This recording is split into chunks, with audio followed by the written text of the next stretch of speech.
Hits it high, hits it deep, towards the ocean. Gone! Dodgers take the lead on a mammoth home run from Shohei Ohtani.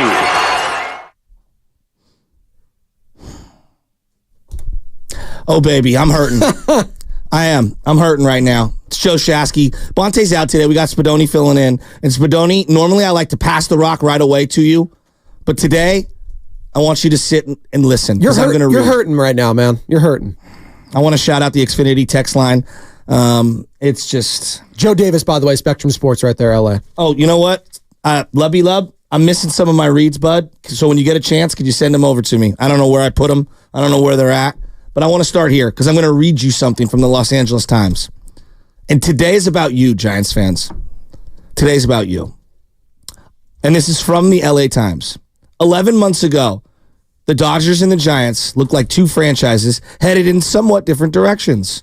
Then in June, a surging Giants team came to Dodger Stadium in 2023, swept a 3-game series in a dominant fashion, jumped their intra-division rivals in the National League West, marking a clear low water mark for the Dodgers' slow start in 2023. And 1 year later, oh my God, they are seemingly headed in opposite directions again. Only now, it's the Dodgers who are cruising with a huge division lead. The Giants are struggling to gain traction, in the danger of suffering yet another wasted year in the shadow of their Southern California counterparts. And I'll finish it here. The Dodgers blow out the Giants, outslug the Giants, and significantly showcased their star power with Shohei's 12th home run of the year. And just to twist the knife, had an even more vocal presence in a split crowd of 33,000. Going back to last year, the Dodgers have won 6 straight games against the Giants. They've clinched 4 straight series in a one-sided rivalry. And not even 2 months into the year are 10 games clear of the San Francisco Giants. This is the low water mark. It's not good. It's not good. You're closer. Good morning, Joey. Good morning, Joe. Sorry for reading and wasting and not throwing you the rock. It's happy hump day, bud. It's all right. You know what? We're going to get through this. All right. They're closer right now, though, the San Francisco Giants. They're closer to the Colorado Rockies than they are the Los Angeles Dodgers. And that's just the reality right now. And the Rockies, by the way, are kind of hot. They won 6 in a row. So they're all of a sudden, don't look now, but the Rockies could surge past you eventually. Like, that's the reality right now. And it's sobering. Now, how much is that the lack of talent around you because of injuries, stuff like that? I saw Jorge Soler yesterday. Just when it rains, it pours. Joe. Poor guy. The guy's taking batting practice, Joe Shasky. And I see this coming across my timeline. It just foul right off the top of the head. He's all shaken up. I thought, oh, it's fine. But no, he had a delayed reaction. Didn't feel good. So it's just like, can they catch a break here? Now, the news that Jung Hoo Lee, I saw yesterday in the Susan Slusser article, San Francisco Chronicle covers the team. A Dodger outfielder said his arm looks like spaghetti. His shoulder, the separated shoulder looks like spaghetti. And not spaghetti and meatballs, not the good stuff that makes you feel good. That made me queasy hearing something and seeing something like that. Poor guy. I feel bad for him. He was a bright spot. I mean, and I say a bright spot on this team is batting 250. I know. I mean, which is crazy to say. But it's night and day when you watch this series, Joe, of just the talent discrepancy, the fan interaction, whether it's, and I just go back on the basic level. We came in yesterday, and it was a different feeling. It was like, you know what? The Dodgers are the Dodgers, but last night was at least fun to watch. Yeah. Yesterday was a reality check. That's not fun. That's not fun for anyone, Well, Joe. they're outclassed. Yes. On every level. And it would be one thing if it's like, hey, it's just not our window, and our window's coming up, and our time's coming. They've won the division 11 out of 12 years. Say that again? They've won the division 11 out of 12 years. That's called dominance. Okay? They have twice as many playoff victories since 2010, and you won 3 World Series in that time. This is You won 3 World Series since 2010, and they have twice as many playoff victories. The last World Series was 10 years ago. So it's Joe. It's starting to get to the point where I think those 3 World Series finally a decade later, a lot of people are like, okay, that was great. It evaporated. Yes, and like the good faith from those is gone. 100%. Shout out YouTube, Twitch, and Twitter. Brought to you by First NorCal Credit Union. Upgrade your savings dividend. Open a First NorCal first class money market today.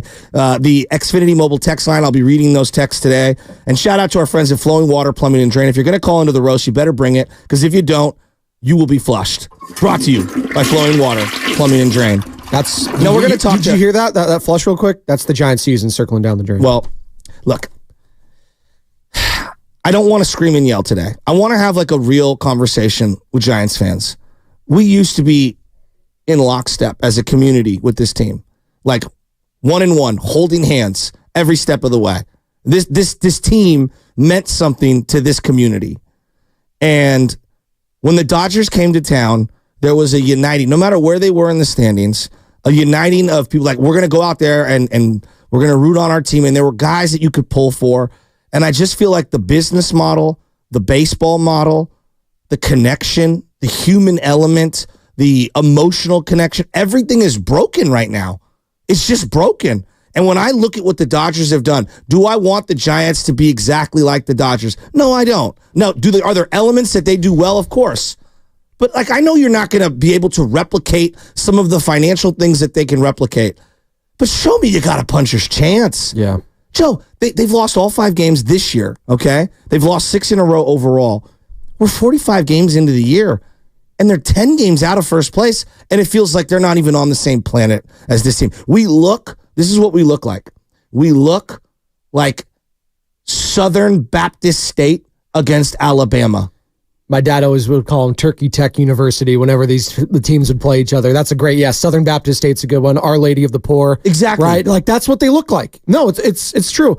I kind of liken it to the Dodgers. If we're just going to go football, because the NFL schedule releases today too, and don't worry, we'll be monitoring everything. Niners already got a win this morning, if you woke up, folks. They're not traveling to Europe next year. So no international games for the San Francisco 49ers. We're going to monitor the NFL stuff all day. Trust me. We're not just going to sit here and go crazy about the Giants. But like, the reality is I do want to hear from Giants fans. Yes. Because Spadoni, like, you've been here, you've seen it. Like, as the A's fervor has completely dropped, and I watched Moneyball yesterday, and I want to get into that because I think there's some correlation to what's going on now and how the Giants tried to replicate something, and there's just a lot that can get into it. But like, we are going to monitor the NFL. But what the hell happened to my Giants? Well, what happened to them? I look at the Giants, and they're never going to be the Dodgers. And I look at the Dodgers, and listen, they got Betts, they got Freeman, they got Ohtani, but it's the other things that they do just so well.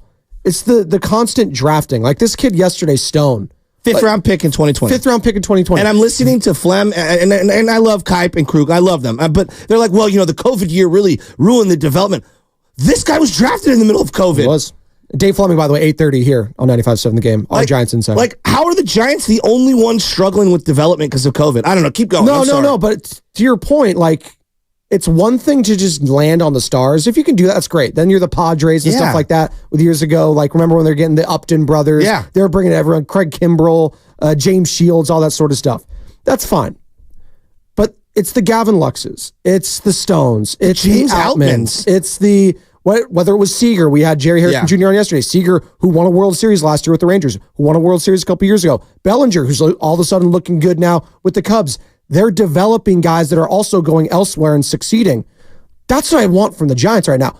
And I know this team that I'm about to mention has kind of had a couple down years, but for the most part, for my whole life, they've been relevant. Who's that? It's the St. Louis Cardinals. One of the most well-run teams in sports. And I get it. Right now, they're kind of in a lull period, which, you know what? They've had a 20-year run, so I think they're allowed to have a little down period. They have one of the best winning records in sports. But that's a team I look at, and like, why can't the Giants be a team like that? That go out and get the big names. Like, they're in St. Louis, Missouri, for God's sakes. And God love you if you're listening from St. Louis, can opener Cal, our guy.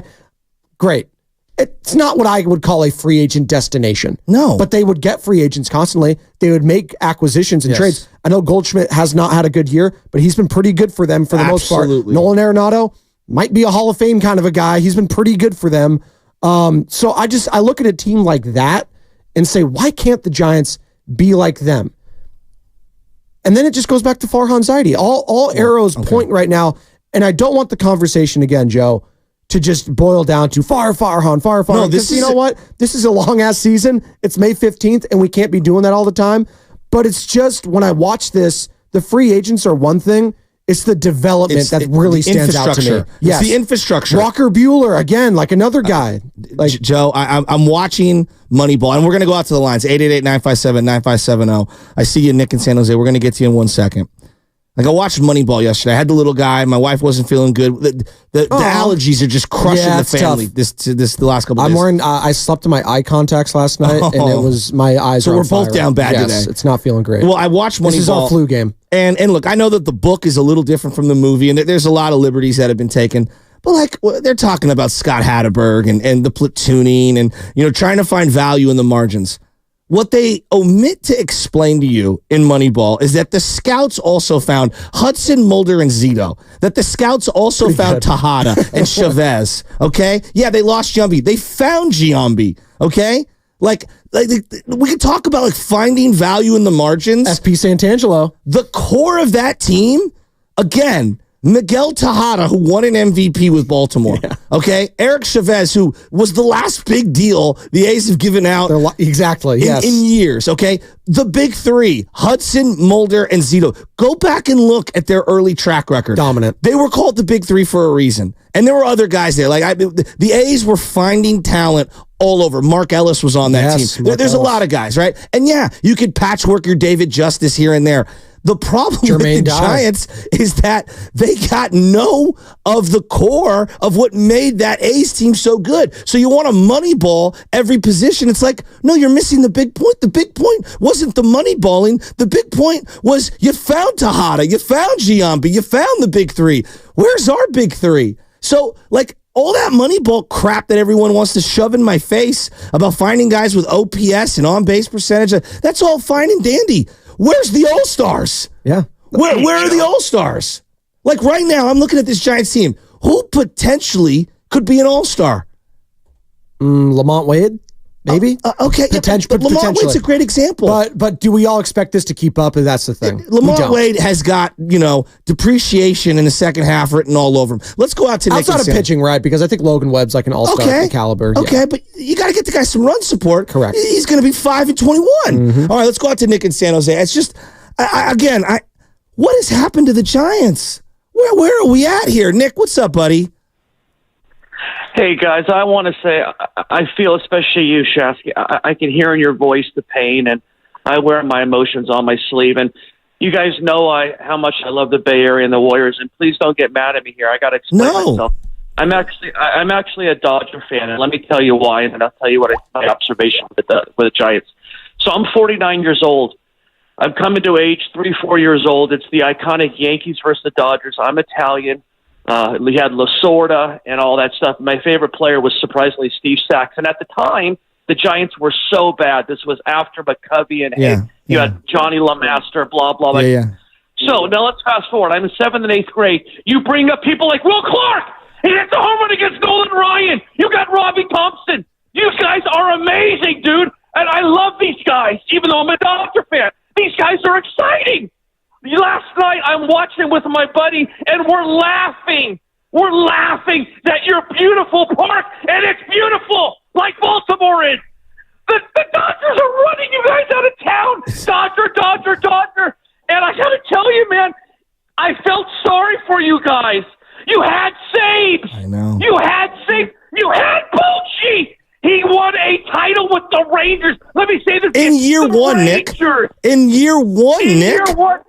You guys got, and let me tell you right now, there's no reason you can't get people. The Bay Area is beautiful. These guys live in Lafayette anyways. Exactly. And you need to get Buster Posey to manage this team next year or take a more visible role, dude. I mean, this team is so bad. And even if you get everyone healthy, Robbie Ray's in the world, you're a 77-win team. You're boring. It's horrible. It is horrible. It's so bad. Nick, I love you, pal. I'm hugging you through the phone, even though he's a Dodger fan. I love Nick. But like, this is where we're at. Like, and I'll be 100% candid here. I'm a lover of sports. So when things get one-sided, right? Red Sox, Yankees, one-sided for so long. Like, the rivalry loses its luster.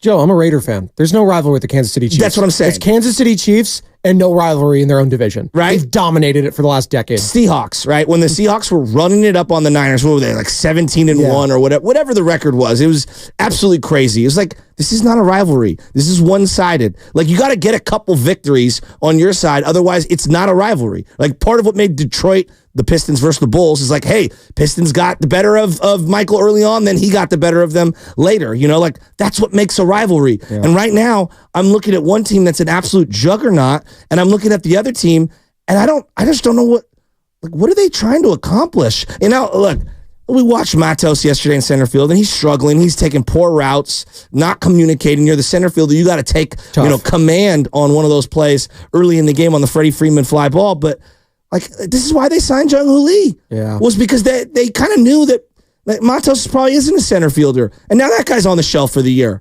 You know, and then Jorge Soler, to your point earlier, you want to talk about being snake bitten. I mean, I've been throwing BP to kids for like 20 years straight. Have you ever seen something like that? I have never in my life seen a guy get into the cage, hit one up off the pole of the top of the cage, come back and smack him in the face. You know what I said to myself? You got to wear a helmet now every time. Like, all these guys should be wearing helmets. Yeah. Like, I'm dead. He's lucky he didn't fracture his eye. I know. Or whatever it is, the socket. The orbital socket. We're down so bad. The guy that I didn't even think should be in the rotation is now going to be out with like a forearm strain, Keaton Wynn, who was pitching pretty well, until recently. And now I'm like, oh my God, we're out 3/5 of the rotation right now. Like, Sam, this is the team you and I grew up loving. Garlic fries and baseball, it's guys. It's heartbreaking to watch. It really is. And by the way, with Keaton Wynn, he said it was just a cramp. So cross fingers that that's all it is. But like, it's just one of those things. Like, it's just like, can we just go like just 1 hour without someone getting hurt? But that's where it's at. It's just Bailey's back on the IL with the concussion thing. I kind of told you guys. No, that's concerning. And then the Jung-Hoo Lee, I hate to say, I kind of told you guys I had heard it was a lot worse than initially reported. When they say structural damage, it's never horrible. Yes. I mean, when I hear structural damage, I think of a quarterback separating their shoulder and having like ligament damage, like reconstructive surgery. Yes, it's huge. Good. And then you're out Blake Snell, even though he's on a rehab assignment. Keaton Wynn's hurt right now. Like, everything is going wrong for the Giants, and everything's going right for the Dodgers. They're 8-2 in their last 10. They have a plus 84 run differential. I know it's not the end all be all. Juxtapose that with what the Giants are doing, who have a minus 49, which is third worst in the National League. You're just in front of the Colorado Rockies, who again have won 6 straight now in your own division, and the Miami Marlins, who are minus 89, and you're just ahead of the St. Louis Cardinals, who are minus 45. Again, all those teams last in their division. So you are just above the worst teams in the National League. And that's where the Giants are right now. And the Dodgers, listen, they're one of the best. We knew they were going to be one of the best, if not the best, in the National League. You got the Braves, you got the Phillies. But, man, it's sobering to watch if you're a Giants fan. But I don't think they expected anything, different heading into the season. I know you expected to be at least more competitive. But when you play the Dodgers, and I love FP, who joined you guys earlier in the week, FP St. Angelo doing a hell of a job, our Giants insider, one of our hosts here at 95.7 The Game, former major leaguer, saying he was optimistic about this series. And that's just kind of all you have to, like, optimism. Faith. Things like that. Like, that's fine if it was 2014, 15, 16. It's a decade later now. I'm done with the optimism. Well, and you've been a joke outside of one fluke year. And like, we're going to get into it more. I want to hear from Giants fans. Like, you just, what's going on? Like, honest to God, what is going on with this team? Like, this is unacceptable. This is absolutely unacceptable. And we got Dave Fleming at 8:30, and we're going to talk to a guy about catching, because Blake Sable, I mean, he's got the one knee down with a runner at second yesterday, backhanding balls, giving up free 90 feet. And Blake Sable, God bless him, he has no business being a catcher at the big league level. I just... Joe, you're hurting right now. I know. Bud. That's what's coming up on the game. Someone pick my guy up, 888-957-9570. Again, the Niners, NFL schedule release, okay? Niners are a good team. We're going to talk some NFL today, Joe, because you know what? You're hurting, and I want a smile on your face. There's some great texts that have been coming in. Xfinity mobile text line. And we're going to get to it all. And that's what's coming up on the game. And it's brought to you by Alameda County Probation Department. Dodger!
77-win team. You're boring. It's horrible. It is horrible.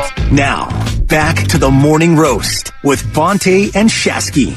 Good morning. Bonte out, Shasky in, Spadoni in, filling in. Man. We got Kenny. That's right. Do you like me to call Kenny? He's working for the microphone. Jersey Ken. Jersey Ken. Yes, Jersey guy. I like That's what that. they call me out on the weekends and sometimes with.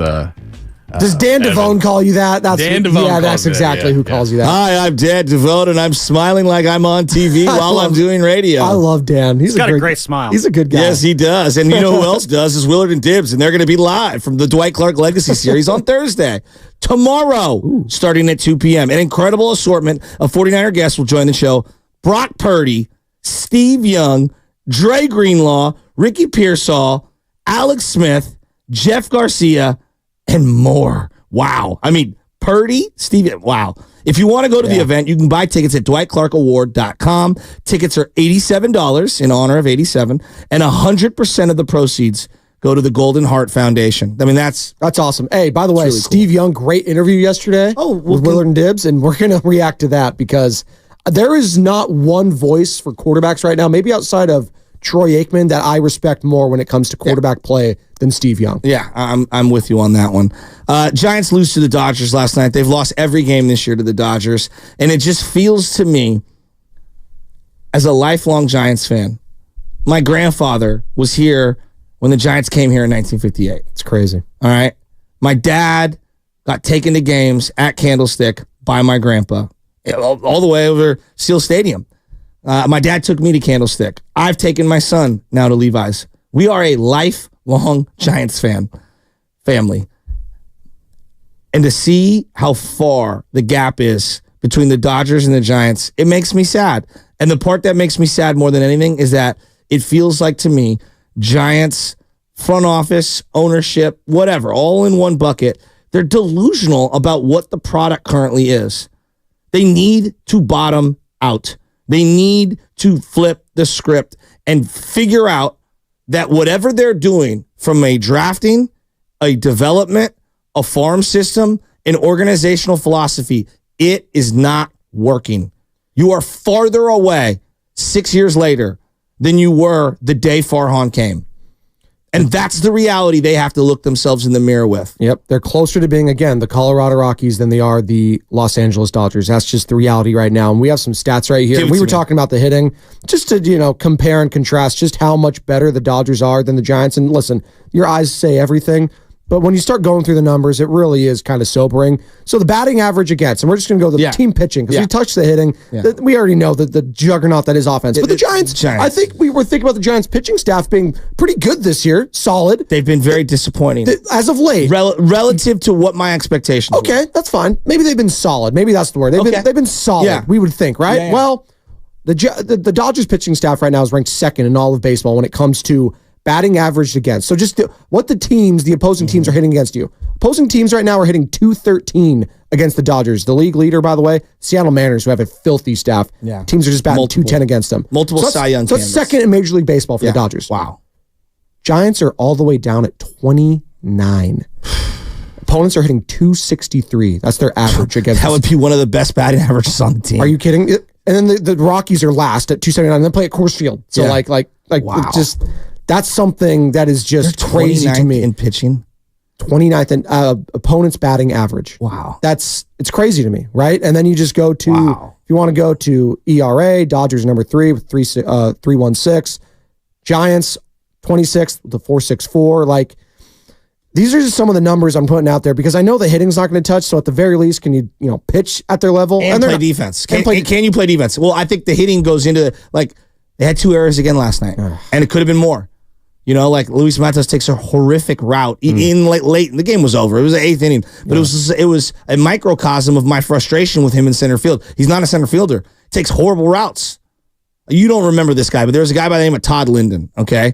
Todd Linden played left field for the Giants in the minor leagues. Do you remember Todd Linden, Sam Lubman? Sam Lubman, name that I kind of know, maybe. Switch hitter, I believe. He was supposed to be the next big bat at one point. He might still be in the minors. He's been around for that long. Drafted by the Giants in the first round of 2001 Major League Baseball draft. Okay. Yep. Todd Linden. LSU. He was like, in my memory as a Giants fan, he was the first of like many outfielders. Dan Ortmeyer, Lance Negro, all of those Holtz, guys. Mac Williamson, Jarrett Parker. All of them. Career negative 1.8 WAR. Todd Yeah. Linden walked, so those guys could also not walk. Yeah, so Todd Linden was notorious when he would get called up. He'd take the worst route ever, go left, right, forward, cut back, and then make a diving catch. And you're like, wow, what a catch. Like, yeah, he took a U-turn to get there. Like, what are we doing? Made it a lot harder than it had to be. What are we doing? Which feels like the Giants' motto. We're making a lot harder than it has to be right now. And it's just, That's what nothing like it means. Oh my God. I mean, like Nobody night, likes it is what it should be called. last night you're sitting here and,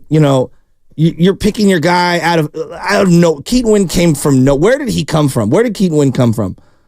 Well, how did they acquire him? I'm watching him pitch, and he's been decent this year. And I'm contrasting that with... He was drafted in the 5th round by the Giants in 2018. Okay. Well, the 5th round 2020 draft So pick... that's a Sabian Evans draft pick. Yeah. Well, the 5th round 2020 draft pick, Gavin Stone, it was like a 3 ERA. He's been awesome. Been balling. He's gone 7 innings in 4 of his last 5 starts, 6 in the other one. You've already seen Bobby Miller in the past. Great. Yeah. And one of the things that I've noticed is specifically in this particular series, whether it's Yamamoto, Gavin Stone, both guys are cruising 60 pitches through 5.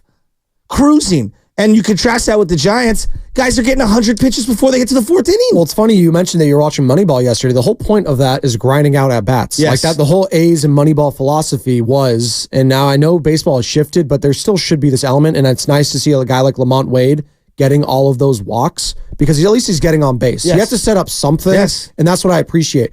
They're just the approach right now. And if we want to blame Pat Burrell, if we want to blame It's Bob not Melton, the hitting coach's fault. Exactly. Have you ever seen Pat Burrell take a bat? Come on. The guy was up there to swing. Exactly. All right? So on and off the field. So there just has to be a level of patience. Guys are pressing because they know that they're struggling right now. Matt Chapman specifically, it's just hard to watch these guys because they just look like they're outclassed. They're pressing constantly. And when your top guys at the top of the order are feeling it, that has a trickle-down effect to me, Joe Shasky. It goes all the way down to the next guy. Next guy feels more pressure, and then the pressure ramps up and ramps up. Then you're getting to your 8-9 hitter, and it's just like, we're expecting these guys to just go out there. And now, God bless Ramos, who actually got an RBI yesterday. He's been a bright spot here. So, like, can I ask you a question? The whole philosophy should be to get on base, but they're not doing that. They're not even trying to do that. They're trying to swing for the fences, and that's just a bigger conversation about philosophy in baseball right now, which is just annoying to me. But yes. So like the front-facing people who lead their organizations, let's say for the Niners, it's Kyle Shanahan, right? When Kyle Shanahan is... But I don't sleep on John Lynch. John Lynch represents the place well. But yes, when I think of 49ers, like Kyle Shanahan. Who's running things, right? Yes. When Kyle Shanahan the team isn't performing, he looks like a president, and I don't want to use this analogy lightly, but he looks like a president in the middle of a wartime, situation. The guy looks like he wears it. I could tell just by the look on his face, this guy's maniacally obsessed with winning. Oh, yeah. And the losing hurts his soul. Yeah. When Bob Myers used to get up into a podium or do an interview, the losing hurt his soul. He was maniacally obsessed with winning. And I get that same feeling from Steve Kerr, too. Yes. Like, when Steve Kerr was going through bad years, it hurt him. You get, those guys and the owner, you see him courtside 100%. seething at any loss. It doesn't matter if it's against the Lakers, the Celtics, or the Toronto Raptors. He is seething with every single loss. When I watch Farhan take interviews, when I watch this guy and I watch Greg Johnson and the people that are running the Giants, I don't see the same pain on their face that I do with the fans. Gosh darn it, I get it. Some people deal with grief differently, but every now and then, show me it matters to you. Like, this isn't just some math equation. Show me that this team that I love, that my family loves, that this fan base does love, show me you care about winning as much as we do. Because we're spending our hard-earned money to support you, and all you do is get mad when Dodger fans take over, but you don't even show me that you care as much as I do. So why should I be emotionally invested if you're not showing it? it's an interesting time right now in Bay Area baseball, Joe Shasky, because we have one team that's on their way out in the Oakland A's, and we already know about John Fisher and that whole debauchery, all that just the sliminess from him, Dave Cavill. The whole thing has just been a bleep show, if you will. But now, all the eyes, and we're kind of we've already isolated that in most of our minds. Yeah. All the eyes right now are fixated on Johnson, on Farhan, on the San Francisco Giants right now. Because the A's, we know what they're doing. They're trying to lose baseball games, and they're still, they're struggling as of late, but they still have some players where you're like, oh, wow, like they're pretty good. Oh, wow, they're leaning into these players and stuff like that. Mason Miller, Esteury Ruiz, Shea Langeliers, stuff like that. So I look at a team that is actively trying to lose here in the Bay Area, and I shift over to the Giants, who have a great ballpark. They have a great brand. Say what you will about Bob Melvin. He is respected among Major League Baseball for what he has done in Oakland and in Arizona in the years past and stuff like that. He is a respected face of that franchise. He should be the face probably, because I do see him getting upset. You were talking about Farhan not showing any emotion, and Charles. I see it on Bob Melvin. And I think that should, because we crushed, I feel like, Bob the last couple of days for just bullpen decisions, stuff like that. And that may be true. But I know he cares about winning and losing. Like, he's a month into the season, Joe Shasky, and he's ready to feel like blow a gasket. And I feel like that is emblematic of a lot of the fan base right now, which is a good thing, but also like, I don't have the answer to what this team needs right now. And I don't think Bob Melvin does, because each and every day he's losing another player and he's forced to go to a young guy that's not ready to play yet. I've got some answers, and we've got some people on hold. 888-957-9570. I see you, Maplin in Dublin, John in Brentwood. We're going to get to all of you. That's what's coming up on The Game. It's brought to you by Fremont Banking, full service banking, no compromises.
with Bonte and Shasky. What do you need in life? Well, Water. I need a hug. Oh, okay. I need a hug this morning. Probably go more physical. Joe Shasky, Morning Roast. Joe Spadoni filling in. 2 cups of Joe. No, this is not Fox 1 Sports at 4:30 in the morning. Brady Quinn, LeVar Arrington, Jonas Knox. But we got FSR? Spadoni filling in for Bonte. He's not feeling so hot. And this segment is sponsored by Golden State Lumber, serving the Bay Area for 3 generations. When you succeed, we succeed. Visit goldenstatelumber.com. We're going to talk to Dave Fleming at 8:30. And if you're a Niner fan out there, you're exhausted by just the Giants talk, we will get into the Niners, I promise you, in about 20 minutes. So go nowhere. We're going to talk Niners. Steve Young said something. You almost have to hear it. And I'm not sure where I fall down on it. So we'll get to that in a second. I'm looking right now at these Giants-Dodgers situations, and we're going to go out to the lines, 888-957-9570. It feels like to me, I'm 41 years old. I'm 41 years old. You look great, Joe, by the way. Thank you. 41. This feels like the biggest the gap has ever been between the Giants and Dodgers in my adult life. It's certainly in my adult life, maybe my whole life. Yeah. Shohei's kind of putting the exclamation point on that right now with what he's done, and Mookie Betts and Freddie Freeman. The Giants just don't have anyone close to those guys. So I would agree with that. That's not a hot take. No. All right. I mean, they've lost all 5 games this year to the Dodgers. There's a 17-run differential in those 5 games. The Dodgers this year have scored 236 runs. The Giants 165. The Dodgers have allowed 152 runs. The Giants have allowed 214. Betts and Ohtani alone have 19 home runs and 17 stolen bases. The Giants as a team have 38 and 14 stolen bases. I mean, like this isn't even like, this is crazy. Their OPS as a team is 792. They're batting 263 to your point. The Giants are under 240 with an under 672 OPS. I mean, we're getting dominated on and off the field. They have 0 talent. Let's go to Matthew in Dublin. Matthew, step right up, no waiting. What do you got on the San Francisco Giants? What's up, Matt? Hey, thanks for accepting my call. Love the show. My thing is that, I've been a lifelong Giants fan. My wife is a lifetime A's fan, so we watch baseball every night instead of regular TV shows. And the thing is that I would not have on my bingo card after the whole offseason that we had with all the signings to say that it's been more exciting and fun to watch the Oakland A's than the San Francisco Giants. For a team that's trying to lose games, you see guys out there, but they're hitting bombs. They're like 4th or 5th in home runs. Mm-hmm. They got more RBIs. Miller's electric to watch when he comes up to pitch. And when they go against good teams in the last few weeks, they split the series with the Yankees. They win the series versus the Baltimore Orioles. It's just crazy. I never would have thought this season, I would say, and collectively, it's been more fun to watch the A's than the Giants. I agree with you. It's crazy. I texted you the other day. What game was I watching? Astros versus the A's. Yeah. And I said, a couple days ago, I enjoy the A's lineup with Brett Rooker more than I do the Giants. 55 home runs for the Oakland Athletics right now. It's 4th in all of baseball. 55. Only the Yankees, Dodgers, and Orioles, who are all pretty damn good teams we would call World Series contenders, are in front of them. So they hit the long ball. They can't pitch worth a damn half the time unless it's Mason Miller. Neither can the Giants. That's the thing. So it's like, I did tweet this out yesterday. You can follow me at Spadoni_Joe. We're actually live on Twitter, Joe Shasky, as you know. I said, if you combined the A's and Giants together, I do think you have a World Series team, which might sound ridiculous because they're both almost last in their divisions. But that's how much I feel about certain pieces on both of those teams that I think can work. The problem is that they don't have a collection of all of them on one team right now. And I'm watching the Dodgers, who just have a collection, a plethora of talent. Now for the Dodgers, we always know what it is. It's bullpen. Can their starters do what they do in the regular season, in the playoffs? We all know Clayton Kershaw's legacy there. Walker Buehler coming back. So we'll see. But sticking on to the Giants, and to the caller's point, a team that is actively trying to not have fans come in attendance and actively not spending at all. How much did they even spend? Like $30+ million? And they're more exciting than you. When you're spending how much? Hundreds of millions? It's pretty ridiculous. And when you boil it down like that, Joe Shasky, when you're spending, quadrupling the spending of another team, and you're not even better than that team, At the very least, entertaining. I'm down so bad that I'm not even mad that Dodger fans are in our stadium because we're down that bad.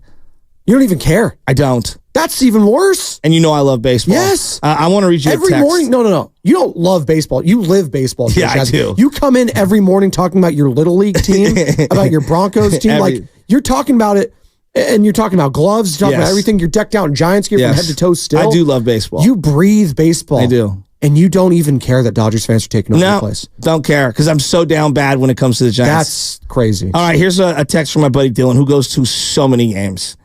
Shout out Dylan Smith, one of the best golfers and golf coaches that I follow him on Instagram. I follow his tips all the time and stuff like that, because we had him on a few months ago. Yes. He's very good. Yes. All right. Just wanted to say, Shasky, great takes this morning. I can really feel that you truly care about the Giants a lot and have great perspective from being from the area like I am. I feel the same way. It's really hard right now to root for a team with our owner and GM's perspective while I'm paying $18 for a crappy beer, watching the worst offense and the worst rotation in baseball right now. And I just think a lot of people feel that way. And I saw some things come across the timeline yesterday regarding Mark Willard saying, like, we've lost kind of like our edge as a fan base because nobody's going out there and getting mad about the Dodger fans taking over. How can you get mad? I get mad over things I care about. Yeah. I don't care much about this roster and this team to even muster up a fight against Dodger fans, emotional fight, regarding them taking over the stadium. It's kind of like when the Warriors were really bad, right? And the Lakers would just take over the stadiums all the time. Like, they were big games in a sense, but you knew Kobe and Co were going to come in, and Pau Gasol, or whether it was Shaq and Kobe, they were just going to come and dominate. Like, and then you'd have the occasional games, right? And I know basketball's a little different because it's one game here and it's not a series and stuff like that. But you have your who was it? Who's my guy? Antoine Jameson and Kobe going back and forth, 50 right? point back-to-back games. Like, yes, you'd have like occasionally stuff like that. But at the end of the day, you understand that the Lakers fans are taking over that arena. It's the same way with the Dodgers now. It just is what it is. And the only thing you can do to change it is to win games and be exciting again. And that's when fans will come back. You know what's something I think we haven't touched on enough as a media? Now I'm part of the media, so like I can kind of thumb my nose at them and point my finger. Hashtag new media, like Draymond? Just, why doesn't anyone have the guts to say it? On the day you fired Gabe Kapler, okay, 3 days before the playoffs, Bruce Bochy was taking the Texas Rangers in his first year, not only to the playoffs, he won the World Series. He did. In his first year, while you were firing the guy that you had to replace him with. They took out the defending champs, Houston Astros, to do it. Bruce Bochy won the World Series with the Texas Rangers in year one. Which is crazy because the team... While you were firing Gabe Kapler. In their first World Series in San Francisco. Brother. Gabe Kapler's eating hummus the night that the Rangers clinched the World Series. I can go for I'll some never hummus remember right that. now. I'll never forget that. Like, he's on Instagram, like literally, like right around at the final out, he posts some Instagram story. He's like eating hummus at some little like bar in Oregon. And then meanwhile, Bruce Bochy is celebrating on the field. And I'm like, at least Gabe's having a good night. It is kind of... That's where we were at. It's kind of crazy, too, because obviously the Texas Rangers being the ones that lost to the San Francisco Giants in Bruce Bochy's first World Series. So he goes to that team, wins it all. The Rangers obviously were knocking on that doorstep with the Ron Washington in back-to-back seasons. God, they were so close against that Cardinals team. David Freese, Nelson Cruz, the rest is history. But man, it is a little sobering, too, to watch Bruce Bochy, who was just here with the Rangers in the Bay Area when they took on the Oakland Athletics, too. All right. And how did you feel about that whole... Did you think it was time? Because when I talked to a lot of Giants fans about Bruce Bochy, half of them, or 75%, say, yeah, it's time to move on. Was it? Well, here's the thing. I did think Bochy was slightly losing the fastball and needed a little time away to kind of revamp himself. Like I do. Look, time had ran its course. You selected a guy that everyone was outraged that you picked, that you had to defend him in the opening introductory press conference for like an hour. Yeah. Gabe Kapler. Look, in his Dodger history. Who you replace the legend with matters. You replaced Tom Brady with Cam Newton, and then eventually Mac Jones. And then Belichick got fired. And Bailey Zappi. Yeah. Who you replace the legend with matters. Whoever is going to replace Steve Kerr at some point we're gonna judge everything. Like you don't want to be the guy that replaces the guy, but like you can't on the introductory press conference be defending why you're picking that person to run your organization. So, like, for example, I use the Belichick as an example. He's out of there. Belichick's out of here. Well, you know what? The Patriots are smart for at least now. The guy they picked has some equity with the fan base. Former player, like, he's been with the staff for a while. It might not work, but, like, come on. The Gabe Kapler thing had a Tom Sula vibe to it, where almost immediately the fan base rejected it. You had to understand, you weren't just replacing a good manager, all right? You were replacing the greatest manager in San Francisco Giants history. And what happened on the very first game, Joe? He took Johnny Cueto out. Yeah, and took out Brandon Crawford. Yes. Took out Brandon Crawford late in the game, and the fan base revolted. Look, this is how bad the roster is. I'm just going to read you names, and you tell me, you stop on a name that you think should be here in 2 years. Okay. I'll get to the staff in a second. Blake Sable, Jackson Reitz, Tom Murphy, Patrick Bailey. Yes. Okay, 1. Nick Ahmed, Matt Chapman. Maybe with his option, he might be sticking around. But do you want him? No, but he might be here because of his player options. We got one guy in Bailey. Yes. Tyro Estrada. Yeah, exactly. Tyler Fitzgerald. Wilmer Flores. Now we just got called up, so he's part of the depth chart here. Marco Luciano. I don't even know. Casey Schmidt. Yeah, exactly. David VR, he's in the minors, but David VR I'll put in there. Lamont Wade Jr. No, he's too old. Brett Wisely. No. This is your current roster. Yeah. Michael Conforto. No. Jung Hoo Lee. Yes. Yeah. I do want to see Jung Hoo Lee. Well, he also has a 5 years. Yeah. 5 years. 6 okay. years. Luis Matos.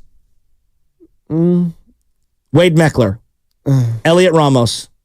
Hey, I like Ramos. I like Ramos. Yes. Okay. I like Matos too. Can we also acknowledge? There's no way in hell Ramos he could be the next Ronald Acuna. No, not at all. No. Who was saying that? No, I'm just saying Honestly, Shasky, I remember Thanks, Ken. I've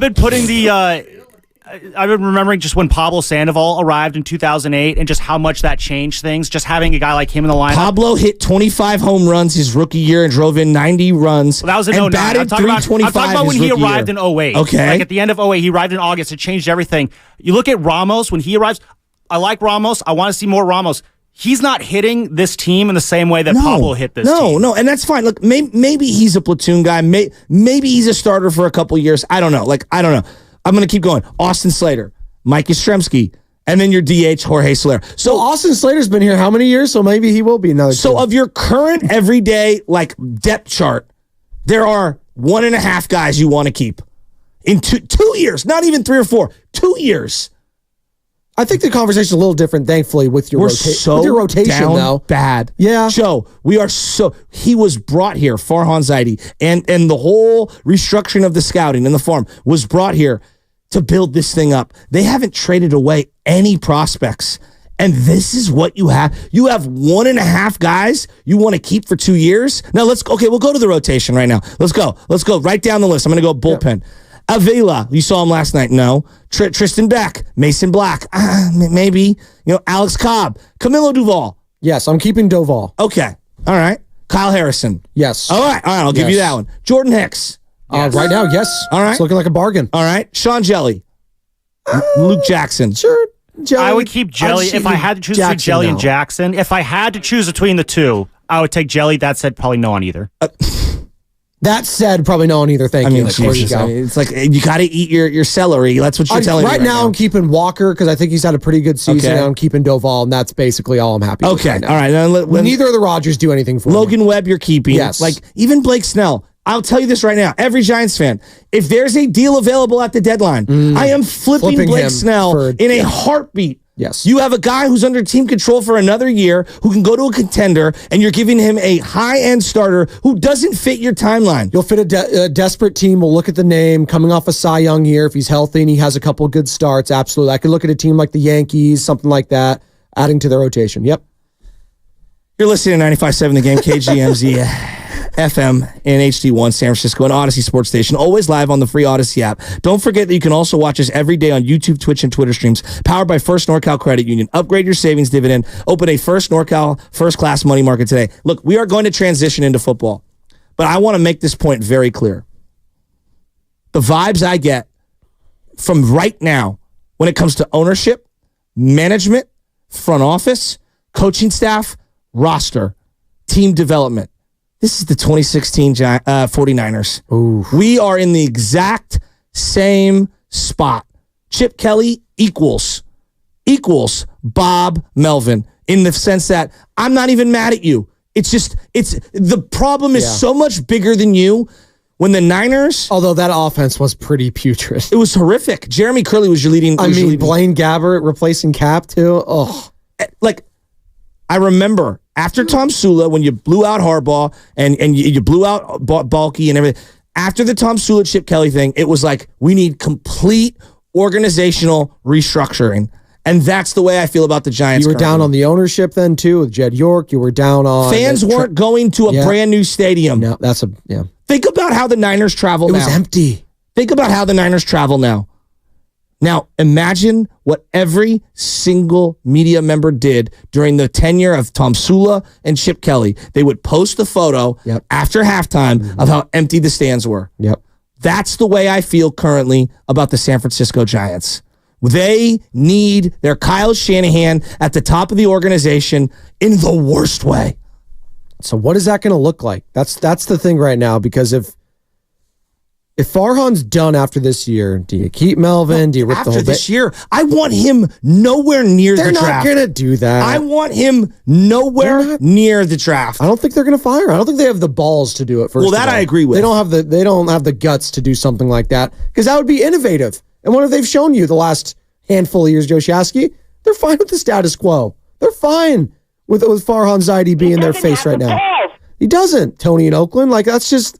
I'm asking. I really don't know what the end game is here for the San Francisco Giants, because from what they've shown us, Joe Shasky, it's just been status quo and business as usual. But are you expecting them to fire Farhan this year? Yes.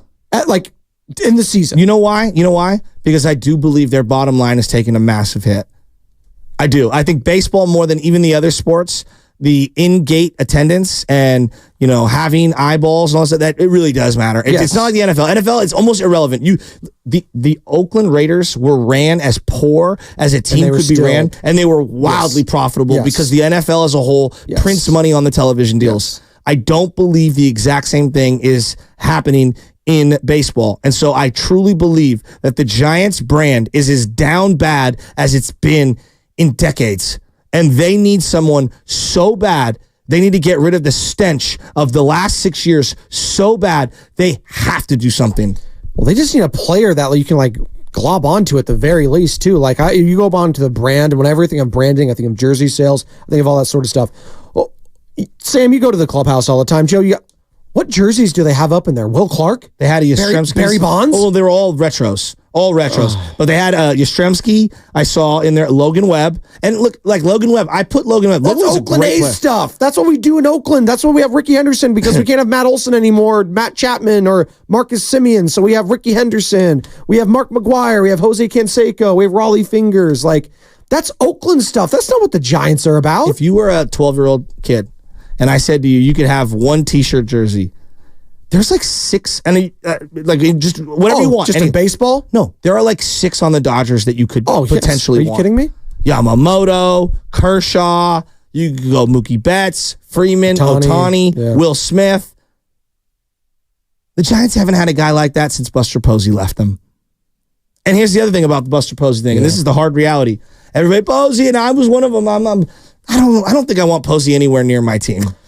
In terms of picking players, and I want someone who knows. Buster wants to do that. Doesn't he have 2 kids that are 2 or 3 years old? He just have twins they got? So I don't, why would he want to do that? I don't know. I know they moved back here in the Bay, right? So they do live here now, Sam. So theoretically it could work, but they need someone new, something fresh, something which they thought they were getting in Farhan Zaidi. That's the disappointing in all this you thought you were getting that young, newer, fresher perspective with the Farhan, working with the Dodgers, working with the A's. This is new mindset, taking over for Sabian. This is totally different, totally out of left field. Wow.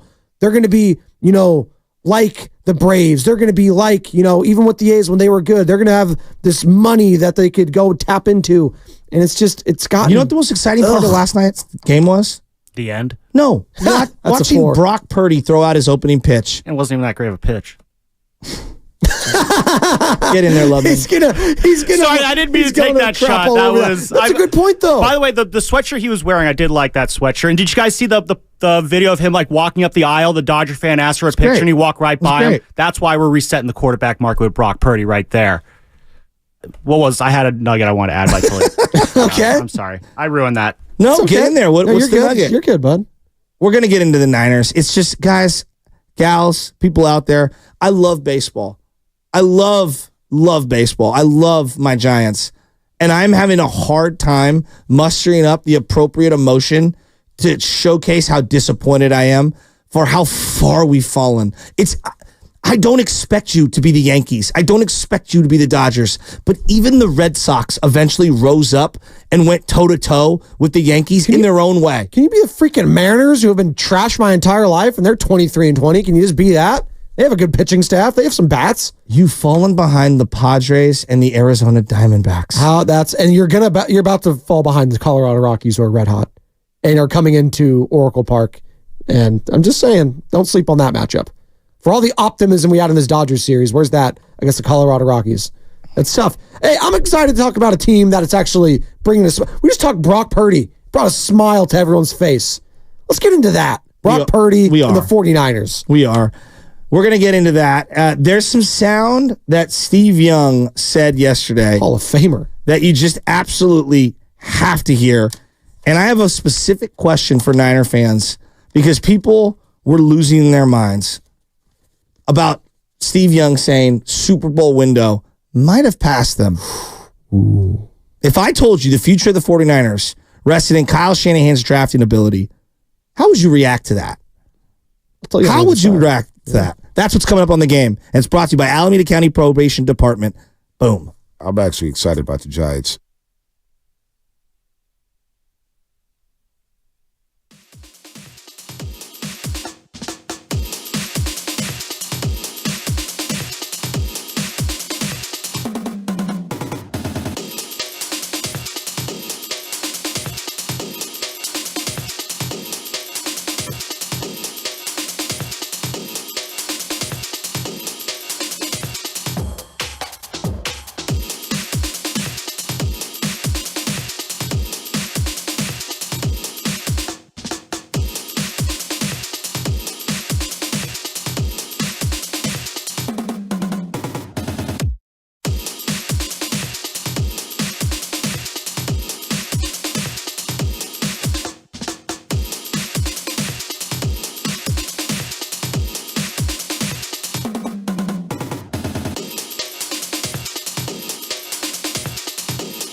What up? What up? This is Big Pump from South City. You are now listening to the morning motherfucking Rose with my boys Bonte and Shasky on 95.7 The Game. Here we go. Hey, could you tell me a bedtime story? Big pun? You want him Rick, to? baby. Morning roast, Shasky, Spadoni, in for Bonte. He's not feeling so hot. He's on the mend. I don't know if you know this, but I think Bonte's body is synonymous with the Giants lineup right now. Like it's one of those ET things, you know, where his body feels good if Elliott's feels good. Bonte right now, he has a life force connected with the San Francisco Giants, and he's down bad. I like Brock Purdy. I like the Giants. I'm excited about the Giants. I'm actually excited. Next Thursday, what are you doing? What am I doing next Thursday? It's the 23rd. It's the day before the Friday of Memorial Day weekend. Nothing. A lot of people are probably taking Friday off. It's the rumor. So you could join us Thursday as we broadcast live from the Copper Skillet Courtyard in Martinez. Oh, I'll be here then in the studio. Oh. I'm the only one. See, this is the part. Yeah, see, I don't get to go on these nice trips, taking it behind the camera. The producer sometimes, and the hosts always go. They're like, Spadoni, you're going to be there? No, someone's got to keep this ship afloat. Come on, man. Well, the Copper Skillet's going to open special, 6 a.m. Ooh. So if you want to wake up with the roast, wake and bake, wake and eat, wake and do whatever you got to do. Baking cookies is what you're talking about. No, weed's legal, but special open time, 6 a.m. So come out early. And if you want to have us at your location, let's say you're a restaurant somewhere here in the Bay Area, and you want to have us out at your location, we want to go to you. We want to help small businesses right now as best we can. Email us at themorningroast@957thegame.com. I'll say it one more time. If you want to have the morning roast come into your restaurant, all right? We will come and have breakfast with everyone because, trust me, we like food and food likes us. Email us, themorningroast@957thegame.com. Now, I'm looking at this place right now, the Copper Skillet it's gonna be in the courtyard. Hold on. I'm pulling up the menu right now because I'm not letting you get off this real quick because I love talking about food. I'm just looking at some of the stuff they got. Joe Shasky, they got breakfast served all day here. You want your linguiça and eggs? Oh, I love linguiça sausage. Oh, it's delicious. You want your ribeye steak? You want your burger steak and eggs? You want your chicken fried steak? Dude, they can say steak for 5 more lines here, and I'm getting every single one of those. Steak is the strong. You can eat it for breakfast, lunch, and dinner, and I'm doing that 10 times a week every Sunday. I don't know. I don't do something there. Just unlimited possibilities. Skillet scramble, Tony's special. Come on. What other place would you want to be? Is there a Purdy special in there? Not yet. I think the owner called and said he was a Raider fan, if I'm not mistaken. So that's okay. It's all right. We'll allow it. I'm not mad at that. No, by the way, a very interesting guest list that's developing for that show next Thursday. I don't want to give anything away because nothing's set in stone, but there will be some, very interesting appearances, hopefully, at the Copper Skillet next week. Wow, that's a tease right there. That's a week-long tease from Sam Lubman. God. By the way, I'm seeing one of their omelets and scrambles, and we're talking about the Copper Skillet here because you guys will be live next year. Plain, $13. Is that just a plain omelet? Just eggs? Just make them a nice egg form? No. I don't think I've ever seen, I've never seen it on a menu, a plain omelet. It's the kids special. Now, I don't know if anybody was listening or in their car yesterday. We're going to shelf a little Giants talk for about an hour. And we're going to have Dave Fleming on at 8:30. I want to get into the football, the NFL. There was an announcement already this morning. If you're just, waking up, you're driving around, they're going to have Christmas games. Oh, yeah. In the NFL on Netflix. And the Christmas games are on a Wednesday, Joe Shasta. So Christmas on a Wednesday this year. They're going to have Wednesday, 2 games on Christmas, I believe. And they're going to be on Netflix. And that's fascinating. And right when I heard that, Joe, that was a big FU to the NBA because, we're not doing flipping screens or anything. We're not going to be on CBS or Fox or NBC. No chance. You got to pull up your app on your television or on your phone if you want to do that. That's fine. Wherever you have a screen, I know you're trying to spend time with your family, but really it's NFL over family. Well, you have it in the background. For you. It's friends. I'm trying to pretend here. Hey, that was my Christmas gift last year, not for Niner fans, but that first game on the slate, it was Mahomes and co. hosting the Raiders. Yeah. Oh, my God. This is the last loss they've had, by the way. That was the greatest Christmas gift I could have gotten. But Netflix is going to be streaming all day long your Christmas games. And again, that's just taking eyeballs away from the NBA. And that's Roger Goodell, that's Jerry Jones, that's Jed York, and all the owners saying, no. we dominate every single holiday that we're a part of. So let's now look at this way, and we're going to get into the specific things Steve Young said with Willard and Dibbs, because he said two fascinating things that I want to talk to the audience about. But if you're an NFL fan, they're on Fox, NBC, CBS, ESPN/ABC, because they're owned by the same Disney corporation, Amazon Prime, Netflix, and Apple, because Apple does the red zone and certain things if you play for it. And Peacock is an NBC affiliate, so that's they'll also be on Peacock. Exactly. They're on everything. The NFL is printing money, and now they're getting all of the streaming apps to pay for all of this, and they're going to own every holiday. Did you mention NFL Network already too? Yeah, but I heard they're phasing the NFL Network down a little because of all the streaming things, and it at one point it made sense because they could buy some of these games, like these overseas games. But now, why have those games there when they can sell it to someone else and make 10x? Yeah, I don't mind waking up at 6 a.m. on a Sunday and watching whatever Jaguars team plays in London. No international games this year for the 49ers, which is huge, by the way, because those have been released.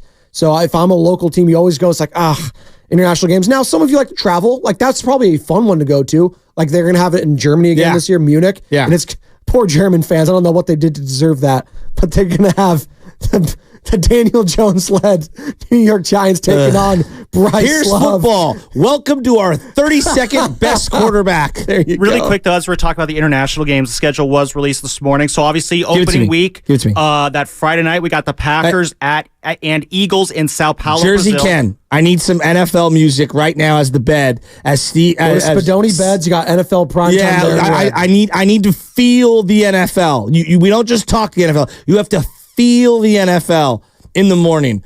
Bang that bad boy out. How you feel about that Brazil one, real quick, as we got that? Oh, I'm all for it. That one works too. I mean, like who NFL's doesn't love first Brazil? four-way into South America.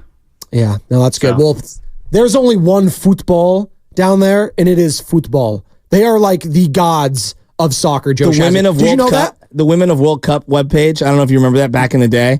Brazil dominated. Oh, yeah. And then who was that? Like Mrs. Czech Republic or whatever, too? Oh, yeah. She's in Fuego. Shot World Cup a couple years. Yeah, can't wait. Give me the overseas. Yeah. All right, so Sao Paulo, you got Packers, Eagles. That's going to be week That'll one be on fun. that Friday night. Then we're going to Marriott, London, where on October 6th... Wait. Merry old or is it Jolly old London? Is it Merry or Jolly? It's Jolly old London. I don't know. I don't know. It's British. I don't care. London. But the Jets will be playing the Vikings on October 6th. That's going to be a 6:30 start. That'll be at Tottenham Hotspur Stadium. Oh, Dante might be there. Not Tottenham, Sam. It's Tottenham. Tottenham. Tottenham. All right.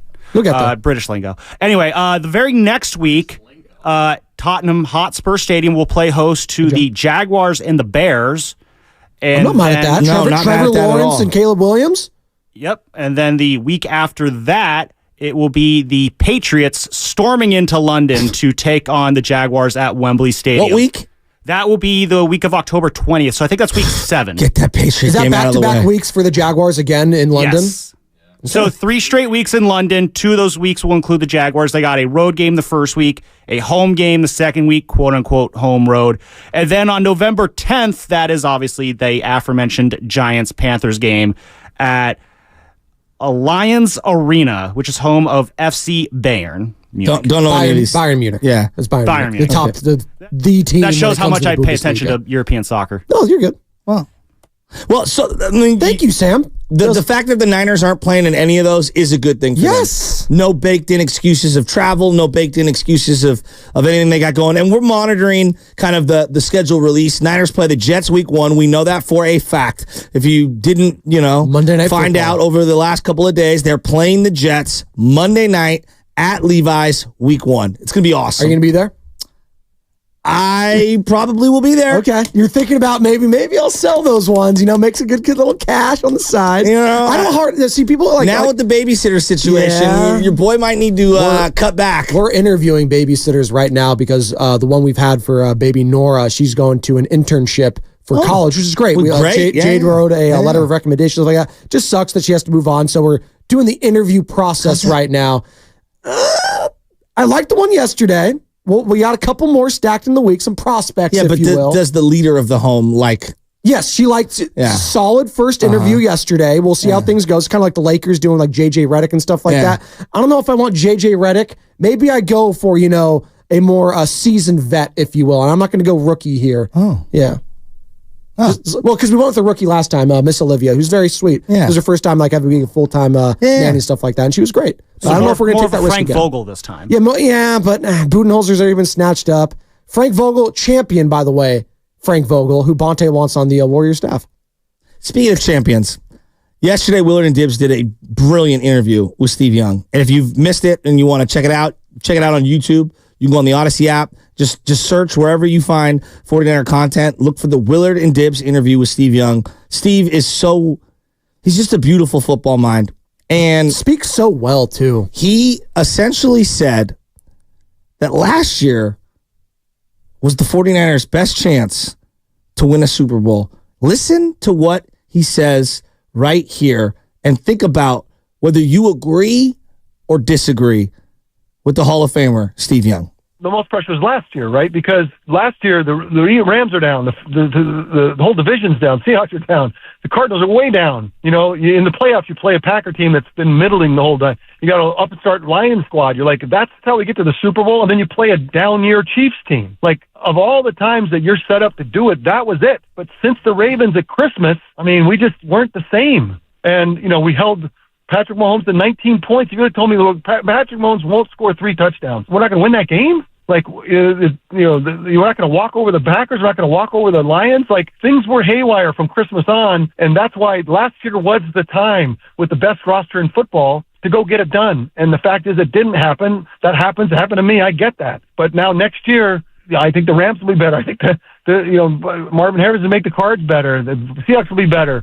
The Lions will be, the Packers will be better. Like, it's going to get better, and we're probably not. I don't know if we'll get better, but hopefully we can stay the same and still beat the rank and file with this amazing roster we have and the way that we are innovative. We deploy the guys on offense. Then, yeah, great. But what just happened was a big miss. It was too bad. All right. Do you agree with what Steve Young said there? God, I love him. Do you feel the 49ers have a better or worse chance to win the Super Bowl this year as last year? That's what I want to know, because I'm 100% with him. The Chiefs are only going to get better, period. Now, I know the Rashee Rice situation we're monitoring. Hollywood Brown, they just drafted Xavier Worthy. It feels like they knew something was happening there, so I think they'll be... And they have Travis Kelce. Like, come on. And their defense will be a year older, and more, they were young this year, as young on the offensive line. They got guys like Karlaftis, who is still young. All right, so put the Chiefs to the side, because they're the juggernaut, and I honestly think I hate Pat Mahomes and the Chiefs right now more than the Dodgers. I didn't think that was even possible. That's a conversation we can have as well. Like, I didn't even think that was possible right now, because it is hate week, and I know the A's and Astros aren't at that same level as those teams, but I'm an A's fan and I hate the freaking Astros. By the way, popped for cheating again yesterday. Their pitcher Blanco, substance on the glove. I mean, that's unfortunate to see that. You really hate to see something like that happen. But talking about hate week, Patrick Mahomes, and I know there's still a lot of Raider fans that live in the area. Everyone hates the Chiefs now. The Niners were not included in that prior to these Super Bowls. Now they're included. And there was the Joe Montana factor. Joe Montana left the Niners. I know they had Steve Young waiting in the wings. We're listening to Steve Young right now. But we don't like them. Marcus Allen, another Raider. He went over there. If Mahomes wins one more, he ties Joe Montana. Yes. I don't think he's not even 30. Think about all of the things that he's going to do. Joe, I hate him. He might already be the greatest quarterback. He might be the greatest quarterback ever. No, I agree with that. We're already there, Cincinnati Bengals, to his Joe Montana. Yeah. We've lost twice to him, right? And he's been to 4. The way I look at it, and I agree with Steve Young, you have to win when your window opens up in sports. Now, can you knock on the door and knock on the door and knock on the door and eventually plow through? Sure. But it becomes so much harder. I'm trying to think. I'm trying to think of a coach, and maybe this has happened. I think we were looking at this after the Super Bowl happened, because we were talking about all of the future and stuff like that. Has a coach ever lost 2 Super Bowls, a head coach, and won one? to start their dynastic run? Correct. Well, because I know the dynastic run. I don't even know if a head coach has lost his first two. I believe Tom Landry lost 2 Super Bowls, but not two. Exactly. But not his first 2. Okay, exactly. So that's where I'm kind of getting at. It is so hard to get to that mountaintop. I think we as fans, we take it for granted sometimes, especially here in the Bay, because we've seen so much winning, Joe Shasky, that the regular season almost became an afterthought. Like with the Warriors specifically, it became an afterthought with Kevin Durant. Like, it's just, we took that for granted. And we're seeing now lately just how difficult the regular season can be when it's on an even playing field. Since and I do think the NFC, real quick, the NFC is going to be on more of an even playing field next year. Since 2000, Chiefs, Patriots, Niners, most playoff wins. And we're the only one that doesn't have a Super Bowl. The drop-off after the Niners in terms of playoff wins, it's wild. And all these other teams have a Super Bowl except the Niners. That is pretty crazy. It's insane. I thought the Steelers would be on that list, but they haven't won a playoff game in forever. It's 2016. Yeah. It's been forever. And so, look, could they still be in the mix? Of course they're going to be in the mix. Of course they're going to be in it. Green Bay is going to be better. Yes. And the games will be harder. Detroit's going to be better. I have to believe it. The Bears. The Bears might be better. They could have a CJ Stroud, Houston Texans situation. I don't know about Seattle. I just don't believe in Geno Smith enough. No. So I don't know. Sam Howell. They're high on Sam Howell there too. So we'll see. I like Mike McDonald though. Coming in. The Rams will be better. I think the defense in Seattle will be better. I agree. Too. The Rams will be better, even though they lost Aaron Donald. As long as I've got Kyle and as long as I've got Brock and I'm relatively healthy, you're gonna be in the mix. No one is saying you're falling off. No one is saying that. But in terms of best chances to win, you lost in overtime in the Super Bowl. You held Patrick Mahomes to one touchdown. I know. And it was because of a muff punt. I know. Like, you dominated. Steve Wilkes is gone. It is what it is. And stuff that doesn't always boil down to one game, but for one game, God, that defense was so good, Joe. They were just doing a masterclass. And there was they had an opportunity on 4th and 1 in overtime if you stop them. And Bosa just misread Patrick Mahomes' option running for the first down. Think about sports. It's crazy. It comes down to one play sometimes. And the Chiefs, who else would you rather have right now than Patrick Mahomes? If Mahomes doesn't get that first one against the Niners, think of what happens after that. Andy Reid has still got that Super Bowl thing hanging over him. They lose to Tampa Bay. I'm just saying, things happen in sports, right? You have to capitalize on your opportunities. When I look back at Patrick Willis and Justin Smith and Frank Gore not getting that ring, it became heavier and heavier and heavier and heavier on their backs.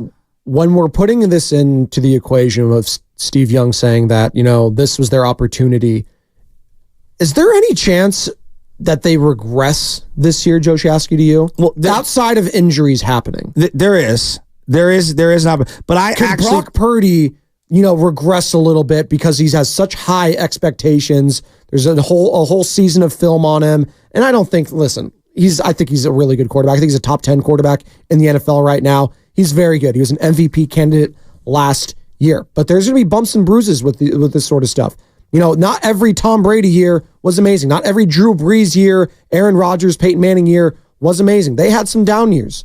So I'm just looking at this next season. I do believe the window is still open, but it's slightly, that window where it cranks open. It's a little shut right now. It's closing in. There's just a little sliver of air creeping through right now because the rest of the NFC's gotten better. Don Shula lost his first 2 Super Bowls as a coach. 2 different teams, Colts in Super Bowl 3, Dolphins in Super Bowl 6, before winning back-to-back. That's one. Okay. It's a great example. That's a great example. It's a great example. It's also one of the greatest coaches in the history of the sport. Absolutely. Had a perfect longevity. season. He coached the Dolphins for 30 years. Yeah, longevity. It's unreal. It's just unbelievable. Ken, also a Dolphins fan. Kyle's on the board. young enough. He could coach that long. Absolutely. No, he could. No one is saying that they're done, and no one's saying that they can't win an improbable one. But in terms of best chance, it's hard to argue with last year being their best chance. The Rams will get better, I believe. I believe Detroit will be better. Green Bay, you could still beat those teams. Yes. Like for example, they're the favorite. Would you still say they are the favorites in the NFC? Yes. I think I'm taking them. But I want to see Philly. Yes, but I want to see Philly. As of now, I'm still taking them over Philly because I think the Niners have earned that. They were just in the Super Bowl. All right. And they didn't get worse. Well, I definitely... I think their offense is stagnant. I think it's right where it was last year, if not slightly better, because they added some offensive. Pearsall, you don't think that's No, I know that's what I'm saying. Okay. So I'm saying at minimum, it's right where it was last year. Gotcha. Defense, to me, is where they've slipped, and we can break that down. Let's go out to Oreo Cookie in Oakland. 888-957-9570. Steve Young said last year was the 49ers' best chance to win the Super Bowl. He didn't mean that they're done and that they're finished. He didn't say that the whole Super Bowl window's open. Just saying that last year was their best chance, and they didn't get it done. And it's going to get harder. Doesn't mean you can't do it. It's just going to get a lot harder. Let's go to Oreo Cookie in Oakland. Oreo Cookie in Oakland. What do you got on this one? Hey, you guys are definitely right, man. Nothing's going to be easy. But I think that our defense is going to suffer because we did not address our defensive line how we always did. We always that defense. Oreo, you're going to have to call back, bro. You're sounding like a robot right now. It's all good. We also have some more NFL breaking news. Oh, my goodness. Speaking of Daniel Jones, who we referenced earlier, dun, dun, dun, dun. Hard Knocks, the New York Giants. Ooh, that's actually going to be interesting. Why? Why? Because they're a dumpster fire. I love watching that. Because Brian Dable, he's a dead man walking out there. Oh, Malik Neighbors, he doesn't want to be there. Are you kidding me? Is Tommy DeVito still in the Giants? No. Get rid of him? I don't think so. Our guy Jersey Ken should know. I mean, isn't New York DeVito's straight up New York, New Jersey? Is he still on? Hold on, I'm looking at it now. No, yeah, he's still present. Yeah, he's still on the team. Yeah, technically. There you go. He's like their third quarterback or whatever. But I just, that team. Get some Italian stuff in there. Look, that's right. Thank you. As long as you got Brock healthy, as long as you got Kyle Shanahan and relative health, you're always going to be in the mix. That's how I believe. You're going to be in the mix. As long as Brock's his guy and they're on the same page, you're going to be in the mix. But the rest of the league is going to get better. We saw this with the Warriors. Everybody, they won the championship in 2022. And then we're like, they're going to be even better in 2023. And we found out a lot of things happened. Internally and externally, the league got better. Denver rose to prominence, similar to the way Detroit looks right now. Mm-hmm. And the Warriors got older. Niners are older. Real quick, yeah, people all just piling on Denver when they were down 0-2. They're probably going to win the finals. They're probably going to win the whole thing again. Like, come on. I mean, Jokic goes for 40 yesterday. I mean, I just hate to say that I was right, but I said Nuggets in 7 in this series when they were down 0-2. It's going to be Nuggets in 6. Everybody's saying that Andy Reid lost his first 2 Super Bowls. I don't believe that. He lost one with the Eagles. Super Bowl with the Eagles. And then won his second one in appearance with the Chiefs, correct? Correct. He never went to 2 Super Bowls with the Eagles. He lost the second one after winning the first Super Bowl. He started his career 1-2 in Super Bowls. Yep.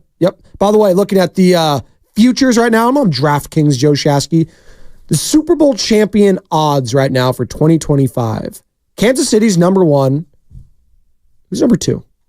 The Niners. Right there. Plus 600. Chiefs plus 550. So it's not that far off. It's not that bad. The Ravens are plus 900. So there's a gap right there. The Vegas thinks it's pretty tight between the Niners and Chiefs still. I mean, we all do, but there is, like, football's such a violent sport. When I look at Detroit, the reason why I think they can get better is because Sam Laporta was a rookie last year. Mm-hmm. Jahmyr Gibbs was a rookie last year. All of their guys have not hit their prime outside of Goff. Ben Johnson staying there, by the way, is massive for them, the offensive coordinator. Aiden Hutchinson. That was their first playoff run. Mm-hmm. The Niners have been, with this core, on a playoff run for at minimum of 3 straight years. And they just added to the secondary. Terrion Arnold out of Alabama, the first-round pick. They traded back up in that first round to go grab him. I think that's a great addition because their secondary, we saw it in the NFC Championship, leaking oil. Of course. Yeah. But that's why I believe they can get better. Now, correct. Now, do the Niners have a couple of younger guys? Yeah. But Warner's getting up there in age, and linebacker is, like running back, a position you could fall off a cliff. Trey Greenlaw's already hurt. We don't know what he'll be like when he comes back. Achilles are tricky. Soft tissue is very tough. Trent? He's old. He's as old as you could be. Did not have a great Super Bowl. No. If we're just going to keep it a buck. And I thought got worked a little by Aiden Hutchinson in the first half. Yes. And then I look at, like, Nick Bosa's still in his prime. I think Nick Bosa can have a better year this year than last year. You were going in on Nick a little bit a couple days ago. You expect a lot from him this year. Absolutely. He's still a great player, but, like, I demand more of my all-time greats. When you win, when you set the bar high with Defensive Player of the Year, that's the standard you have set. And last year was not that. It wasn't close. No, it was still really good because he just has that much talent, God-given ability, and he was still one of the best, but he wasn't in that upper echelon. Did Debo have a great year last year? I thought it was spotty by his standards. It was okay. Yeah. Yeah. Ayuk had a phenomenal year. That's what overshadowed it. I Ayuk agree. was just amazing.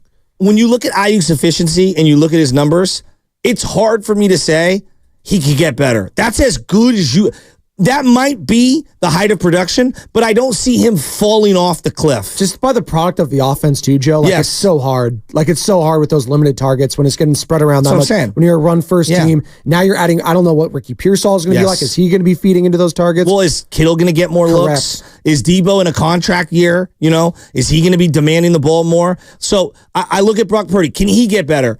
Yeah, possibly. Absolutely. I'll leave that open. I think he can get better. Synergy, full off season, more weapons, a little better pass protection. Yeah, as wild as that sounds, I do believe Purdy can get even better, right? In terms of his familiarity with the offense and just playing in the league and understanding things, Brady and Rodgers and Breeze, the great quarterbacks, are better 5 years in, 10 years in. Mm-hmm. So I expect him to get better. The offensive line, they were really good last year. McKivitz, down on my guy? No, I'm saying they were really good last year. I have a hard time saying they could be even better, but they could. But I look at the defense, and that's where I worry about them being better, right? That defense, I do worry about. Also, the running back. McCaffrey had 400 touches last year.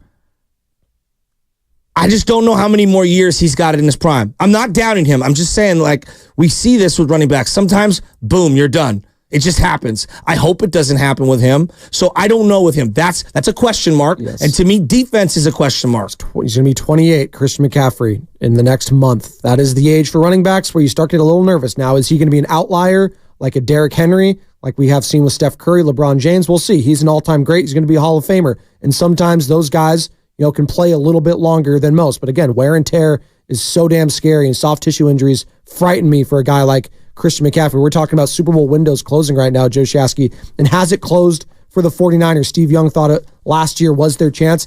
And I kind of feel like the same way. I feel like it's going to be very difficult to go back to back. We just saw the Kansas City Chiefs do it and wins. But man, I just, how can you not feel like they squandered their opportunity last year? Well, it feels are we just going to expect them to go back? It just doesn't happen like that. Doesn't it feel like they're in a similar zone to where Peyton Manning was? Yeah. In the middle of his career. Like, I feel very similar about, like, Kyle Shanahan has a almost Peyton Manning-like feel to him currently. No one questions the mind. No. No one questions how great he is within the sport. No one questions the regular season, really. But the biggest moments. Exactly. The biggest of the big. And Peyton had some good playoff games. He did. But what do we remember him for? Coming up a little short in the playoffs. Yes, he wasn't the greatest playoff quarterback or big game quarterback there was. Honestly, the lasting image I have of him, What's that? It's not beating the Bears. It's not being a shell of himself and beating the Carolina Panthers at Levi Stadium in Super Bowl 50. It's the ball getting snapped over his head against the Seahawks in the Super Bowl. And that just dumbfounded look on his face, like, oh, there goes my chances of winning a ring right now. Like, what year age did Peyton Manning win the Super Bowl? Hold on. It was 2006 against the Bears, I want to say. He was 7 years in. Hold on. 06. Yes. He was going to be, what was he, 22 when he came out, 21? Say he was 28 years old. He was 30 years old. Wow. 1, 2, 3, 4, 5, 6, 7, 8, 9. 9th year. Okay, so I thought he came in, when did he come in? 98? 90? Mm-hmm. Okay, so I thought okay. Wow.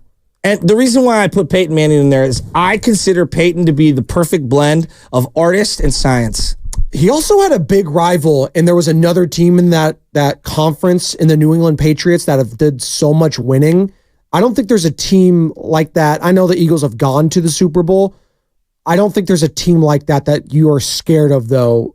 Like you would be scared if you're the Colts with the Patriots, if you're the Niners right now. It's the Mahomes factor, except you're meeting but it's in the Super other. Bowl. Exactly, you have except to wait till you get the there. Super Bowl, and you're right? just hoping that maybe a Herbert knocks him off this year, exactly, or Lamar Jackson or something like that. Exactly, and so because you'll take your chances against any of those teams if I'm the Niners. No question. It's just Patrick Mahomes is the boogeyman right now. But I do believe that Peyton Manning as a quarterback and Kyle Shanahan as a head coach, there are a lot of similarities. There are. No one questions the brilliance in terms of regular season dominance, of how to set things up. There are specific situations, and this is when you know you're good at your craft. All the regular season stuff almost feels irrelevant. And then we go right to, can you win the big one? Durant found himself in this exact same zone after facing the Warriors in that conference finals. He felt the same exact can you win the big one? Well, we know you're great during the regular season. Can you win the big one? It's Tatum and Brown right now with Boston, right? No one cares about the East Finals. No offense. But I don't know. Do you think Tatum and Brown are viewed the way a Shanahan, a Peyton Manning, and a Durant were viewed? Well, like, everyone says he's an elite player. I do think elite coach. I do think they are the two young guys right now that have already gotten to a finals, and they are expected. They've been the best team in basketball regular season wise the last couple seasons. And what's happened? They've come up short. They got upset against the Miami Heat. Yeah. It's been kind of a major disappointment. And they are synonymous with winning in that sport. They are the Dallas Cowboys. They are the New England Patriots. They're the Boston Celtics, Joe. It's them and the Lakers that have the most titles in that sport. And they're expected, now that LeBron's fading out, now that Stephen Curry's fading out, now that Kevin Durant, who's going to be that next one to take it? Well, Jamal Murray and Jokic did it last year. The East is down. They're expected, almost kind of like the NFC's down, that the Niners are expected to get through there, or at least fans expect that. I think the same way with the Boston Celtics. If they get to the finals, you know what? You better win it because you had an easy path there. No offense, Ken, to your Knicks. But that's just the reality. Like, that's the expectation set in Boston right now for them. And if they lose, they're looking like, man, we've been to 2 finals now and we haven't won one. Do we tear it down? Do we start trading people? Do we decide, do we move off Brown? Do we move off Tatum? They have these massive contracts. Yeah. So that's, for the 49ers, it's different because football is different and you have a young quarterback to be, excited about. But if they don't meet expectations this year, I am curious to see what that Brock Purdy contract looks like.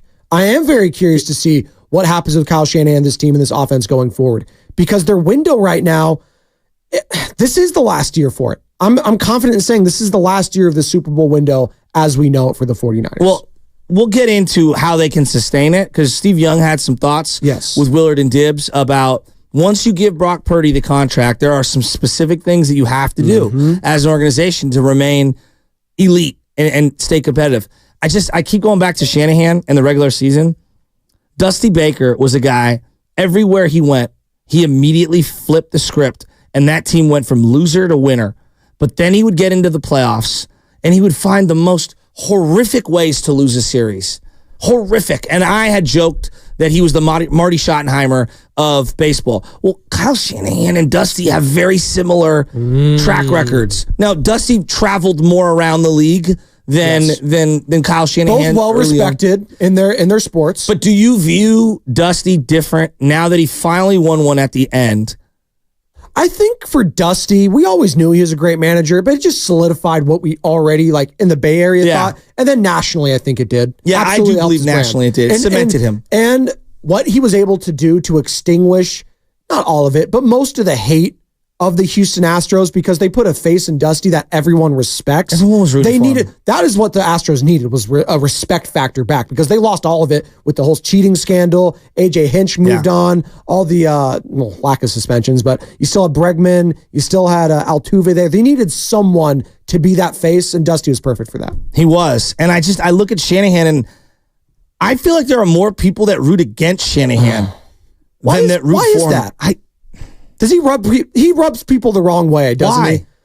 I think because he is so well thought of around the league, and rightfully so. Like, just look at all the innovation from the Shanahan coaching tree going back to his dad. Yeah. And maybe there is something to that, his father being in there and winning at the highest level. Well, I think there is an element of people do But he's earned it. I do believe people, because of nepotism, are quick to criticize. And that might not be the defining reason why, but I do believe that subconsciously is part of it. Which is unfair, because I think he's earned it. You just go back. I mean, he's been in Cleveland. He's earned it? Cleveland. He's clearly earned it. Cleveland, Texans, the Falcons, and now with the, and obviously started with the Buccaneers and John Gruden way back when. But now, come on.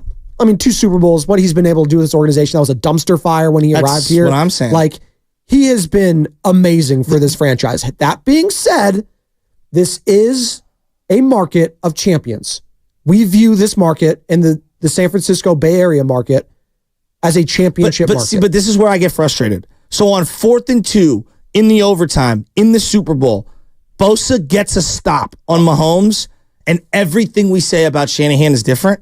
How unfair is that? That's just... The margins are so thin. It's the nature of the beast. I didn't write the playbook, Joe Shasky. I'm just here to read it to you. But you get what I'm saying? Like, to me, I find that to be so absurd. Like, it's one thing we can argue about Farhan not being good enough. It's evidence. Like, the evidence is overwhelmingly they're not good enough.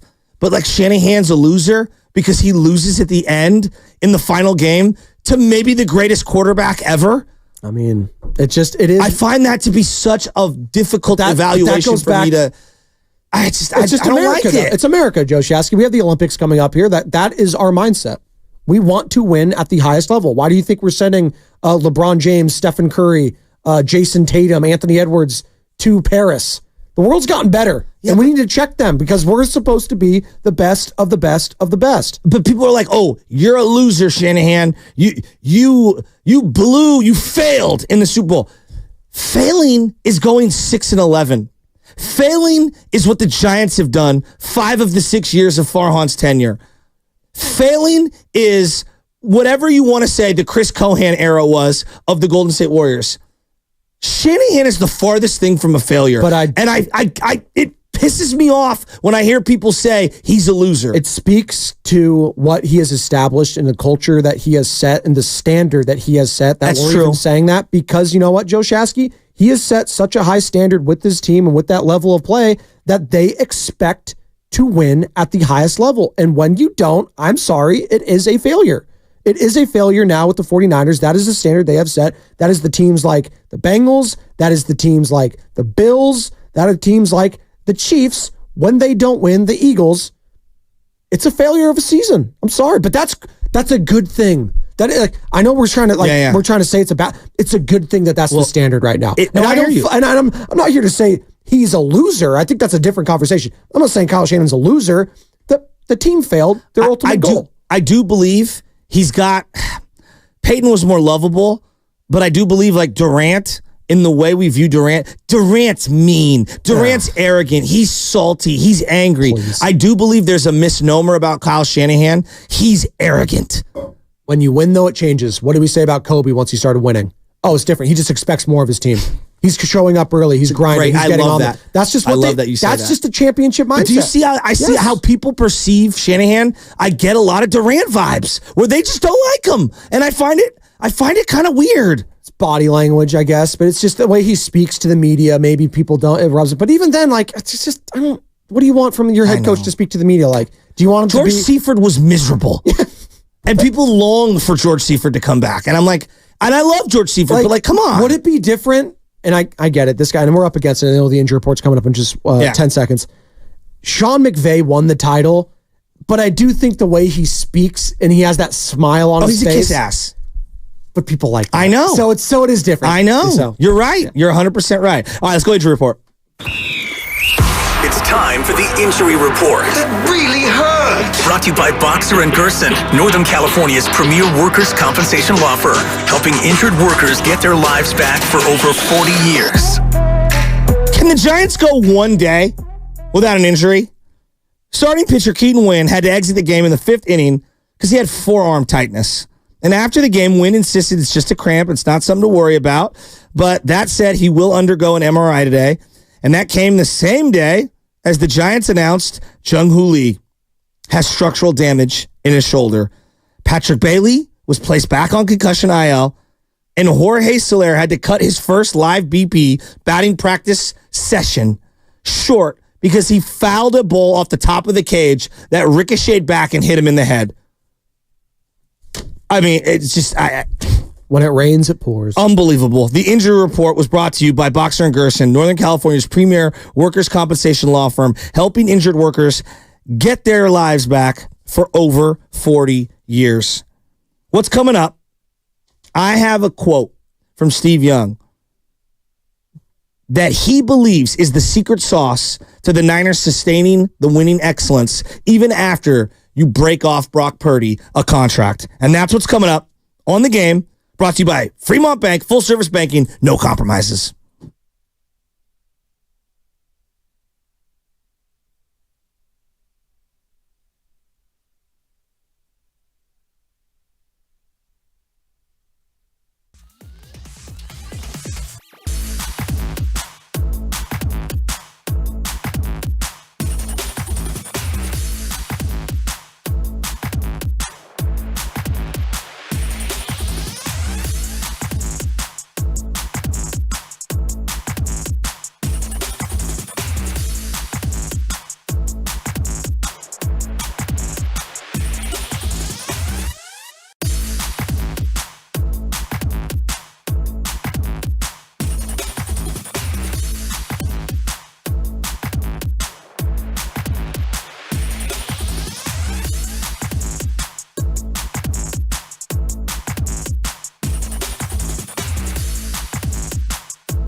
Oh, no. Oh, baby. Joe Shasky in. Bonte's out. Spadoni's in. Start your Wednesday, your hump day with an oh, no. I mean, the Giants just lost again to the Dodgers, and we'll get into that in 20 minutes, I promise, with Dave Fleming. I still have more Giants thoughts. I'm just, it's hard for me to muster up crazy emotion about the Giants because we feel so outclassed by the Dodgers. And it just feels like to me, in my life, I'm 41, this is the farthest the two teams have been apart. The gap is so wide. We'll get into that in a little bit, but I want to continue talking about the 49ers. But before we do that, I do want to say something. One of my little mantras moving forward is to spread positivity about the city of San Francisco, because I think there's enough outlets and people who dedicate pictures, videos, posts, thoughts on why San Francisco sucks. I hate it. And the Greater Bay Area, for that matter, when when I tell people I'm from Oakland, they like shudder at the thought sometimes. It drives me crazy. Yeah, I hate it. So I will defend it till I'm blue in the face. Not that I'm naive to the problems, because there are plenty of problems. I choose to spotlight the positivity. Last night, my little Bronco team, they were in last place all year. All year. You play sports to build character, to learn memories. I mean, create memories and form bonds with your buddies, but to also feel good about yourself as a kid, right? Yeah, confidence. Like, very few of them go on to play high school. Even fewer go on to play college, and none go on to play the pros. No. But if you can learn to love baseball at a young age, maybe you'll be a baseball fan for life. If you can learn to love basketball as a kid, maybe you'll love basketball for life, and you'll become like us, addicted to it. But also, when the chips are up against it, and you have to work your butt off to get a hit or something like that, it teaches you perseverance. So yesterday, our little Bronco team, they lost so many games this year. And it was like, we were missing the big hit, And again, this isn't about winning and losing. I was watching these kids in the dugout yesterday at Kimball Park, and they were all pulling for each other. And I want to shout out one kid in particular, Drew. Little Drew has had great at-bats for weeks and nothing to show for it. And it's like the Giants. Unlike some of the other sports, basketball, you can have a bad game and still score a bucket, And kids do go a long time without scoring at different youth levels. I'm not denying it. But like in baseball, you can hit 5 or 6 rockets and never get out of the batter's box. You can get struck out, and the bat get taken out of your hand because the strike zone kind of oscillates a little. This kid, Drew, had such a monster game yesterday. I almost wanted to cry. I was so happy for him. He has worked his butt off. His dad telling me he hits in the backyard every single night. Wow. This kid could have given up at every single turn, right? Because he was hitting the ball hard. He was having good at-bats, and he had nothing to show for it.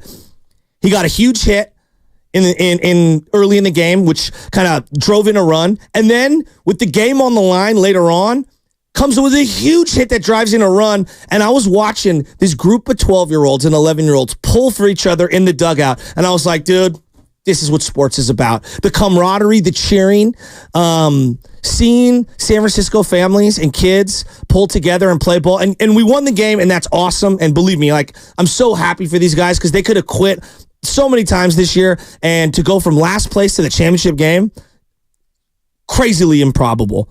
I'm so happy for them. But to me, the bigger thing is keep chipping away. Yeah. That's the life lesson. Keep chipping away, keep chipping away, keep chipping away. And I wanted to start our morning by shouting out young Drew. And I wanted to give people some positivity because the Giants have lost 5 in a row this year to the Dodgers, and they've been outscored by 17 runs in those 5 losses. I thought you were going to go back real quick, Joe. So what I'm saying is the Giants are just a couple hits away from going on a run here. No, that's not what he's saying. No, they need more young Drews in their front office who are in the backyard swinging away. Correct, but that's a great analogy if you're going to use that to what the 49ers faced as well early on in Kyle Shanahan's tenure. How many of those close one-score losses did Kyle Shanahan have early on, Joe? It felt like every single loss was just a coin flip here or there. 0-9 to start his tenure. And there was that lasting picture, right, Joe, at the end of that season where it's Kyle Shanahan sitting by that bucket of balls or that laundry basket, just sitting on his butt, hands over his knees,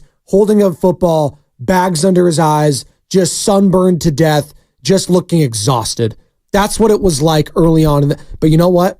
You take those lumps, you take those licks, and it makes you stronger. Iron sharpens iron, Absolutely. Right? So you just keep doing that. And then the wins started coming. You got Jimmy Garoppolo. Then he gets hurt. That's another setback. But then you come back, and then you go to a Super Bowl.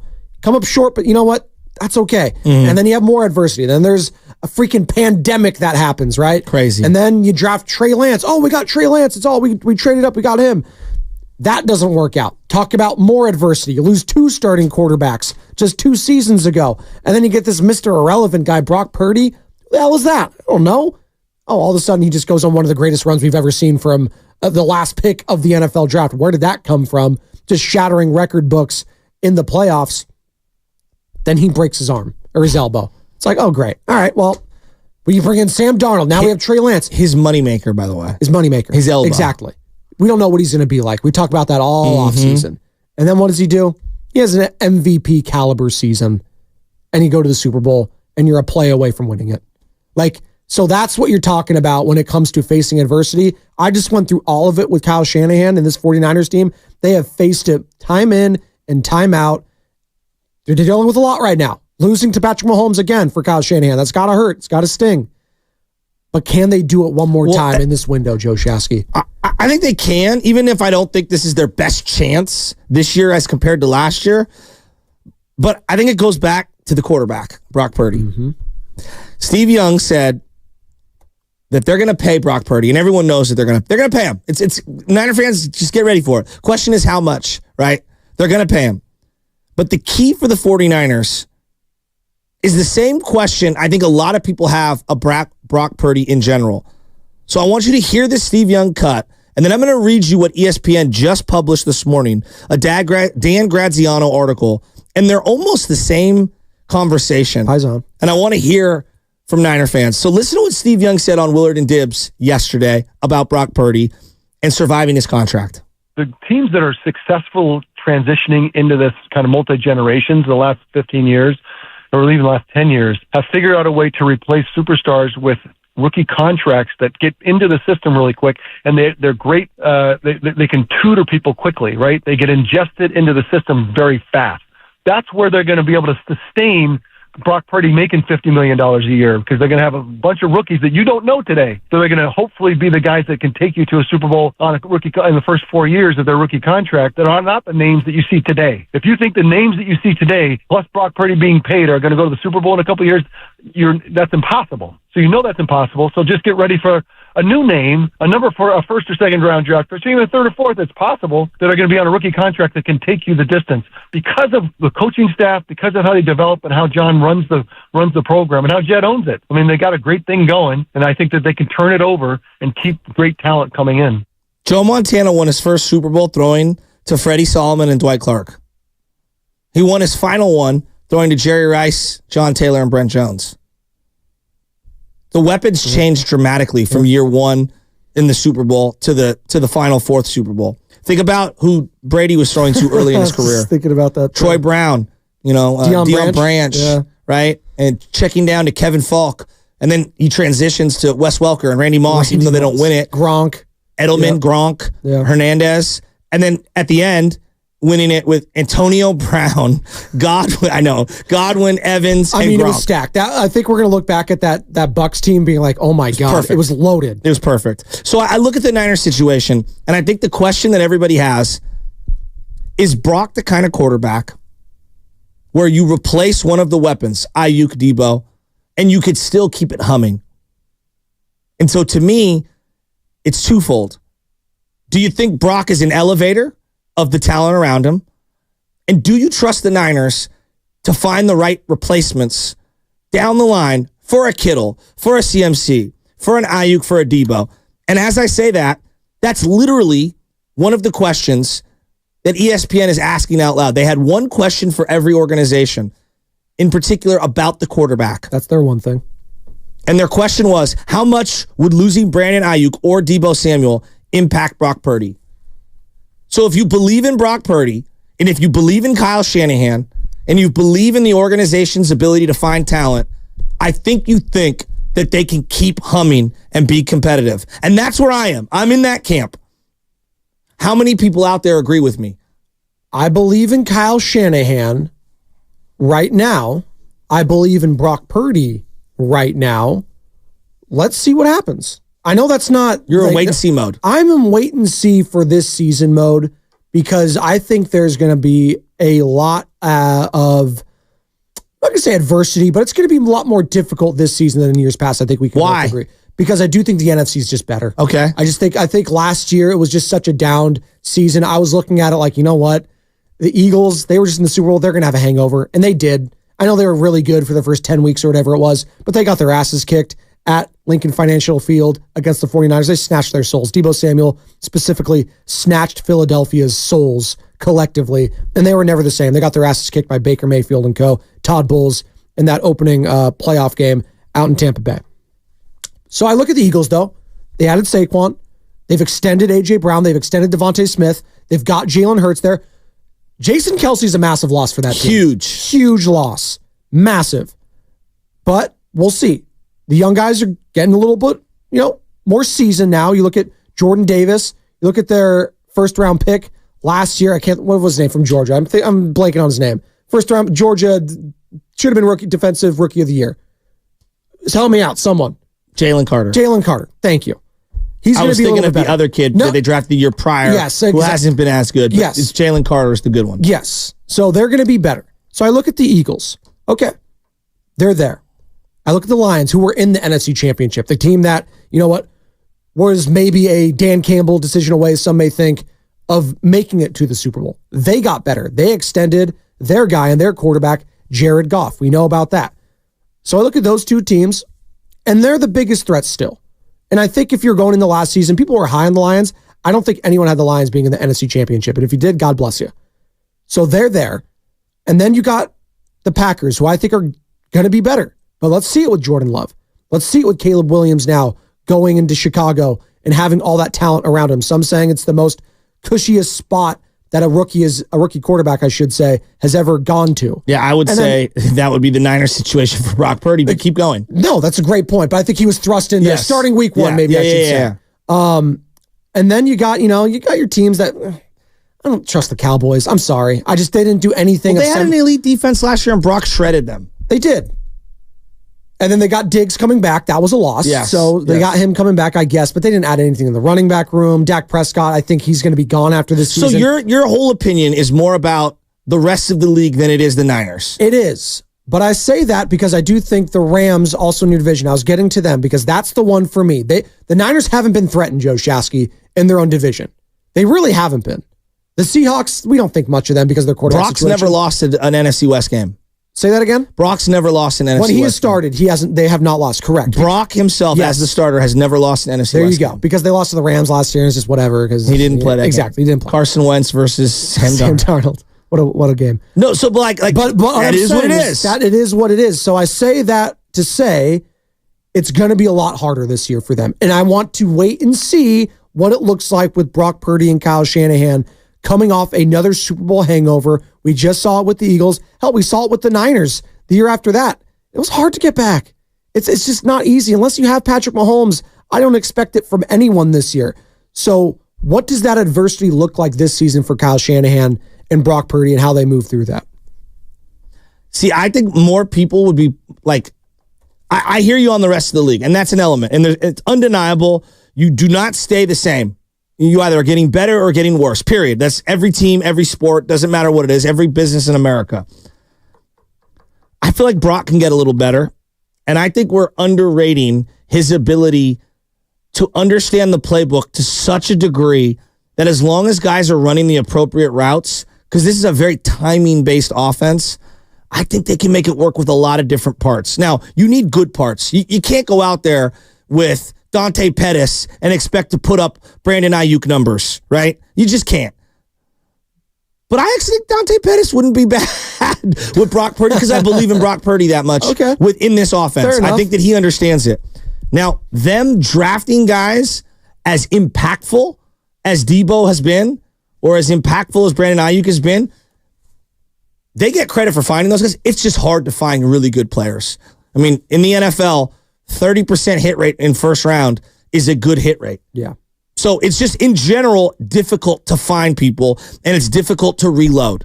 And Ken, our great producer and board op today, Ken, Knuff. He's got that Kenergy, if you will. Shout out Barbie. He was just getting my ear about the strength of schedule for the 49ers, and they're right in the middle of the pack right now. So they have a 505. The teams they're going against, the opponent's winning percentage this year as a collective for the 49ers, their opponent's winning percentage is collectively a 505. So kind of just average, right? Slightly above 500 type of teams. But I put not a lot of stock into that because you know what? We were talking about on the phone call last night, and we're going to be doing this because a lot of tomorrow is going to be reacting to the schedule that gets released tonight around the NFL. There's going to be teams that you just weren't expecting to be good that are going to be, you know what, really good. And there's teams that you were expecting to be good that are going to be really bad because of, I don't know, maybe Aaron Rodgers goes down in the first 4 plays of the season, then the Jets are going to be dumpster fire all year long. Did anyone have the Texans having the season they had last year? I thought highly of D'Amico. I thought highly of CJ. Even I thought, maybe they're going to be like, I don't know, 7-10. A couple years away. They were amazing I know. last year. They were en fuego. Everybody's a little darling. That first half against the Ravens, I was thinking like, oh my God, is Lamar going to be a choke artist again? Are the Ravens, are the Texans about to go to the title game against the Chiefs and host the Kansas City Chiefs? Like that'd be nuts. So we don't know anything about this when it comes to the schedules, when it comes to opponent winning percentage. I don't put a lot of stock into that. I will say, I just think the NFC as a collective, we were looking at the end of last year, Joe, about the AFC. The AFC was looking a little down compared to the NFC at the end of last year in a crazy way because of teams like the Lions, teams like the 49ers. And the Bengals got hurt. Exactly. Joe Burrow's injury is massive. Where were we with the Bills? Like, right? The Dolphins, everyone thought, and then, a lot of injuries. I don't believe in Tua. So I think a lot of people dismiss the Dolphins. And everyone's waiting for the Chiefs to just lose, and they just didn't. Yeah. Well, I had the Chiefs winning the Super Bowl going into the playoffs. I was exactly. Right. Because you can't, he's in the Brady zone, Mahomes is. Yes. The Super Bowl is his until he's been eliminated. Give me Patrick Mahomes, and even without Travis Kelce, just give him an awesome defense. I still think they're winning the Super Bowl. I just have that much respect for him. Well, I still believe that the division is a year away. I think Arizona's very young. Not the Rams, really? Losing Aaron Donald, I have to see. That changes your defense. They drafted whoever they drafted. I got Florida State in the first round. Oh, I like Verse. But that changes your identity on defense. I want to see it. I want to see Stafford stay healthy. I was going to say Nakua and Kupp. Looks great on paper. Yes. And in Seattle, I just don't believe in Geno Smith. They wanted Brock Bowers bad, by the way, the Rams. They were not expecting the Raiders to take him. Do you think those who are not all in on Purdy, is it Purdy based? Is it Shanahan based? Is it they're diminishing the ability of Purdy to succeed with weapons not named Brandon Ayuk and Debo and Kittle? Is that more tilted toward a lack of faith in Shanahan or a lack of faith in the quarterback being any good? Because I feel like he's good. That's a great question. The question is how good to me. That's a great question. I don't have the answer yet because I haven't seen it, but I think fans' apprehension would be the sample size with Brock Purdy. That's just really it for me because he's only played one full season. Got 30 starts. Okay, is that enough for you to say he's the guy forever? It's almost 2 years. Oh, okay. No, I'm just saying. Almost 2 years. I'm trying to play the devil's advocate. Colin Kaepernick was great. Yeah. Until he wasn't. Yeah. Right. Like that's just what I'm doing here. But I've seen some things. Joe Flacco was great until he wasn't. I've seen some things from the pocket that I never saw from Kaepernick. From Brock Purdy. I've seen him execute plays because to me, sustainability as a quarterback is you have to be excellent from the pocket. When you saw Colin Kaepernick, did you think he was the franchise quarterback for the next 10 years? I believed Ron Jaworski and Chris Mortensen. I thought he was going to the Hall of Fame. Oh, you went Jaws? I truly believe Colin Kaepernick could be the greatest quarterback ever. What I saw against Aaron Rodgers at the height of his powers at Candlestick in the final playoff game against Candlestick, it's one of the greatest individual games I've seen a player ever have in my life. He ran for almost 200 yards and threw for 250. He's amazing. He was unbelievable. I know there's been revisionist history on Colin Kaepernick. He was spectacular. Yes. He went on the road and beat Tom Brady in New England. He went into New Orleans and beat They almost choked that game away, too. They had a huge lead. He won at home against Aaron Rodgers and hung 45 on a really good Green Bay team. He went into Lambeau the following year and won. He went into Carolina, and they were the top dogs and won there. He went into Atlanta and was down 17-0 and won an NFC. Like, he was spectacular. But they also had a great team around him. So does Brock Purdy. That's why I'm getting at here. So that's what I'm just saying, like, I saw the flashes and I saw the vision with Colin Kaepernick. So now I think Brock's game is a little more translatable because of his accuracy. Yes. Because he wasn't a freak athlete athlete with his legs. Now, I think he's a little bit underrated with his legs. I think he is slippery in the pocket. I think he has just enough functional mobility in that pocket that he can move around. So, yes, I guess the fan apprehension, how I would take it would be just to show me more with Brock Purdy. Because I believe in Kyle Shanahan. He's on with 2 different quarterbacks. How could you not? Like he did with Jimmy Garoppolo. They were a quarter away from winning it there, and now he's on with Brock. Hell, if they had some other quarterback that they believed in, and they get like, this is crazy to say, and this was a conversation last year, and Bonte and I were having it, Joe, and we can laugh at it now, but I truly thought that if Sam Darnold was given the opportunity for a lot of games, that even he could have had a run with him. I thought that.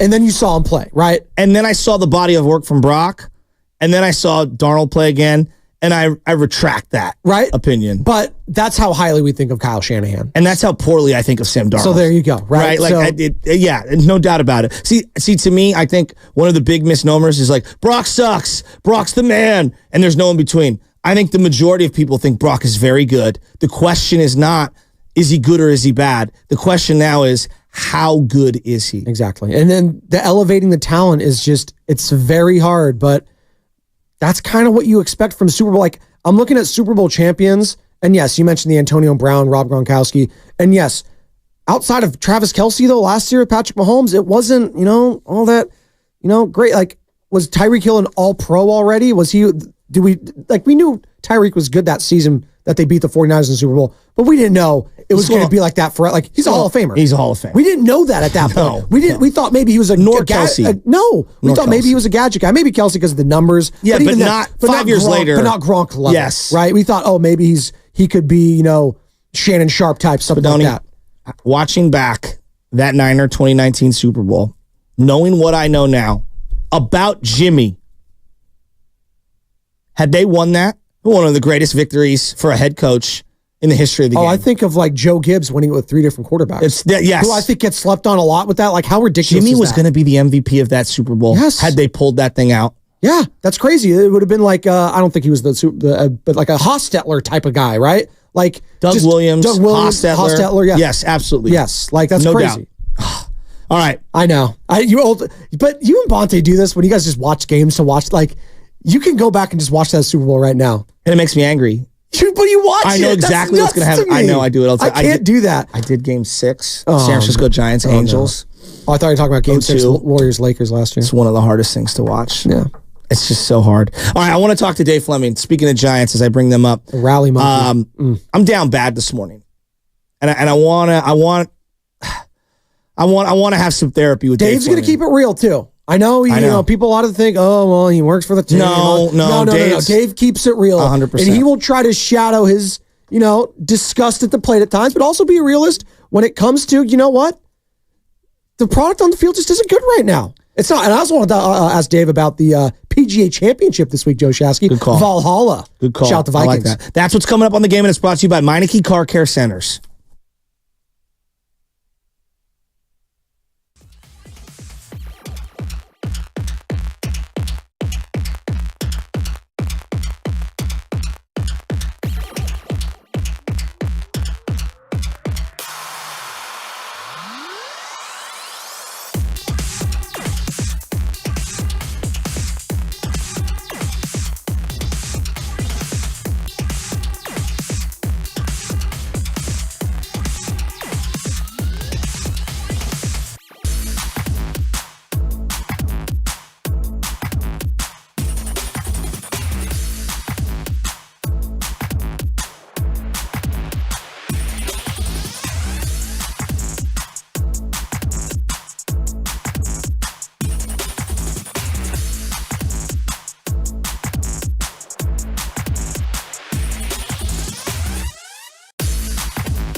Shasky.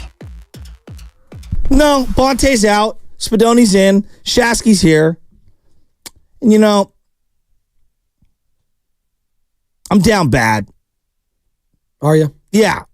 Even though my little Bronco Flame team is going to the championship, and we just had just a phenomenal season in baseball. I love baseball. Love it. I can tell. As I'm wearing your jacket right all there. my Giants stuff. Yes. And we're going to have Dave Fleming on here in a minute. But I love baseball so much, and I love the Giants. And that was like one of my first loves, right? And going to games with my dad. I think about my dad all the time when it comes to baseball. My boy, my brother's boys, my brother, and how we all bond over the Giants and baseball, and what the team means to not just me and my friends, but the community. But even the good times and the bad, right? Like some of my favorite conversations with my father, like I'm sure it was with yours, Joe, is like crapping all over the team. Like, 100%. What the hell's going on here? What the hell's going on there? Getting these texts and stuff like that. Like I told you the story, like over this past weekend, I was talking to my dad, and it felt like he was just holding in all this Giants anger from the past month. My dad's a huge Giants fan, and he just unloaded all of his takes on me as I'm just trying to eat my little guacamole and chips right there. It's like, all right, Dad, tell me how you really feel. But like, I just don't know how, as a Giants fan, if you care about the team, which I know we do, like, that's the thing. I know Giants fans care. I do. I know they care. You're getting blown out by your rival. You feel completely outclassed. And I have the feeling that I'm watching the biggest disparity between the two organizations in my life. Man. And I could be wrong. Maybe it was like the mid-'80s. It was this bad. But Betts and Freeman and Shohei and Yamamoto and Kershaw and Muncy and the list goes on. And we're a month and a half into the season. They're 10 games ahead of you. They've won all 5 games, 6 in a row overall. They're taking over our stadium. They have all the players. We have a bunch of journeymen. Everyone's hurt. We feel very lifeless. It feels rock bottom, even though I know it could get worse. I need Dave Fleming to tell me the sky is not falling, that everything's going to be okay, and that, you know what, this is just a little blip on the pathway to greatness. Can Dave tell me that? Can he? Well, we're trying to get a hold of him right now, and so we're working on that. Willard and Dibbs is going to be live from the Dwight Clark Legacy Series on Thursday. That's tomorrow. That is. Starting at 2 p.m. Listen to this guest lineup for tomorrow. Brock Purdy, Steve Young, Dre Greenlaw, Ricky Pearsall, Alex Smith, Jeff Garcia, and many more. Wow. And if you want to go to the event, you can buy tickets at DwightClarkAward.com. Once again, if you want tickets, DwightClarkAward.com. Tickets are $87 in honor of number 87, and 100% of the proceeds go to the Golden Heart Fund. 888-957-9570. Have you ever felt farther away from what you deem to be your rival than where the Giants are currently when you contrast that to the Dodgers? Feels like that. I mean, I'm trying to think back in Bay Area for comparing this Giants season to other ones in the past. I mean, the Warriors... They don't have a rival. They don't have a rival, but I'm just saying, like, I'm just going lowest point. How about that? Because this does... Right now, I know record-wise, it won't show that because they're 19-25. They're 6. They can go on a little bit blip here and be close to 500. But really, when you lose to the Dodgers in the fashion that they just did, it does feel like the lowest point right now with Farhan Zaidi when it comes to just fan base and the Q meter for him, the Q rating. I go back to when the Warriors had all those injuries, right? Klay Thompson had a major injury. You know, you just drafted James Wiseman. You got, Steph Curry was hurt. Kevin Durant left. Like, that was the lowest point, right? Back in 2020 for the Warriors. Of recent memory, right? And then what happened? Then they went on different circumstances. You still have one of the greatest players in the game's history on your team in Stephen Curry. I go back to the 49ers, and you alluded to it earlier. Tom Sula, Chip Kelly, Trent Baalke, winning with class, that whole thing with Jed York. It was a mess. Yeah, the pictures of the stands, stuff like that. The field, they couldn't get the turf right at Levi Stadium. They had left San Francisco. It was a mess. If this is the lowest point for the San Francisco Giants, rip the Band-Aid off, clean house, start anew, and just embrace the suck for a little bit in hopes that you can be better going forward. But that's where we're at right now. And I just think that they think that they're competitive, and what they're doing with these Band-Aids is we're staying relevant in the eyes of the consumer. We have rejected this way of building a team. This audience does not want the type of product that you're selling to me. I understand that, and I understand that this analogy is going to, people are going to scoff at it because they don't care as much as other places, but the San Jose Sharks were really bad the last few seasons, and they finally got rewarded. They got the number 1 pick in this upcoming NHL draft, and it's going to be the top prospect, Macklin Celebrini. Obviously, his dad is the head sports medicine director for the Golden State Warriors. That's a huge deal for them. That is a deal, and that is a move that is going to change the foundation of that franchise potentially. Now, is there a Bryce Harper in the next coming years? I don't know. I'm not that tapped into high school sports, college. I know Paul Skeens is the talk of everything right now because he is that dynamic. But that's, a pitcher that's going to pitch once every 5 days or whatever like that. Baseball's so hard is what I'm trying to say, that I wish it was easy, like in the NFL where I can get a Caleb Williams, Joe Shasky, and everything can change. I can get a Nick Bosa type, or I can get a Chet Holmgren type or an Anthony Edwards. See, just right now, I get the vibes. It's hard that's why it's also so hard is what I'm trying to say for baseball fans, because it's a crapshoot in the draft too. Yeah. Baseball more so than any other. I might never see this guy play for us. Yeah. I keep it. And we got Dave Fleming. All right, fantastic. It's just, I get the vibe right now that it has a very 2015, 2016 Tom Sula, Chip Kelly vibe to where the Giants are at currently. The audience has rejected the product and we're asleep and we want change. And that's just the feeling I have. I've seen what my rival's doing to me right now. It usurps everything that the Seahawks did to the Niners during that long run and that long drought. It's not even close. The Giants feel so many levels below the Dodgers. It sucks. Dave, how you doing, buddy? I love this team. And I'm sorry, I don't mean to put you in any bad spots. I love this team. I know you love this team. It means so much to this community. I'm having a really hard time with where the Giants are at right now, and it's because I'm contrasting them to clearly the class of baseball, but it's your rival, and I can't remember the last time in my life the Giants felt so far away from the Dodgers on so many levels, and I know they're hurt. I understand a lot of those things, but man, like whoever you think the best Giant is right now, I don't even know where they are on the pecking order of the Dodgers list of best players. It's tough. I don't even have a question. I'm just throwing it to you, and I'm sorry. My guy's hurting, I'm Dave. throwing a dead fish in your lap, Dave. I'm sorry. The sky's not falling, is it, Dave? I'm happy for you to keep talking. If you need to just keep talking, I'm a good listener. I really am. You can just keep going. Well, Dave, Jung-Hoo Lee was like one of the few guys I was really excited, and you could see why they wanted to sign a center fielder. Matos, the young guy, he doesn't take great routes in center field. And then I'm watching in pregame, Jorge Soler takes one off the head in BP. Like, how does that even happen? We feel cursed. Yeah, you should. I mean, it's been a bad week, that's for sure. And I do apologize if I have to sort of use my golf voice. I'm on the 6th hole at Valhalla. My bad. And I've got like 8 players sort of around me. So, what a flex. Good thing. It's a cool place to be, but if I don't sound as spirited as you do, that's probably the reason. I'm practicing my golf voice for tomorrow. I hear you. And look, I mean, who are the most important players on the Giants for not just now, but going forward? Logan Webb for sure. And Logan's fine, even though he hasn't been quite Webb-esque the last few starts. He's fine. It happens. Kyle Harrison, very positive so far. Not perfect, but agreed. I would say very positive. And then I think Lee and Bailey. And Lee now is probably, if he's not out for the year, he's out for a long time, maybe out for the year.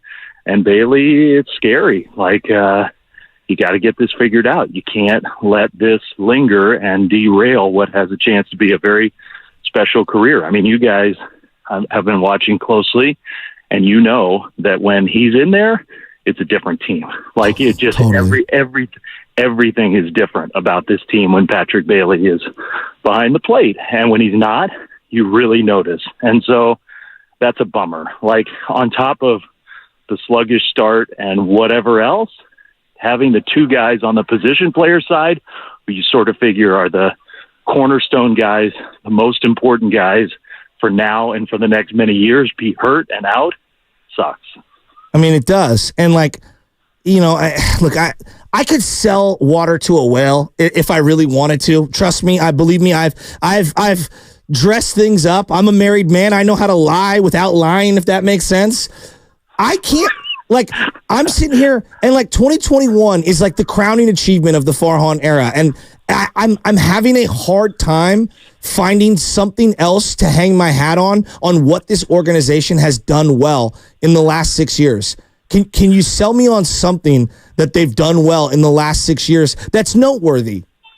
Yeah, I think they very clearly have an excellent ability to identify and help develop pitching. I think that's from whether you take the short timers like Gosman and Rodon, or the young guys like Kyle Harrison, Logan Webb, Camilo Doval, Ryan Walker, or the guys who are in the minor leagues who have made great progress, who haven't always been considered big-time prospects. Now, look, the Giants' pitching numbers right now overall don't look good, and if I were Farhan or anybody in that organization, I'd be pissed about that right now. They're way better than they're showing on the pitching side. And whether that's sloppiness, lack of concentration, just purely lack of execution, whatever you want to come up with the reason for that, I would be ticked off if I were them about the way the pitching has showed so far this year, because it's better than they've showed. But I think that is a clear strength of this group. And I think it's going to be, we're going to see more of those young guys up in the big leagues, whether Reggie Crawford's going to be here pretty soon, Wizen Hunt is going to be a good big leaguer. Like, those guys have nice futures with this team. That is a strength. But I hear what you're saying. Like, you're 6 and you want that gap to be narrowed. And I do agree with you. You watched last night. There are lots of reasons why. It's been a bad week for the Giants overall, but it's hard not to feel like the gap is really, really wide. Talking to Dave Fleming here, a.k.a. Mr. Rogers, live from the Valhalla Golf Course for the PGA Championship. And Dave, no, it's great to hear your voice, because I do think I associate you with a calming presence within the Giants organization. Like, when I hear your voice, when you're calling a game, it relaxes me. It makes me feel like I'm a part of the game. Bob Melvin, he's the leader of that team. He is the manager of that team. How do you feel he has been handling this first kind of major crisis of the season as Giants manager? Hard thing to evaluate. I mean, I think it's always hard, especially when you're getting to know somebody and their leadership style like we are. Like, we don't know Bob. We've known Bob for a long time. We know him personally, but as a manager up close, we don't know him. And so we're still trying to figure that out. I don't think he's the reason that whatever's happening now is happening. I don't. I think Bob has the right mix of calm and, hey, this is a long season, and I've been through this for 40 years in this game, and I know the ebbs and the flows. He knows, he realizes that, but he also, I would think that my first impression of Bob has been that he's edgier than I thought he was. He's a super competitive guy and takes it more personally than I thought he did. Like, Bob he's an edgy competitor, and I don't think I ever totally knew that about him. And I say that as a compliment. I think that's a really good thing. So I'm still, personally trying to get to know him, but I wouldn't point to him as like, have there been some moments with the bullpen, like with every manager? Yes, but there's so many things that happen that whether we can't say them on the air because a guy has gone into the office before the game and said, they can't pitch me. There are things that happen behind the scenes that the manager can't ever talk about that make him look bad. And he's often just got to bite the bullet on a lot of that stuff. And so I think Bob's fine, and he's a good leader for this franchise, and he cares deeply about the Giants. He really wants this to work, but he right now understands the issues that are going on with this team, and he's getting a little crankier by the day that they're not fixing at least the stuff that they can control. Yeah, Dave, let me get some optimism out here. Like, it's just, I have been refreshed to see young guys playing, and they're going to make mistakes. Like, Casey Schmidt hasn't had a lot of great at-bats. It was great to see him have that walk-off the other day. But defensively, like, you could see the guy's spectacular with that arm and his range, even going to his left or his right. Ramos has been a jolt. Misplayed a ball in left field yesterday on the show. Hey, okay, that happens. Like, he's a young player. Tyler Fitzgerald has shown some strengths. Gets picked off the other day, pinch running. That happens. Like, I get it. Matos, couple of poor routes, not communicating in center field, but I'm seeing him hit that 3-run home run on the breaking ball against Yamamoto. Like, that was encouraging. To me, I want to see these young guys. I want to see them bite the bullet, and if they have to bottom out a little, then so be it.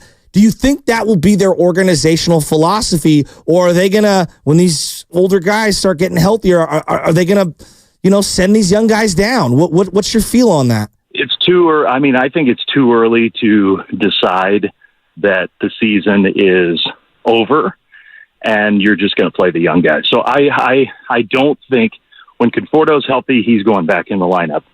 When Ahmed is healthy, he's going back in the lineup. Now that could change, Ahmed's one where he might not get everyday playing time like he was. If Casey shows that his at-bats are getting better, I think Schmidt, you circle him, I think it's a good point. Casey's got special defensive ability.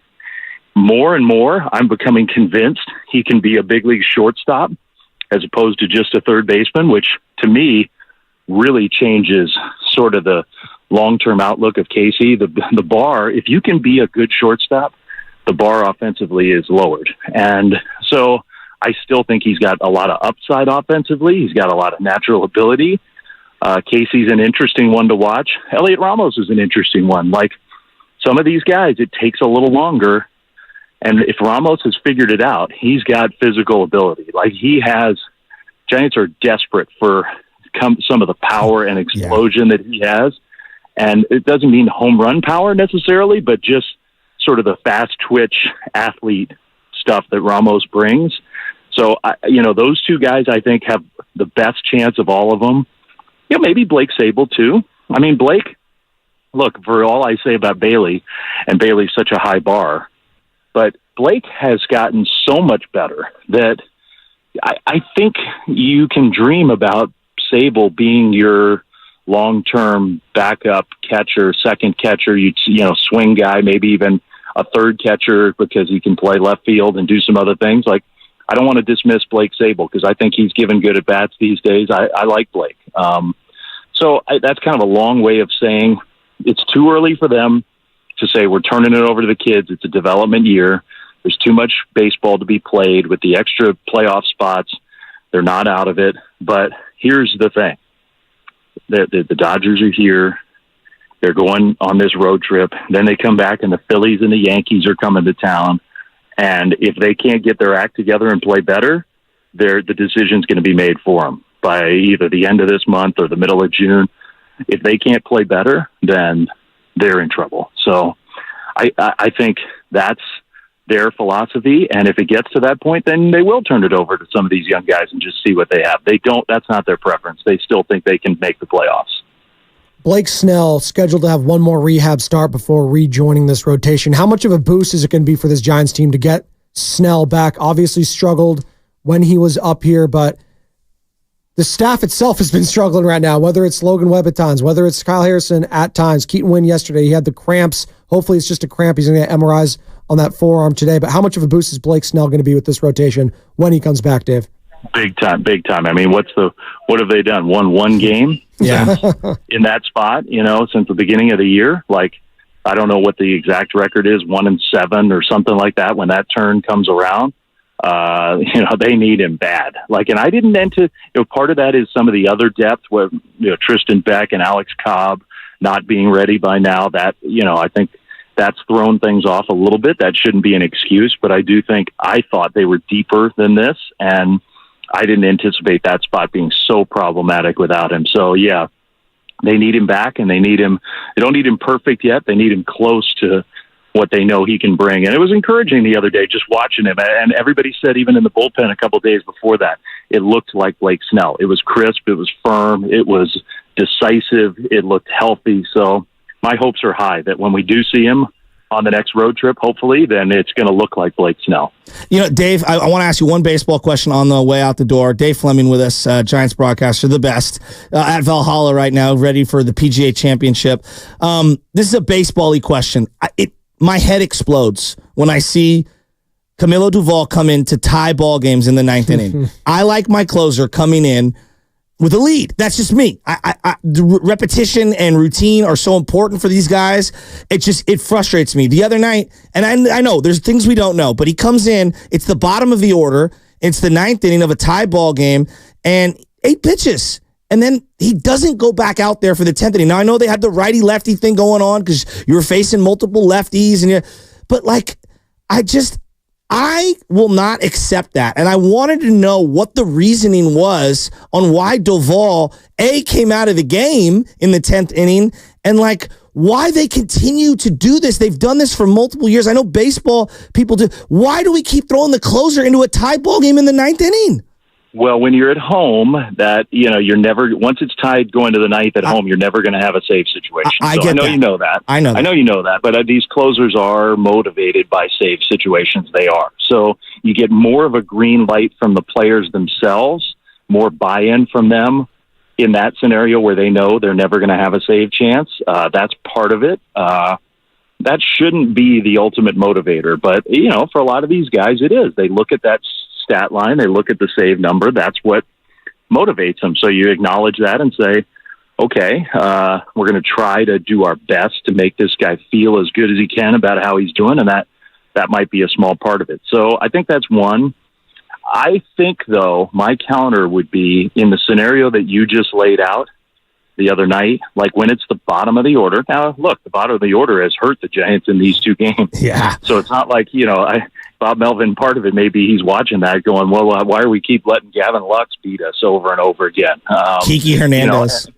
Right. That's very, very frustrating. To me, that's the worst part about these 2 games. Ohtani's going to get you. Betts is going to get you. Freddie Freeman's going to get you. They're good. Don't let the other guys. And the Giants are better than that. And that would really make me frustrated if I were in that clubhouse, that's been a part of the story of these 2 games.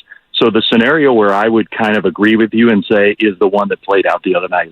Do we have somebody that can go get 7, 8, 9 and save Camilo if we need him for the big boys? Because, one reason why the Giants have been really good in extra innings over the last couple of years with the new rules is Camilo. He is the dream of the guy you have in a strikeout scenario or a ground ball scenario. And he's a big advantage when you get to extra innings, and they didn't have that advantage the other night, and it cost them. It did. Totally. Especially when you start with the inherited runner on second base. You need a strikeout pop-up in that situation. Well, so anyway, Dave. I don't mean to interrupt you, but I'll tell you the other thing that frustrated me.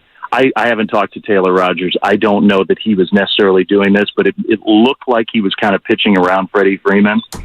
And I think when you get your own automatic runner, the thing that beats you in those games is the multiple run innings. Yes. The 1 run inning doesn't usually beat you, or you should feel confident that we're not going to let that beat us. And that makes me mad. Don't set up the possibility of a bigger inning by being cute there when you're the home team. Now, there are scenarios where you have to be. It's do or die. But that's not one of them, and I just think you have to have a mindset of being on the attack big time. Totally. When you're going to get your own extra runner at second, you can't let a big inning happen, because then that's how you lose those games. 100%. Dave, just next week we'll talk about golf and Rory at Valhalla 10 years later and all that. Tiger with the goatee. Yeah, Scotty Scheffler, all that. Just have a great week. I'll be listening to you. I miss you, pal, and I know we're both hurting with these Giants right now. Thanks for coming on here. Thanks, Dave. I was just walking with Zalatoris, and he was crying on my shoulder like, oh my God, what's going on? So even people out here are thinking about him. Oh, well, you're the best, buddy. Have a great weekend. We'll talk to you next week. All right, great. Yep, Dave Fleming, Giants broadcaster, going to be on ESPN for the PGA Championship all weekend. Will Zalatoris, by the way, for those of you who don't know reference, Bay Area guy, big Giants fan. Club. Tiger Woods, LA guy, I'm assuming is a Dodger fan. Yeah. Look, we had people on hold. I want to re-rack everybody on there. Will and Marin, we're going to go to you in a second. 888-957-9570. Just for me. Yesterday was really deflating. Did you hear that?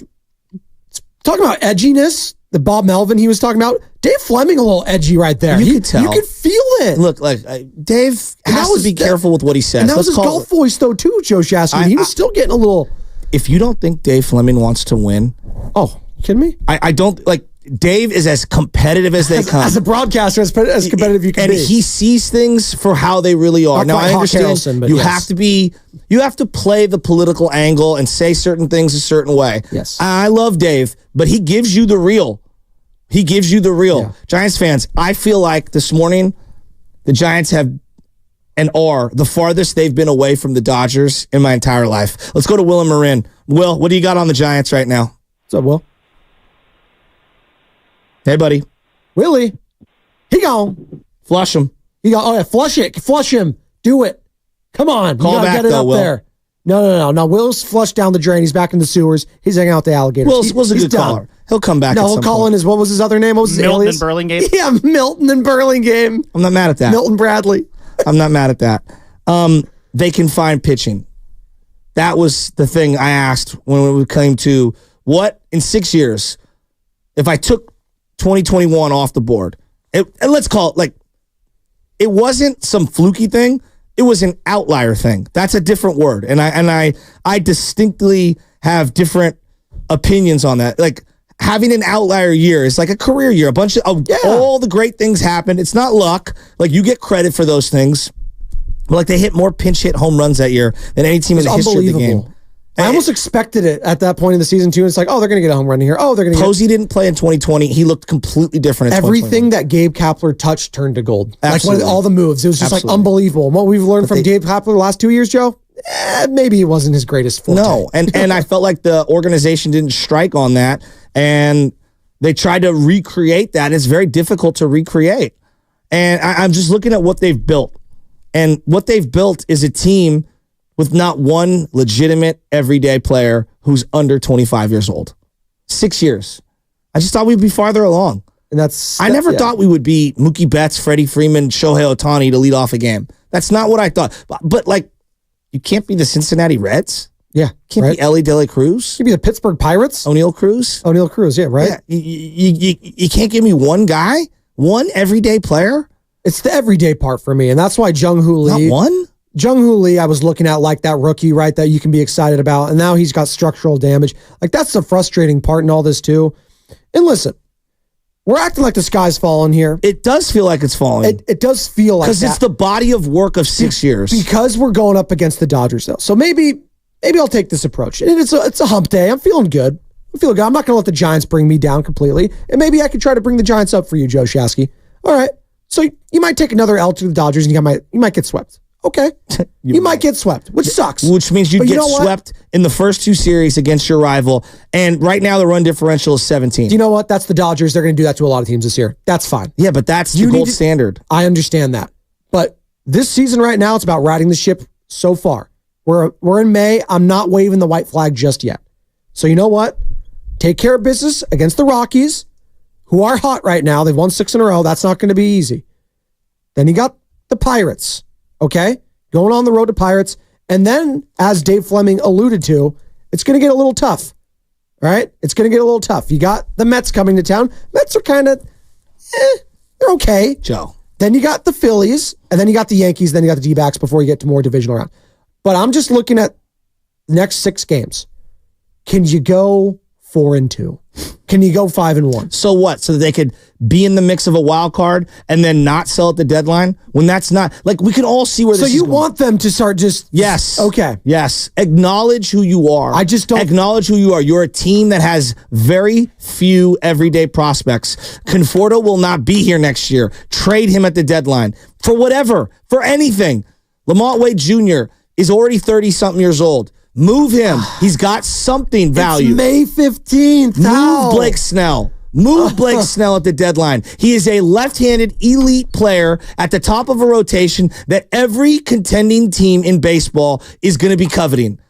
Move these guys. Move Mike Yastrzemski. Bottom out. The fact that every year you make an excuse on why you can't bottom out, and every year you get a worse draft pick and a worse opportunity to reload the farm. They need to acknowledge where they're at. They're closer to the bottom than they are to even the middle of the pack. They need organizational restructuring, and it starts with acknowledging the reality of you being light years away from your own rivals. You're light years away from even replicating the Corbin Carroll Arizona Diamondbacks, who caught lightning in a bottle last year. Let's go out to Steven Santa Rosa. 2.5 back of the third wild card is all I'm going to say. The sky's not falling yet. You have the third worst run differential 45 days in all of baseball. Hey, you know what? It's a tough month. Get healthy. We'll see. Steven Santa Rosa. Before we go to Steve, I just want to speak on that last wild card spot and how close the Giants are. This is kind of like my issue with the expanded playoffs is that it's fool's gold. It's fool's gold, yeah. You could say, oh, we're only 2.5 out of a playoff spot. And, my thing is be 3 games out by the 21st, blah, blah, blah. But right now, when I look at 2.5 games out, that's basically like it convinces teams who are in the Giants situation to chase this like farce of a playoff run that we know they're not qualified to go for. Like the Giants are not a team that should be in playoff contention. This is not a playoff team. But the fact that they are technically kind of in it just shows how much of a farce that expanded playoff really is. It's been a little over a month. They've had a lot of injuries. It's been 6 years. Okay, I'm talking about this season. I know, forget about the past season. This year, they need to go to the playoffs. That's what's at stake for Farhan Zaidi. His job, essentially, he feels like is at stake if they don't make the playoffs this year. They don't have one player that another team would covet as an everyday player. Not one. Who on the Giants right now is starting on the Dodgers? Everyday player? Not one. Not one. How about Lamont Wade might be able to start, but not as a leadoff guy. And not at first base. Freddie Freeman's there. Yeah, that's fine. He could be a DH or something. Okay, let's go to the Padres. What guy on the Giants is starting on the Padres? Okay, let's go to the Arizona Diamondbacks. Listen, I like Lamont Wade a lot. I think he starts on a lot of teams. That's just front-facing for there. Jung-Hoo Lee might have been an 8th or 9th guy when he was healthy. That sucks that he's out there. But I think I'm still sticking with Lee. I think I'm just going to our division. Like, okay, maybe Lee. Okay, yes. Maybe. And again, rookie. Yes. Played a month. Yeah. Like, okay. The reality is the reality. They have not one player who would start on the 3 teams you're looking up at in your own division. Yeah. It's brutal. All right, let's go out to Steven Santa Rosa. Steve. I'm not here to argue that. I'm just saying I don't think the team's going to lie down and just say, to Sam's point, that, you know what, they feel like they are still a playoff team in that clubhouse. That's fine. You think that. Yeah. But the team doesn't think that. And then they're going to keep trying to win, and they're not going to just tank, which I know would probably be the best thing for them. They're just not built like that. The Arizona Diamondbacks lost 1,000 games to the Giants in 2021. They're the Arizona Diamondbacks. And now they're light years better than the Arizona Diamondbacks. That's what they do. They did what you should be doing, which is tanking. Giants see themselves as a brand, though, that I think they're not the Yankees. They're not. No, they need a rebranding. They're not the Yankees. They're not the Red Sox, who have actually been, they've had some down years too, but they're not those teams. They're more like the Arizona Diamondbacks and need to tank. That's what they need to do. They do. Let's go to Steven Santa Rosa. Steve, my apologies for trying to go out to the lines on you, Spadoni. No, you're good. 888-957-9570. I'm down bad with the Giants. Hey. What's up, Steve? Same here. Hey, first off, I want to say I'm real sorry to hear about your dad, Thanks, Shasky. Steve. Thanks, Steve. I don't get to call much, and I heard that, and it kind of floored me. I met him in 1980, and I've seen him up at Northwood all the time. Great guy. Thank you, Steve. Means a lot. The Giants are what they are. They can't get free agents for whatever reason. Everyone wants to blame the front office. They just don't want to come here. They have to develop their own stars. And even if, all my life, the Giants, their biggest stars are guys they developed on their own, and we just don't seem to be getting young players through our system that are at that level of the Dodgers, the Phillies, Atlanta. That's really the whole major league. The National League is those 4 teams. Mm-hmm. Philly, Atlanta, the Dodgers, and I can't think of there's one other team, but that's it. Brewers. The rest of them are also Rams. Yeah, Milwaukee. Yeah, the rest of them are also Rams. And the extended playoff, it's just kind of a marketing ploy to keep people going to games. But those are the teams right now that are on top. And the Giants don't have anybody right now that'll compete with them. And I don't see these young players they're bringing up. They're horrible. I mean, you've seen it last night, that guy in center field. It's so bad. What's he playing, Little League ball? I mean, the guy's horrible. They can't hit. They got nobody that's a threat at the plate. Nobody. Maybe Conforto when he's playing. They get hurt too much. You know, I think a lot of baseball does that too with these players. They baby them. They don't, they get a hangnail. They put them on the DL. It's like, come on, you got nothing. Play what you got. And the Giants fans are just going to have to welcome in the better teams and be nice to their fans. They show up, spend money. Steve, you sound like an old school baseball fan. And for the last 10 years, it's been an insufferable amount of analytics and data, and we're smarter than you. When the irony is, you know what's let the Giants down? They have a lack of an eye for talent, which is old school scouting baseball. That's what's holding them back. Everyone can see it, right, Steve?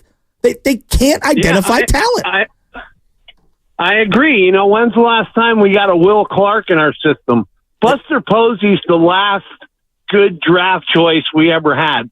The rest of them, the last 10 years, nothing. We keep hearing about Joey Bart. God bless him. They talked him up for so long, and he just couldn't do it. I know. And he was like our biggest, number one draft pick. This guy's a can't miss. That happens in a lot with baseball a lot. All these can't miss guys. Look at Torkelson. Yep. And he's a local guy. They made it so much of him.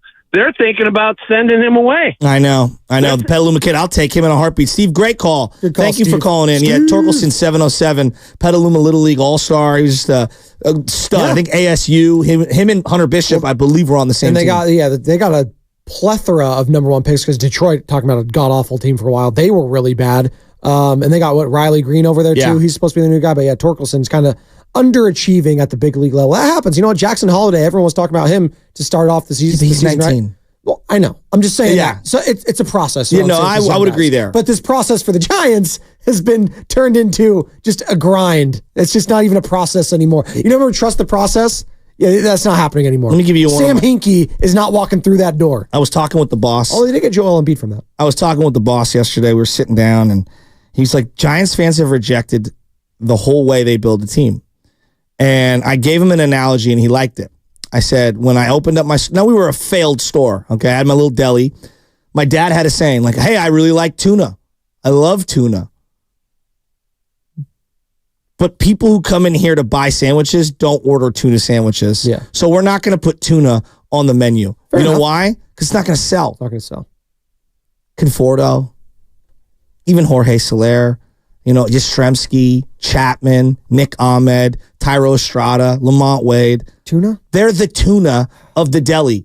Yeah. Some people might like them. I love tuna sandwiches. But the overwhelming majority of your audience and your consumer base has rejected the tuna sandwich. At Whole Foods, they put like cranberries in their tuna. It's disgusting. It's the grossest thing I've ever tasted in my life. I got a tuna wrap there. Sorry if we have any sponsors of the Whole Foods. Don't just take that off the menu. I like everything else they got. But to your point, I would like the gabagool. I would like the salami. I would like the prosciutto. I'd love all of it with some mozzarella and some oil and vinegar on top, Joey, on a sourdough roll. Yes. I know. All right, you're listening to 95.7 The Game, KGMZ, HD1, San Francisco and Odyssey Sports Station, always live on the free Odyssey app. Don't forget, you can watch us every day on YouTube, Twitch, Twitter, and streams. Powered by First NorCal Credit Union. Upgrade your savings dividend today. Open a First NorCal class money market today. And tomorrow, Willard and Dibbs, 2 o'clock. Remember, Niners, lots of guests. But also Thursday, next week, we're going to be live from the Copper Skillet Courtyard in Martinez. We're going to be there at 6 a.m. Be out there, the Copper Skillet Courtyard in Martinez. If you want to come out there, have us at your location, email us. If you want us to come to your restaurant at The Morning Roast at 957thegame.com. And what's coming up? We're going to talk to a catching specialist. Oh. Dave said something about Blake Sable that I just disagree with, but we're going to talk about it. And that's what's coming up on the game. And it's brought to you by O'Reilly Auto Parts.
Now, back to the morning roast with Bonte and Shasky.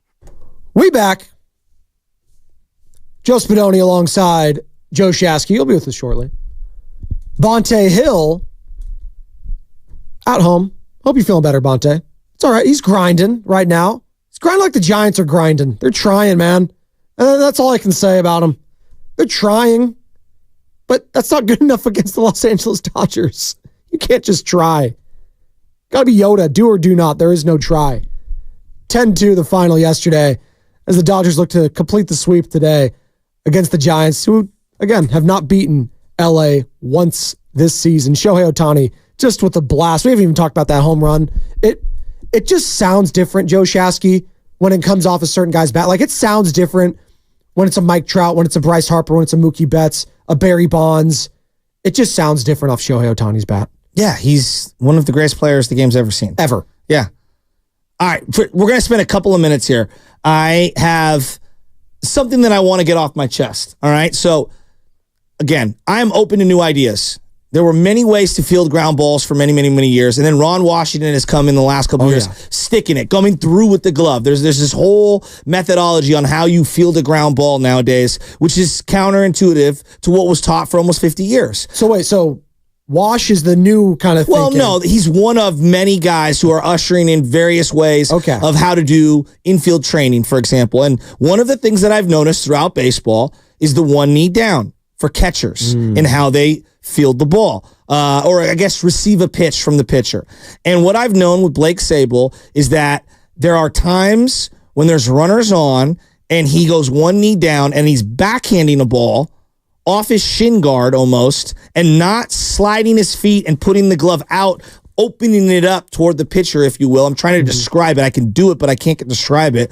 And the ball's just ricocheting all over the place. We're giving free 90 feet all over. So somewhere yesterday, I did a rant about one knee down and how, like, I understand trying to progress the game forward to get the low strike because that's what kind of the methodology is behind it.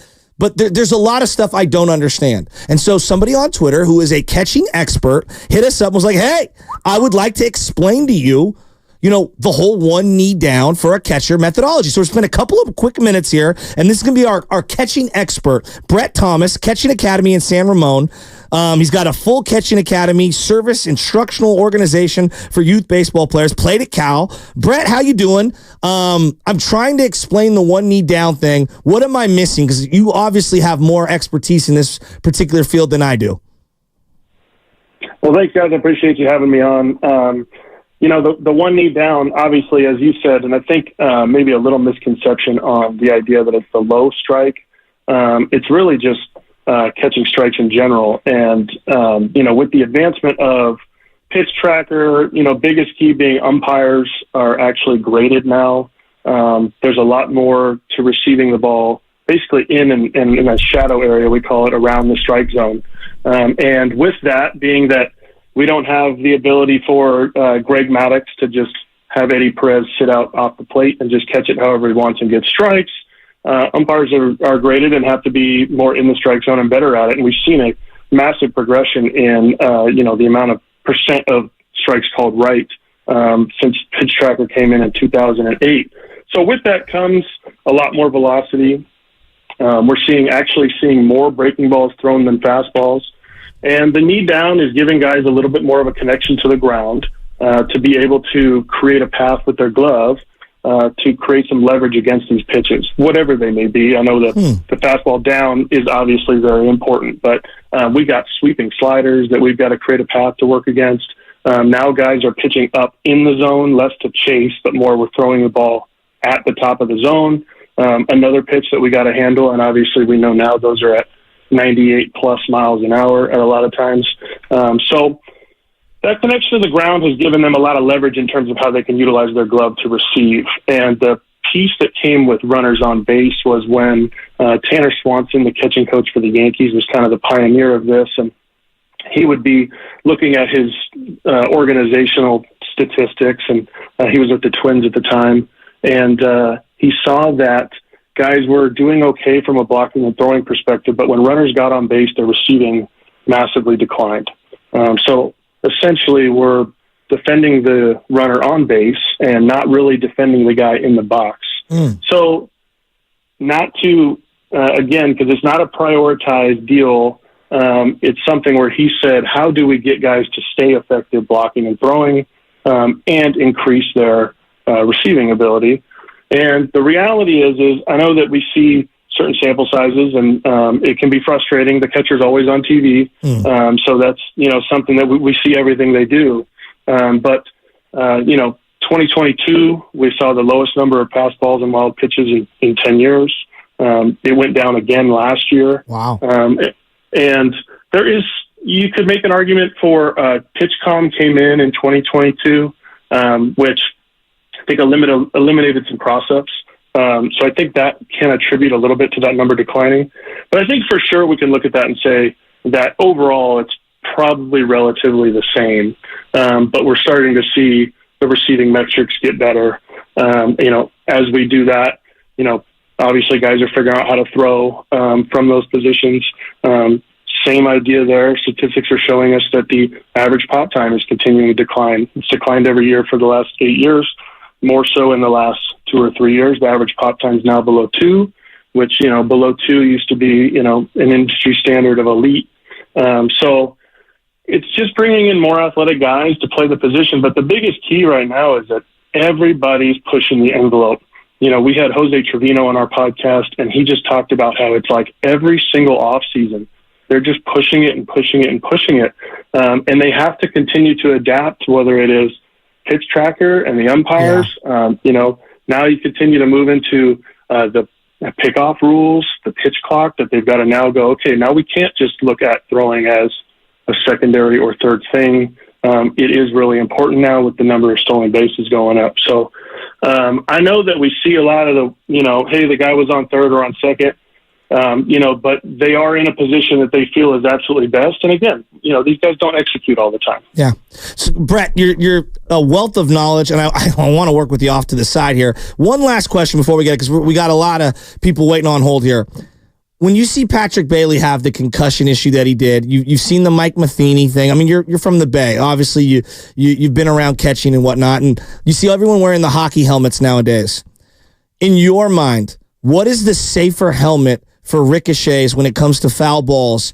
Is it the old school skull with the big padded, face mask that you would have from the 80s and 90s? Or is it this more modernized hockey helmet? Because I see the youth ones, and it doesn't seem to be a lot of padding on there, but I guess the way the ball might deflect off the mask, you don't take a direct blow. Which one do you believe to be, I guess, less painful when it comes to these concussions?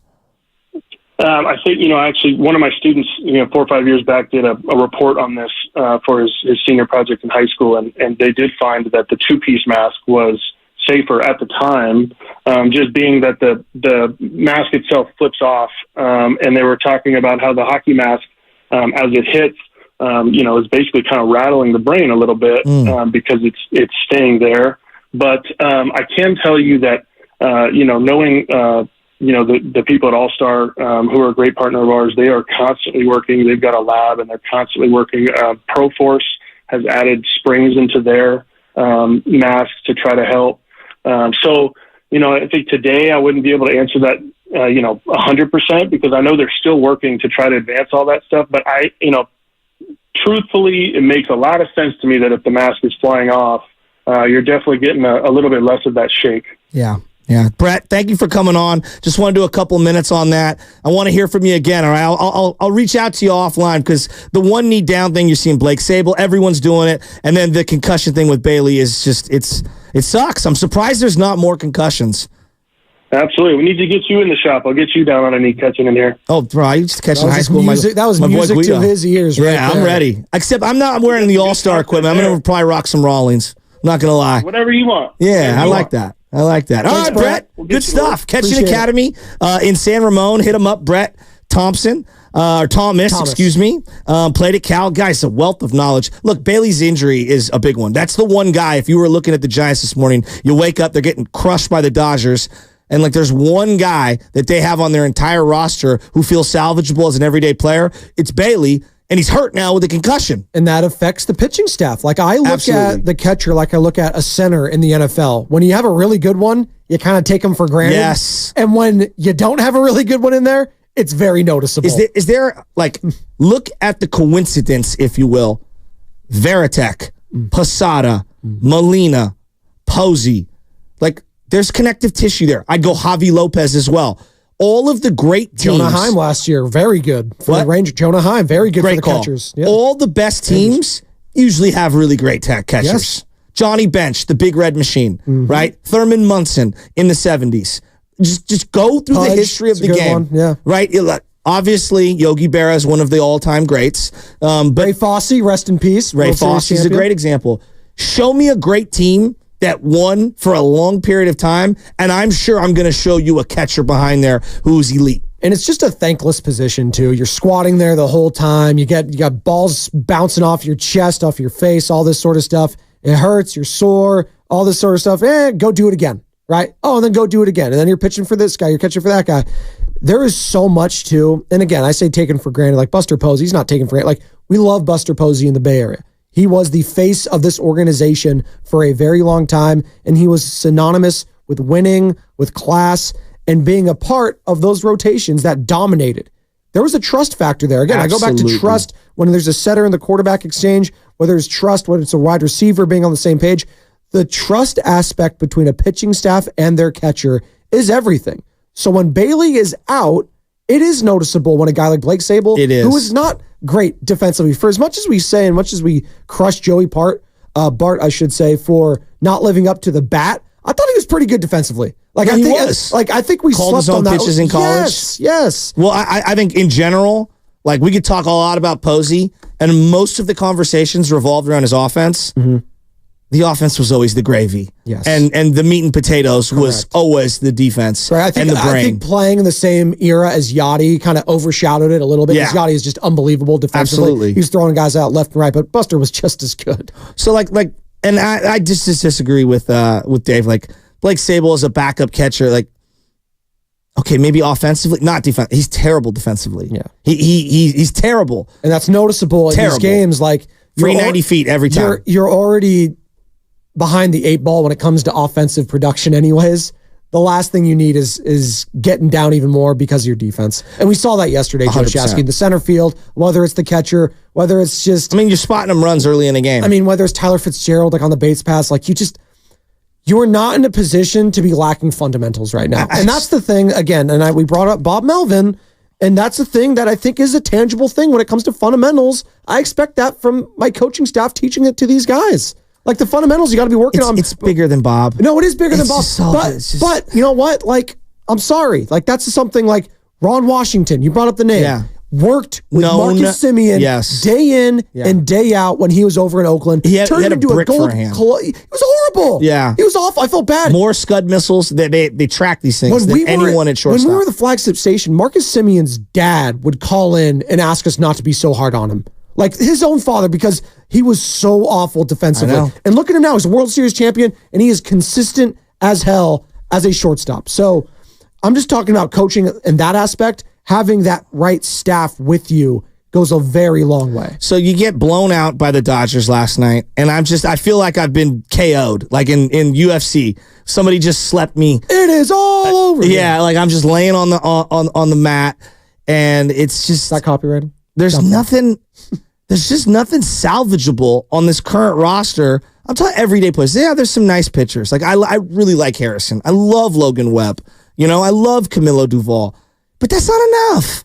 And right now, the overall team ERA is horrible. The overall everyday player status is horrible. And they've got a bunch of guys that I don't have any emotional connection to. And I'm watching not just good players play for the Dodgers, generational players. Freddie Freeman would be the best player on the Giants since Buster Posey. He's the third person you think about, Joe, when you think about the Dodgers. Their top 3 hitters are Hall of Famers. Yeah. All 3 of them are going to the Hall of Fame. Betts is a generational player. Shohei Ohtani might be the greatest player to play the sport ever. And we're talking about the offense right now. He hasn't even pitched a ball this year. He's going to do that next year, by the way. But like, it's not just the Dodgers too. Like, yes, that's my rival. They kicked my butt.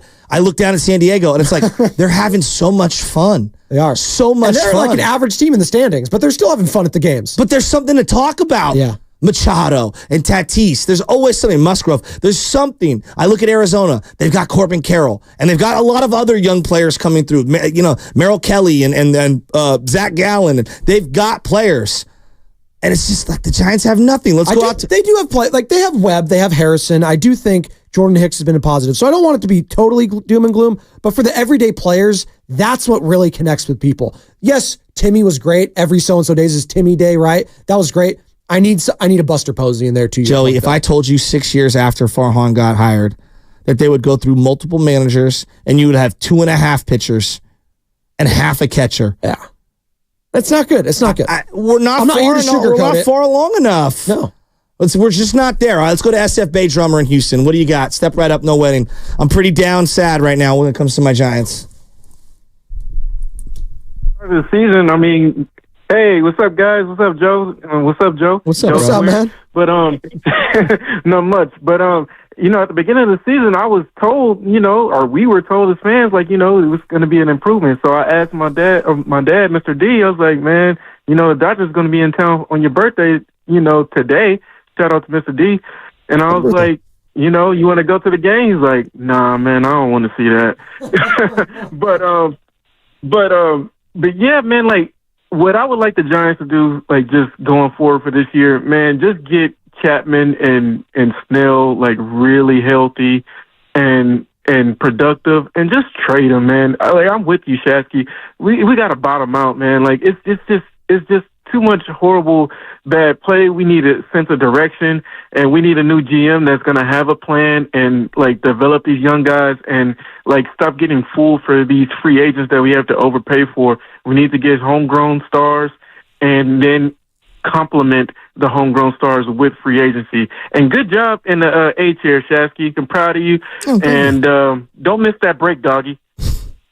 That's a new one. I like that. Cut that. Don't miss that break, doggy. The most exciting part of your game can't be when Brock Purdy's throwing out an opening pitch. No, the most exciting part of the game is where the opposing player hits a home run, and that's Shohei Ohtani.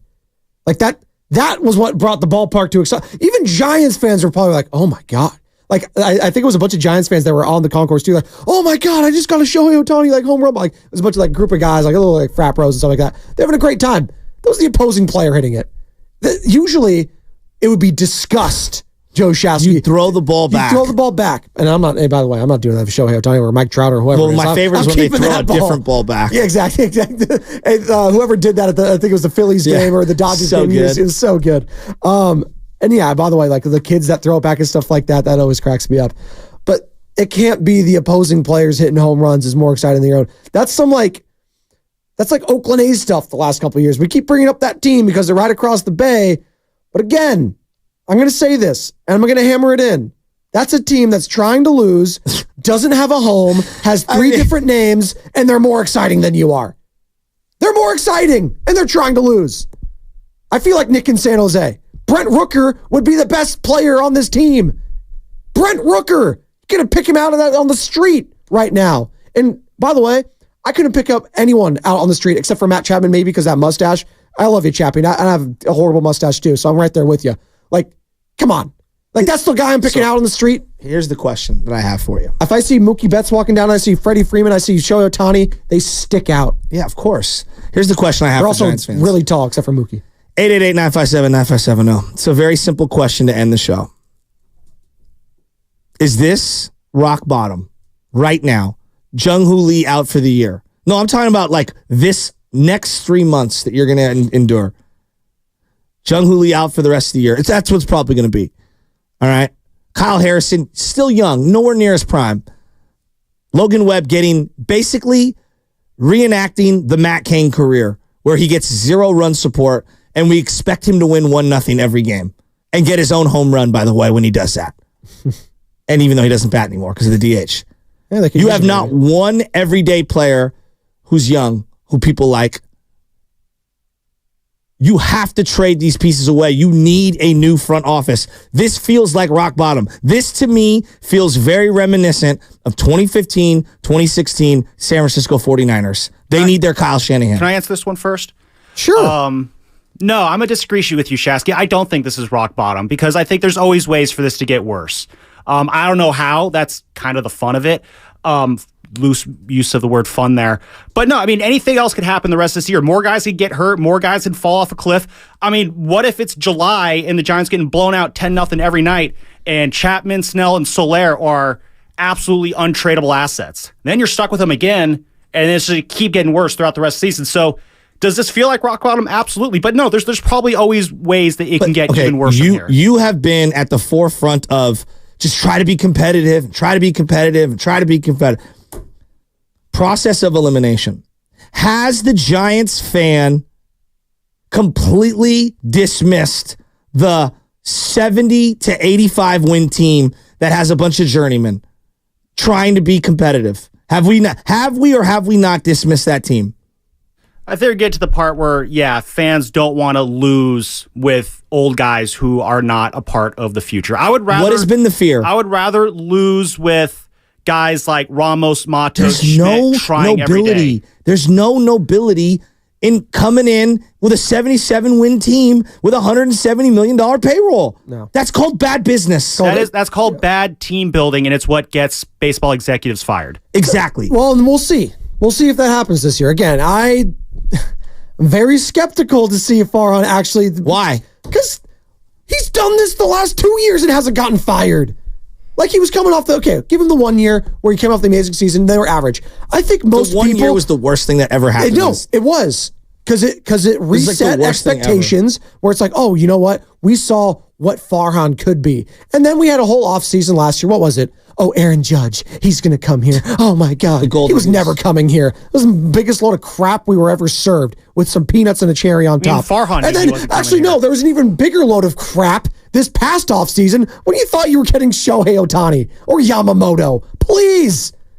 It's a joke, but they're not coming here. But free agency was the only avenue because you failed to identify, draft, and develop your own players. Yes. And this is the part that I have a hard time swallowing. How does a team with the resources that the San Francisco Giants have, how are they behind the eight ball on a team with zero revenue like the Oakland A's when it comes to drafting, developing, and finding talent? Well, that's Billy Beane. He's still there. But again, we gave Farhan Zaidi the credit that should have been attributed to David Force, who's the GM there now, to Billy Beane, to Andrew Friedman, who's the president of baseball ops down in Los Angeles, who came from Tampa. We thought we were getting bits and pieces in that, and if I'm a Giants fan, we thought we were getting that aspect coupled with the payroll. So yes, it's Moneyball on steroids. What is there to be proud of Giants fans?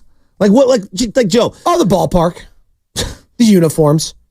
No, I'm serious. Like that's why I'm coming if I'm a fan still, because the ballpark and the atmosphere and the feel goods of like, hey, this is what my family ritualistically. And there is something to that because that's amazing. Agree. Because you could. I had a great time opening day. You could be, because if you didn't, you'd be the A's right now. If you didn't have that ballpark, you'd be the Oakland Athletics, and it would be 6,000 people every day. I don't even know if there would be that many. But that's Candlestick, right? I know. That's where we're going. That's what it would have been like. Yeah. So you at least you have that to look forward to. They've got to switch something up here. They just have to. I cannot. No, I feel bad for you right now. They've ripped the joy from you. I feel more joy from you when you talk about your Bronco team. Yeah, because you know why? Because I watch hope. And when I see Michael Conforto, you know what I say to myself? Okay, he has a great year. It doesn't matter. He's leaving.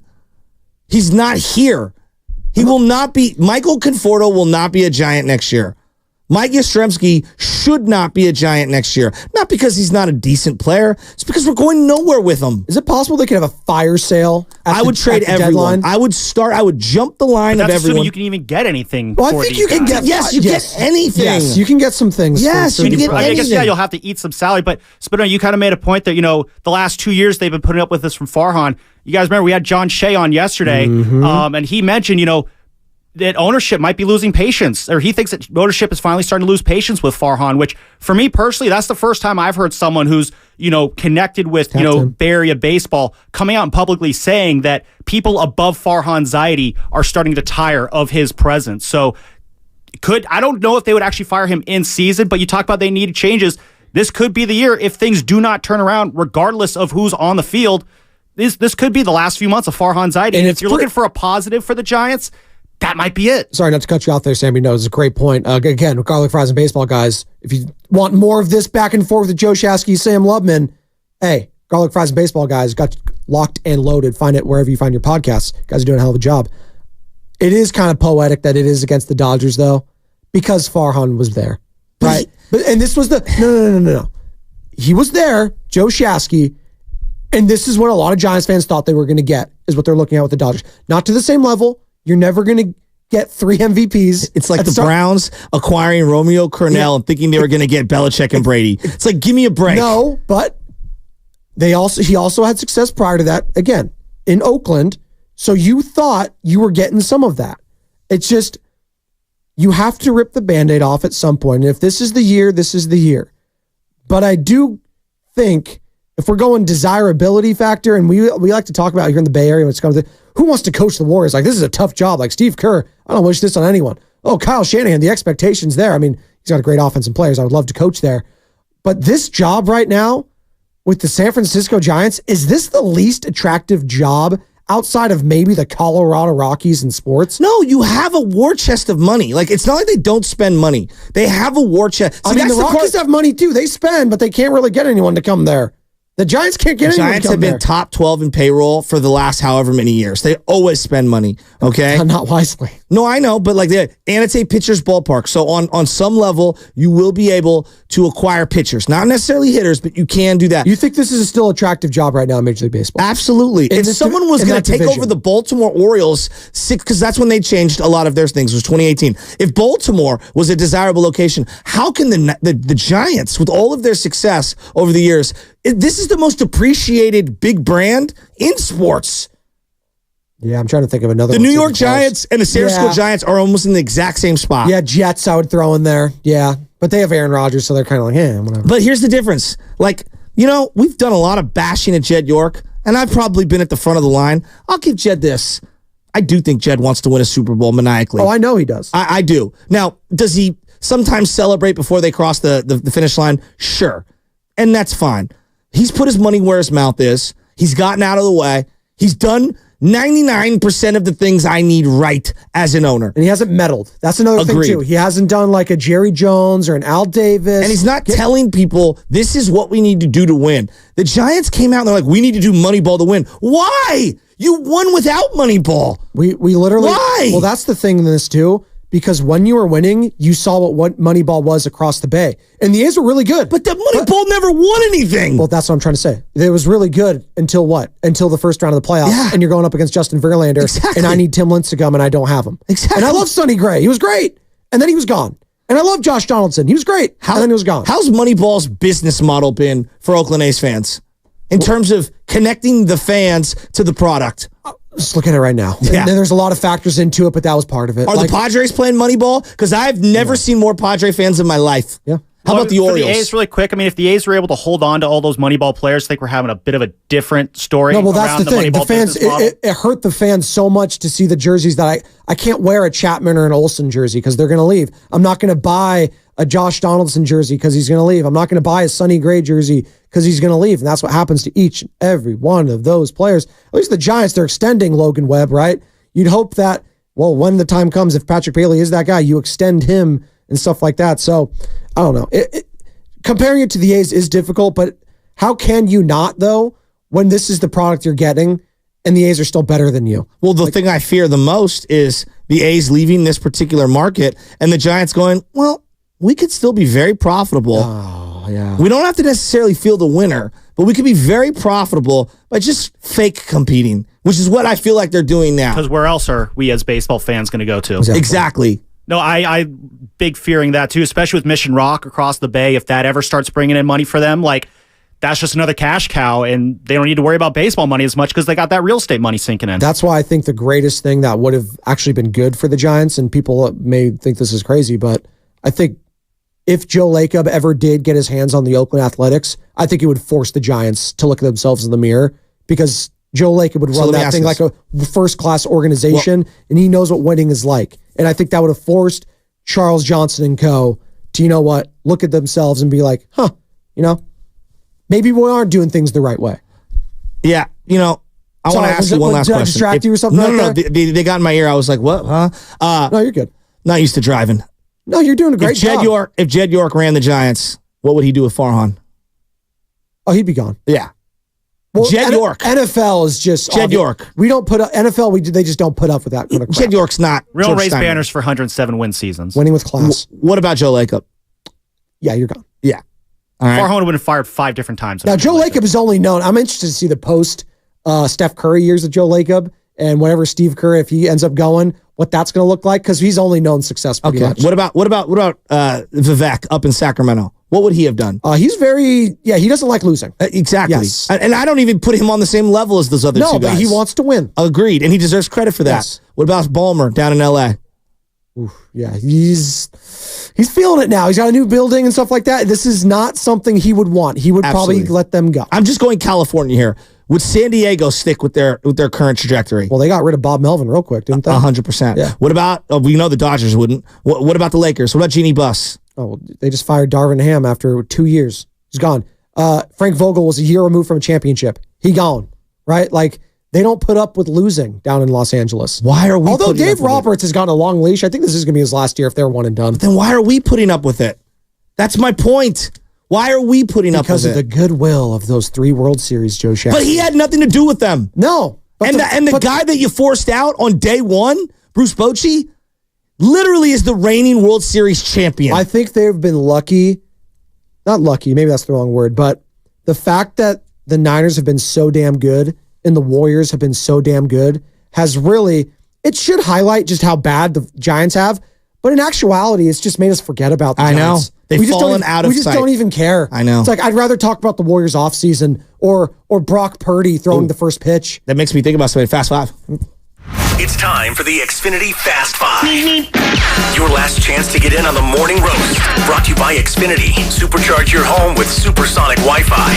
Unbeatable internet. Only from Xfinity. It's time for the Xfinity Fast Five, where we give you our final thoughts on the show. Brought to you by our next generation 10G network, only from Xfinity. The future starts now. You talking about them falling out of relevance reminds me of the draft and why there's only one player I care about in this NBA draft. It's Bronny. It's the only guy I know. Well, that's why it's exciting. Where's Bronny going to go? Why? Because LeBron James still does numbers. And Bonte was in the chat. And Bonte, if you're listening, you're sick of LeBron. You want all the highlights to be on Anthony Edwards. Why are we talking about LeBron courtside and not the actual game? Because LeBron sells. Because Steph Curry sells. Because the NBA is going to have a very hard time selling any other. Try selling Nikola Jokic if LeBron and Steph weren't in this. Try likes selling horses. that as your face. I love Jokic. You can't sell him. No. He's not like Jamal Murray. He's a great player. You're not selling him. Anthony Edwards scraping the surface. You could sell that. Mm-hmm. That's why I think if I'm Adam Silver, I want Anthony Edwards to be advancing to the finals, going up against Jaylen Brown, Jason Tatum, because that's more compelling than if the Denver Nuggets run it back. No offense to Denver. Your own market doesn't even care about you, and you're winning titles. They'd rather focus on Bo Nix and what he's going to look like with Sean Payton. So that's why we're caring about LeBron James and where Bronny James goes to. Jersey Ken, Sam Lubman. Yeah, since from the topic of basketball, I want to talk about the Knicks for a second because I'm sick of hearing from the national media about how many minutes these guys are playing and if it's affecting them and if they're tired. If you're watching clearly and been paying attention all year, they've been playing 40-plus minutes every single time. Josh Hart, 48 minutes. He's built for this. Okay, we've had injuries. Yeah, I get that. OG's a little banged up right now, but listen, Tibbs has prepared us all year for this. So we're good to go. I love Tom Thibodeau. And you know what, Ken? I don't know if you're listening when I went on that soliloquy the other day. I think it was Monday, Fast Five. Tom Thibodeau gets every ounce of you as a basketball player. And I love that. That is missing in this game. And he has the Knicks on the brink of the Eastern Conference Finals. Lovey love. You guys want some positive Giants content? because I got a little bit of positive Giants content from you. Really quick, Shasky, when you guys have your Little League practices, your players, they throw it back and forth before every practice to warm up, right? Mm-hmm. Most they probably do it the same guys every day. The same guys are throwing with each other. Well, Major League Baseball players, they really aren't that different. So last weekend, I talked to a bunch of different guys on the Giants to find out who their throwing buddies are, who they like to throw to, how these throwing partnerships come together, and got some fun answers out of it. What does Mike Yastrzemski like to do to mess with Michael Conforto? Who are the guys who are scrambling to find throwing buddies? Who is Sean Jelly's dream throwing buddy from all of baseball? I got all that. It's on the 95.7 The Game Twitter page. It's on the 95.7 The Game website. I'll tweet the link out again. Find out who all the Giants throwing buddies are. It's a fun time. You know who's my? Always a fun game. Who's your throwing buddy in life? And my best friend Keenan. Okay, there you go. My dad, Keen Dog, my brother. So every time they come over to the house, we throw the ball. It's just we used to see these two old guys in the neighborhood. They play catch. They're in like their 80s, and me and my brother have this thing like that's going to be us. I'm a big catch guy of the football though. I always have the football around. I don't have a glove as much anymore as now that I'm older, but always got the Nerf football. You got any kind of the pigskin in there, Joe Shasky. And that's the Xfinity Fast 5 presented by the 5G network. Xfinity, the fast mobile. Check them out right now. I'm making that up. I don't think that's the way to read. Spadoni, great work today. The future starts now. The future starts now. Future starts now with Steiny and Goo. Steiny and Goo. I wonder what they're going to talk about. Anthony Edwards scoring 18 points. Ant-Man. I think Goo in the chat yesterday said Nuggets had a raid for it. Carl. No, he did not. He said they had raid. They had raid. Bugs. Yeah, that's really good. It's all right. I give him a 3. Thank you, Jersey Ken. Really, honestly, thank you. My pleasure. No, he was great. That was seamless. That was awesome. Yeah. And shout out my allergies. Oh, they're kicking my butt. You sound great, man. You sound great. 95.7 The Game. Squatting there the whole time. You got balls bouncing off your chest, off your face, all this sort of stuff.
Well, sometimes there are games that mean more than other games. And that game last night between the Giants and the Dodgers was an all-timer, but not one of the good all-timers. Man. Giants lose 10-2 to their rival Dodgers, and they looked terrible. Yeah. They looked like bad news absolutely bears. Terrible, and it's starting to feel like the signs are pointing in the direction down with this team right now. And last night's game, the Dodgers fans took it over. Oh man! And it was men against boys. It seemed like out there last night. It was not encouraging. Yeah, not at all. And my question is, I listened to Shasky and Spadoni and the fans down there. They did a great job, but where's the fix? Because I cannot come in here and lie to you or any other Giant fan and say what's not transpired the last 2 days is not ugly and bad.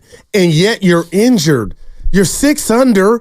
You got over 100 games left, but something is off. Something is amiss, man. I don't know, and I know everybody keeps telling me. I'll put the right on the table early. I don't think Farhan can survive this. Injuries or not. This is 6 years of you trying to tell us or sell us, we got nuggets on the farm, and just wait, hold on, it'll get better. And now you got your prize center fielder, who knows when he's coming back. The game, batting practice, your guy who's on the IL takes one off the noggin with no helmet, and the video goes viral, and it's just like, damn it, hide the black cats.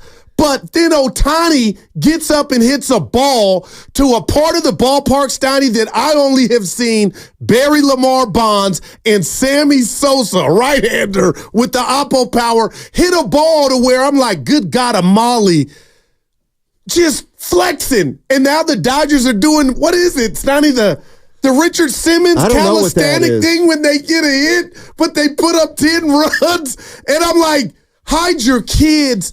I can't front. So I'm asking you, Evan Spadoni, the fans, call us and get it out. But as crazy as this is going to sound, partner, Steiny, I got to say the season's not you got too much time for it to be done. You are not the Dodgers, but what if I told you got bigger fish to fry than trying to be them right now? Because you're 10 back, and they just... I love Matos. I got to get this out. I love Matos. I've been clamoring for him. He can't play center at third and king. Steiny, what was that? You text the thread.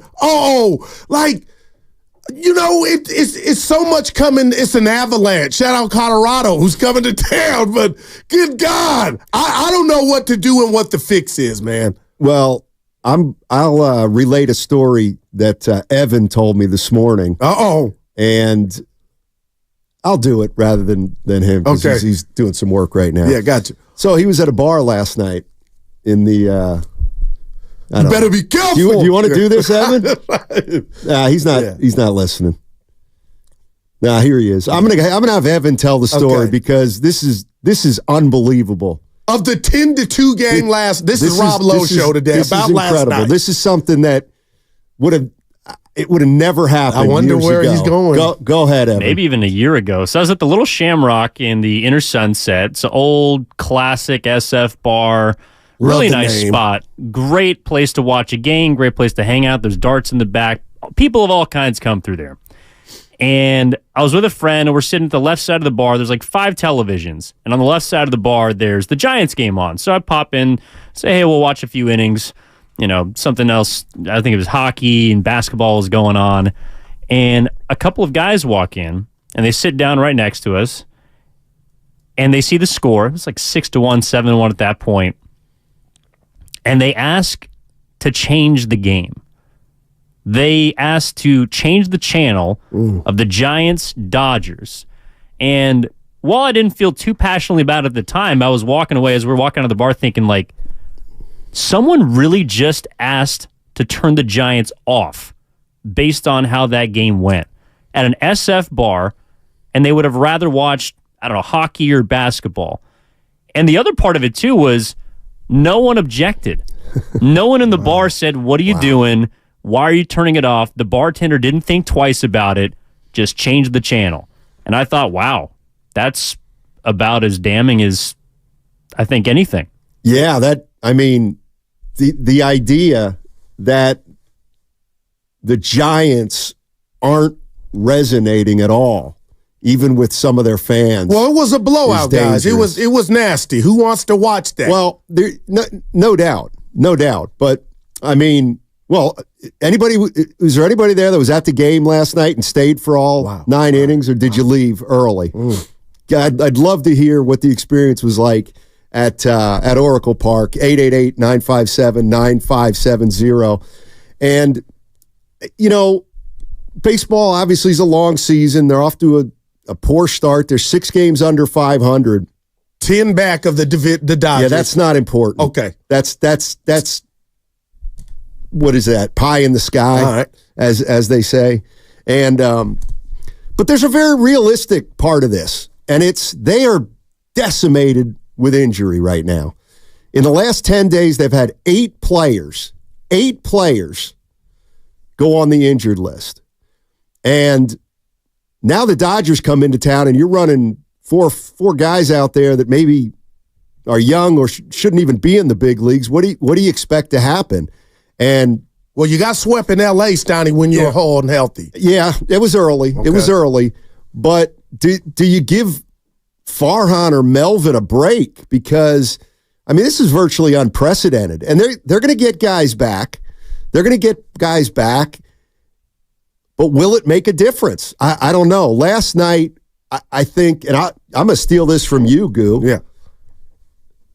Guru, before the show, said he thinks this is the low point of the Farhan Zaidi tenure. Oh, man.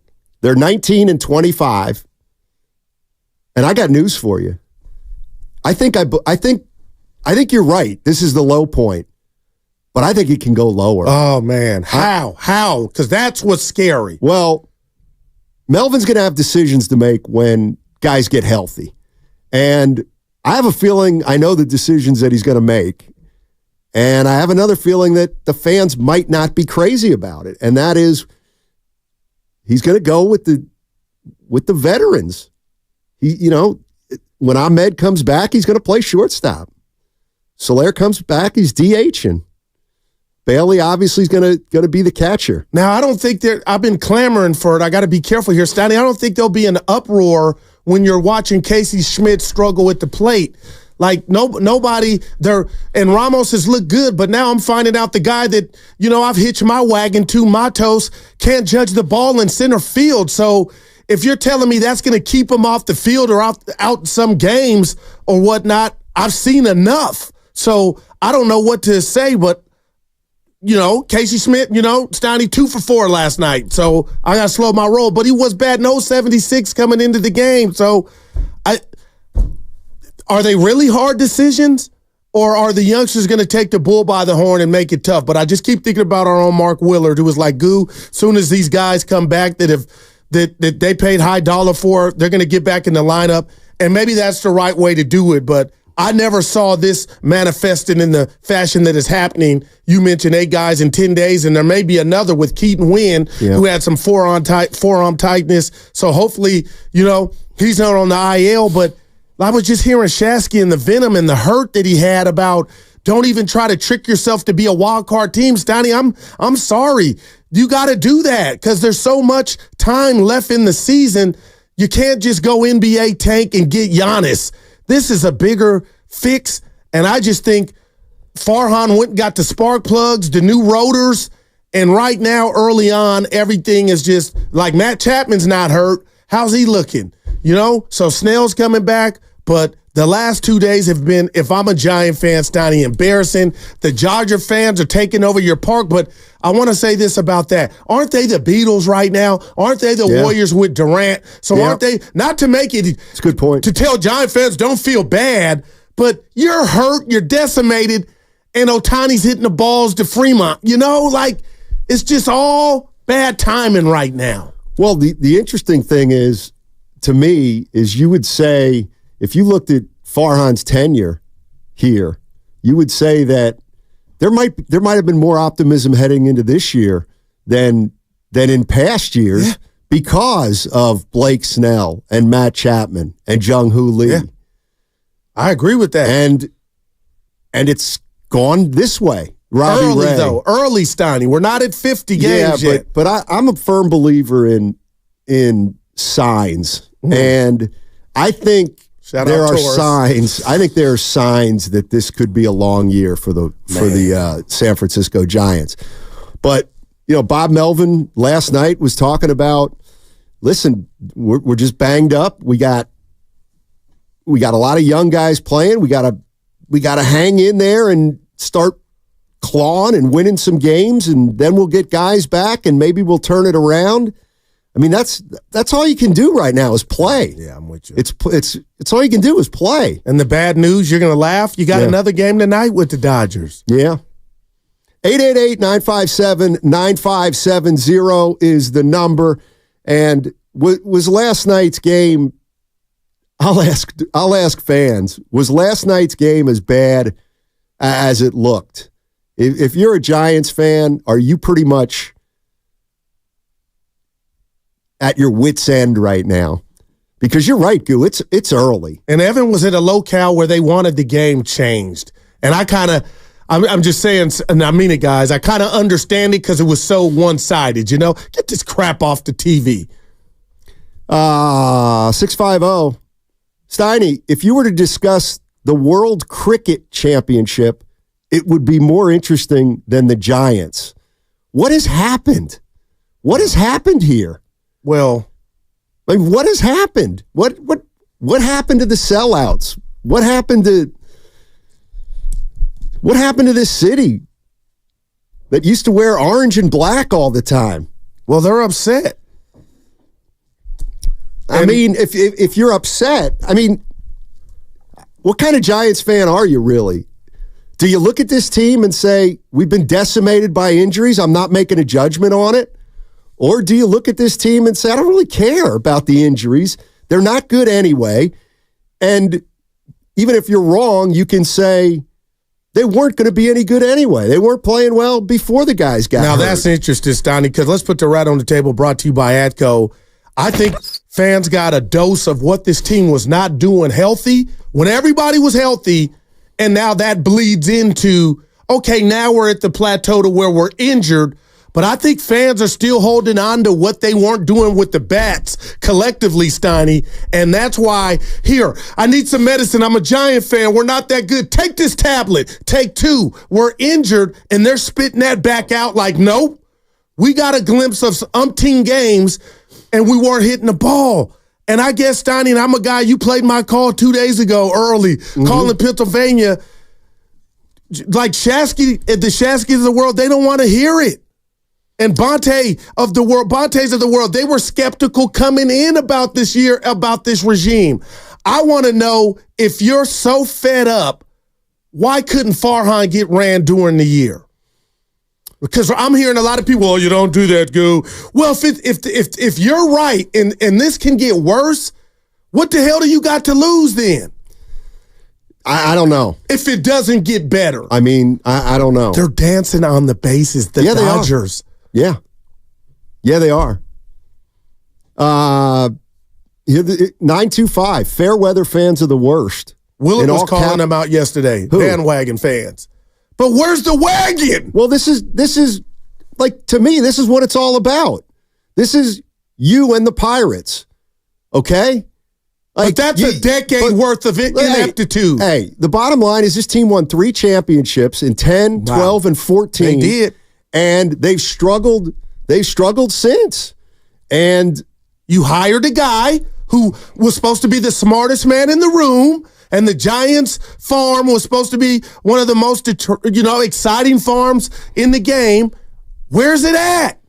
Now we got guys that can't even judge the ball, and Evan was kind enough to say, Goo, third and king, center field ain't the easiest. But I'm like, damn, E, you got to be able to judge the ball. You've played here before. And then for Melvin to say, because now I'm looking at Melvin just from this, you could be like, Goo, that's the last thing on the list. But to me, I'm not going to put Yaz in center. Well, because he's so great in right. But if you know your ass is hanging out in center field, how good? Move Yaz to center, Steiny, for a night. If you know your youngsters having problems and struggling to, like, Mato shouldn't be in center field again, Steiny. Will be. He will be. Melvin said he will be. And that's one of the things that I thought was interesting. Who said the other day, it is what it is? Oh, Willard was talking about it is what it is. And whenever you say it is what it is, it's bad. Oh, there's no doubt. And Bob Melvin was asked about playing Yaz in center field. And he said, Yaz plays right field as well as anyone. That's okay, Bob, but what about center? They're going to give Matos a shot. And he said he's going to play a lot in center. It is what it is. It is what it is. So get ready for triples, huh? On routine fly balls? No, I'm asking. I don't know about routine. Well, I mean, he's running after those. I like the kid, but damn. I mean, this always piques my interest when a team struggles like the Giants, and the hardcore fan. Do they like if you?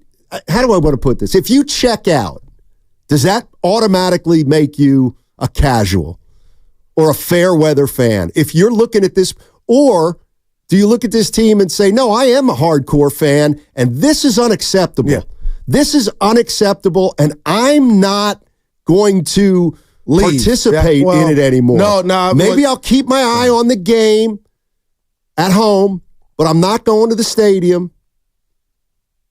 You can do what you want, Matt Steinmetz. You know that as a grown-ass man or woman. But to me, a diehard fan, it can be mad as hell, but you do not leave, especially the season having got to 50 games left. That's the one antidote I would tell Giant fans is, you know, you just said it earlier. Norm said it. Son, it always can get worse. Can it really? Yes. Because the Giants you can't get more injured, Steiny. Guys are going to come back, and you hope that you can, like, right now you got to got Google baby steps. And to me, baby steps is, you know what? Let's get healthy and try to do what Arizona did last year and shock the world. Now, everything's different. Every season's different. But Steiny, a diehard Giant fan, to me, out of the diehard playbook, you can be mad as hell and call and let loose. And with 888-957-9570. But you cannot leave the party. You come on, sir. We're not 50 games in. But Farhan is a different story to me. You might not be leaving the party, but you're telling the host, "Where's my jacket? Where are the coats? Valet, where are the coats?" But you can't get in the car. So when Willard said he's tired of the bandwagons, he was talking about it. I think how many Dodger fans were at the stadium. But if you're putting this product out and the Giants look impotent on offense, because that's what they do, Steiny, how is that going to attract people to the yard? And to the Giants' credit, I believe Evan told me last week at this time, Steiny, they were like 11th in attendance. That's not going to stay there if this continues. Well, I agree with that, but what if it gets better? You got Snell coming back. I'm just trying to come on, man. Like, you are not the Dodgers, and that's evident. Right. 530, Steiny, that makes you a fair weather bandwagon fan. Hardcore is through thick and thin. Yeah. It's why we're so mad. We die hard when things go bad. Okay. But you still watch and show up, Steiny. Well, I don't think as many people are showing up. You know, I not at the games, and that's going to be a problem as the summer continues. It just seems like everything they do let me ask you, Wild E. Coyote. It just blows up in their face. Remember back before the season started, we were talking about the Giants being exciting, and are they more exciting than the Warriors? And I said, you know, right now I'd rather go to a Giants game than a Warrior game. That was before the Giants season started. I can't believe I said that. Oh. Yeah. I can't believe I said that. Because I sure didn't. Man, Steiny. Stop it. But we went into this year thinking that they made some splashes in free agency. Remember I said, I'll definitely go see Blake Snell pitch. We all did. Well, I'm not watching him pitch I'm not going to the yard till he has a quality start. Yeah. So 888-957-9570 is the number. 33,000 last night in attendance. It should be a sellout against the Dodgers. Should be a sellout. But 888-957-9570 is the number. It's a simple question. How you feeling, Giants fans? And I have a feeling. There's less madness or anger than there is resignation. That's the part that makes this brutal. How do you fight your way out of this? I'm not just talking about this season. I'm talking about next year and the year after. If you fire Farhan Zaidi, you got to start over, Steiny. You got to start over. And I think fans would take that rather than what they're doing now or what they deem as Elmer's glue and Gorilla Glue and duct tape, going to spin when you know you really didn't want to spin, but you're doing it because you're under pressure and nobody's accepting your passes to come put on your uniform. But he went and got some people to do that. And early on, it hasn't worked. But boy, man. 925, it's because the Giants have no stars in capital letters. No one is going to the park to see Bailey or Schmidt. They had stars when they were winning the World Series. Not only did they have stars, they were yours. Like they had homegrown stars. Man. And that's the other thing that's going on right here. That was a long time ago, Steiny. I'm worried that some of these players we've been hearing about aren't as good as we thought they were going to be because they're still not up here. Now, I know Luciano got called up, but I mean, he was the last of them. That's the rat on the table too, man. I mean, and what did you just say? When they get healthy, these guys probably are going to go back to sack. Yeah. So now if I'm a fan and I'm like, I like what I see, I want more. You're not going to get that component what do you want more of? Wins. Okay, but how? With who? With what you win spent. Like, okay, I'm not ready to say the moves that Farhan made this offseason, except Jung-Hoo Lee. Boy, that's like a courtroom verdict in regard to when he gets his second opinion, what's going on there. But let's just say he's lost, Steiny. What do you want? What do you want? I don't know. Do you want to watch young kids lose? No. And I kind of don't. Okay. And here's why. And I'm not convinced they're young guys. Okay, I'll bring this up real quick. We talk about the Warriors, the four young guys, Pajemski, all day. Moody, and Kuminga. Kuminga's probably going to be pretty good.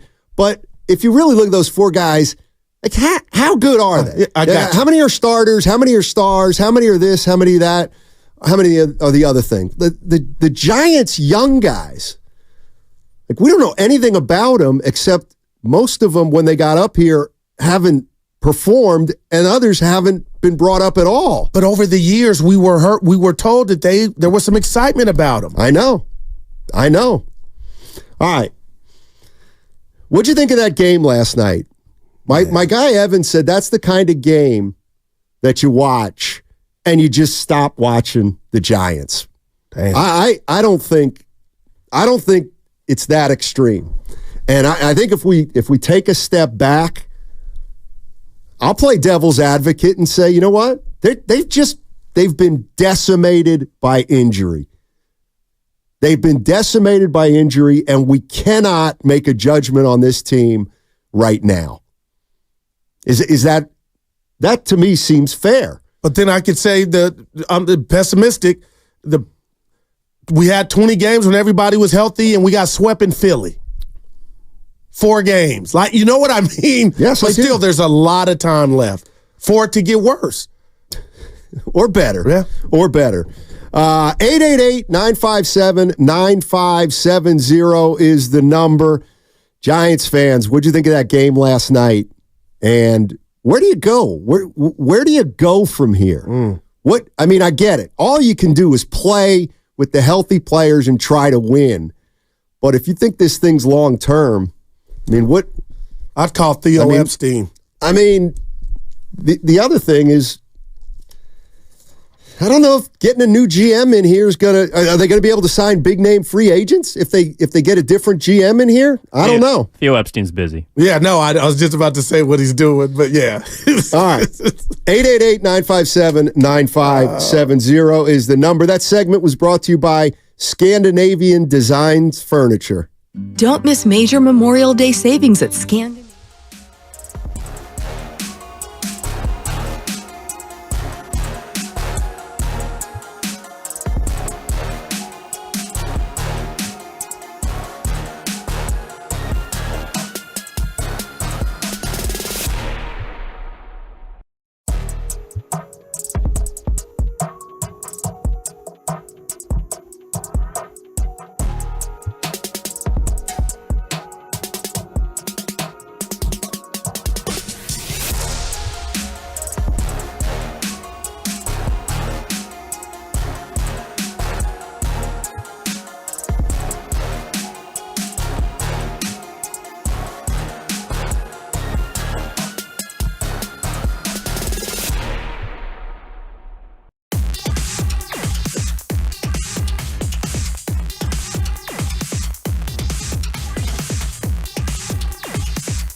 Interception! Gone! Dodgers take the lead on a mammoth home run from Shohei Ohtani. Now, back to Steiny and Guru on 95.7 The Game. All right, Shohei Ohtani with a bomb last night to Steiny, that right was center. a bomb. Yeah, it was. It was the longest home run at Oracle in the past 2 years. Since I couldn't believe his name, Austin Slater. Yeah, exactly. Wow. Exactly. Shout out Austin Slater, boy. Let's let Tony in San Jose jump in here, and then I gotta play something for you that's interesting. Tony, what's going on, man? Steiny, thanks for having me on the call. Sure. I got to completely disagree with your assertion on how we define a fair weather fan. Okay. I think there's more than just black and white, for me at least. I can be a fair weather fan and love my Giants and support them as my family has done over the past couple of days. However, 3 generations of men chose to do that last night. Father, son, grandfather, at home yelling at the TV screen in frustration. I think the component that's being missed here is the financial impact that comes along with going to a game. It's not that the tickets are too expensive because people can't afford to go. It's been proven already. I think the problem is when you try and put a premium price tag on a product that is far less than premium. So you're showing me an A5 Wagyu cheeseburger, but you're giving me a Big Mac. And that is where I think each household has to make decisions on what is important and what they can afford. But I don't think that is how a fan is defined. Because I can only speak in the case of my household. We are rabid fans, but we just choose because of the product, right, to do so in a way that's more fiscally responsible. I got you. And his prerogative. Well, and that's a fair point. Remember when Joe Lacob years back? I think it was at the Sloan Analytics conference. He made a statement that the real fans of the season ticket holders or something to that effect, and there was a big backlash about it. And I mean, how many of you are watching the games at home but disgusted? I too am a true Giants fan from the 650 Goo. I'll never stop watching, but I refuse to pay money for a ticket to a team that the front office is not making their best effort. And I mean, Bobby Brown said it, Johnny, that my prerogative. And I get the last 2 callers in that text, but at the end of the day, Farhan did do something. He did something. And I just think if this were a boxing match, we're in the 3rd round or 2nd round, and I know a lot of Giant fans are skeptical. They don't like Farhan. They don't like the job he's done. But what if I were to tell you, Steiny, in 3 months now, the Giants would be in the 2nd wild card or 1st wild card? That's how I dream and fan. Yeah, but so that's not the way you can. That's not the way you can proceed as an organization. Like, you can hope that as a fan, but you can't do that as a general manager or a manager. Like, you can't say, well, hopefully we'll turn it around. Like, you've got to look for solutions, and Okay, I don't know that there are any. Well, and I got 3 of them: Matos, Schmidt, and now Luciano coming up. My question to you is, do you think in a crazy world, Farhan somewhere being looked at by his boss, we're giving you a pass because you're hurt? Or do you think, hell nah, if this thing gets work, heads got to roll, starting with yours? Because that's what it's about. I mean, I don't know how he would survive a 75-win season. I just don't. But here's the thing, I want to know this from Giants fans. If we're past the point of not caring, but past the point that's going to get you interested, because there's 2 things that can happen here. And let's take a listen to Dave Fleming first, what'd he say, because this is interesting. Yeah, it's too early for them to say we're turning it over to the kids. It's a development year. There's too much baseball to be played with the extra playoff spots. They're not out of it. But here's the thing. The Dodgers are here. They're going on this road trip. Then they come back, and the Phillies and the Yankees are coming to town. And if they can't get their act together and play better, the decision's going to be made for them by either the end of this month or the middle of June. If they can't play better, then they're in trouble. So I think that's their philosophy. And if it gets to that point, then they will turn it over to some of these young guys and just see what they have. That's not their preference. They still think they can make the playoffs. How do you feel about that, Giants fans?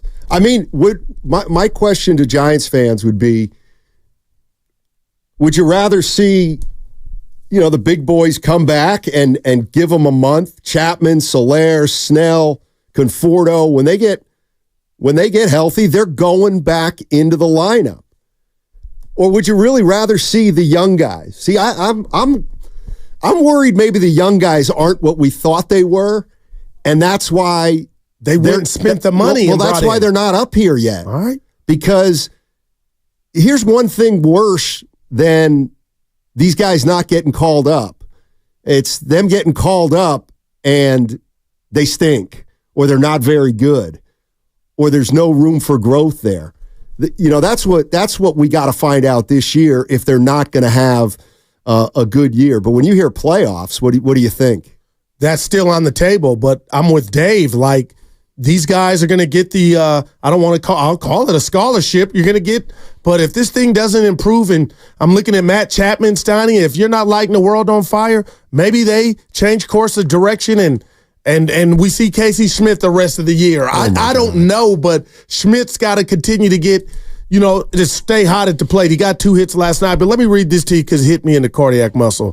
Steiny from the 925. They finally signed a player, and they signed 4 players. You can't just sign success. Where are the homegrown guys? Now we get to see the homegrown guys, but Willard, other people have said, Steiny, or they think when these guys get healthy, the Solers of the world, when they come back, it's like, okay, kid, go back to sack. It's on us now. But what if the guys that you signed and who you have in place, Yaz, what you currently wore before the injuries, is still not good enough? Then I think you owe it. But if I'm Farhan, I'm like, okay, my job's on the line. I don't want to leave it in the hands of Ramos or, I'd rather have it in Chapman's hand, the guys that I brought in here. So it'll be a fine line of which direction they go. Yeah, and I'm with Dave Fleming. I mean, there's no doubt that when these guys get healthy, they're gonna play, and then some of the young guys aren't going to be around. That's obvious. But how much time do you give them? And this is a great point from the 650. And I thought this too a little bit in the offseason, but this guy says it perfectly. The problem is Farhan is trying to change up after 6 years and start being a big money team, but his impression on the league and damage to the Giants' image is done. He's got to go, and someone has to lead this organization out of the doldrums. I feel that. But that's true. I mean, did they ask Farhan Zaidi to do something that he was uncomfortable doing? Well, if you look at his track record, Steiny, this offseason was something he hadn't done. Right. And we were told the youngsters were good enough. They'll be ready and seasoned. And I'm just watching the Dodgers thinking about how can Giant fans not be jealous of your rival and where they're at right now, what they've been this past decade. And I know people are going to say, it was a bubble World Series, but you haven't been, 2016 and 2021. 408, I'd much rather see the young players and Farhan fired change direction. The problem is, if you fire Farhan, a lot of the young guys are his. So will the new GM think as highly of the young guys as Farhan apparently did? So then what do you do then? I mean, well, at that point, I think the horse is out the barn. There's, you know what I mean? You've looked yourself in the mirror and you said, you know what? I'm not that cute. The farm is not as rich as we thought it was going to be. This is going to be interesting. And what I do hate that I'll tap into for Giant fans right now is, Steiny, we did good. Is again, short sample size, but we did see this lineup with Soler and Jung-Hoo Lee collectively, not blaming anybody, not produce.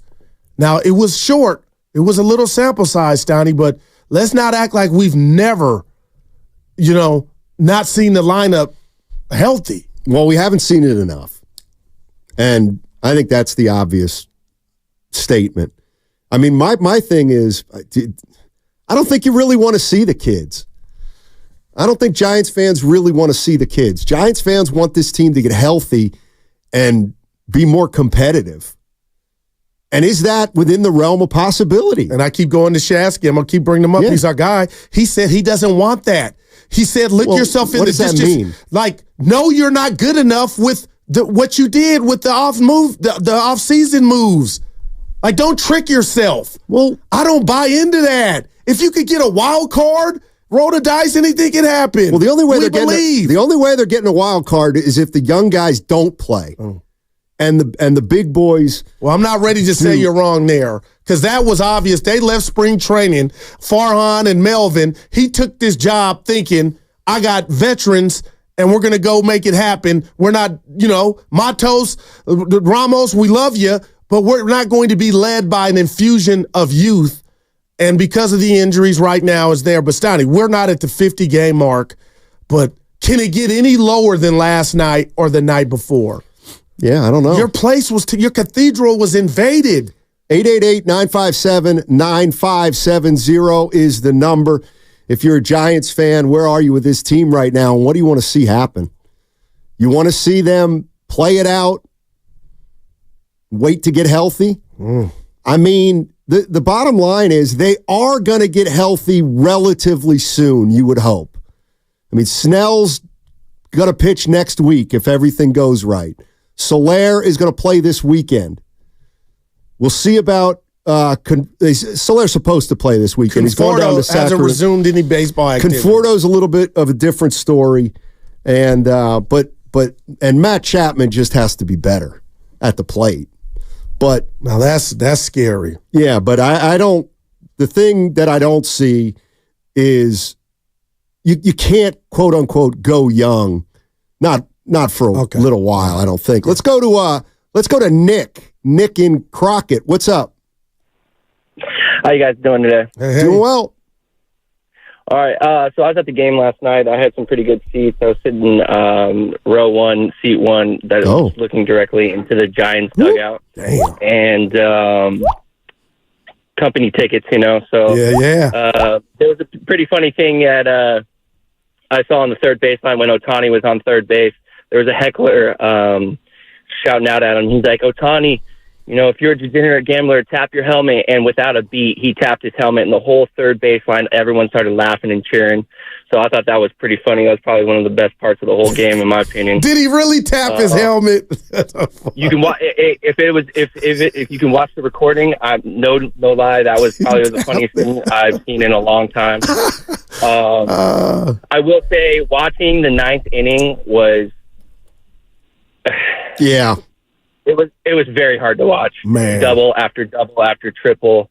If I didn't have those seats, I probably would have left in the seventh inning, to be real honest with you. But I stuck it out. But it was a hard game to watch. I thought they were doing okay the first 3 innings or so there, but once Ohtani hit that home run, the sound of the ball coming off the bat, instantly knew that was out of there. It was pretty awesome to see him play, to be honest. I'm a pretty big fan of him. But yeah, he's pretty amazing. Right now.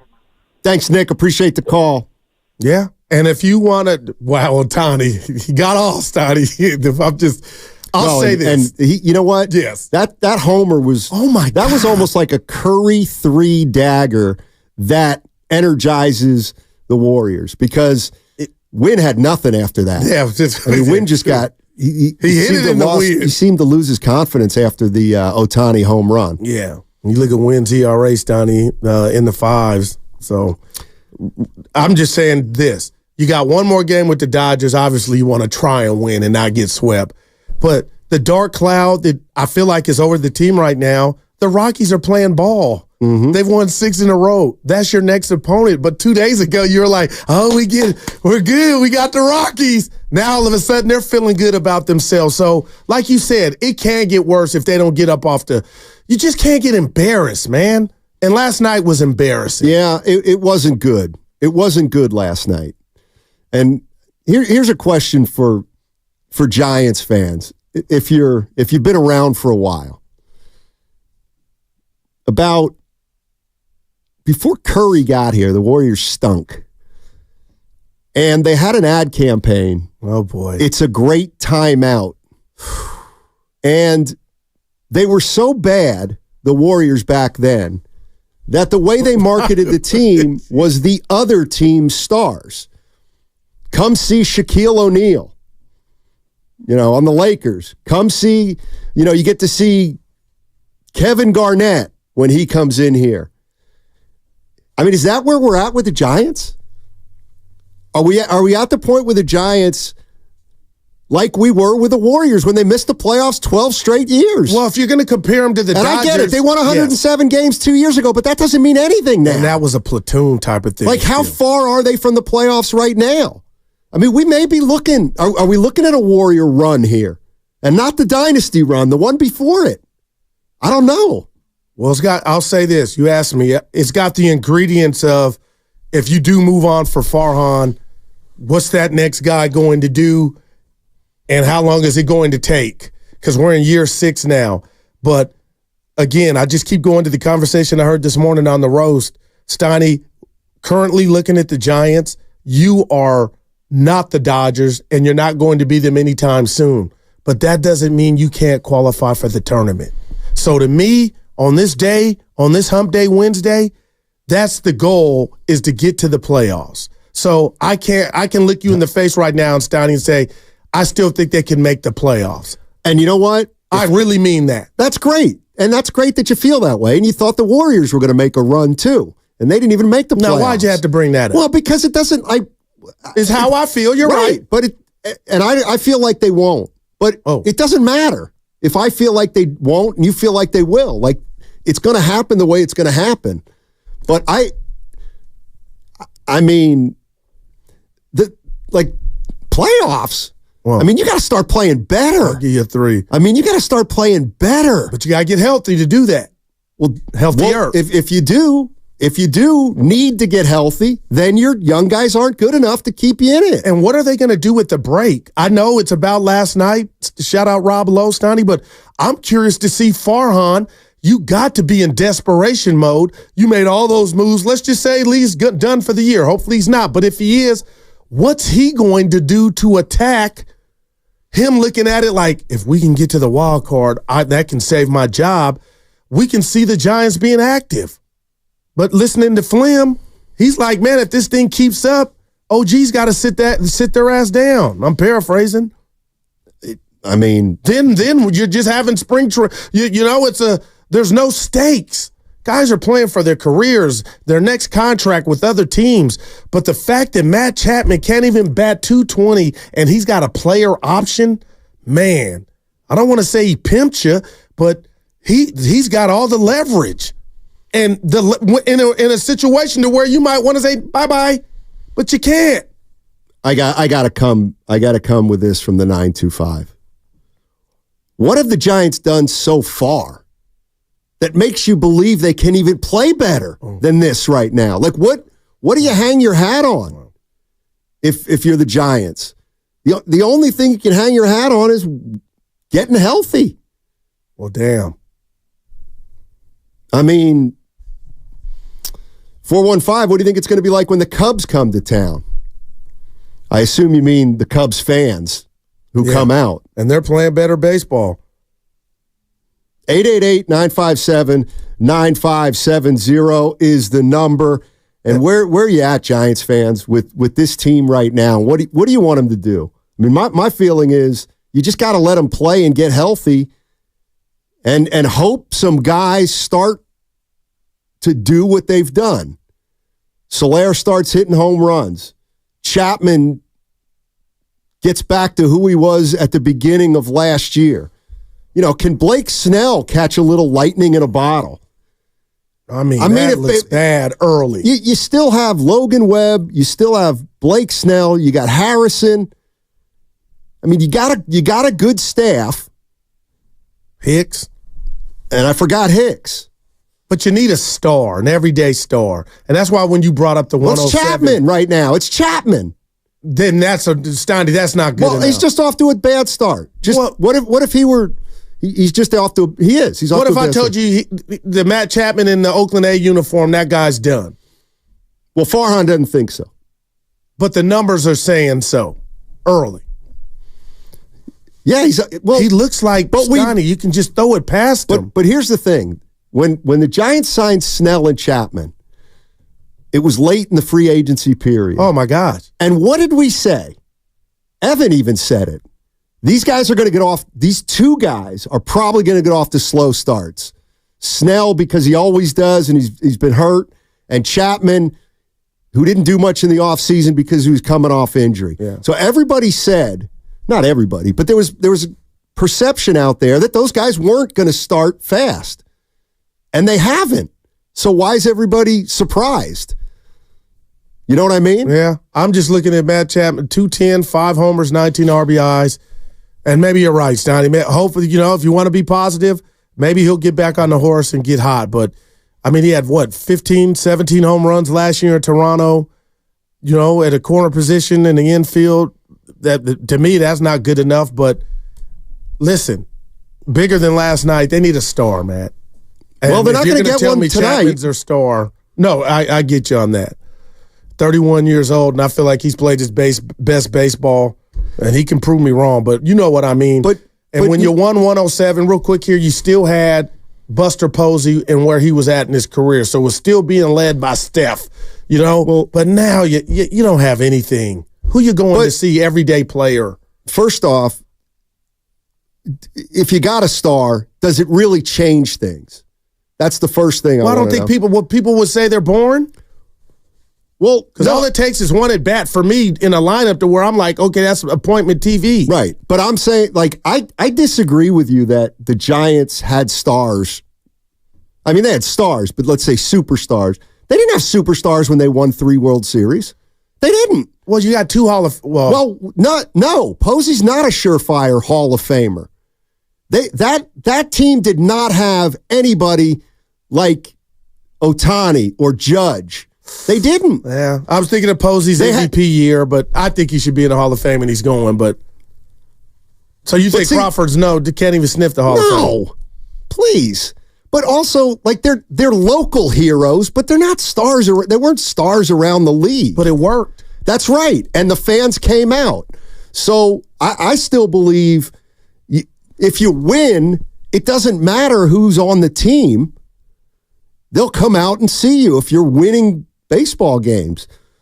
But my question is, would a star make I don't think a star makes that much difference now. If you're trying to win, hell yeah, stars. You need a star or stars. Well, what are you going to do the rest of the year?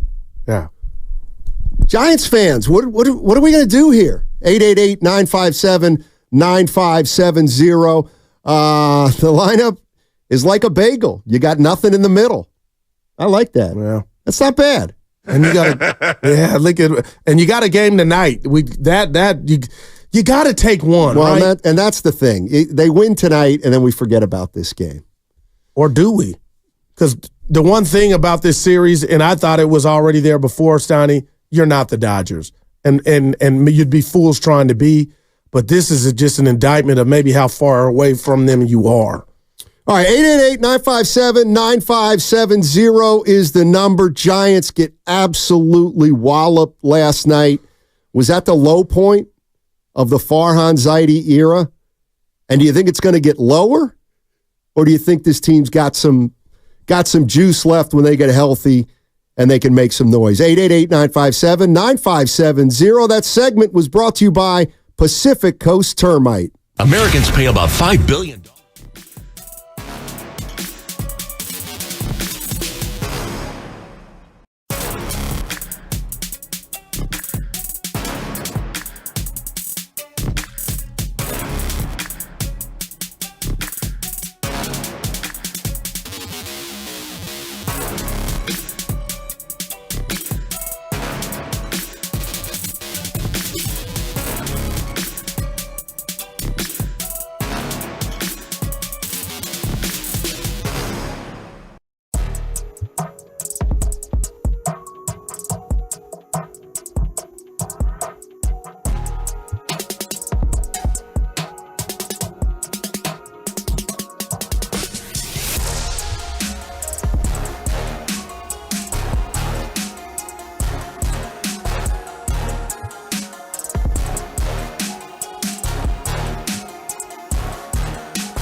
I can't see it. I want them to send a message. Now, back to Steiny and Guru on 95.7 The Game. I scare myself sometimes. What message do you want the Giants to send? What message do you want the Giants to send to the Dodgers tonight? We're not going to roll over. This is our home, not yours. But Giant fans got to show up. But you're right. They're bitter, and Dodger fan is in love, and that's why we're hearing a lot of the Dodger fans, and they're winning the game. But whatever that dancing Richard Simmons does, the calisthenic, I want to fight. Like, you can't do that. They're clowning. They're good. Hey, I want to tell you about something we got going on here at the station. It's Willard and Dibs live from the Dwight Clark Legacy Series on Thursday. Wow. That starts at 2 o'clock, and we've got an incredible assortment of 49er guests. We're talking Brock Purdy, Steve Young, Dre Greenlaw, Ricky Pearsall, Alex Smith, Jeff Garcia, many, many more. If you want to go to the event, you can buy tickets at DwightClarkAward.com. Wow. Tickets are $87 for Dwight Clark's number, and I believe there's a $49 ticket too. But tickets are $87, and 100% of the proceeds goes to the Golden Heart Fund. So that's tomorrow. Yeah, I got to believe they'll Willard and Dibs be in tuxedos. Why? At a ritzy event like this? No chance. You think so? I think Willard told me he may not be, Goo. Coming up at 12:30, we've got Jesse Rogers, and he's an ESPN Major League Baseball writer. He's based in Chicago, and he had a story in today's on ESPN today. Oh boy. Brace yourself, baseball fans. What do we got? He says load management is coming to baseball. Oh, no. Yeah. Load management is coming to baseball. I thought that's what they were already doing when the Giants have already done that with platooning. Wow, that's interesting. Frisco native. I was thinking of going to see the Yankees. The Giants are becoming the pre-Steph Curry Warriors, where you go to see the stars of the other team. My whole life with the Warriors, damn near. And why I would adopt a team come playoff time. And you're smiling, but that was real. Who you rooting for? You know? Seattle. Man, we're not there yet, but this is bad. Last night was embarrassing, and like I said, the caller, Stoney, that ninth inning, it just seemed like it was going on forever, and they're just pounding the ball. But you're hurt. You're in the hospital. You're in the baseball hospital right now, right? Yes. And you got the mummy stuff on your face. Yes, they can't see your hair, your arms in a sling, your legs up, propped up in the air. They got to get healthy. They got time, but everybody has different agendas on how they fan. And Steiny, I'll say this. If you're out on Farhan, then you want the Shasky thing. You want the plug pulled. Because he and people like him believe this is not good enough already. This is just a Band-Aid on something bigger. Pierce Evans on the YouTube chat. Giants will be fine. What's that mean? It means they're going through their rough patch early. Right. It's okay. Every team goes through a rough patch. What if I said you can't expect to win these games against the Dodgers with that lineup that they threw out there last night? Well, they're not going to beat the Dodgers. I threw something at you early. Please. You didn't like it. You said it was too early. They got swept in L.A. and they were whole. Well, that's the bigger issue. I mean, even if they're healthy, look, they're not the Dodgers. Right. They're just not. The Dodgers have a machine. I get that. Yeah, they do. I mean, I think that's what people are most concerned about is that even when the Giants get healthy, they're not going to be very good. But we played sound of the great Dave Fleming before the season started, Steiny, and he was like, up the ante. He wanted Giant fans to quit thinking just about the wild card. Go for the gusto. And you know what? And right now, you're 10 games out on May 15th, behind the Dodgers, and there's extenuating circumstances. But it's all, I guess, on how you look at it. But for Evan to say he was at a venue, a bar, and people were clamoring to change the game, and then when you watch the game, I'm hearing beat LA and How soon can you just forget that, Stoney? Forget the players because they got to. They get paid to do. But the fans, that's a stain. I think there's also a larger reason why people have been in and out on them. Do you guys know how many days of the calendar year the Giants have been above 500 this season? I'm going to say 2. I'm going to say 0. I went 2. Right in the middle. 1. That's wow. They were 2-1. Wow. And that's the only time they've been 500 this season. Wow. And before the injury bug hit, Steiny, people weren't happy with what they saw, but the one constant was it's early. But now that thing's we're almost into June. And just to answer you. Wow, Evan, good stuff. One day. Just to answer you about, Dave Fleming thought this team could go toe-to-toe. And Joe Lacob thought the Warriors could win a title. I'll never forget it. I mean, I'll never forget that. I hate you for bringing that up. Sport hates you, but I mean, you brought that up as like it was a fact. But it was a feeling. Yeah, it's a feeling. Owner had. Right, it's a feeling. You had a feeling about the Giants. Now the feeling's changed. I mean, if it hasn't for you because you think it's time, or it's early. It is. But 888-957-9570, that's phone or text. How you feeling about your Giants right now? I mean, you got to be despondent. Well, let me ask you and Evan to put yourself in Farhan's shoes. Okay. Even with the injuries and everything that's going on and what your scoreboard reads, would you be telling your significant other or your children or your friends or family that you think your days are numbered? Because that, to me, if you're going to, on one hand, tell me Brian Sabian, his motto was the fans and what they thought mattered. Not that they ran it, but it mattered. They took it into account. I'm telling you there's still time for the Giants, but I understand Farhan should be out of here. Like, there's no way he survives whatever this is. Well, you make the playoffs. That's how you survive. Right. Right, and you're hoping for that. See, you don't so there is a way. Yeah. No, I believe this Giant. I know baseball. The Arizona Diamondbacks line 1, Stoney.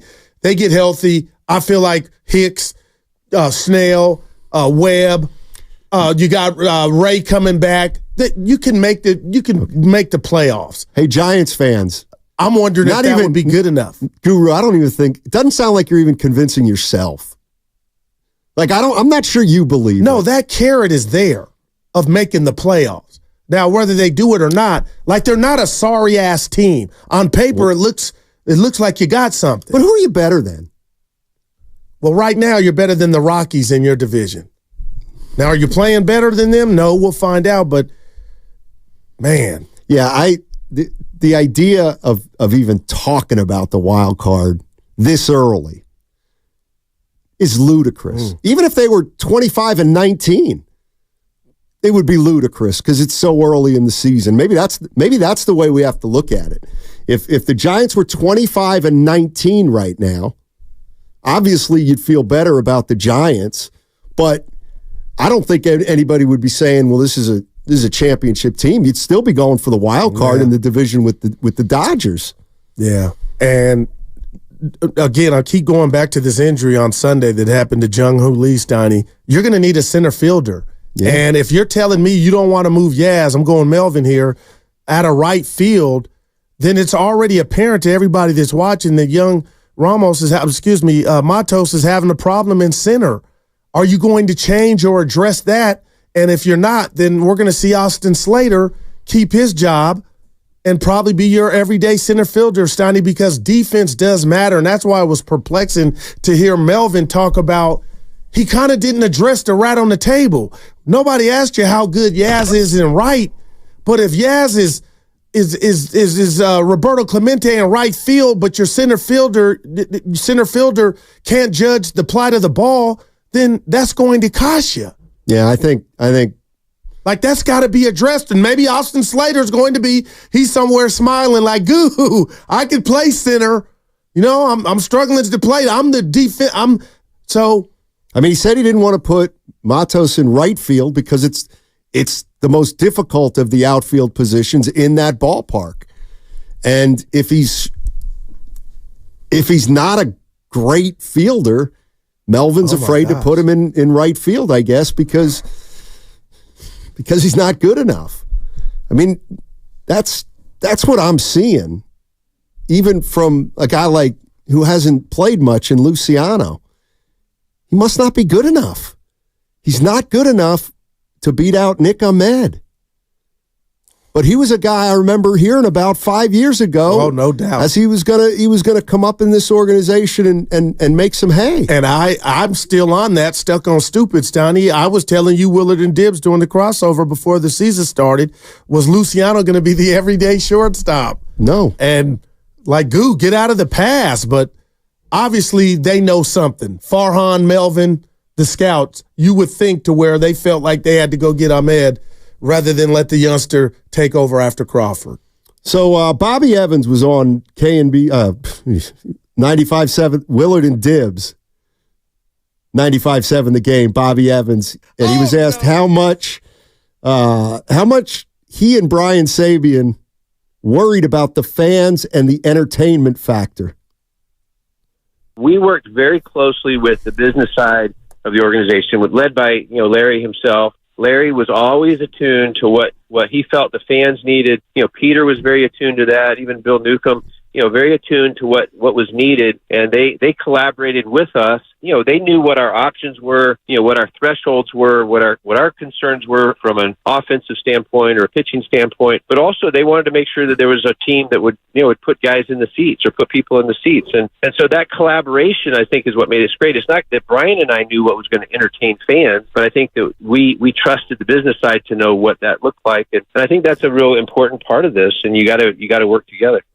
Wow, man. I met him at Michael Urban's funeral, and he's great. Just a good guy, Stoney, and maybe that's what this regime is missing, man. The Bobby Evans, the Sabians, and maybe you sold your soul, Jetson and those guys, and we saw what happened with the manager move, whatever went down there. I've been around, but you know what's sad about this? Could you guess the Giants' payroll this year?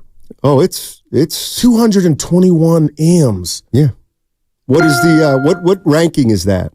I think it's the top. It's probably top 10. I'm pretty sure. So you're spending like you're the Dodgers, but you're getting results like not quite. Yeah, but what about the A's, who I think are a more exciting team than you right now? Well, right now. Yeah. I don't know about that. Giants still entertaining or better? Way more home runs. Entertaining or better? Entertaining to me. I think it has to do with expectations, which is tied to what you're talking about with the money, is that the Giants spent so much money this offseason that there is an inherent expectation of being better or different. And so far, they're not. Whereas the A's don't spend any money. They're coming off the worst season in franchise history. And so the fact that they're even competitive shocks you. And they've hit more home runs as a team, if you're into that. The A's. They have. Yeah. I mean, the Giants don't have many boppers at all. Wow.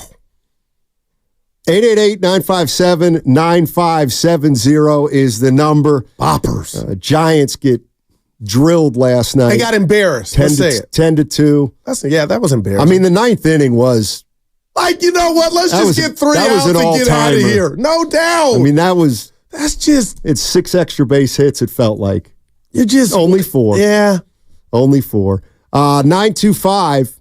None of the prospects have proven anything. You're just trying to convince yourself that these guys are good, but they just haven't been at all. That's what I'm worried about, 925. I'm worried about the reason that the Giants are going to go back to these veteran healthy players that's to me the biggest reason. Not because they think they can make a run, but what if internally they know these guys aren't ready yet, but they're up here because they have to be up here?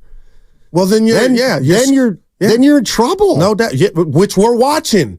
And 10-2s happen when you're in trouble. Like that. So again, that's why I keep trying to go, and I'm trying to stay on the last 2 nights. But Stoney, I do wonder if Farhan behind closed doors might be like, I got the injury pass or card I can use if we don't reach the postseason. I don't think he's going he. You know what I mean? No doubt. How can you? But I'm being real with you, partner. I really need to know if Jung-Hoo Lee is going to be out for the year. They need to know because that's going to be a blow, man. The table setter, the guy that could man center field, you lose that, and now we got guys coming up that I've been clamoring for, and I didn't know they don't know how to judge the ball in this park in center field. And I'm not saying it's easy, but come on now. And then him and Ramos letting the ball drop. That was on. Oh boy. Yeah, you're going to see me on the 31st softball. I know how to judge the ball and call guys off, but just watching that, like make those errors against the Reds, not the Dodgers. It's a fly ball. Well, you may as well in make the it against, outfield. You may as well Somebody make it against call it. You may as call well. the damn ball. Both y'all just called up. It looks bad. It looked bad, Steiny. That was embarrassing. Do that against the Pirates, not the Dodgers. You may as well do it against the Dodgers because you're not going to beat them anyway. You may as well use up all your errors against the Dodgers. Freeman's on third. I'm just like, what is going on right now? 216. I use this phrase once in a while. Bob Melvin, he knows. See, he knows. He knows. I can tell he knows. I don't think he can play that. He knows.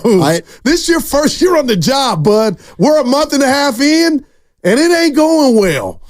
And I don't know what I can do to critique you, but putting Wilmer Flores in the 5-hole or 4-hole is... What's he supposed to do?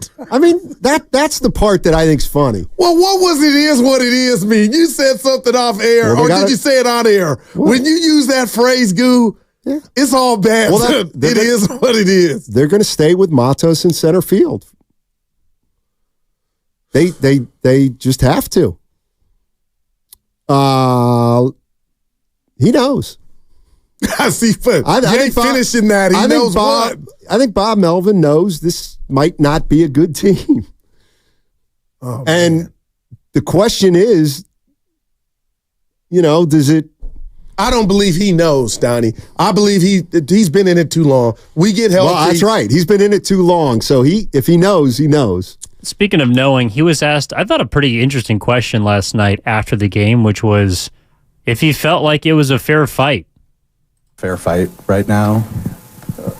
Look, we've concentrated on ourselves, and last night it was basically the same roster.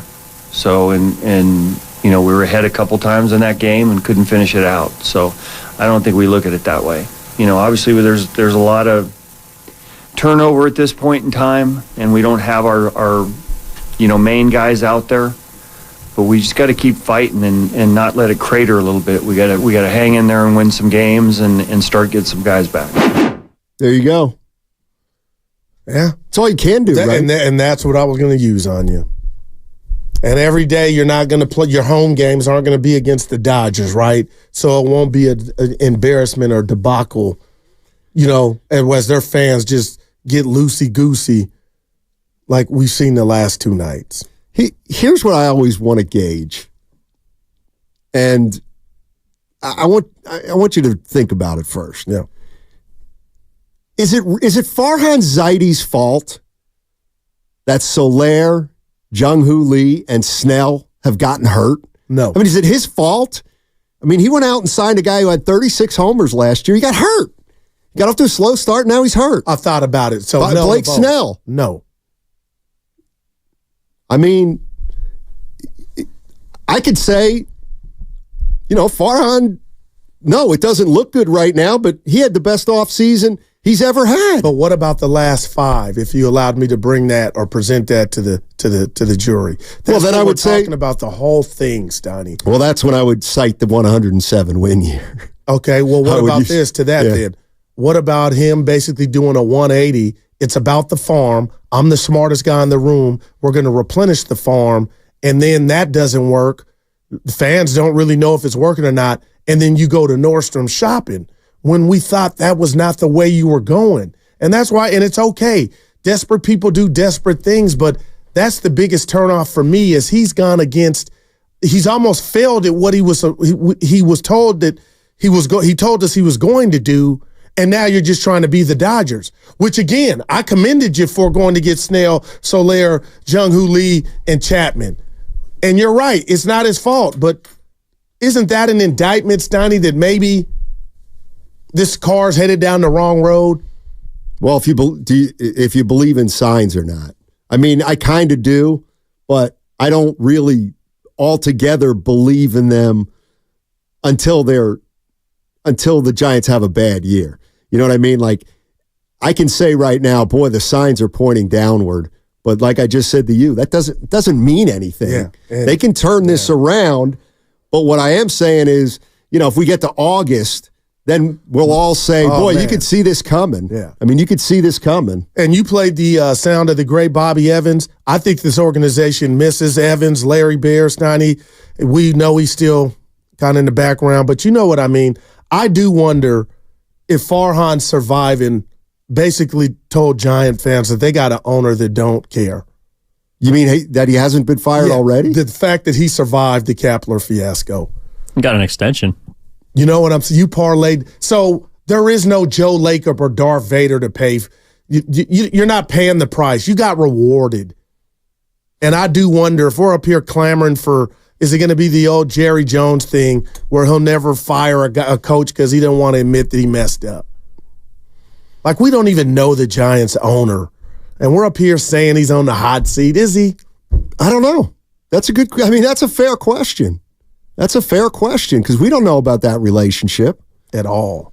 My question to Giants fans is, where are you on this? Let me ask you this, Giants fans. What kind of fan are you? Are you the kind of fan that thinks, like Guru, that things are going to get better? They're going to get healthy. They're going to start being more competitive. I mean that they're going to claw their way toward 500 and hopefully over 500, and then they're going to compete for the wild card. Or do you think this is the first quarter of a season that is absolutely positively going in the tank? 888-957-9570 is the number. Where do you think this Giants team goes from here? It's simple. It's like I ask my kids when they say they're sick. I say, well, do you feel like you're getting better or you're getting worse? And if they say better, I say, well, great. Then you should be over this in a couple days. Yeah. I'm asking Giants fans at 888-957-9570. What do you think? Is this thing going to get better? Are people panicking too soon? I don't know. I'm asking Giants fans that. 888-957-9570 is the number. What's coming up next on The Game is presented by Fremont Bank. Full service banking, no compromises. That segment also brought to you by Safeway. Tune into You Don't Know.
on 95.7 The Game.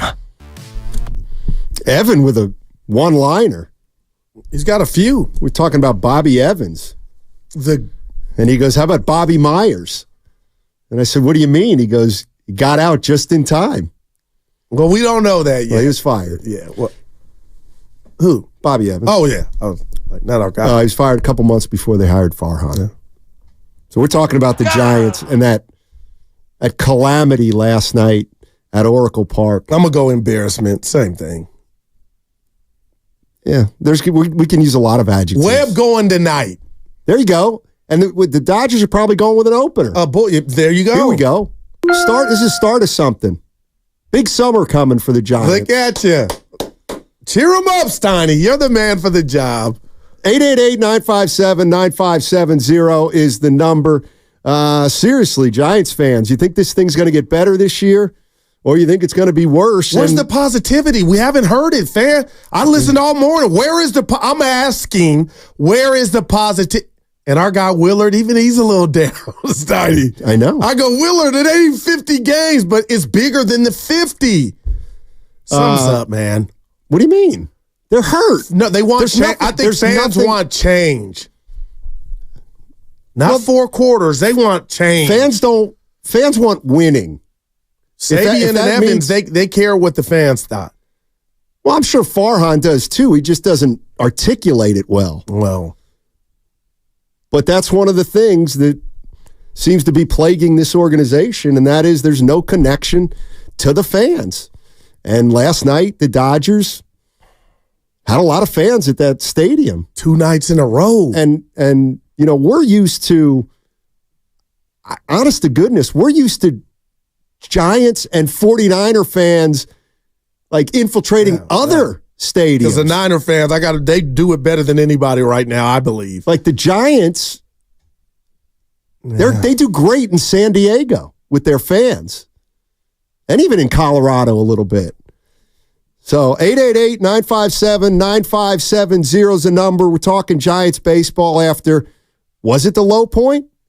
Guru's calling it the low point of the Farhan Zaidi tenure. Can I quickly tell you why? Sure. If this were the Rockies or Pirates doing it to you, you'd feel like, you know what, we're hurt and we'll get better. But Stoney, just tell me if I'm off here. The fact that it was your rival and they are driving the limousine of baseball teams, throwing money at their problems, Yamamoto, Ohtani, that's why these last 2 days feel different to me. Well, and your arch nemesis. What if the problem is, these things tend to feed on themselves. The Giants have made the playoffs one time in the last 7 years. Now come on, man. Once. Since 2016. Once. This is not. Wow. This is not who. No, This is not who you think it is anymore. Hire Will Clark. No, I'm That'll serious. Be like hiring Magic Johnson. Patrick Ewing. Let's go to. Why'd you take a shot at Pat? Because everybody thought he was going to be the answer. Carlito in Alameda. What's up, Carlito? Hello, gentlemen. Listen, fellas, I'm gonna put the rat on the table. Yeah. I think people got to go. Farhan Zaidi, I'm with Guru. He should have never stayed. And I'm going to say something. Bob Melvin, that was a Band-Aid hire. I'm sorry. Last time I checked, he hasn't won a championship. And I'm going to say this. The owner needs to open up the checkbook and get Buster Posey as the manager. That guy's a champion. Everybody's got to go. Thank you. Appreciate it. Now, I believe he believes that. I kind of believe it too. And we don't know if Buster wants to manage, but why not go if you're an owner that cared or gave a damn? Dude, Stoney, 1-7? They've made the playoffs one time Well, they made it in 2016. 17 no, 18 right. no, 19 no. Wow. 20 no, 21 yes. Yeah. 22 no, 23 no.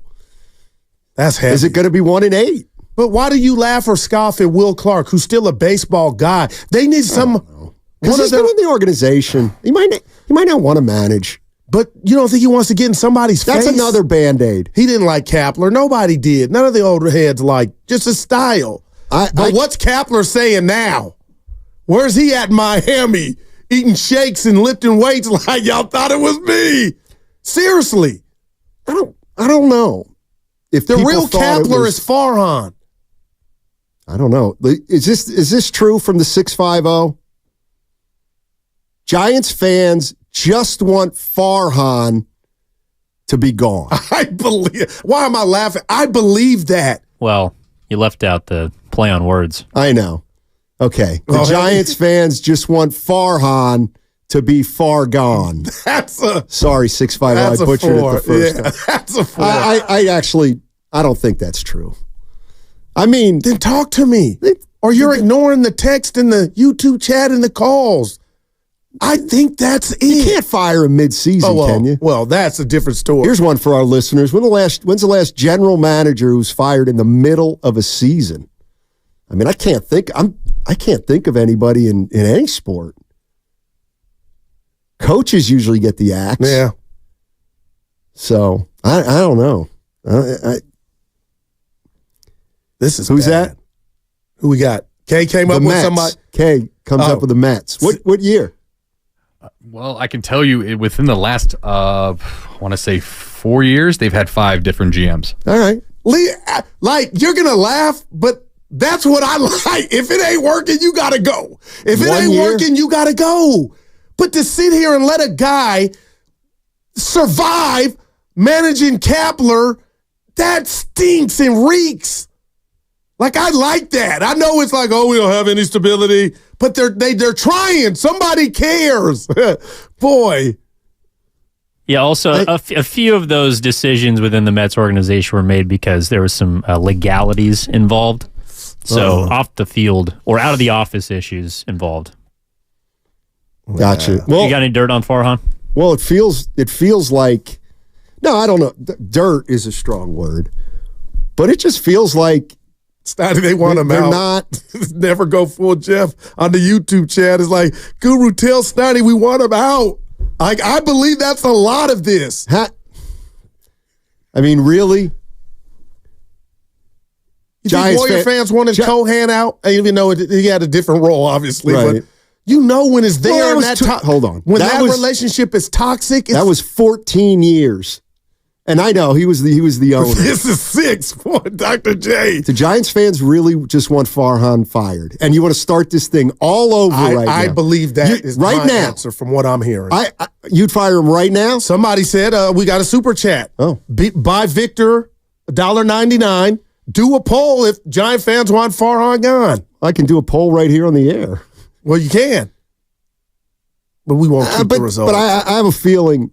I believe that's 98%. The only people are going to call in are the ones who want him fired. If you know what I mean? 888-957-9570. We're the ones that's saying, you know what, relax, guys. Or even forget the last 2 days. Just give them a chance. It's been 6 years. Well, here's the thing. Has it been 6 years or has it been 6 weeks? And what I mean by that is, okay, yes, he's been here 6 years. They made the playoffs once. But I think a lot of this assessment is, dare I say, emotional, because we're coming off one of the worst losses in a long, long time. For example, Goo, let's just say the Giants had won the first game or won the second game. They won a game.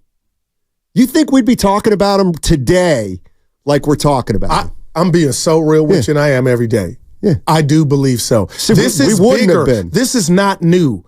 This is not new. And what I'll throw back at you, Steiny, is what was symbolic about the Giants firing a coach, or whenever a club fires a coach? What does that symbolize to you? That the team's underachieving? And the era under that said coach has been a failure.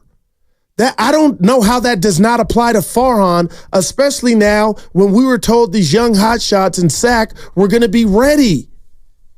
And now, and I'm not saying they're not, Steiny, but obviously they don't feel, the powers to be don't feel like they are, because they wouldn't have went and spent the credit card the way they did in the offseason. So now you're telling me the farm system that everybody was touting it was going to be hot shot. Just wait a little bit, everybody. The dinner will be ready. Now that feels like we've been lied to. So how does Farhan get more lives than Gabe Kapler, the guy that you picked? See, that it all goes, it's Connect Four. I don't know if Farhan should have been fired or not. Wow. I mean, Kapler had to go. What's the difference? Kapler had to go. Kapler, I get the sense Kapler was not well liked. I get the sense Farhan can at least tries to work with people in that building. But just from the baseball standpoint, though, Farhan thought he could do the job and he couldn't. Isn't that a demerit for anybody in Farhan's position?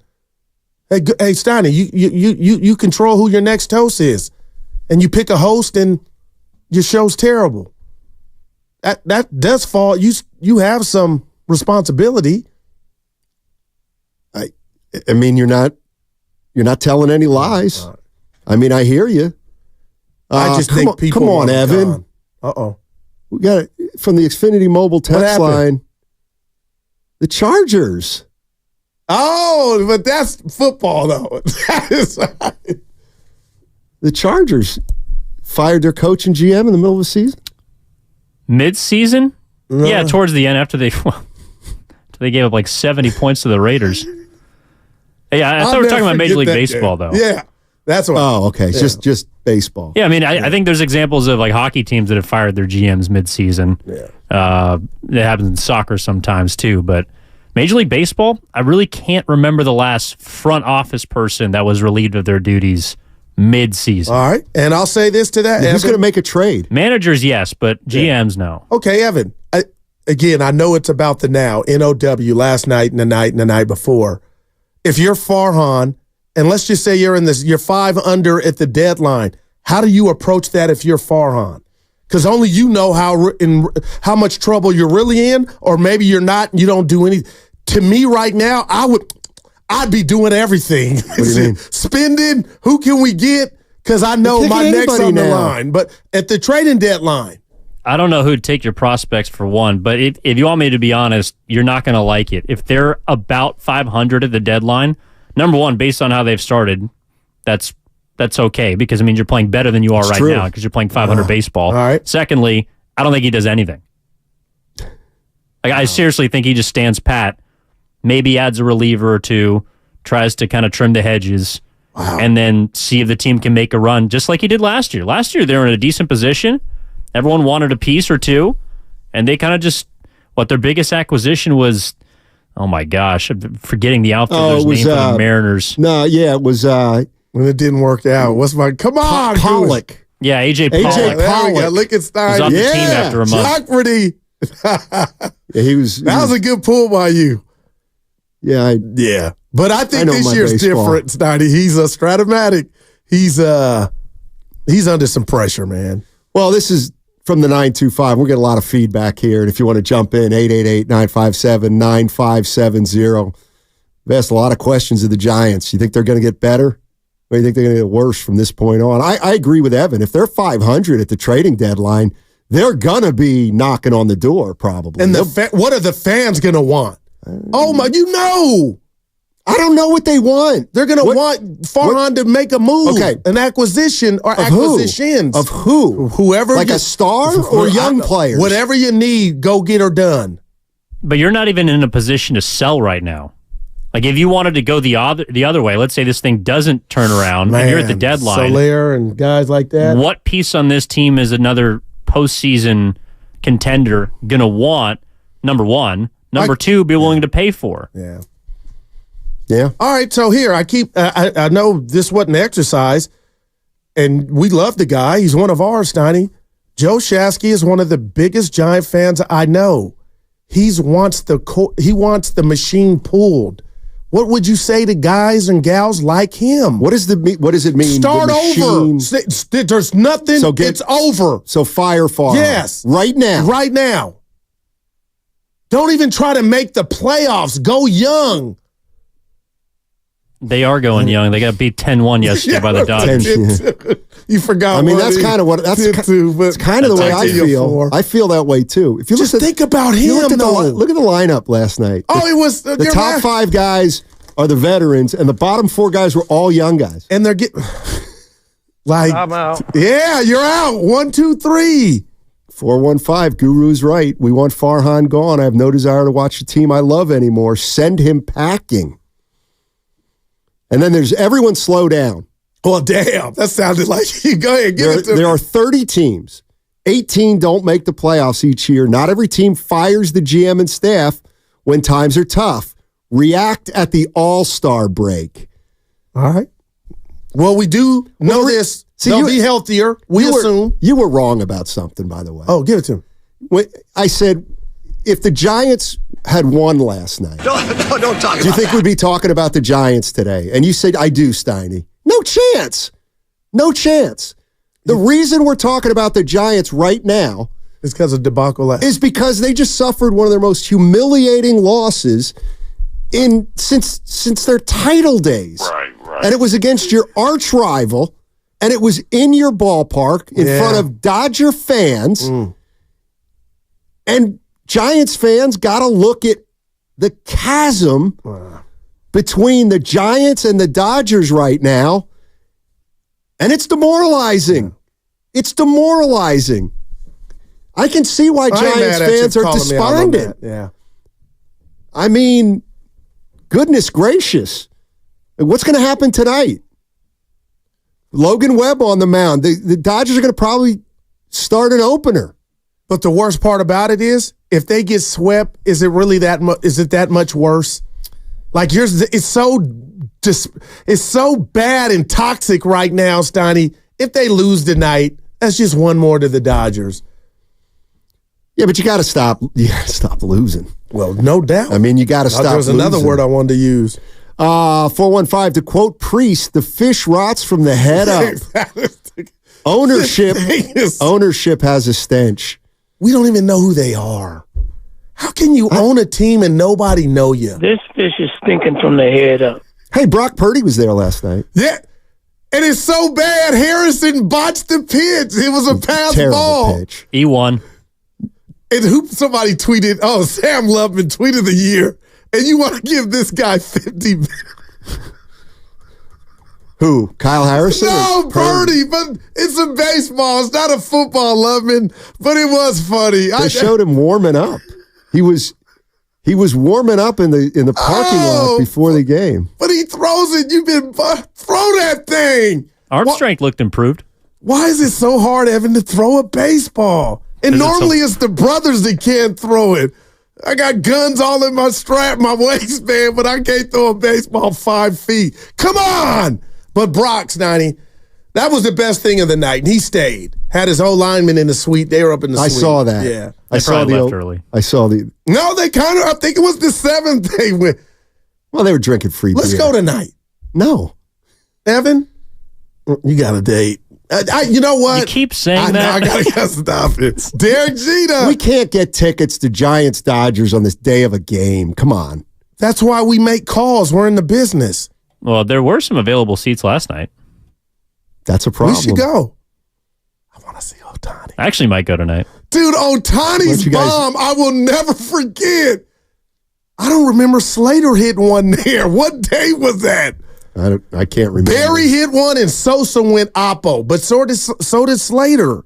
Stoney, that ball almost went to the water, Evan. No, that was like Derby territory. I was telling Goo, I've only seen Ryan Howard hit a ball that far out there. That's a great call. Oh, Ryan. The offseason is not enough time for a GM to put together a proper plan. That's from Mac in the YouTube chat. So what was the difference when they hired Farhan and got rid of the old regime? You had a time. You answer those questions. What do you mean? Like, all right, Farhan, this is the plan. This is when we'll do this, implement this and that, and this is when it should be ready, and this is when. So obviously that's failed, but to say that's why you can't fire him, I mean, you do it every time you hit the reset. Pierce Evans, got to give Evan props. He was fantastic on the Santa Clara versus LMU game. Thanks, Pierce. Mm-hmm. Thanks, man. By the way, I think there is another glaring part of this series, speaking about Farhan, because he came from the Los Angeles Dodgers.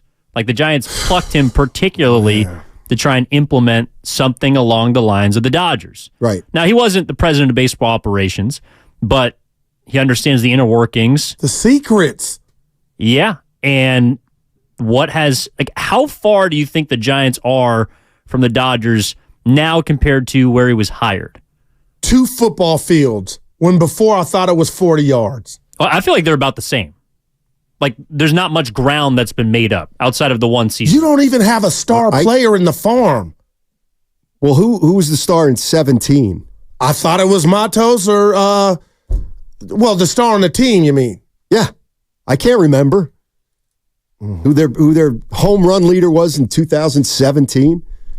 That was Bochy's last year, I believe. Wow. So, yeah. 888-957-9570 is the number. Another thing I want to ask is, do you really want Farhan being the GM at this year's trading deadline? Like, what the question of what do you do if things... Listen, if they can start stringing together some wins, the point is moot. But if things continue down this path, my question to Giants fans is, what would you do? What would you actually do if you're looking at a team with veterans who are struggling and young players who might not be ready? You shop them to get new young players, Donnie. You shop a Solaire for prospects. A team out there that thinks they need some power or bat, guys like that fit the bill. If you're going that route, that's what you got to do. Matt Chapman as well. You got to pull the cord. Not yet. Come on. You can't pull the cord. No, I didn't say yet. We said the deadline. It was Brandon Belt with 18, Steiny. That from D. Lou. Thank you. Josh Ram, Steiny, they are not stringing together any wins. Teams need to rebuild over the next 3 or 4 years. This team needs to rebuild. Get ready, Giants Nation. Well, that is one thing I was actually thinking about on the way in. Well, they're 19-25. They're 6 games under. I can't envision this team right now going on a 6-game winning streak. Well, yeah, you shouldn't because they're not whole. Yeah. But Stoney, just real quick, just for the sake of positivity. Mm-hmm. So, what if I told you in 6 weeks you're going to have a rotation of, or in 2 months, Webb, Harrison, Hicks, Ray, and Cobb. Where's Snell? Yeah, I said Snell first. Oh, did you? Yeah, so those are 5 Well, give me the 5 again, please. Snell, Yeah. Harrison, Webb, Hicks, Cobb, or Ray. If you want to go 6-man rotation. That's, that ain't no chopped liver. But it's 2 months.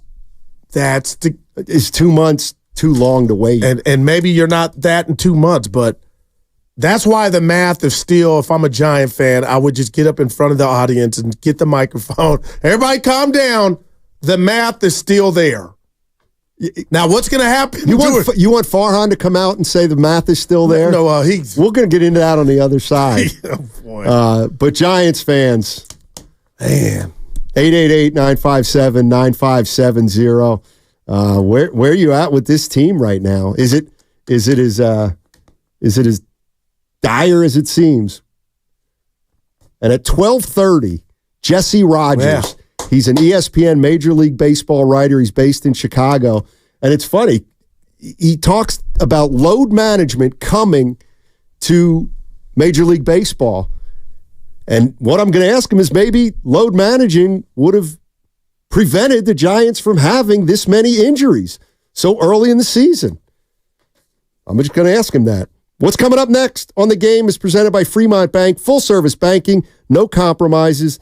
That segment was brought to you by Safeway. Head to Safeway this week for these great digital deals. Lucerne cage-free eggs, 18-count, large grade AA, $2.97 each, limit 1. Pork sirloin chops, bone-in, only $1.97 per pound, member price.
if he starts yawing at a ref, sit his down. Put him on the bench. Oh, it's the Guru Steiny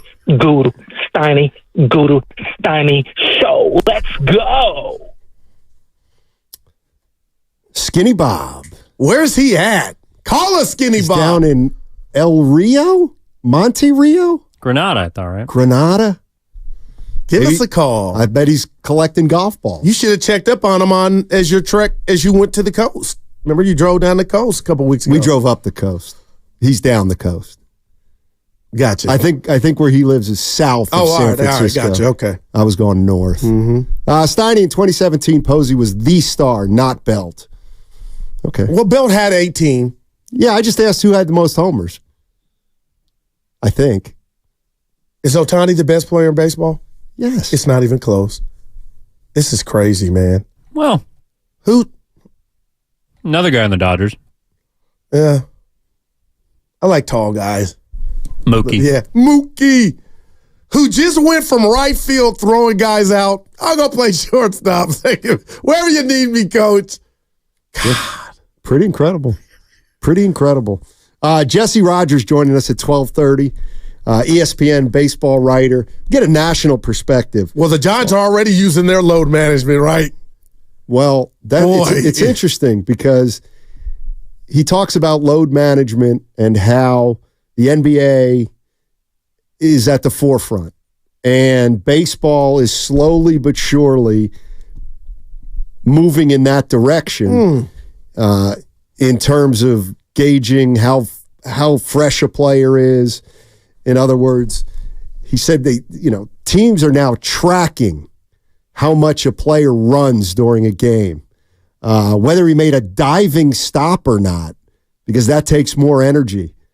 And, we talk about this with the Warriors a lot because they, at practice or they monitor all that stuff too.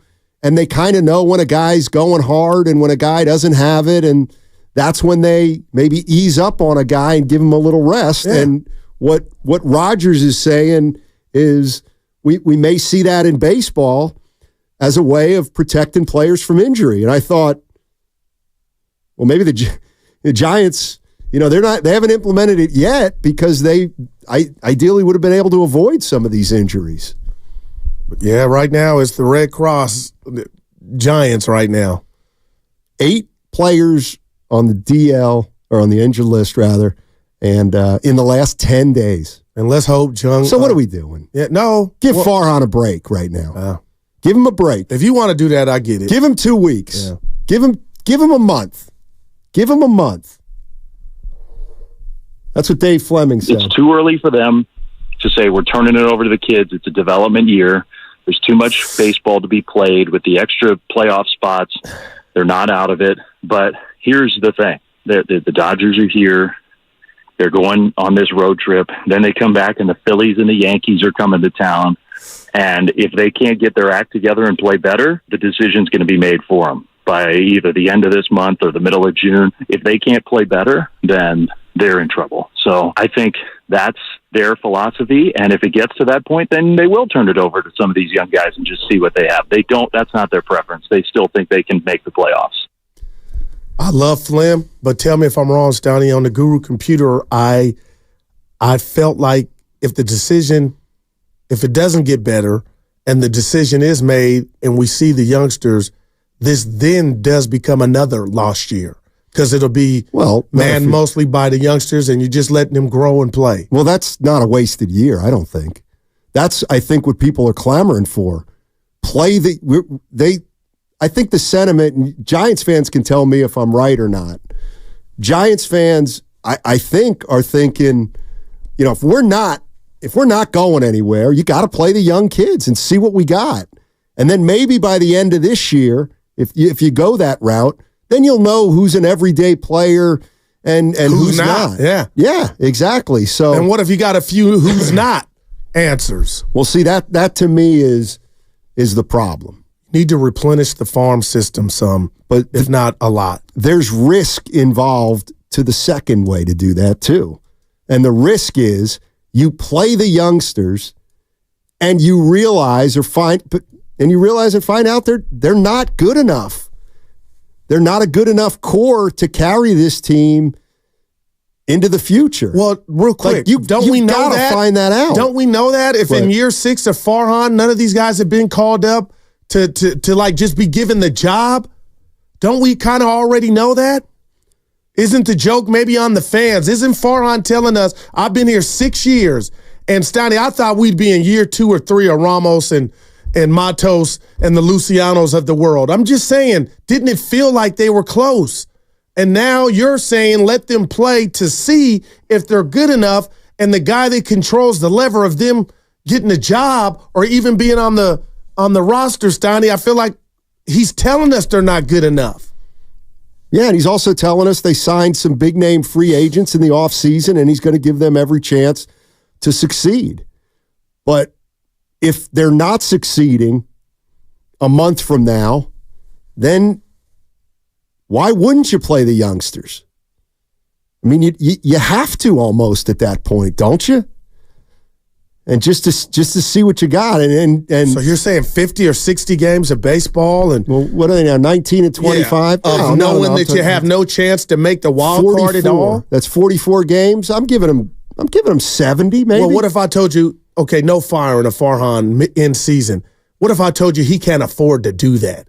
Like he's got to go down with the ship that he created in regard to, I brought in these OGs, we got to ride it out, and if we don't make it, we don't make it. But I cannot, when these guys get healthy, have them overtaking the OGs by the youngsters, Stoney. I mean, that would be the way to go, I would think. Dave Fleming was on with the morning guys, and, Bob Melvin. Spadoni. Not a great start for Bob Melvin. Let's see what Fleming says about it. This is interesting. I don't think he's the reason that whatever's happening now is happening. I don't. I think Bob has the right mix of calm and, hey, this is a long season, and I've been through this for 40 years in this game, and I know the ebbs and the flows. He knows, he realizes that, but he also, I would think that my first impression of Bob has been that he's edgier than I thought he was. He's a super competitive guy and takes it more personally than I thought he did. Like, he's an edgy competitor, and I don't think I ever totally knew that about him. And I say that as a compliment. I think that's a really good thing. Yeah. So he ain't happy. I mean, he might have to be edgy with this team. And you know what? The more I'm thinking about it, like, he broke down why Yaz is in right field. It's almost like I'm damned if I do goo, I'm damned if I don't. Yeah. But as far as Matos, Stoney, he's got the swag at the plate. He's got the swag, but dude, how are you going to find an everyday position if you can't just right now you wear a Giant uniform if you can't man center field? They colossal mistakes. I don't know what to tell you. They're banged up. Ben's in Clovis. Hey Ben, how you doing, man? Good. How you guys doing? Doing well. Yeah, Kaminka sucks. We got to get rid of him. And I saw Evan and Castro kissing a man and holding his hand. Okay, Ben. Thanks. Appreciate the call. This from Bob Melvin, Morali. Bob Melvin and Farhan Zaidi were not on the same page, and we're not giving enough attention to that. Well, my question is, tell me, help me. Who wants the, Morali? What's the disconnect? Is what I would ask. Do you think one of those guys wants to go in one direction, and one of the guys wants to go in another direction? I find it hard to believe that Melvin wants to play the young guys. And Farhan, who signed the OGs. Why would he want them not up front and center? I mean, my goodness. I think Morelli's wrong. We love you. I mean, I think that, I don't know. Oh, my gosh. I don't know. Yeah. First piece of business for the Giants, bigger than tonight's game. Tell me what you think. They need to find out if they need a center fielder for the rest of the season, Stoney. If that injury is so deep. It is. He's going to be out months. Okay. I mean, I think that's assumed. I read Andy Baggerly. Structural damage is assumed. I read Andrew Baggerly. He's saying don't expect. Wow, man. The best case scenario. Think about that. The best case scenario is that he would return sometime this season. And the best thing about it all is it's not his throwing shoulder, right? I mean, I guess, but if he can't play, you finally get somebody that says yes, and he's getting acclimated to the park and about to get to the other parks, and he's your leadoff, and he goes up trying to get a ball to save a homer from Webb. There's a black cloud. We just hope there's no water in it. That means rain. Yeah, they usually do. I mean, dark clouds usually do have rain. That's why they're dark. And the puffy white ones, they don't have rain, Goo. No, I'm conflicted, and I know if somebody's out there listening, I love myself from this vantage. Well, I love myself all the time, but Stoney, I wanted Farhan gone before they played one baseball game. I didn't like how it looked when the fall guy, shout out Lee Majors, was Kapler. That's neither here nor there. But Farhan went shopping fast and in a hurry, came back with some bags and tags. And right now, I can look you all in the face and say in the microphone, we have not seen collectively all that he's brought or this team whole and healthy, not even 30 games. So I got to try to stay patient, right? That's the only way you're going to get through this.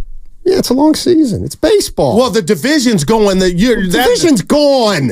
You're not going to beat the Dodgers. You're not going to finish in first place in the NL West. I mean, that ship has sailed. All right. I mean, you're going for a wild card. Arizona got to the World Series. Exactly. Why don't people like that comp when I bring it out? Like, it ain't just bigger than just the Giants. It's baseball in general. Well, who had Arizona? Hold on. Go ahead. Hey, Evan, can you do me a favor? Yeah. Can you check Arizona's record after 44 games last year? I like that. I think they're going to be 12 under. That's just no chance. It's 90. 44 is early, I guarantee you that they were better than 19 and 25, and they were also a lot younger than the Giants are. You'll win that part. But, yeah, as far as the math, well, I can't wait. I'm going to be right. They must have gotten off to a great start. I think they came out of nowhere. They were, excuse me, they're actually the reciprocal of the Giants. They were 25 and 19. Thank you. I think the example that Guru is looking for is the 2019 Nationals. That team started like 19 and 30. That's right. And then ran the table and won the World Series. Yeah, Soto. Yeah.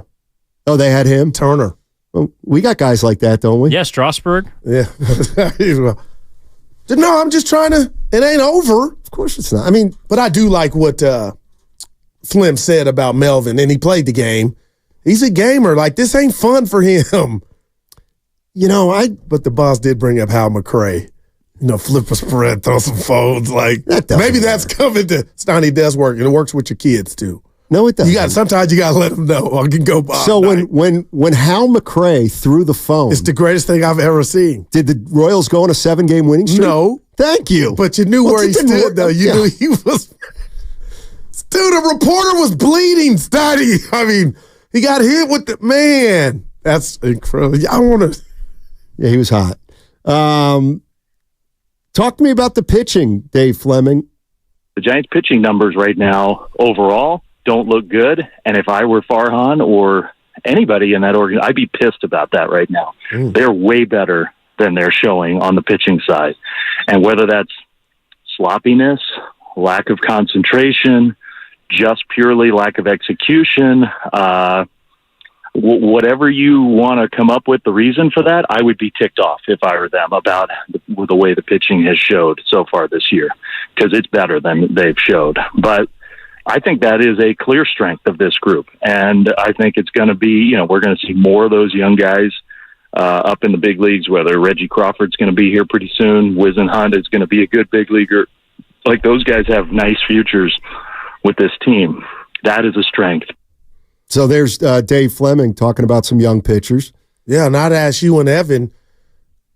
Evan, do you think, is he calling out the catchers, or is he, who should they be mad at, the actual pitchers themselves or the catchers? Because I know they got youth behind the plate. There is no Buster Posey. But when you hear that and him say they should be, upset at who is and I'm just asking, at who? The pitchers. Yeah, I mean, if you're the third worst ERA in your league, you're not pitching very well. And it means you're not getting consistent starts. It means your bullpen's not been good, which we saw 2 nights ago. It just means you're not getting guys out with enough consistency. It doesn't matter really who the bats have been. I mean, they've been torn up by Philadelphia, who's got a really good lineup. The Dodgers, obviously. But even against teams that have not been necessarily prolific offensively, they haven't been good enough along with how paltry their offense is. But I don't know how many people believe that the offense was supposed to be the strength of this team. The pitching staff is where I think a lot of your talent lies. Some of it's injured right now, but I don't think that's an excuse, and I think that's what Fleming is trying to call out. I mean, you got to wait. You got to wait on Snell. You got to wait on Robbie Ray. Yeah. You got to wait on Soler. You got to wait on Conforto. Yeah, and hopefully it's not too late. Who else do you have to wait on? Patrick Bailey. And hopefully you have to wait on Luciano. Hopefully not Keaton Wynn. Yep. Yeah, he went out of last night's game with some elbow issues. But he said it wasn't might be a cramp the previous or something. Forearm tightness, I think. Yeah, forearm tightness. Do you ever have that, Evan? You being a college pitcher? Yes. If it's on the top of your forearm, you're fine. If it's the bottom of your forearm, you're in trouble.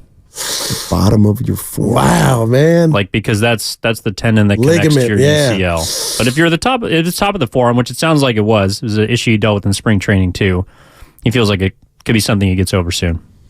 Let's go to we got Ray in San Rafael. What's up, Ray? How you doing, man? What's up, gentlemen? Hey. Listen, I think it's just. I hope all's well. I think it's too early to hit the panic button. All right. What button would you hit? I hear you. I mean, let's just. I'm not a baseball manager, obviously, but listen, let's give it some time. We're still finding our identity. We just. What do we expect? We just played the Dodgers. We're not supposed to be hitting the death. So. Yeah, Ray. You know what? Let me tell you something. Ray was listening, and he heard all your worry, and he just wanted to remind you it's baseball, and it's going to be a long summer. That's what I've been preaching. He might have watched the game last night. It wasn't me worrying. Last night was embarrassing. Exactly. And the lineup they fielded was not quality at all. But let's stop there. If you're saying, Steiny, we got to see what the kids have, then we shouldn't be saying that, right? One more time? We shouldn't, you said the lineup wasn't quality-like. But the fact that we know there are about 3 guys in there that probably wouldn't be in there if not for these injuries, isn't that a shot at the youngsters for you to say it isn't quality-like? Because one of the biggest questions that hover over this team is, how good are they?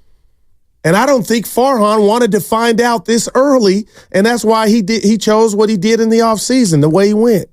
Well, I just think that any team in any sport, when they have this many injuries, the only thing that's a positive is if your young guys step in. You can't expect your young guys to step in and go on a winning streak, but it's exactly like a backup quarterback, who's got to play 3 or 4 games. Can he go 2-2? Give us a chance. Yeah, can he go 2-2 in those games and keep us in it until our big boys come back? That's clearly what Bob Melvin is not only hoping for, but it looks like that's going to be the strategy right now. Yeah. Again, they're hoping Soler plays this weekend. They think Snell's going to pitch early next week. So those are 2 important guys who are coming back. Patrick Bailey, I know he went back on the injured list. Played 1 game and felt that's scary. That is scary. And it's more scary because their backups aren't very good. Well, maybe he could hit. You got the DH. I was thinking that, but it's bigger than that. Steiny, I'm going to ask you a real question. Do you believe in karma? I don't know. Thank you, Evan. Depends. Well, let me tell you, your partner does. Okay. And I've been around a few blocks. I don't think they did Bochy right. I don't think they did right by Bochy. And this is where I'm going. Bochy takes a year off, comes back, wins a World Series. And as a Giant fan base, we didn't make much of it, but everybody knew that was a rat on the table. Like, damn, a guy that great and has brought you 3 chips. I don't like the way it ended, but he obviously still loves the game, goes and wins the World Series. Then you get the predecessor to Buster Posey and Joey Bart. He ends up being a bust. And then you get Farhan Zaidi after a great regime, which was Bochy-like family. The guy just seems like he can't win, Steiny. It's like it's almost time. There's just this cloud that's over this team. And the more I watch him, I'm wondering, even if you had Kevin Mitchell in the outfield, he would look like Matos trying to track down the ball. Like, I don't know, Steiny. I just live my life like that to where that's why I think whatever you think about Farhan, there's no way he can get hot or this team can get hot and go on a run to where he can supersede the stench that he's created and the losing, unless you're going to give him 12 years or 13. Well, you got to give him at least 12 more days, and you got to give him at least another month or 2, I would think. And you brought something up that I think is right on the money, and that is, do we know how much management cares? Wow. Do we really know how much management cares? They might simply not be interested in firing Farhan Zaidi or moving on from Farhan Zaidi. They might not care enough that the Giants are looking at their 8th season after their last playoff appearance, and they've only gone to the postseason once. Now, that would be worse than any loss on the field if come to find out you're right. Because then, Steiny, there's no accountability. Well, what if I said, doesn't it look like I'm right? Oh, yeah, and that's why I brought it up. I mean, the only thing that would rebut that would be, well, then why did they go spend all that money this offseason, and why do they have one of the highest payrolls in Major League Baseball? So I think if you talk to Giants ownership, they'd say, what are you talking about? We're spending, we're trying, and we're going to let Farhan play this out, and we'll see where it goes from here. And if a decision needs to be made on Farhan Zaidi, we'll make it probably at the end of the year, and then we'll move on whether we do or not. I mean, the interesting thing is there's nothing you can do right now except try to beat the Dodgers tonight and win the series against the Rockies. And we'll all feel better on Monday. All right, coming up on the other side, we got Jesse Rogers. He's an ESPN Major League Baseball writer. He's based in Chicago. We're going to get a national perspective. Are the Giants even on anybody's radar right now in terms of the media? Be interesting. I always love to hear what people outside the Bay Area think of the Bay Area teams. Jesse Rogers on the other side on 95.7 The Game. Now that spring is here, Golden State Lumber and Building Materials can help you get one.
Now, back to Steiny and Guru on 95.7 The Game. All righty. Let's get right into it. Our next guest is Jesse Rogers. He's an ESPN Major League Baseball writer based in Chicago, and he had a very interesting story today on load management. It's coming to baseball. Thanks for joining us, Jesse. Appreciate it. Anytime. Good to talk to you guys. Hey, before we get into your story, I love to get a national perspective on our teams. So when I say San Francisco Giants, what comes to your mind? I don't know if this comes across on the radio, but if I just go, does that kind of work for you? I mean, there are things I like about the Giants, but for the last few years, really since that great year of, what was it, 21, right? Yep. I mean, since then, it's just kind of an I mean, you're in the wrong division to be right? San Diego has had all sorts of problems with payroll and things and moving Juan Soto and AJ Preller gets a lot of criticism, but they're kind of in the race for a wild card spot. I mean, the Giants should be at least that good, right? Should be at least that 500-ish, which you've been in the past, but not right now. So it's just kind of like, they don't really do a lot for me. They don't move the meter, so to speak, for me. If I was hosting a talk show out there, I'd be like, can we talk about the Warriors? So you know what I mean? They're just kind of like, and I know they've had all sorts of problems trying to get free agents there and all this, reputation stuff we could talk about. But that's kind of my feeling. Like, they're okay. I kind of like their pitching, but just nothing special about the team, in my opinion. Yeah, Jesse, we're taking a lot of calls, and especially after the last two nights when you see your rival come in here and they're clowning around on the base pass and beating you 10-2. Is a lot of your how much of that is Farhan? Because we're in year 6, Jesse, and I think of Theo Epstein and some of the great jobs he's done in different places building the team. I mean, we're in year 6. How much falls on Farhan?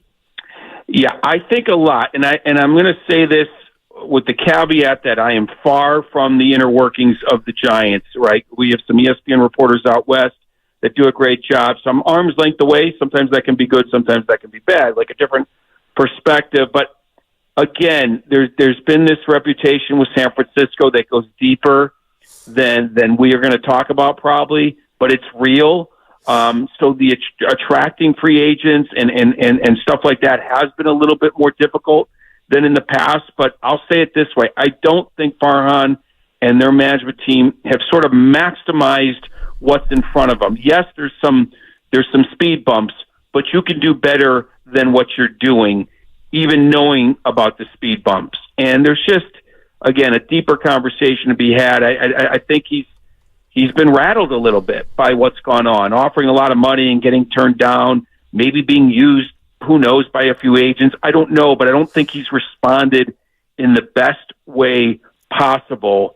You got to make the best of a situation that might not be perfect. There's a lot of teams that aren't the Dodgers, right? Yeah. And you have to make the best of it. So that's kind of how I look at it. He hasn't made the best of a kind of a rougher situation. This isn't San Francisco 2010, and I'll just give you this story. Agents would tell me just as recently as the winter meetings, back then, when a player and agent talked, the first thing they'd say in the offseason, did San Francisco call? Did the Giants call? Did Bruce Bochy call? And now it's the complete opposite. No one's asking if San Francisco called. So the reputation hasn't been great, but I don't think Farhan is sort of adjusted to the whole situation. Wow. That's the best way I can say. And again, I'm arm's length away. No, I got you. But I want to ask you about, you said, some of these things are real. Can I assume you're talking about the perception of the city of San Francisco, taxes, the ballpark? Is that what we're basically talking about?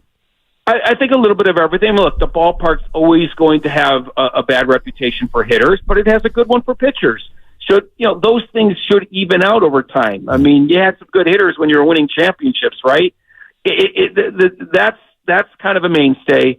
A lot of things have always been there, except the reputation of the city has changed. And that is real. And that could all be perception. I love San Francisco. That all can be perception. But when I hear agents telling me that, they're not making it up. They're not making it up. That everybody wanted to go to San Francisco at one point, and now they don't as much. But that could be a combination of how the team's being run as well as the reputation and perception of the city. Jesse, I'm curious about the inception of your piece in regard to load management. We saw the NBA try to fight, a big fight and implement penalties for teams that are resting stars. Can you just share with us when you saw this becoming a thing and now how you think it's here? Yeah, so I want people to read the story at ESPN.com, and I knew this would happen, and it's okay, because the words load management automatically go to your mind days off. Yep. These guys are going to be sitting more and more in baseball like they do in basketball, but we're not there yet, and I'm hoping we won't be because of the way these teams can adjust workload before and after games, as much as telling guys to take a day off or guys taking advantage of the numbers that say they're fatigued and wanting days off. I mean, the good thing in talking to at least the star players, they don't want days off. Alex Bregman lives in the red zone, is what Espada told me. Now, the red zone is that fatigue zone, and he likes it. This is a rhythm sport, probably more than any other sport out there. I don't think if LeBron takes a day off, he's going to lose his jump shot like you might in baseball, taking 2 or 3 days off and lose your swing. So this isn't about it's coming where stars take days off all over the place. It's more about backing off workloads before and after games. And, we've been trending in this direction for a while. I mean, I know managers that don't want players to show up at noon for a 7:00 game, but we're not quite there. So there is evidence through technology, through tracking players' movements, whether a player is fatigued or not. And yes, of course, they know their body better than anyone, but you know how players are, athletes. Sometimes they don't realize that they're moving a little bit slower, or their bat speed is slowed down, or whatever the case may be. Sometimes they need a little empirical evidence. Now, a guy like Dansby Swanson waved it off. I don't need that. I know my body. Right. But even he has changed his routine because of the daily schedule that's unique to the Chicago Cubs from playing at Wrigley Field. So I think the data, like all the data in baseball, backs up what your body is already telling you. But this gives the strength and conditioning coaches, as well as the players and the manager, information to put to use, not necessarily for days off. Having said all that, I covered a manager in Joe Madden who proposed his star players to go home for a week, like it's the All-Star break. And, of course, he said that would not be socially acceptable. But there is something to 6, 7, 8-month seasons and having 1 week off that makes a lot of sense. It's just not acceptable, and I don't think we'll ever be there. We're talking to Jesse Rogers, ESPN Major League Baseball writer. He's based in Chicago. So let me ask you this. Do you think this is a good thing or a bad thing for baseball? I think it's a great thing for baseball as long as it keeps players on the field and healthy. And maybe there does need to be an extra day off here or there for even a star, because this is also about preventing injuries. I mean, they track these things and can show a player that's in that red zone being, fatigued. There's an injury around the corner to his hamstring or something that they can figure all that stuff out. So I think I think this is definitely helpful, and I don't think it's going to lead to multiple days off for star players. I think it's just going to lead to better in-season training, especially before games. Jesse, I got to ask you a question. I'm one of those guys, I can root for the home team, but I give credit where credit is due. And when I see something that I deem a unicorn, I'm not going to front. I got to just say, this guy or gal is excellent. So Shohei Ohtani right now is on pace. If you look at his numbers, just to be the MVP. I watched him the other night run down the first base line, and I don't know why I was late to the party. I was like, oh, my God, the dude runs like a thoroughbred. But I thought to myself, why would the Dodgers ever allow him to get back on the pitcher's mound? When you talk about load management, would you even take that risk in his career? Look, we're not talking life and death here. I mean, you have a unique talent, a unicorn. You're going to let him continue if he can do it. Yes, I mean, if he has to sit out an extra game here or there, I think that might be worth the risk versus reward. But as he gets older, I think they'll have to adjust some things. But he has proven now in his peak years here that he can handle it. So I let's not get overboard here and take away a guy's ability to pitch or hit or anything like that. I think it's more about how do we make sure he can do both as long as he can. And that is, again, in between the starts, in between the games, the workload, in the off season. So yeah, I think that's the stuff you got to watch, not in game. But there might be a point where, as he gets older, he's only able to do one or the other, and you deal with it accordingly. Jesse, good stuff. Really appreciate it. Thanks for coming on, and really great information. Sure thing. My pleasure. And just like, the deeper conversation about the Giants has to be had, but I think there's something in the water there I think you guys would agree with that just isn't working the way people thought. Yeah, so I think most Giants fans would agree with you. Thank you so much, Jess. Man. You got it, guys. Take care. Wow, Steiny. I'm staggered.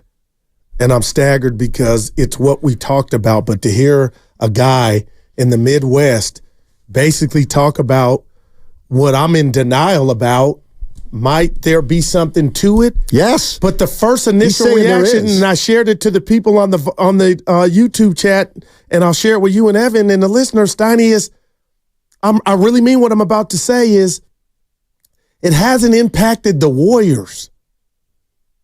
Or you could say, Goo, they haven't needed free agent. Like, if that thing is as real as and I'm missing the boat, like, then it's going to impact the NBA here in San Francisco. Well, it might. Might if the Warriors don't have a lot of success. Yes. I mean, man. I mean, that's when Farhan Zaidi said there are challenges, and, he mentioned the perception of the city, and then Posey did also. You're a little skeptical. Maybe they're just kind of making excuses. Yes. But when you hear a guy from Chicago say, well, there's no doubt that people wanted to come to San Francisco in 2010 and now they don't. I mean, that's sobering. I mean, that's really sobering. Now, here's the one thing I do want to stress though. Because 4 guys said yes. But not every, but some teams do have challenges.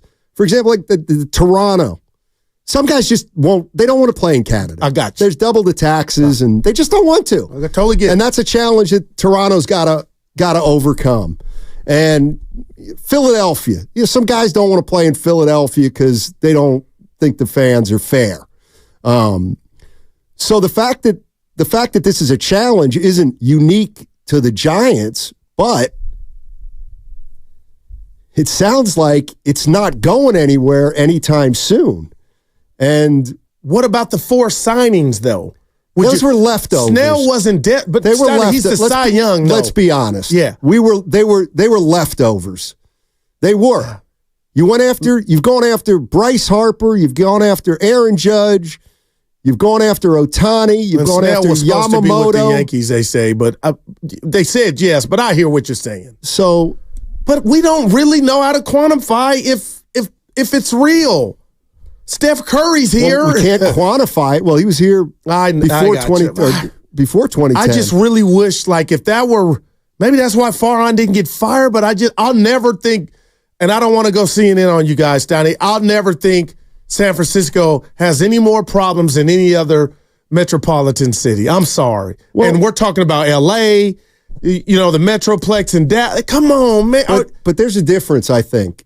If you're the Dodgers, let's say the reputation of Los Angeles, the city, and San Francisco are the same.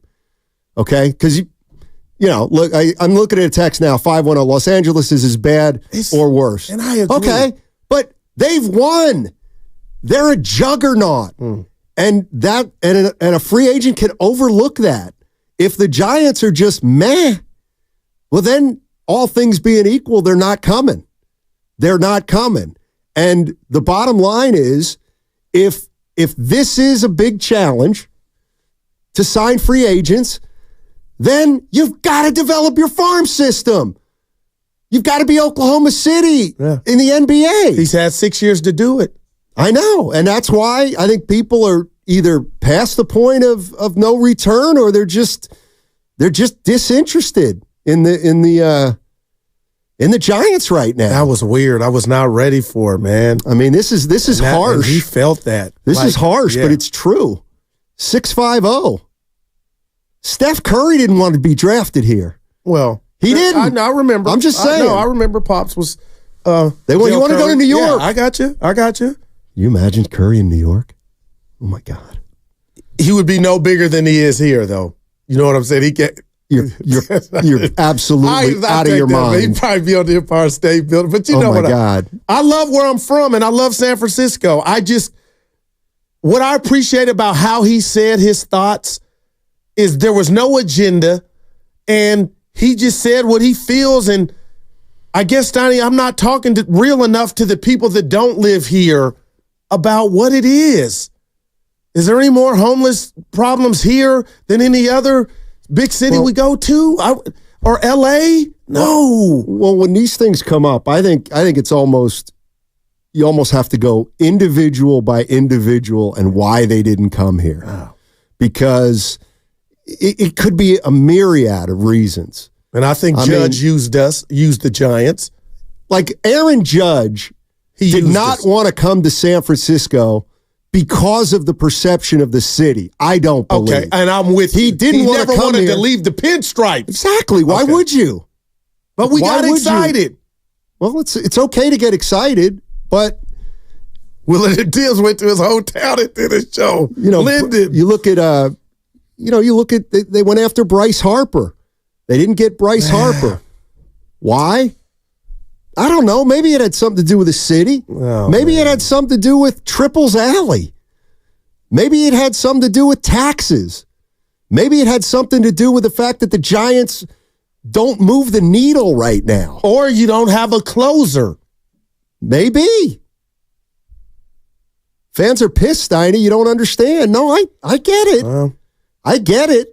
I'm not buying that, man. I'm just that the city is. I am, man. I'm not saying I'm not using it as an excuse, but it is a challenge. But it's heavy if you are giving it some merit. And then I wonder now, the owner that's faceless, if he feels that way, maybe that's why he's still employed. Farhan.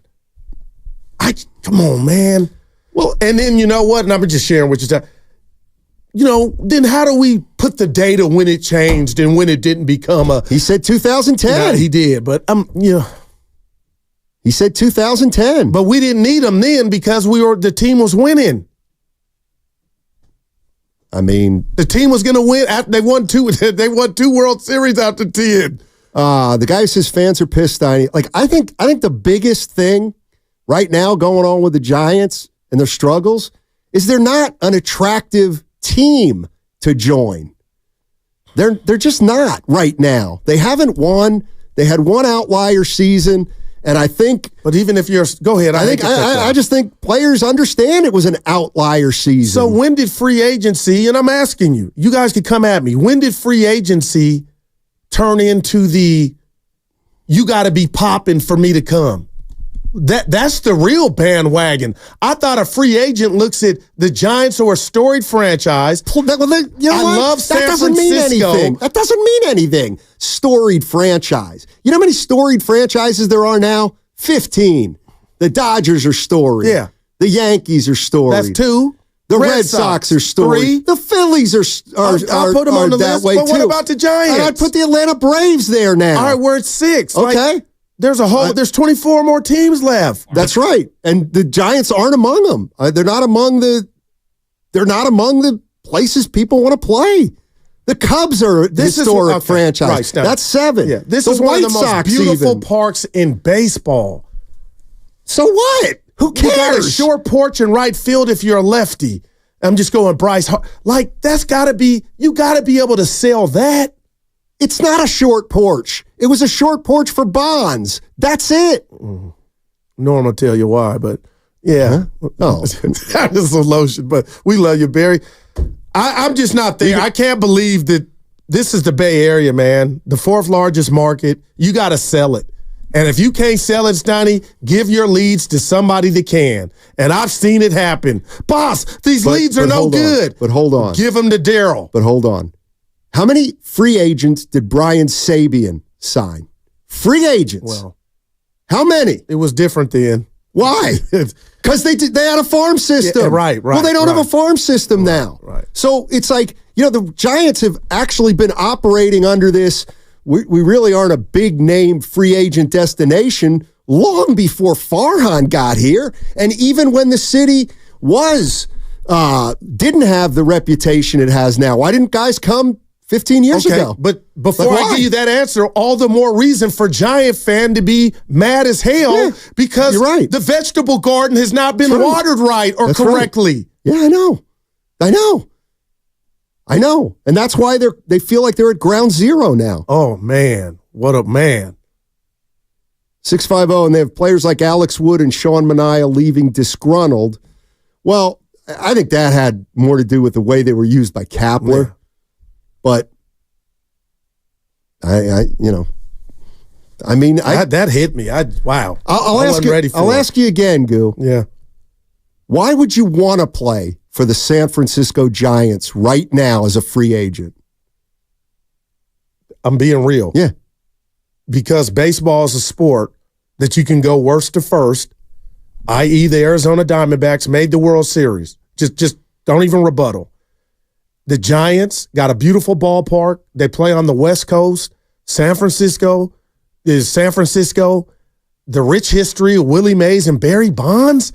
The same reason Chapman now, I get you. The Samaritan, Chapman needed a job. Of course he's going to go hook up with Bowmel and Snell. But like what? Snell signed off on here, Stoney, and he's no bum. He won this.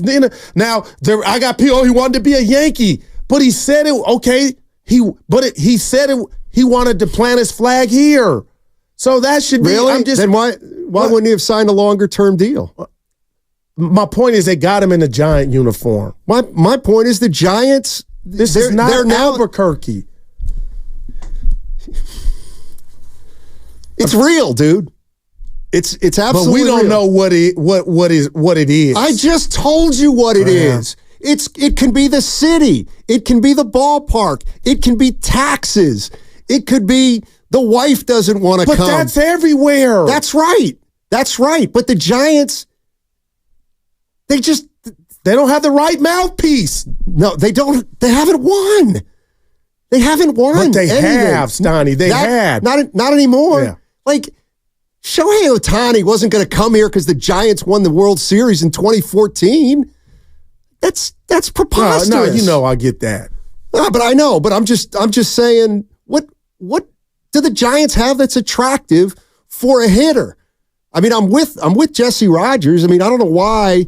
And I wasn't ready. I'm not saying he's wrong. That just hit me. Why did the Giants win the World Series 3 times? Because of pitching. It goes because of pitching. Well, they had a philosophy too, though, Stoney. Yeah, in this ballpark. They used the ball, the previous, obviously used the ballpark to their advantage.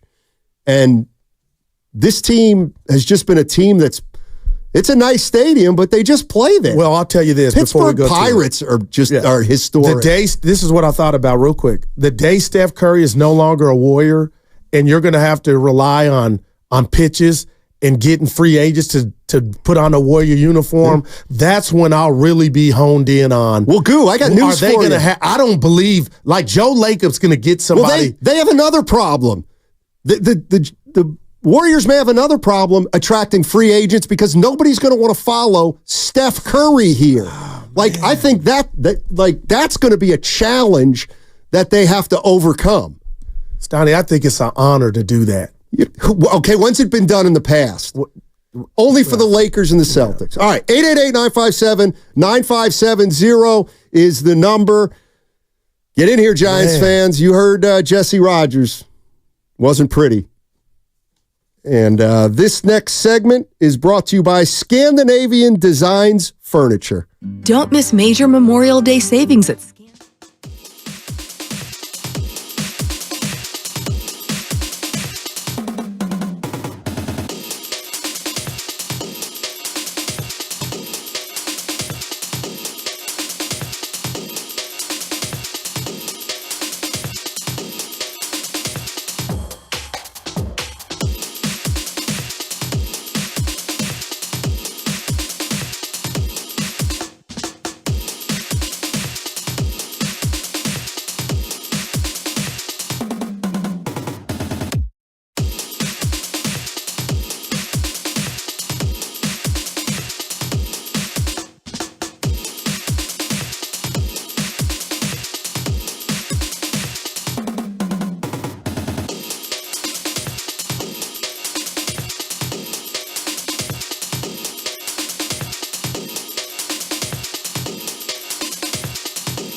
They just look snake bit right now. I thought the Giants, I'd have to go back and look at my predictions, but I thought they were right on the cusp of a playoff team, if not in the playoffs. I loved what they did.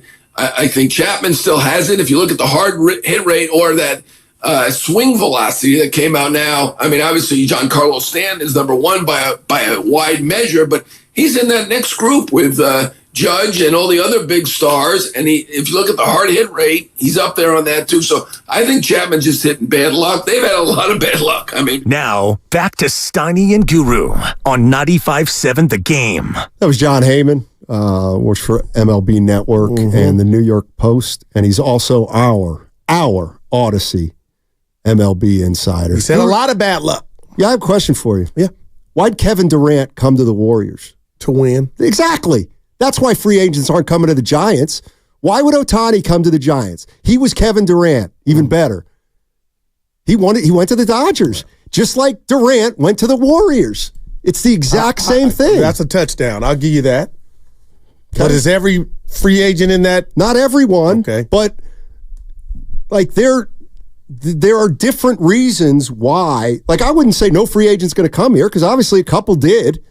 But Danny Fortson came to the Warriors too when they overpaid him. Yeah. I mean, that's the other thing.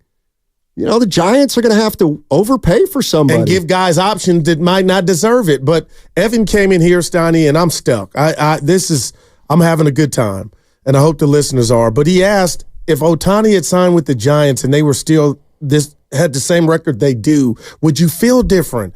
And I almost jumped through the roof like, hell yeah, I would feel different. Wouldn't you? If the Giants, one, you checked off, you closed a free agent. Two, your city and all that scuttlebutt about your city or where you're at is not attractive. And three, you could see Susie and her family packing up the car coming to see Ohtani, over the weekend or during the week. How's that working out for the Angels? Well, it didn't. Exactly. So you might be able to get what you want there, and if the team's not much better, then I do think it's a colossal mistake because now you're tied up in. I mean, Ohtani's not going to be the problem if he's here, obviously, but he went to L.A. to win. Kyle's in Chico. What's up, Kyle? How you doing, man? Hey, man. Can you hear me? Yes, sir. Hey, I just wanted to talk about Farhan a little bit, and I know everyone's kind of like up and down, and there's all kinds of stuff, but there's an old video. I don't know how old it is, maybe a decade ago or something, but can you still hear me? Sorry, I was on Bluetooth. We got you. Okay, cool. Awesome. Love the guys' show. He's got like all these equations and stuff he's made up himself, and that's fine. That's kind of cool. But I think, we all got our own opinions.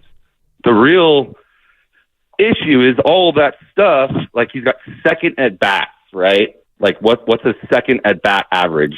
Right. He came up with that. And it's for guys that are an 0-2 count and they always swing at either a four seam, a two seam, a change up, whatever it is. Okay. The problem is when you get rid of, I think it was up to 8 scouts under Sabian, that doesn't work anymore because what are we filled with? Veterans, that's fine. Free agents, okay, I'm not against any of that. And that doesn't work when he has no analysis for high school. He has no analysis for college. It's like we bring these guys up and we go, no, forget the pharmacist. It's just, that's the problem. It's like, I guess Buster Posey sucked. I guess Brandon Crawford sucked. I guess Madison Bumgarner sucked. I guess Tim Lincecum sucked. Like, right. There's a point where it's like, dude, no. Like, if you don't have scouting, your bloodline is cut. You're done. It goes for the NFL. It goes with the Warriors. It goes with everybody across the country. So when you have this heavy of analytics, and it's not always wrong because it helps you, but like when you think you're better than the game, you're not better than the game. You're gonna lose, and it's a miracle that we're 500. Like Like, it's like, it's actually pretty smart, but it's like, dude, it's not getting it done, though. You got to develop. Got to get these guys. All right, gotcha, Kyle. Good stuff. Well, you were going to tell Kyle, he said around 500. They're not 500. No. Yeah. They're 6 games under. Yeah. And now, Kyle questioning... It's an interesting point. The tutelage that these youngsters are getting in Sacramento, your scouts and everything? Well, maybe they're not picking the right guys. Boy. Well, I'll tell you what. Or they're not developing. The lineup hasn't come out yet on my end for tonight for the Giants, but those guys are going to be in. Ramos, well, they have Smith. to. They have to be in. They don't have any choice right now because they're so banged up.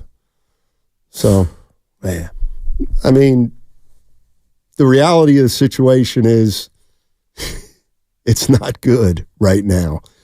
And the only way it gets better is if they start to win.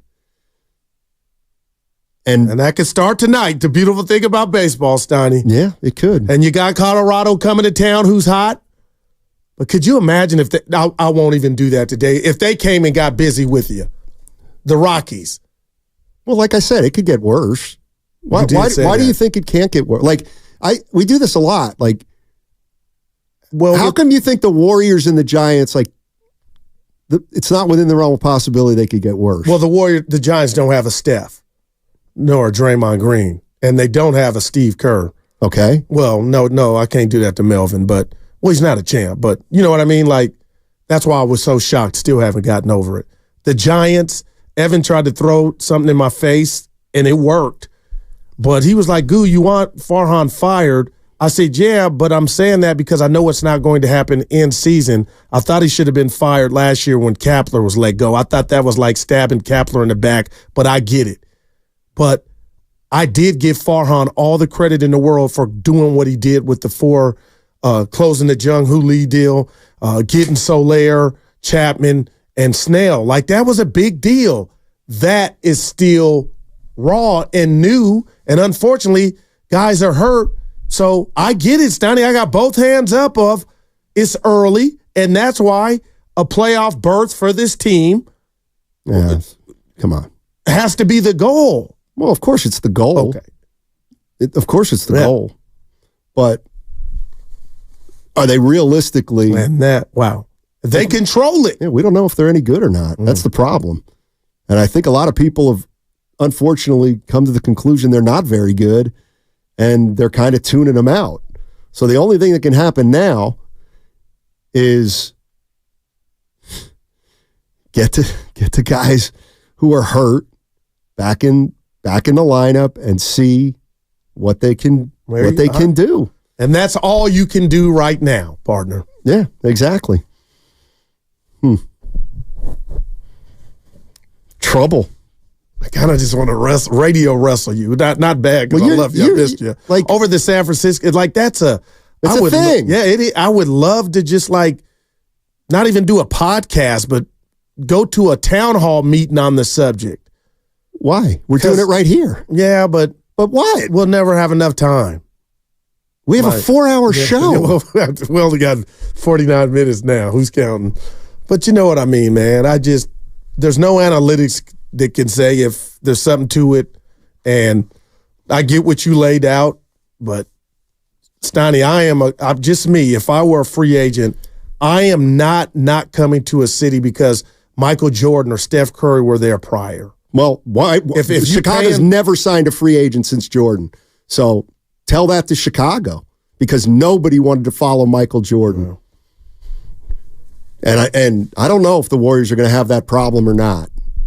But I do know if the Warriors continue to miss the playoffs, they're going to be less of a destination. And then maybe the city does come into it and makes it even harder for the Golden State Warriors to attract talent or a free agent. Like, it's not just the condition of the city. That may be part of it. But listen, get ready, get the drop ready. I covered the NBA for 20 years. There you go. Do you know how many guys got traded to the Warriors and a month later said, damn, taxes are unbelievable? And this come on, Stoney. This was a thing? Bobby Sura. I can go down the list. Mookie Blaylock. Trying to think. I mean, there were a lot of guys who, the cost of living and the taxes. Yeah. Well, Ohtani's paying taxes. I'm just using him in LA's. You know what I mean? Judge is paying taxes in New York. I mean, Bryce Harper might not have come here because he didn't like the stadium. All right. So, again, then build this team around pitching. Plain and simple. That's why the Giants won in the past. I mean, if you can't get the big boppers to come here because of the stadium, then I think you got to. Well, you got one bopper in town, Stoney. He's not Barry Bonds, but Soler.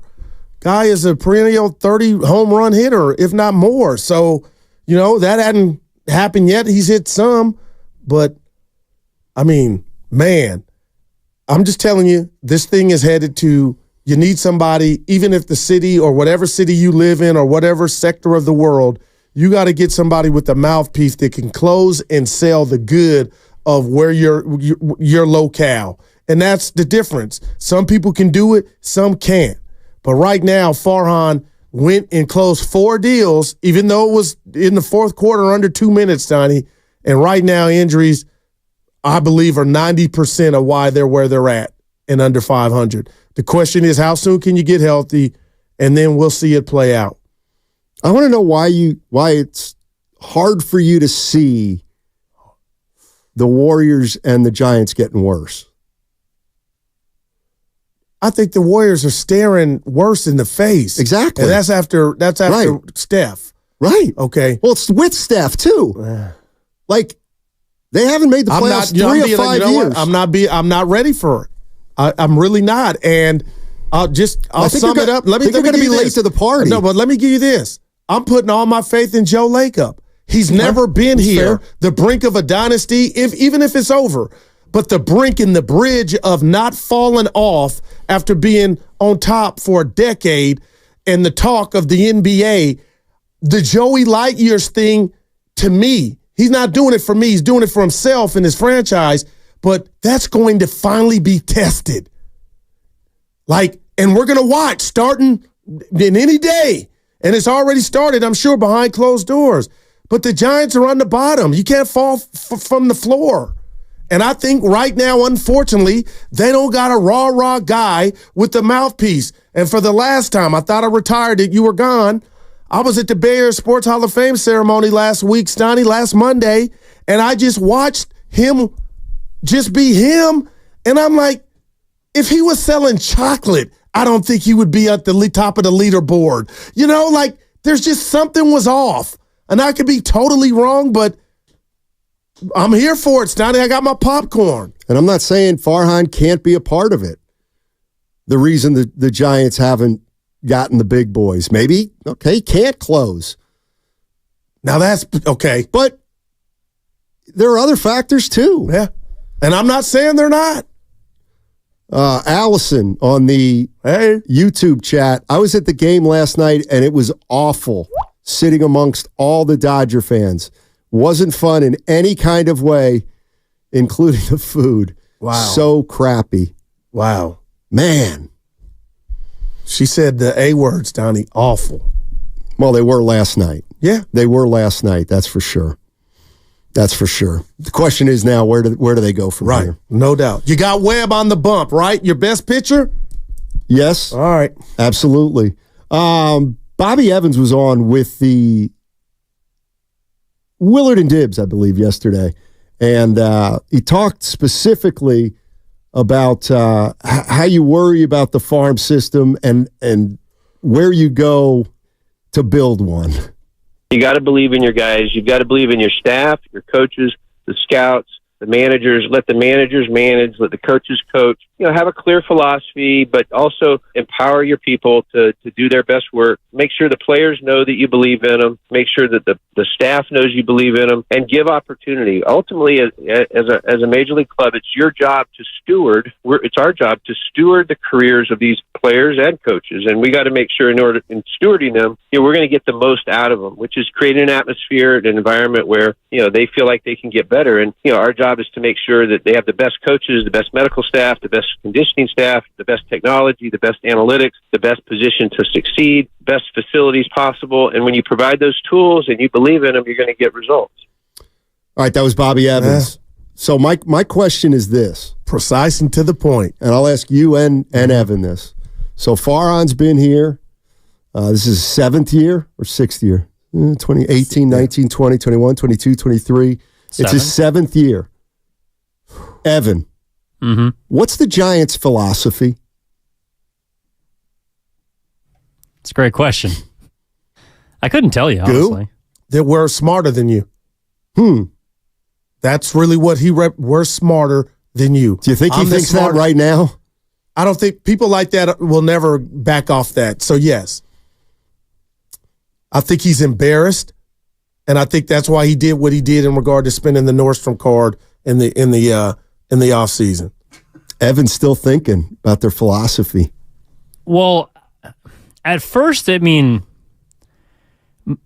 I love it. Leaning into modern baseball, and not just the analytic part of things, but being open-minded, developing from within. Those are all things I think they believe philosophically. Right. So I think that is their philosophy, is grooming or growing from within. But you can't really say it's their philosophy because they haven't done it. You can just go down the list of draft picks they've made, the trades that they've made. Like I want to say the Giants have been over the last 5 years, if you look at the number of trades that they've made one of the most, or they're in the top 10. But you can't name a certain player from a trade that has borne fruit. So I think philosophically they are built like a modern baseball team that is supposed to be successful, but the actual execution of it all has been less than lackluster. Yeah, I thought that's what their game plan was. Their game plan was to build the farm system. And then ideally in 3 or 4 years, you have a bunch of guys who are ready to play in the major leagues. And then you start to win. And then if you need a big boy, you're a player. I'm getting goosebumps here and you put it out like that. I mean, and that's what we were told. We got to stop thinking that the Giants are some kind of special franchise that all things being equal, somebody's going to lean to the Giants. Those days are past. Yeah, that's going by the wayside. I feel like now it's if the Giants are in on it with any other team, they're at the disadvantage. They're at a disadvantage right now. Boy. On the Bubble says ownership is to blame. They are okay with this. Well, and there's something to that. Well, there is, but they did try to address it in the offseason. It just hasn't worked so far. You know what I mean? Yeah. So there's that. I do know. Oh, please. 5-3-0. What? Bulls signed DeMar DeRozan. I was going to say D-Wade, please. but it was late. It was late. Oh, my it was goodness. DeMar DeRozan. I'm talking about a Shaq. I'm talking about Kevin Durant. I'm talking about Doncic down the line. Those kind of guys. Yeah. We'll see. I mean, we're going to find out about Joe Lacob, too. And there's no... I'll tell you what about Lacob. No matter what happens, yes, he's already won. If he just keeps it real and stays true to who he's being. What? Okay, you can go sign Matt Steinmetz and bring him in. If he doesn't work out, you know what? That was activity. You closed the deal. Fans had hope. The player didn't do his part. It didn't work out. There's a difference when there's effort. And you try that, and that's what I just don't feel like's going on here with the Giants, man. Well, I feel like they tried in the offseason. Oh no, and that's why I'm still telling anybody, and I'll stand by it, standing both hands on my holster. You got over 100 games, but you changed your philosophy because you're desperate, and that's what it signals to me. And you know what? And that's why I don't want the Warriors to sign or to trade for a guy like Kevin Durant, because that's over. That's the way I feel. Would you tell Steph that, though? Because if I'm Steph, oh my God, I want you to go get Durant. You got to do right by him. Can't do it. Wow. Can't do it. I got a responsibility to be a good team after Steph Curry is but here. Joe, you owe me something. I don't owe you anything. You got 4 rings. I built this. Yeah, you think? What you mean, please? You think? Joe, I have built this. You think Joe Lacob thinks that Steph Curry runs the franchise? I got news for you. Now, run and built, it's totally different. But come on, Stoney. I told you what I thought about Joe Lacob. He's a killer, and he'll trade Steph Curry if he thinks it can help him. Curry's a killer, too. No, apparently not. Well, I'm just saying, like the notion that this couldn't happen to the Warriors. Well, I'm not. Please. Come on now. I'm not saying that. I'm hoping it doesn't happen. Austin's in San Jose. What's up, Austin? Our guy. Hey. Yeah, hey guys. Listen, Steiny, I'm with you, man. It's interesting conversation that the parallels actually. Are we so sure we're not heading down that road? Could be heading down that road with the Warriors. I mean, we don't want to think about it, Guru. But if they don't get a plan for transition, either in terms of, like Steiny said, running with the youngsters or whoever those youngsters are, and I think the other parallel, Steiny, is that I'm with you. I don't know that the Warriors youngsters I'd be so comfortable in saying that they're the guys. In fact, I don't believe they are. But so the Giants are kind of showing us what could be the Warriors. And don't think for a second, Guru. I know we think that these things last forever with Steph Curry and all that stuff.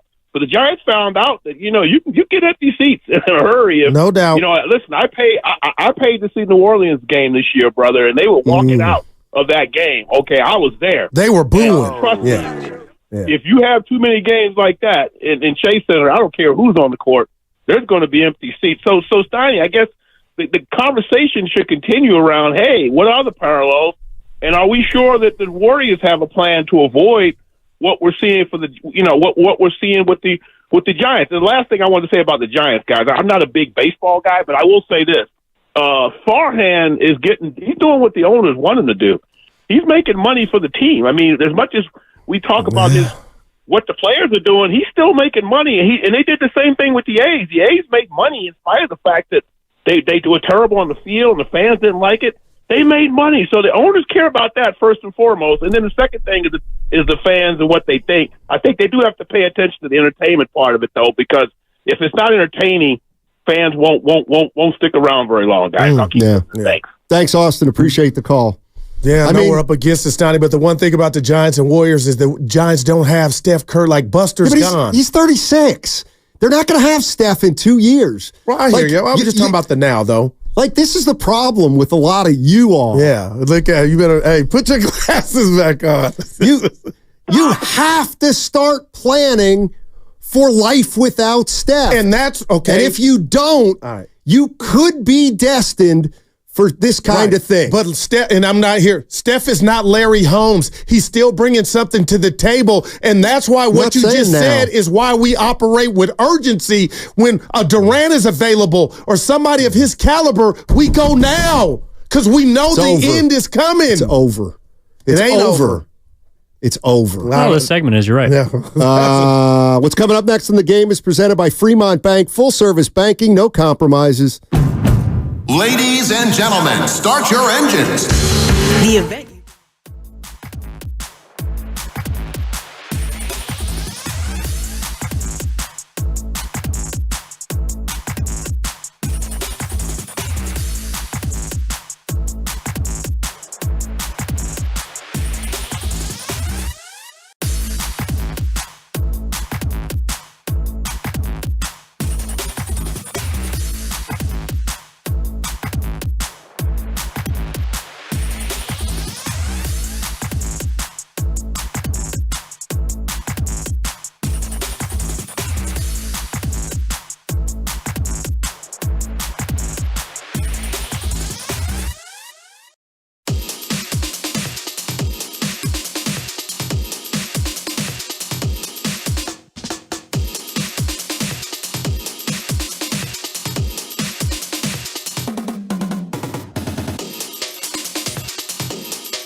Ricky Pearsall, Alex Smith, Jeff Garcia, and others. If you want to go to the event, you can buy tickets at DwightClarkAward.com. Tickets are $87, and 100% of the proceeds goes to the Golden Heart Fund. Willard and Dibbs will be at the Dwight Clark Legacy Series tomorrow. So you won't want to miss that. Heavyweights. What was the other stuff? They had Steve Young on yesterday. Did you get a chance to hear him?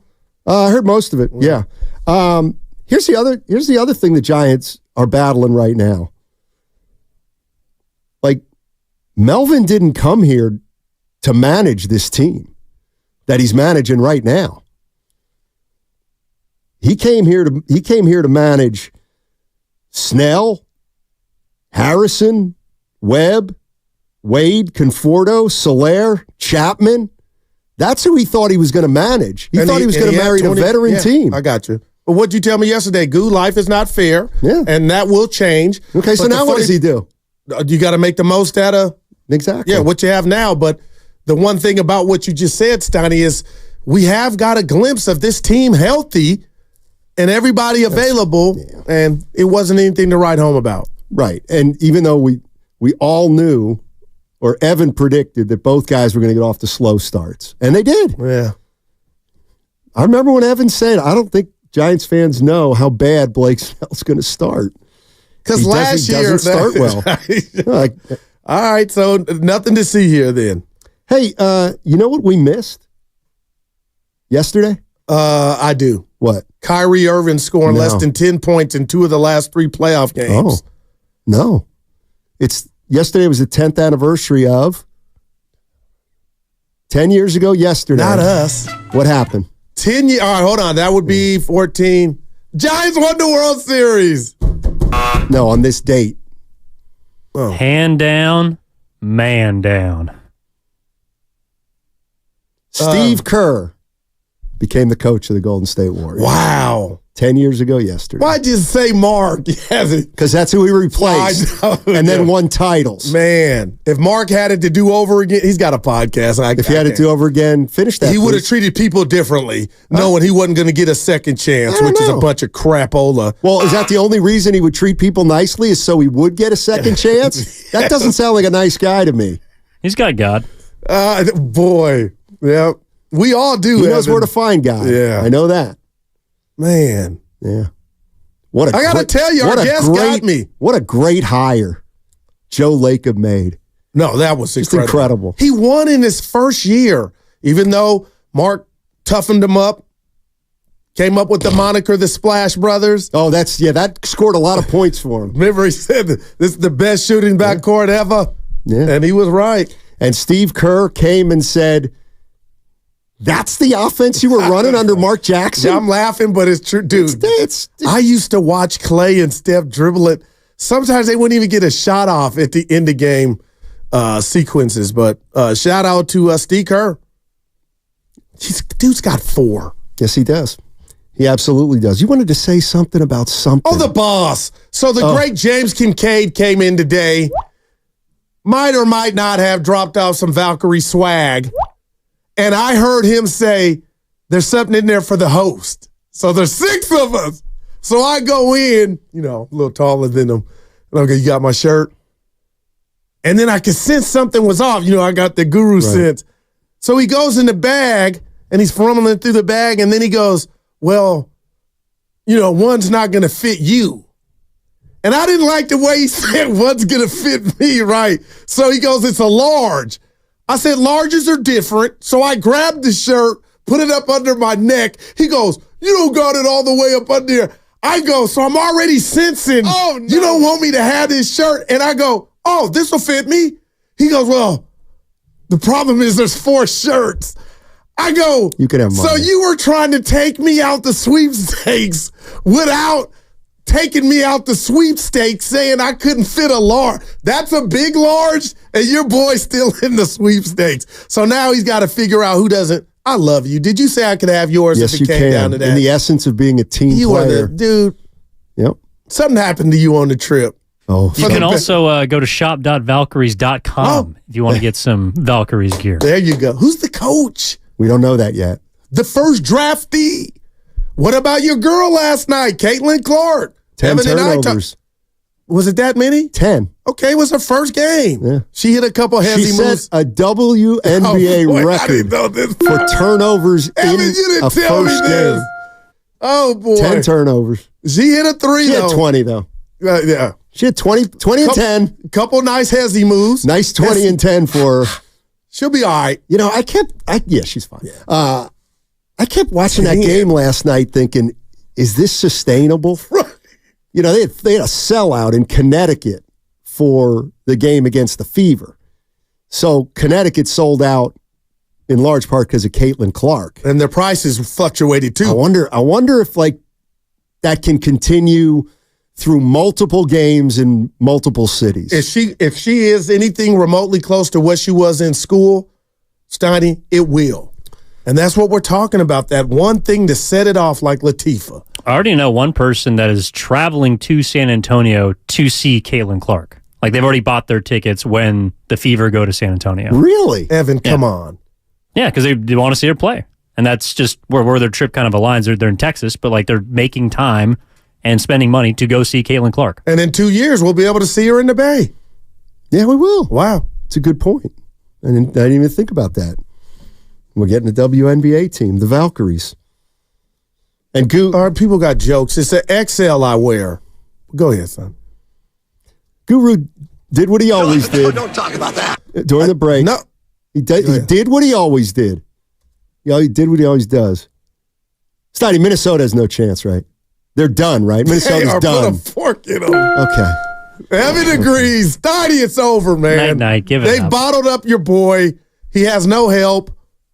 And you were the same guy that said Minnesota's going to sweep them after they were up 2-0. That's what I mean when I say when you say those things, they don't matter. But let me act like I'm at your funeral, even though you ain't going nowhere.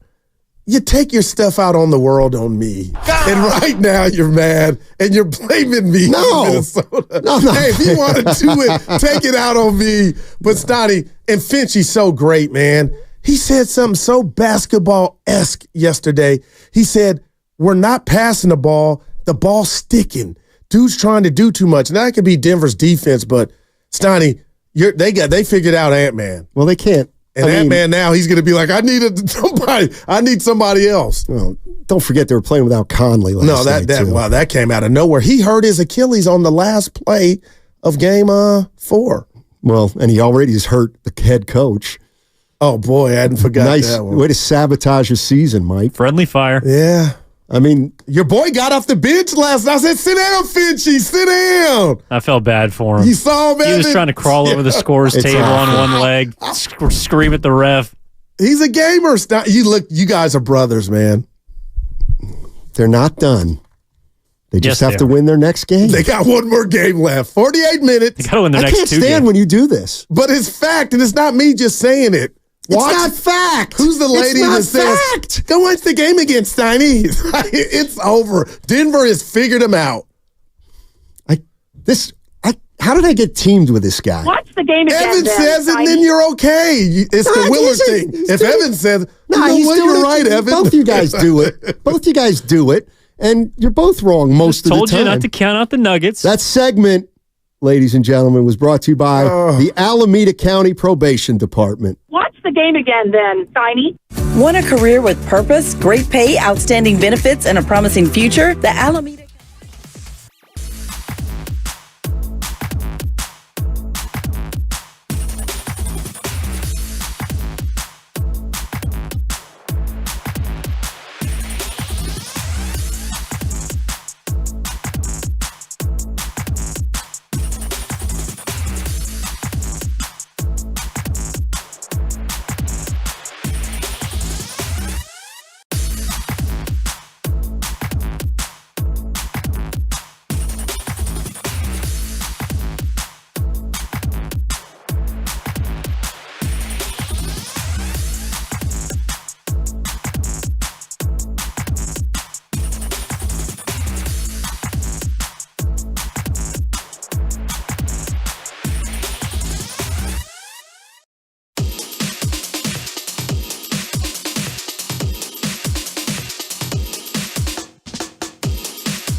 Oh, I'm going to watch it. Believe me, I really love the. Now, back to Steiny and Guru on 95.7 The Game.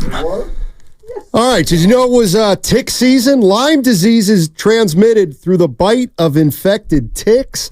Visit Atco Pest Control's website today to learn more and take control at atcopestcontrol.com. 2 days away from what's bugging you.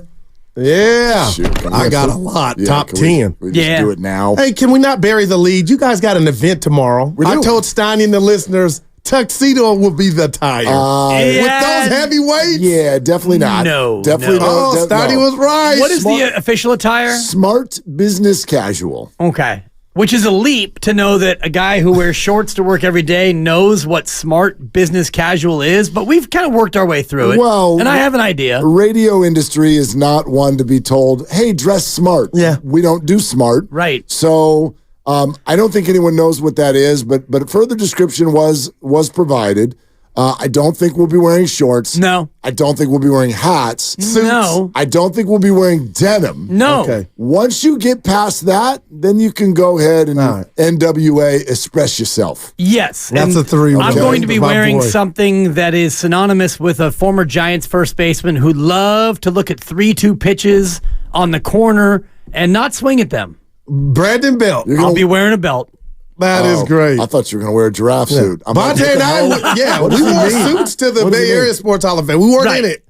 No, you went full Baby I did, Farrakhan with the bow tie. You look great. You look great. Yeah, no, there will not be a tie tomorrow. No tie. Okay, wow. Might No tie tie. one on after the show, but You won't. No, I definitely won't. I'm definitely going to wear a jacket, though. I have a nice jacket All right, that there I you picked go. up a couple years ago that it fit me 2 years ago, and then it did not fit for the last couple bet it years, fit but now. it fits now. Like a blazer? Yeah. Okay. I'll go then blazer. I will not. Yeah. So Set up Well, I Portland. will just because it now fits. And Wow. so I'm in a spot now where my whole closet has opened. It's wide open because I'm no longer a fat red pumpkin that I used to be. So now there's a lot of clothes that I can wear again. 23 still? 23? Yeah, we won't weigh in again until probably tomorrow, maybe Friday. Okay. Look at him. And Steiny knows this. If you weigh in every day, it's like some days you're up 2, some days you're down 1, you're up 3, you're down 3. It becomes a little bit too much of a roller coaster of emotions. So I try to just weigh in once a week, check in Thursday. Where am I? But we're doing pretty well. Are you ever down 8 like the Giants were last night at home? That might be a 5, right? That's a rare 5. Dude, that was a low They were point. down 9, by the way. Man, Actually, the low point came when they were down 6.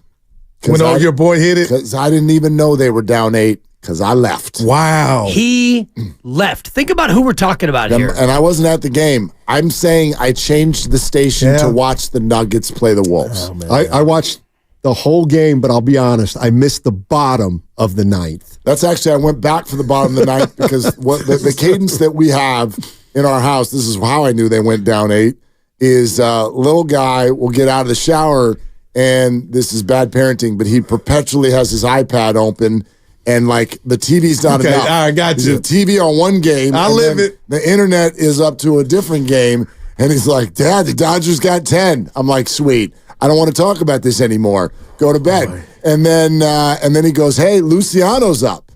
And I went, oh, give me the remote. I want to watch Marco hit. Here we go. And then he grounded into a double play, and we went right back to the NBA game. Yeah, boy. Was it a hard hit ball? It was. Okay. He got good wood on it. You know, I don't think the exit velo was over 100, but Can he play center? I love Matos, but Dibs. Luciano has like never Kelly and played anything other than shortstop except for 4 games in the Dominican Winter League, the DWL. Wow. If you look at his baseball reference, so the Giants are hell-bent on him being a shortstop, even though Bobby Evans joined us yesterday. We are heard. Good job. And, Bobby, he didn't say that he can't play short, but he's like, yeah, with a big body like that, you got to wonder if they see him as a shortstop. If you don't maybe see him as a shortstop, here's an idea. Put him in left. Wow. Let him try third base. I don't know. He's got the frame, but what about Matos? Is he going to continually be ran out in center? Melvin was like, Yaz is a great right fielder. We get that, but Melvin said it is what it is. Right. Did you see that? Oh man. He said Matos is going to play center. Well, so here's the rub. It is what it is. Yeah, this is the rub. The rub is you're hearing some people, maybe within the organization, certainly within the fan base, are sort of arriving at play the kids mode. Play the kids. All right, well, if you're going to play the kids, stick him out there. And right, we're supposed to, quote, see what he can do. Man. Now, I personally think I've already seen enough because we got a lot of data last year, and he was not a good outfielder. 76 games almost, right? And then they spent all off season trying to work on that, and now we've had 2 games, and it looks like, I'm not going to say he's lost them both, but neither one of them was a I good hear game. you talking. And the Monday night game, he might have had a hand in losing that baseball game. So I don't know. Yaz is really good in right. So why weaken yourself there for center? But here's the deal, dude. Your center fielder's probably going to miss the rest of the year. Man. So who's going out there? I don't know. What a crazy injury if he's out for the year. It's going to be at least a couple months. How do you guys view just and I don't even know where I'm going with this, that Farhan in the offseason signed Snell, Soler, Chapman's not hitting, and then who's the fourth? Oh, and Jung-Hoo Lee. Yeah. 3 of the 4 are hurt. Like, can you really hold it against Farhan? This team's put 8 guys on the injured list in the last 10 days. I mean, it is what it is. You're not going to beat the Dodgers, so hang in there, scratch and claw, and wait for the guys to get healthy. Yes, and I think the Jung-Hoo Lee injury is one where, the guy got hurt playing exactly the way that you wanted him to play. You assigned him to be the grandson of the wind, and he played a great center field, and he went out for a ball and, scored that one for the outfield wall. Jorge Soler yesterday, taking one off the head in batting practice, that is just buzzard's luck, as Boch might say. Yes. The Blake Snell one, well, that one to me becomes interesting because you have a guy have a muscle injury after coming in late to camp and not going through his normal offseason workload, and now he gets an injury that could be related to him not properly preparing. Is that on Farhan? Not so much as it is on the player, but you signed the player, and now the player's hurt. So the bottom line is, if this year ends the way it's kind of gone so far, that can't be good for Farhan. Guys. Breaking news. What? 95.7 The Game. Breaking news. The NFL's 2024 Thanksgiving Day schedule Give it to me. Been released. I know we playing. Yeah. Game 1, the Detroit Lions will host Packers. the Chicago Bears. Oh, Caleb Williams. Game 2, the Dallas Cowboys will host the New York Giants. Okay. And the night game. No. The Green Bay Packers will host the Niners. The Miami Dolphins. Oh, wow. Okay. There's your Thanksgiving Day schedule. There it is. The Niners aren't playing Christmas. No Christmas, no Thanksgiving. For those of you who missed the earlier breaking news, Christmas Day games, they will be on Netflix. And I hate this. All of them? All of them. Okay. There's only two of them because it's Wednesday. There's no night game. Right. So these will be played in the 10 a.m. and 1:30 window our time. First one, Ravens at Texans. Second one, Chiefs at Steelers. Man, 2 good games. Yeah. I like it. There you go. I like it. There's your holiday schedule 2024. I really thought the Niners were going to be in one. I thought they might be in Detroit for Thanksgiving. I thought that they might do that. I feel like the Bears have played the Lions like 5 of the last 6 Thanksgivings, but whatever. I'm actually, in a way, kind of glad that the Niners don't play on either of these days. Right. Because last year, we had, with everything that's happened with COVID and different these things, Ravens. Christmas has been messed up for a few years with our group. Sometimes people have been sick. It had nothing to do with COVID, whatever. Last year, we had, remember there was the Southwest flight debacle a few years ago. So last year, we had a perfect Christmas. And then it got ruined because the 49ers came out and played like crap. And I got told, quit watching the game. Yeah, so I kind of dig, just put your feet up and watch somebody else lose. Right. And for me, Christmas is still about the NBA, and I know the NFL has kind of moved in and moseyed on over, and I wonder if the Warriors don't get a Christmas Day game because they've gotten a Christmas Day game now for, Steiny, 6 years in a row? Or maybe even more. Yeah, there are 5 of them, so a third of the league plays. As long as you're going the NFL schedule, we should mention there's 5 international games this year. Did you know that? Yeah. Where are they? Brazil, Frankfurt, and 3 in London. Week 1, Brazil. Yes. Buenos Aires. Philadelphia Munich? Eagles. Sao Paulo. Oh, you're It right. is Sao Paulo. Buenos Aires is not in Brazil. Munich? I thought it was Frankfurt. I could be wrong. I mean, having been to Germany as many times as I have. There's no game in Mexico? There are 3 in Mexico, I believe. No? I thought you just said London, Sao Paulo, and Frankfurt. Oh, so no in Mexico? No, none in Mexico. No Mexico game. Okay. Wow. Where'd that go? To Sao Paulo. To Sao Paulo. Okay. And I could tell you what those games are, but I don't. Packers and Eagles, Sao Paulo. On a Friday night. The day after the opener. Get out of here. Why get out of here? Friday's for happy hour. No, it's not. Every day's for football. Yeah. Every day is for football. Are you out on No, I'll be watching. No. I'm dead, day after Thanksgiving football. I watch all of it. Black Friday. Yeah. I'm there. Yeah. Who plays on that day? I don't know. We don't have Well, that 5 yet. o'clock, be the like schedule comes out. Yeah. It's got to be like the Shrine Bowl. Well, it used to be Texas A&M was the Eric traditional Metcalf. They day used to after, have some but, battles. Oh, so there they is all an but ruined NFL. that. There is an NFL game on Friday There after was Thanksgiving. this last year. Oh, there was? The Dolphins played the Jets. Yeah, is that good right? call. Yep. Something like that. Yeah. That's the game. The gluttony Oh, of yeah. the NFL It is never just ends. unparalleled. It never Money. Wait until this year's Christmas shows them the way of how to do Wednesday night football. ... Who wants the Wednesday night football package that'll be up for sale here in another couple of years? Well, I think that if they play Wednesday, and they are, then they will play on every day of the week this year except for Tuesday. And I would imagine that there will be a Tuesday. If there's a weather delay Monday, they'll find a way to go to Tuesday. Yeah. And this is what many people have long clamored for, which is just play the NFL every single day of the week. Wow. Well, it does. Now you're baseball. The Wednesday thing does get complex because if you're the Chiefs and the Steelers, it's Christmas Day, therefore you are, in theory, 2 weeks away maybe from a playoff game, and you will be playing your third game in 11 days. See, I got to believe they got that. That's tough. Factored in. Though. That's tough. Like what they do and when they play after. Well, no. The week after that Wednesday. The week after that would, in theory, be week 18. You get a week and a half off, but you will have played on Christmas Day. That will be your third game in 11 days. Unless you have a bye preceding that. Usually no buys that late in the year. Yeah, after week 14, I think is the last week for buys. So from what I have read, this is the thing now. You play on Christmas Day when it's on a Wednesday. You are playing your third game in 11 days. Wow. Well, the Niners did that. The Niners had to do something like that last year. It was similar to that, but it's hard. 49er Frankie was mad. It's not easy. You're listening to 95.7 The Game, KGMZ FM and HD1 San Francisco. Always live on the free Odyssey app. Twitch and YouTube powered by First NorCal Credit Union. Yeah, looking forward to the schedule at 5 o'clock. We're having a schedule release party, and you're all invited. 5 o'clock today. Mark has put together a great guest list for our party. We're going to do it live on the air. As the schedule gets released, we are going to have many, many guests at our party. And I, of course, will go through and give you the first look at exactly how the Niners will do. The last 7 years, I've gotten it exactly right. Every game I've predicted has come to pass, so stay tuned for that. Thank you, Greg. Why? Because I was like, where the hell is the proof on that? It's the same Not that proof you as lied. Mr. Oh, I had Minnesota back in January.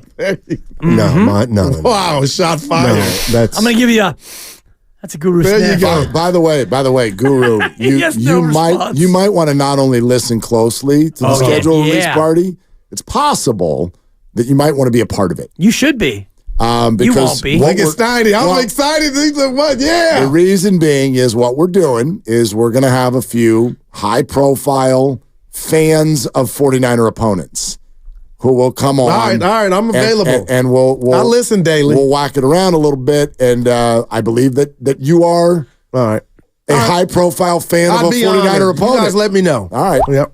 Only if you do it with a toothpick. We had a caller call. No, we had a guest. What was our guy? Jesse Rogers. He does. I love Jesse. Yeah, he's good. He's very good. Really We good. were talking about the state of the Giants, and out of nowhere, guys, he didn't throw rocks, but he threw some rocks that people have at San Francisco and why the Giants may be having trouble landing free agents.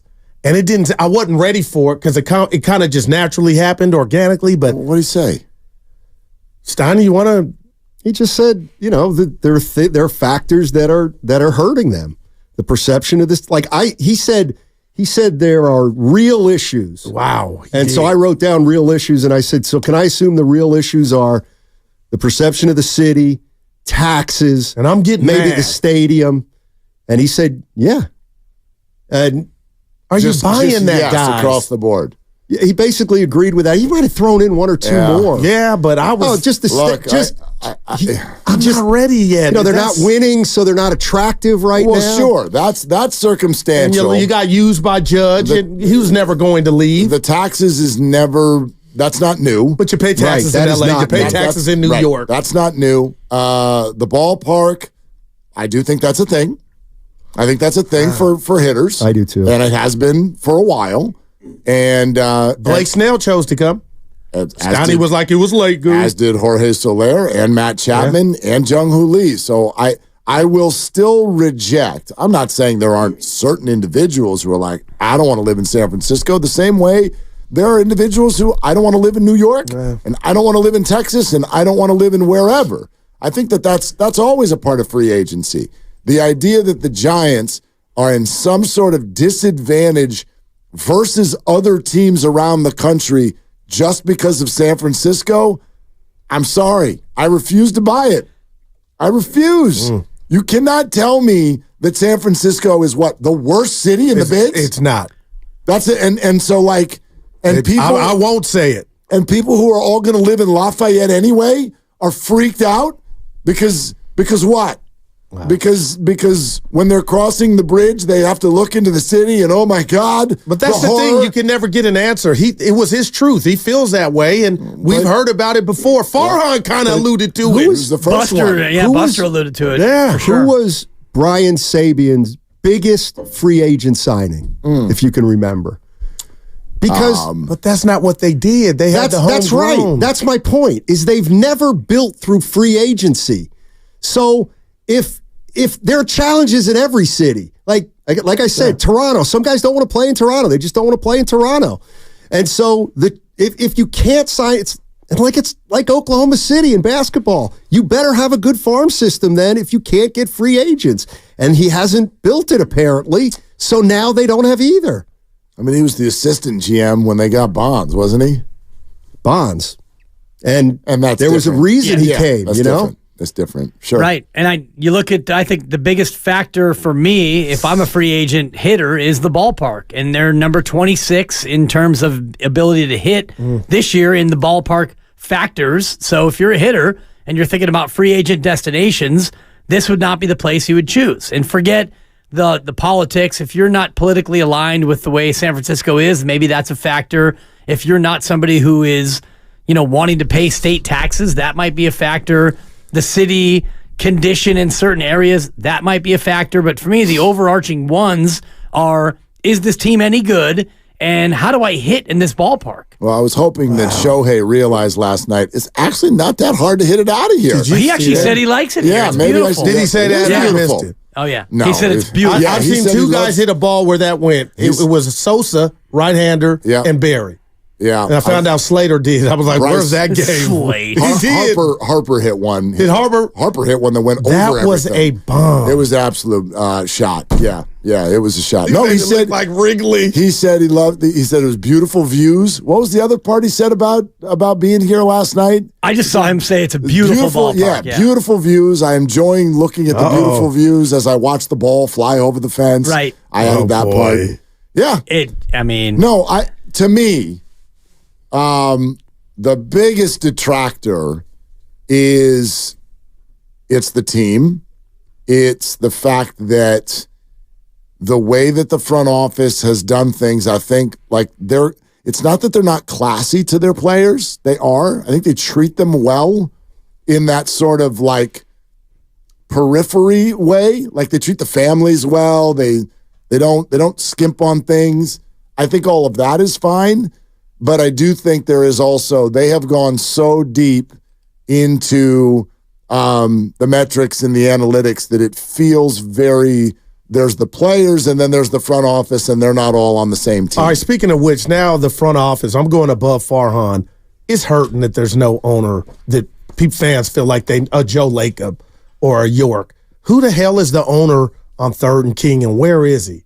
I don't think that's helping Farhan at all. The representative of is Greg Johnson. And I don't care if I know him. I care that I don't like what I do know of him. I don't even know what he looks like. Yeah. I know what he looks like. And I know what he has said. And the things that he says do not sound like somebody who's hell-bent on winning. Mm. That's what I think. But now, unlike the A's, he let his GM open he gave him the credit card to go make some purchases. Yeah, they went and spent some money.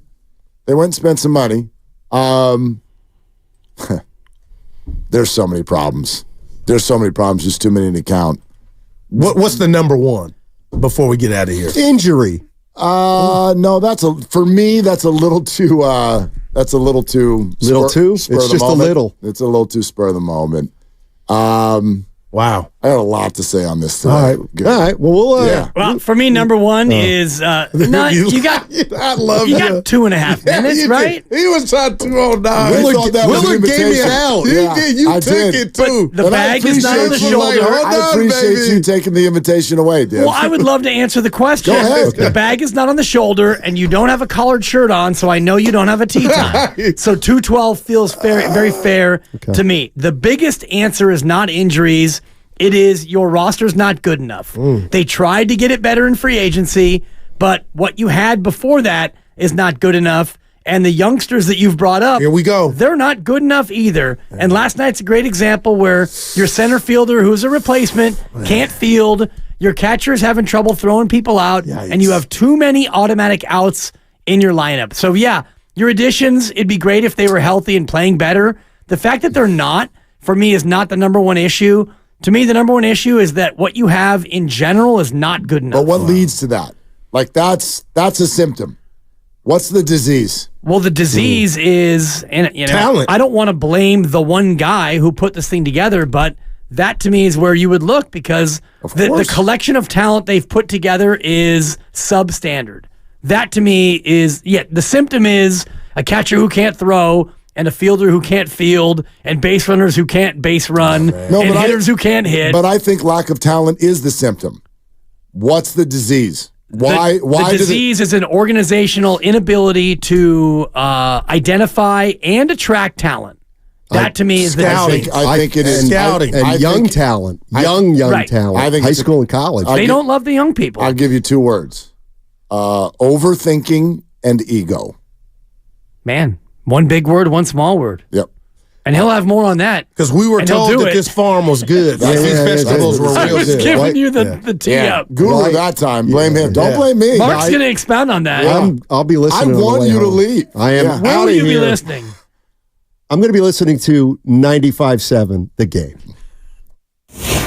They're longtime friends. Let me tell you something real quick about Dibs that I'm sure not everybody knows. And first-time partners. Hang in there, big guy. There'll be brighter days ahead. Now, these 2 homegrown Bay Area boys finally come together to take over sports talk. Get the hell off of my doorstep. Major League Baseball, you stink.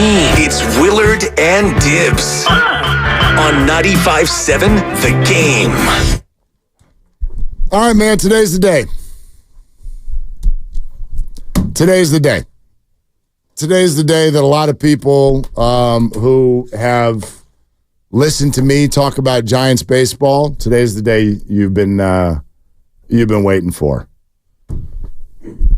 That's so freaking embarrassing. I don't know what to do with this anymore. Yeah. I don't know what to do with this anymore.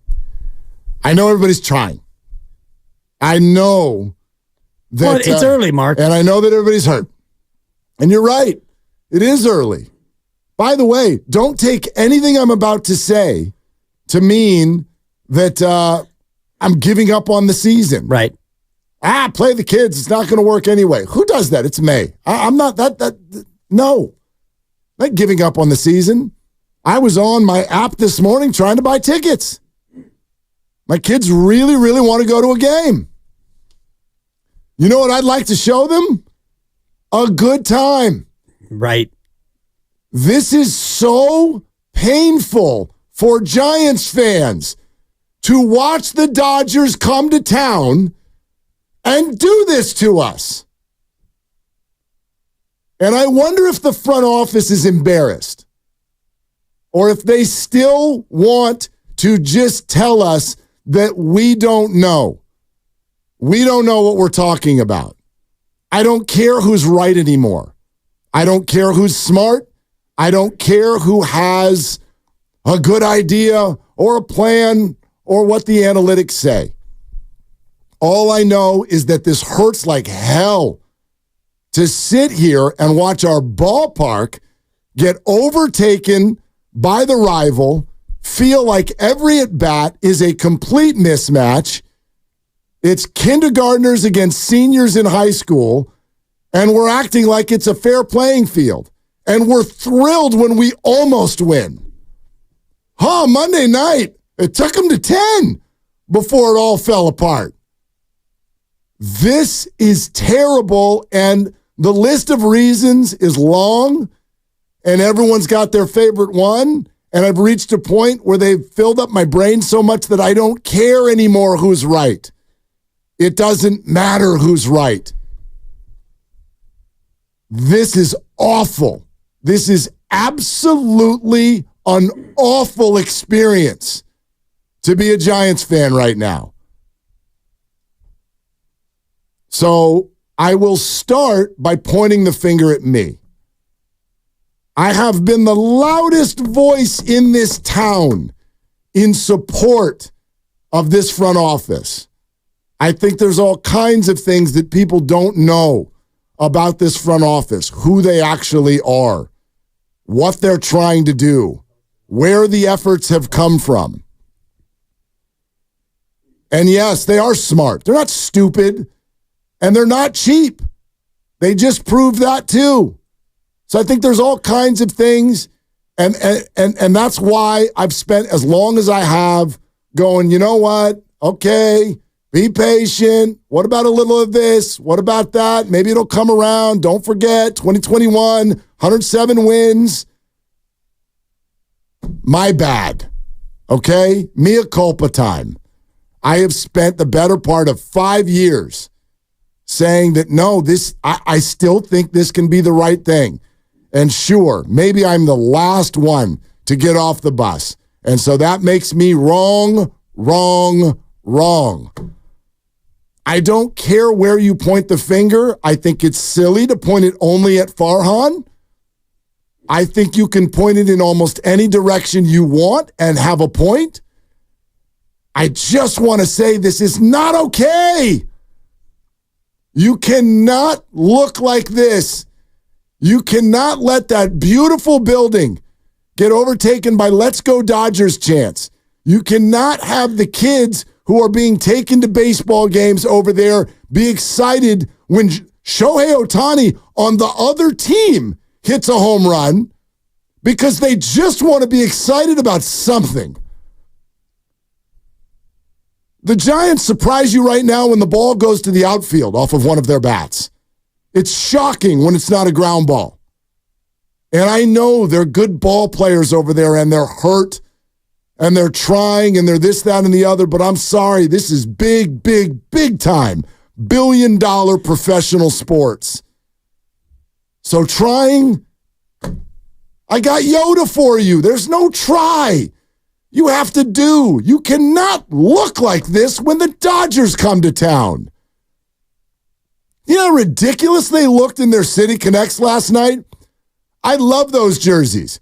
But last night, you actually did look like ice cream cones. Nobody's in the mood for your bright orange. And by the way, this year they're see-through.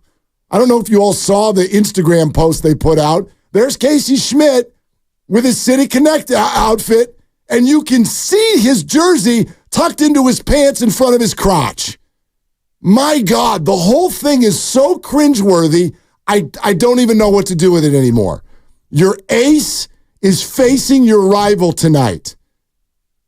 Good Lord, I hope you look like a baseball team. Whole experience is absolutely out of control right now. My bad. I'm sorry. I'm sorry for everything I've said the last 4 years. You don't have to be sorry. Good freaking God. I can really appreciate your sentiment and your emotions. And last night was, unfortunately, I think, indicative of where these two teams are. And that's what makes Monday night for me, hurt even more because Monday night, and I said this on Twitter yesterday, Monday night was the one you should have had. Last night is really more indicative of where you are versus the Dodgers. Their top 5 hitters, including pinch hitters, they went 11 for 23, and they drove in 8 runs. Your top 5, including Luciano, who came in and pinch hit for Yaz, you had a total of 3 hits in 16 at-bats. You were 3 for 16. They were 11 for 23. And, the bottom of your order, Casey Schmidt with a couple of hits, and the young guys are showing a little bit here and there of flash and promise, but you look at your team compared to that team, and you are not even in the same sport, in all honesty. And then you look at the crowd, and your crowd is being dominated by their crowd in your building, which is something that had never happened before. So you said it, I think, pretty accurately, in my opinion. You can't just point the one finger at the one guy and say, you are the problem, and if we do something about you, Farhan Zaidi, well, then everything's going to be fixed. It's not that. It's an organizational thing where the fan base has lost faith. They've lost connection.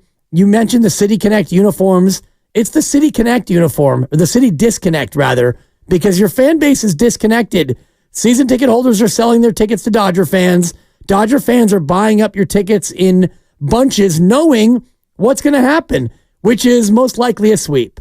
The Giants could eke it out tonight with Logan Webb, and the spread, the odds are very close. I think the Giants are plus 125, Dodgers minus 145, with an opener who we don't even know who will be, by the way.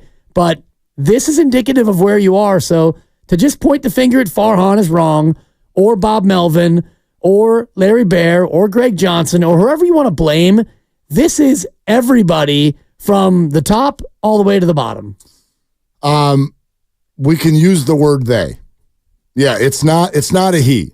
Right. But it's the Giants' pronoun right now is they. The whole front office. You have a plan. I bought into your plan. Your plan hasn't worked. Is that all your fault? Here's my answer. It doesn't matter. Right. It doesn't matter. I am not sitting here today trying to chase someone down with blame. I am trying to express to the Giants organization how painful this is for fans of the team. This is a painful experience. It's not funny. And I say that knowing that it's just sports. It's not like I'm taking some sort of an ego hit to bed every night. Right. At 10 o'clock, I can laugh. We'll get a bowl of ice cream and go to bed. It's okay. But what did you do last night? And you said it during the crossover, and I don't know what point of the game is when it happened for you, but you did something that you don't normally do if they're playing the Marlins or the Orioles or the Rays, let alone the Dodgers. I turned it off. I left. You left. I left to watch a basketball game in Denver, Colorado. That wasn't close, by the way. In the first quarter. Right. It did, I just couldn't watch anymore. You turned it off. A guy who will watch, of the 162, you will watch at least part of probably 145 of them, 153 of them. I mean, almost all of them. Exactly. You're a guy who covered the team. You spent many a night doing post-game. You love this team. This is your team. And yet, in mid-May, you turned it off. You turned it off, Mark. They turned you off, is what happened. When this time of year gets here, I look so forward to this. Right. They have center stage. We talk about this in my home. There's almost a competition to see, when can we get Dad to buy the tickets? How much can we get Dad to spend? Who do we get to? There is so much excitement for this, and that's what I'm upset about. I understand some of this is out of everyone's control. Patrick Bailey's got a concussion. Jorge Soler is firing balls off the top of his head. Oh my God. Jung-Hoo Lee is trying his butt off and ends up blowing his shoulder out. Conforto with a twisty, whatever the hell's going on over there. I don't know. Ahmed, Murphy, right? Slates. They're all hurt. And so to measure them now against the Dodgers has a bit of unfairness. That's not what I'm getting at. What I'm getting at is that you have become so formulaic with the way that you do this. And by the way, more importantly than that, because every baseball team in America has a whole room that is called their analytics department. The Dodgers have one too. They've got a big room, and it's filled with computers and gizmos, and they've got all of the information and data. They all use this. But good grief, can you please be open to evolve? When you see something that's not working, can you stop telling everyone around you, yes, it is, we know what we're doing? You can't do that for 3 straight years while you're just losing. And by the way, losing happens in sports. I'm not even terribly upset about that. What I'm upset about is that you have created something completely lifeless in place of something that I love with every fiber of my being. It feels like the season is getting canceled because the product that you have created over there means that we have to turn our TV on every night right now this week and watch our rivals party in our faces. Woohoo! Let's go, Dodgers chants? Yeah, loud too. Giants fans applauding Shohei hitting the ball 450 feet just because they're like, well, at least we got to see that. You got to tip your cap. That was a bomb ski. You can't do this. You can't take Giants baseball and turn it into this. We love this. This is our city. This is our team. This is our sport. You cannot take it and turn it into something so lifeless and keep telling us that you know what you're doing. You know who also this year is 19-25? The A's. And the Pirates.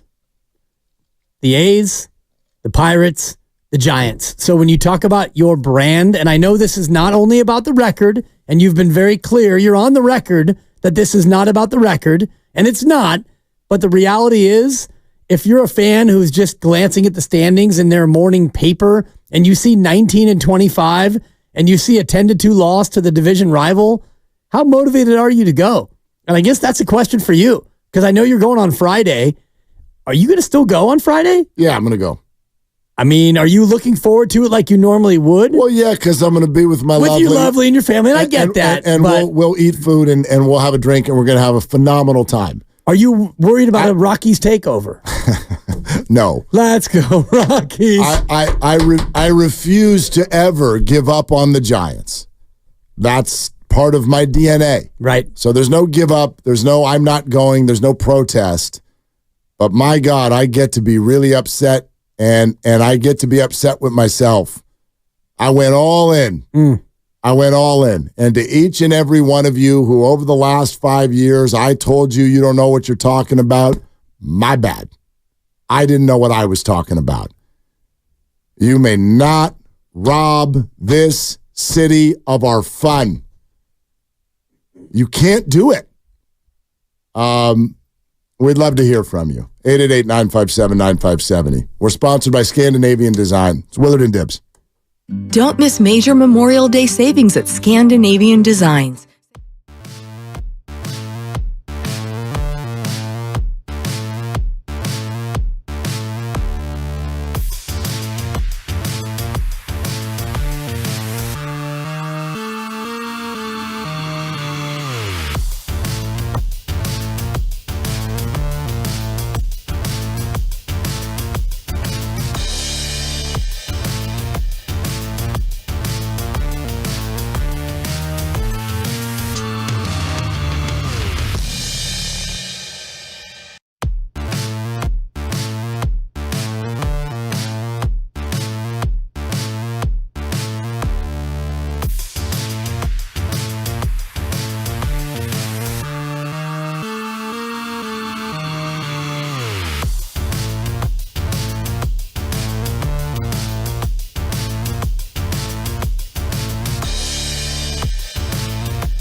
hits it high, hits it deep, towards the ocean. Gone! Dodgers take the lead on a mammoth home run from Shohei Ohtani. Now, back to Willard and Dibs on 95.7 The Game. I'd tell all of you to go tonight. I want you all to go tonight. Dodger fans? I'm not telling anybody to give up on anything. The Shohei kid, yeah. Go take the stadium back. Go take it back. They won't. Of course they won't. They can't. They can't because it's embarrassing. You can't go out like the whole fun of it. Don't you understand what the fun of this is? Being a sports fan. By the way, 888-957-9570. Am I like too much too soon? Do you want to come down my road for everything I've said for the last 4 years? Whatever. 888-957-9570. Let's go. Take me out to the ball game. If they don't win, it's a game. For it's 1, 2, 3 balls they hit out at the old ball game. What's the fun of a rivalry? The fun of a rivalry is the back and forth nature, the competitiveness, the familiarity of a team that you've swapped paint with. You've gone back and forth. Rubbing is racing. These two teams are evenly matched. And you know what, Mark? When these two teams meet each other, what can you do? You throw the records out. Not this time. Yeah. Not this time. Because you look at their lineup, it's Famer, really good, really good, really good. Haven't heard of him, but he's great. Really good. That guy's awesome. Okay, and then maybe their number 9 hitter we can get. And for the Giants, it's hurt, rookie, not good, rook. Sorry, I'm just trying to cheer you up. I mean, I've never seen you like this. Well, like, that's what it feels like this year. Right. You guys have been asking me for a while now, like, why am I this annoyed this quick? It's very, very, like, not like me, right? At all. You know what I mean? It's more like me. Don't translate it into giving up. Never. Because why would I do that? They're 2.5 out of the car. Yeah, like I'm not, this whole like, screw it, play the kids. Disagree. Right. Totally disagree. Season's not over. We're in May. Chill. That part of me is still totally chill. That's not what this is about. I think I just finally accessed last night what I'm so annoyed about. I feel robbed. You took something from us. These games were fun. You could go to a game and accidentally get a ticket next to a Dodger fan, and you could sit there and you could have like your little trash talk. You could do your thing. You could have your inning where the Giants put up 2. And you look at them and you go, yeah, all right, see, we got, and then they come back, and then you come back, and the game invariably would be 4-4 in the 9th inning, and someone would win. We have got our tail so far up between our legs right now. Easy. We are sitting here in the first inning going, wonder how many the Dodgers will score here in the top of the first. I watched the game on Monday. Giants go up 3-1. I screamed because I was like, ooh. Like they might actually have a chance to take this game late. They take a 4-3 lead late. I sat there the whole time. I'm like, let's figure out how they're going to blow it. Yeah. Because they will. Because the Dodgers have a lineup that just won't quit. And I understand that. If you measure almost any team against the Dodgers right now, you're going to come up short. But you have pushed our tails so far up between our legs right now. We have all lost confidence. We've lost the ability to go to the game and swagger in and look at somebody wearing an opposing team's jersey and have a fun conversation. You've lost, you've taken our ability, in some cases, to convince our children that this is where they would like to spend a Friday night or a Saturday afternoon. It's completely demoralizing as far as the process is concerned. Again, you know me. I'm not wrapping my self-worth up in the final score of tonight's game. Right. But you took something from us. We love this. And it stinks right now. Like, if you think you're creating something fun, let me be the millionth to step and tell you you're not. You're not. It's not fun. It is not fun to turn the game on. It is not fun to have blue everywhere, chanting, partying, My God, Dodger fans are bringing piñatas to the game tonight because they know what's going to happen. The party starts in the first inning, which is, by the way, all I've ever wanted for baseball. Go out there and have a great time. But it's really hard to do when you show up knowing that you're about to get your butt kicked. Yeah. Every game is like the opening scene in Platoon. Well, it feels to me like Warriors-Lakers did for the better part of 15 years, where the Lakers would come to Oracle, at the time the Oakland Alameda County Coliseum, and the Lakers would win. And I'm just looking at the numbers. They won 57 of 76 games over about a 15-year period. 57-19, including multiple 10-game win streaks. The Lakers would come to Oakland. It would be 2/3 Laker fans. Warrior fans would sell their tickets. Brutal. It'd be purple and gold. It'd be Magic and Kareem, Worthy and Byron, Michael Cooper, a little bit of Rambus. Even Jack Smrek would get into the game late and give you a couple of buckets. It's an amazing pull. And, it was the same thing over and over. You'd be in it in the second quarter, and you'd end up losing by 17, and it'd be Laker fans everywhere, and that's kind of how this feels. I spent my childhood with the greatest moment in Warriors history was when Sleepy Floyd lost his mind one time so that we could lose the series in 5. Correct. As opposed to losing it in 4. He was Superman. That was it. That was the greatest moment of my childhood in Golden State Warrior basketball. Completely. And that was 1987, May 10th. 12 years old. 37 years ago, almost to the day. And Warriors won by 8 after losing by 25. Then they went and lost by 12. Lakers in 5. Gentlemen's sweep. They won the first 3. The Warriors needed a superhuman effort to win game 4. But that's kind of how last night felt.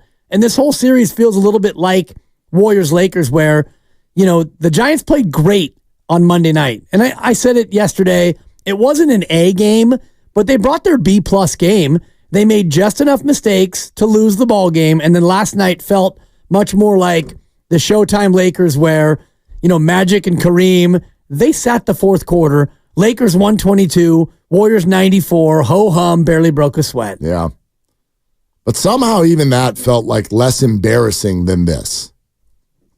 Because it's baseball, and there's that feeling in baseball of, hey, anything could happen. Yeah, like you're supposed to be able to win 1 out of 3 even when you're the worst team. Right. This just feels like a complete party for the opposition. Just a party at your house. I'm so upset with what this looks like. Uninvited guest who brought 28 of their closest friends, and you didn't have the gumption to throw these people out or even call the cops on your own party. You just let these people come to your house and rage and spill, and somebody stole your mom's favorite vase and then cigarette butts on the carpet. You're hitting a little close to home. I've told you the story when I had to do that. It's a great story. It's true. I had to go hide in the den, my dad's office. You called the cops on your own party. I hid under his desk, and I called the cops to my own house. I did. It's so great. It worked, too. Yeah. Get out of here. Get out of here. Whoop, whoop. You were down 10-2 at that party. Might have been more than that. Okay, let's hear from you, okay? Richie in Queens. Hey, Richie, what's up? You're on with Willard and Dibbs. Hey, boys, how are you? We're okay. Yeah, I'll tell you, Mark, I was depressed calling you and listening to you. I'm on the ledge at this point. And I'm sorry. I don't blame you. That's okay, because I feel the same way. I'm on the East Coast and I'm watching. I went to bed when it was 4-0 because I normally don't do that early in the game. But this team, it's dreadful. When they're down 4-0, down 2-0, it seems impossible to climb. To me, there's no worse offense in baseball right now. It just is not. I don't care what the statistics say. I'm looking at this team on a daily basis like you guys are. And whether it's Chapman with 2 outs and 2 on, or obviously the injuries are a big part of it. But when I think about it too, guys, I waited 52 years for them to win in 2010. And I said, you know what, I'm happy now. Then obviously we won in 12 and 14. Then when we get to 14, people say to you, come on, you're going to be happy no matter what happens the rest of your life. I said, no, it don't work that way. Now it's 10 years later. The shining light, if there is any, I still think, I know the kid got beat up, but I'm not giving up on Wynn. I think their starting pitching is going to be okay. And I also think, especially when Snell comes back, if he's not traded, which could happen, but the fact is 3 wild cards, 2.5 out, like you said, they're going to be in it. But their bullpen, with Rodriguez, with Miller, with the Rogers boys, with Walker, and obviously Duvall, you get to the end of the games, you got a shot. The problem with them is that they never get enough runs to be in that position. I think they've scored 3 runs or less in the last at least 20-something games. If they scored 6 runs against Colorado, it was incredible. So, yeah, and obviously, look, the injuries are a big part of it, but I am not ready, Mark, at this point to say, I'm going to Cincinnati. I go to twice a year, road trips. I go to Cincinnati. Last year was Milwaukee, Pittsburgh. This year will be Cincinnati, Minnesota. So I'm going to spend 3 days. I'm going to take my wife, who knows that I'm a big fanatic, and we'll go to the game. And the only saving grace, and I'm not throwing, make it you guys feel, the only saving grace to me is the Knicks at this point, because I have the Knicks. At least that's a positive in my NBA. Well, I think if Draymond says they're a fluke, though, Richie. You know what? He's full of, and not again. And now we spoke. He's about full this. of what, Richie? He's full of what? I think it's outrageous that guy is on that show. Why? Really, after the year, because I just think his whole demeanor, everything that he did, and I'm not saying it because he's a Golden State or another player. If that was my guy, if that was Oakley's, I'd say the same thing. It's a disgrace that I've got to, that we've got to listen to him after his episodes this year. He should be like, hey, put away for a year, get yourself together, and come back next year. Well, with a different attitude. Not to change the subject, Richie. It's always great to hear from you, but the truth of the matter is that's exactly why he's there. He grabs your attention. Did you all not notice that Draymond Green, no matter what he says on the last 2 nights on Inside the NBA, it gets repurposed all over social media, shared. Everyone freaks out. Everyone reacts. Like, don't you get it? Don't you get it? Have you ever watched Skip Bayless on TV? There's not a human being on planet Earth that I can find who's like, I love Skip Bayless. Like I love what he says. He's so smart. I really enjoy watching Skip Bayless. Nobody says that. Why does he make $6 million a year? Because he gets you. He gets you. He gets you to react. That's what Draymond does. Of course he belongs there. He's going to be a bigger star on TV than he was in the NBA, I think. But that's kind of beside the point. The stuff that you see last night, I mean, we can even whittle it down to some of what you're watching in that game. The score was nothing after 3 innings, and I could set my watch to it. I'm like, Keaton Wynn is now about to go through the order for the second time. Yeah. They're going to whack the ball all over the yard. And I know this ends in an injury, and so then it's like, oh, Keaton Wynn got hurt. Right, he got hurt after he got whacked all over the yard. The exact same thing happened to him last week in Colorado. Second time through the order. I don't know if he's tipping pitches. That was the talk in Colorado. And I don't want to come down the road of a young pitcher who's not even supposed to be in the rotation anyway. But these are the things right now that when you're watching the game make the whole thing feel impossible. And that's all I'm asking for. Like Richie's saying, hey, they won 3 times. You're going to be set for life. In some ways, I am. I'm not over here demanding a championship. Of course not. I'm demanding that you don't look like a welcome mat for the other team. And their fans. This is completely uncompetitive, uninteresting, right? Not fun.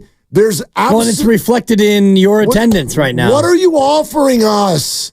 You're offering us the chance to look at 3 Hall of Famers who happen to be wearing uniforms that aren't orange, they're blue.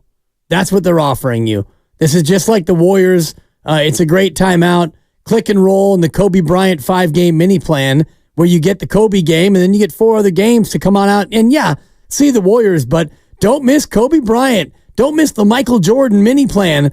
That's where this Giants team is right now. They are a team that is attractive based on who the opponent is. I mean, it's the reality of it. I'm even annoyed by the little things that you see out there. Like, I get it. A bunch of guys have gotten hurt, and so young guys have gotten thrown into big-time roles. But I said this yesterday. I don't know why, if you're 25 years old, that means you can get picked off first base. I don't know why, if you're 24 years old, that means you don't know how to take a route to a fly ball. This is the big leagues. But it doesn't look like it. It doesn't look like it. Like there are too many nights, and when the Dodgers are in town is absolutely one of them. And guess who's coming to town next week? God, I can't wait for the Yankees to get here. This is going to be so great. So great. What do you think the stands are going to look like that night? Not as much blue. What do you think it's going to sound like when Judge hits the Coke bottle? Ah, crowd's going to go wild. Let's for go, sure. Yankees. All that. Yeah. Yeah. I mean, well, you're asking for a major league performance from a team that is not full of major leaguers. So that, to me, is a little bit of an unfair way to look at it because they're supposed to be major leaguers. Well, they're not. They should be ready by now. They're not ready. And it becomes a deeper issue because whether it's Matos or Ramos or Luciano or Fitzgerald or Sable or Wynn, we can run down another 4 or 5 names. These are guys who are clearly not ready. And you could see by the way they're playing. And Keaton Wynn, God love him, friend of the program, last night in the 4th inning, it was a home run. It was 2 walks and a double, a sac fly and a triple, and it's 4-0, and it's night-night. It's over. It's over in the 4th because your offense, Matos, Ramos, Luciano, along with the veterans that you have, you're not good enough to score 4 runs really against anybody. So for me, it's not so much looking at the product. The product is not a major league product right now. Yeah, but I think that leads to us making excuses for people who should not have that happen. We're acting like Blake Sable's a river cat. He was here all last year. He spent he's a Rule 5 guy. Right. You could not send him down. He was on the team the whole year. So we don't get to go, oh, Blake Sable, river cat, a couple of weeks ago. Yeah, but he had a full year in the bigs. Matos was here for almost 80 games. And we're like, oh, but he doesn't know how to catch a fly ball yet. What? Right. Luciano, how long do we need to bake these brownies? Apparently a long time, because your oven is not set for 425. Your oven is set for warm. So you're cooking basically with an easy bake oven instead of the Miele stove that we have at home that bakes things quickly and evenly. It's a convection oven. It's quite lovely. But the bigger issue is, I think, why are the guys you're bringing up not ready? Why is Luciano now 6 years in the minors still not ready to come up and contribute? And you mentioned it, Matos in center field. My goodness. I mean, you're playing center field. It's not easy, but the routes he's taking on these fly balls is alarming. It's like little league stuff. Marco Luciano, I get that he's still 22. We've been hearing about him for better than 4 years. Yeah. I've already said this. If you told me that in 2024 he wouldn't be up until the 44th game or whatever, I'd have called that crazy. But here's the other thing. All we ever hear from the organization, they're not sure he can play shortstop. Then move him. Right. Why is he at Sacramento playing shortstop every night if you don't think he can play shortstop? Because now you need a shortstop, and you're like, let's get Casey Schmidt. Couple of knocks last night. Because Marco Luciano's not a shortstop. Then put him in left field. Because guess who else got hurt? The left fielder. I just, there's so much I don't understand anymore. And so it's great that we're all being told we just don't understand. And you know what? We don't. That's fine. I've said it all day long already. I was wrong. I am wrong. Maybe I don't get it. It doesn't matter anymore. I don't care who's right. I just know that as customers, we reject this. This is not the fun that we look forward to in our summers. Rich in Fremont. Hey, Rich, what's up? I'll tell you right now, first of all, guys, thank you for taking my call. But I'll tell you right now, Mark Willard, you have the voice of Giants fans right now. I'll tell you something. If I was Bob Melvin, I would be recording this broadcast, and I will be playing it back to every single Giant in that bullpen right now. I would just be playing it back to them. I would go, listen to what your fan base is saying about you.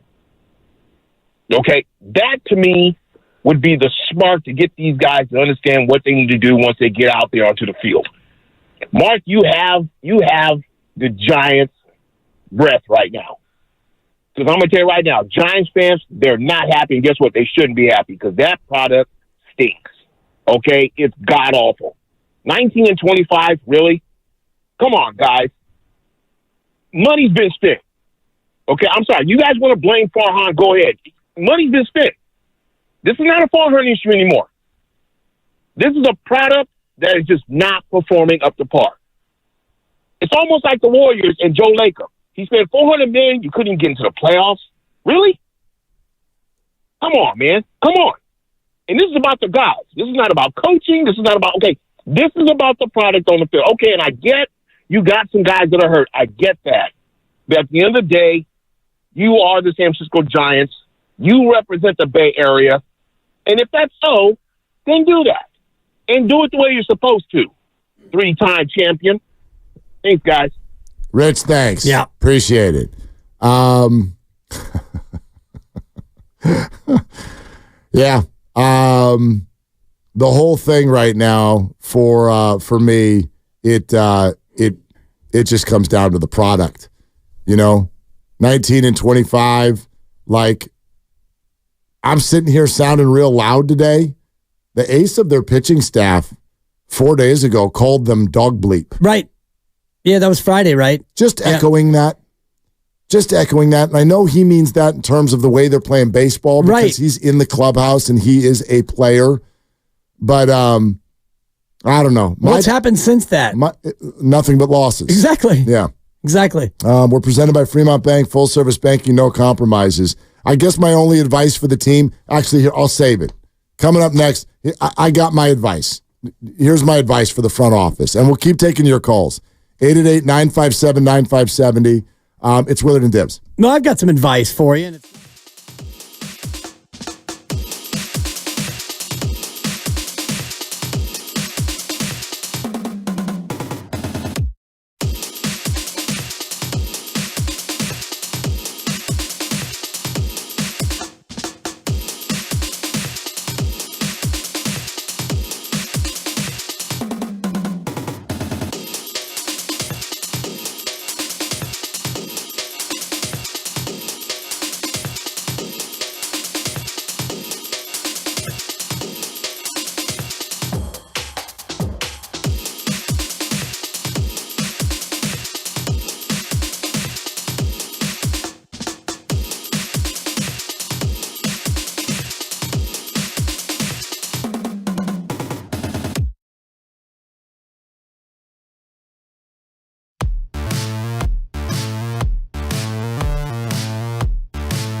Do you have to be a homer? I'm a Giants fan.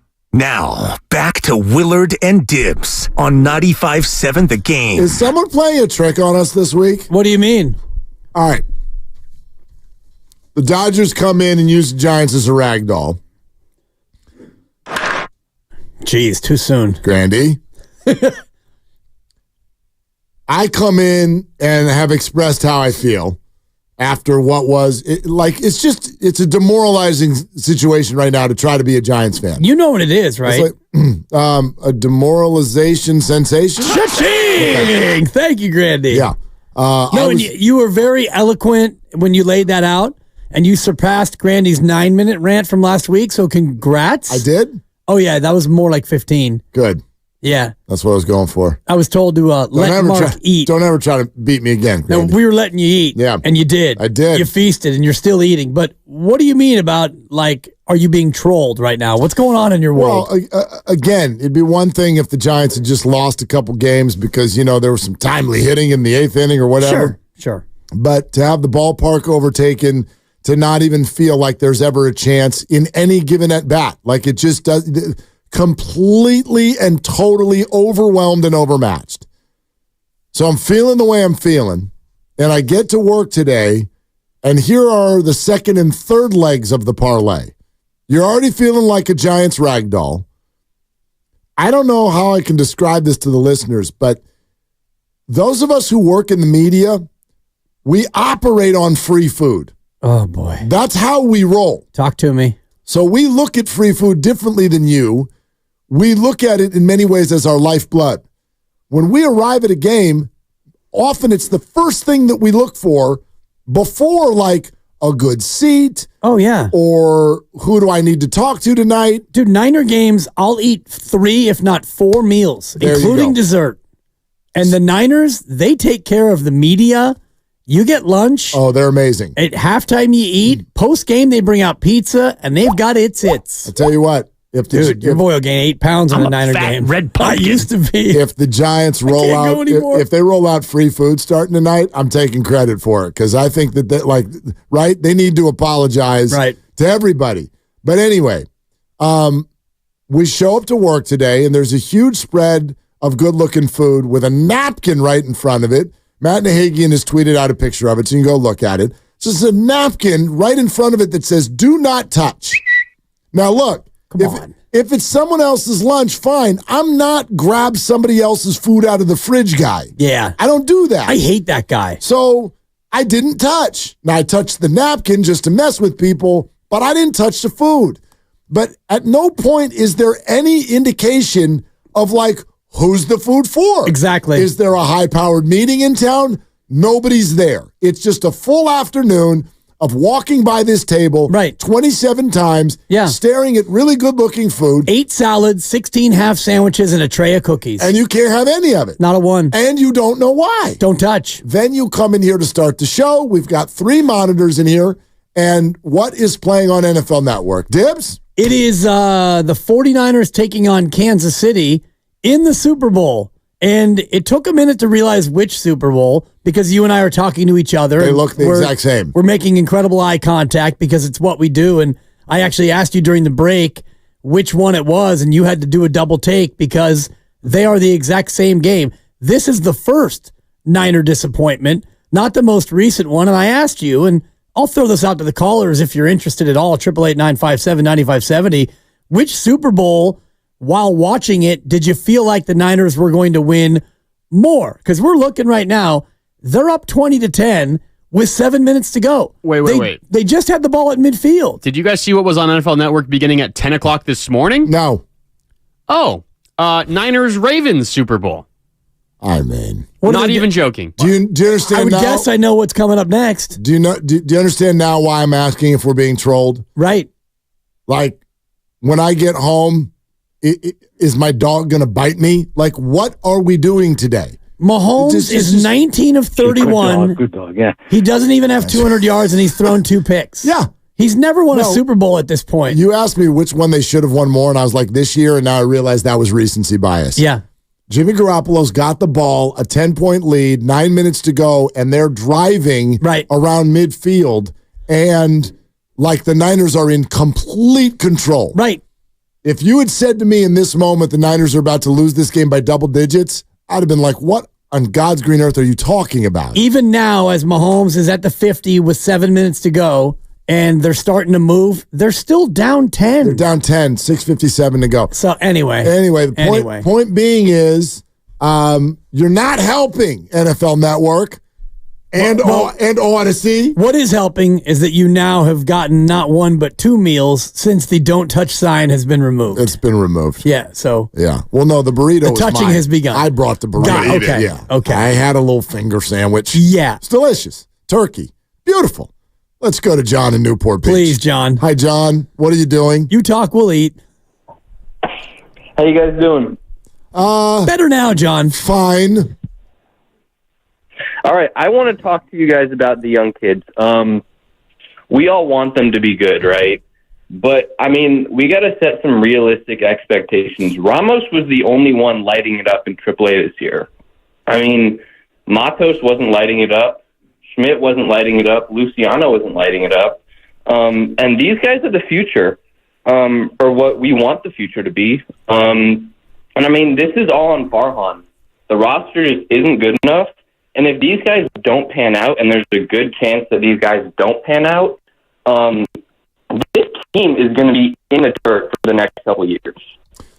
John, your phone's crapping out a little bit, but I want to go back to something you said right at the beginning because I take issue with it. You want to know what phrase I will never use to name my fantasy football team? Quote, realistic expectations. I can't stand that. What does that mean? We need to have some realistic expectations. No, it's sports, so no, we don't.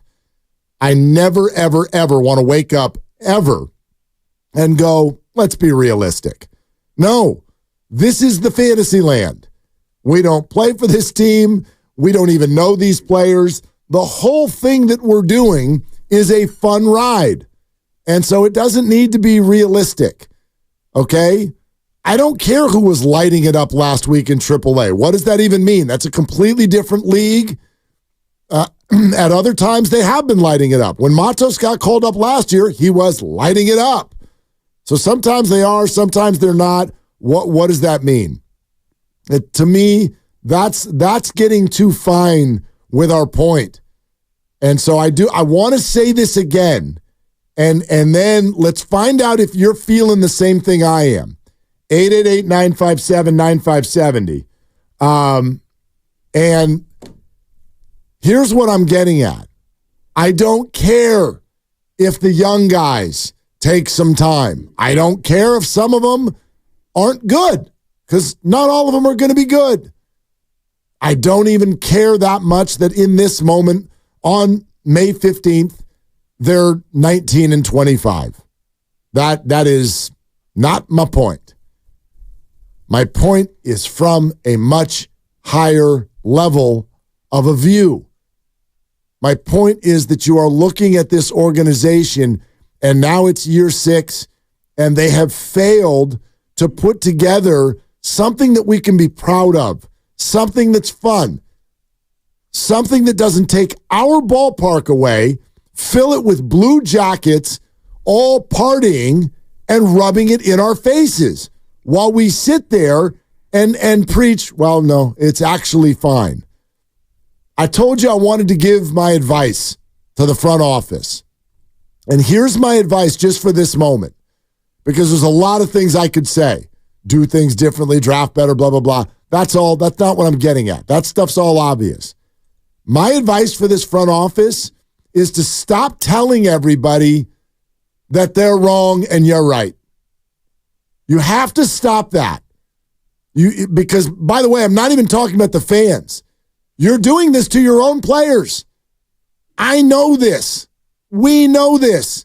We're in the media. We have press passes. We talk to people.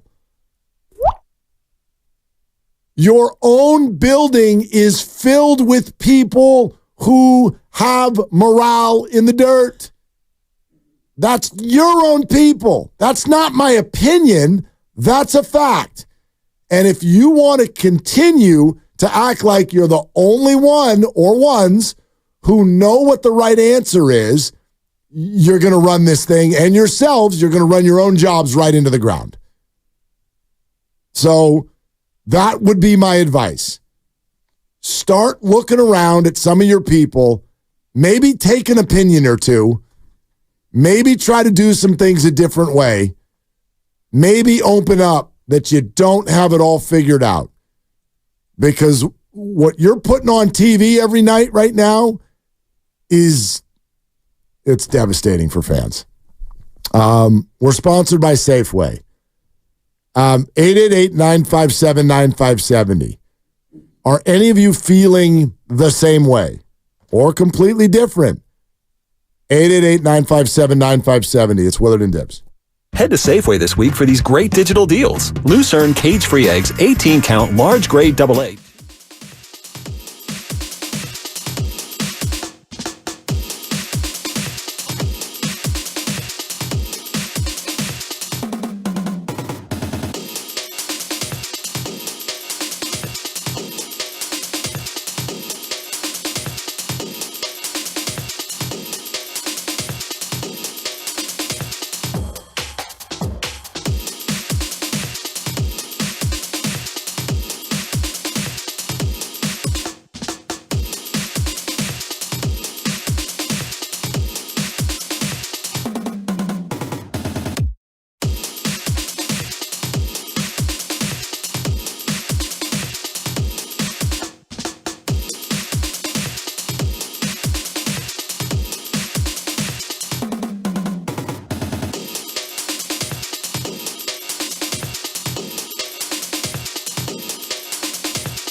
for the ones who get it done.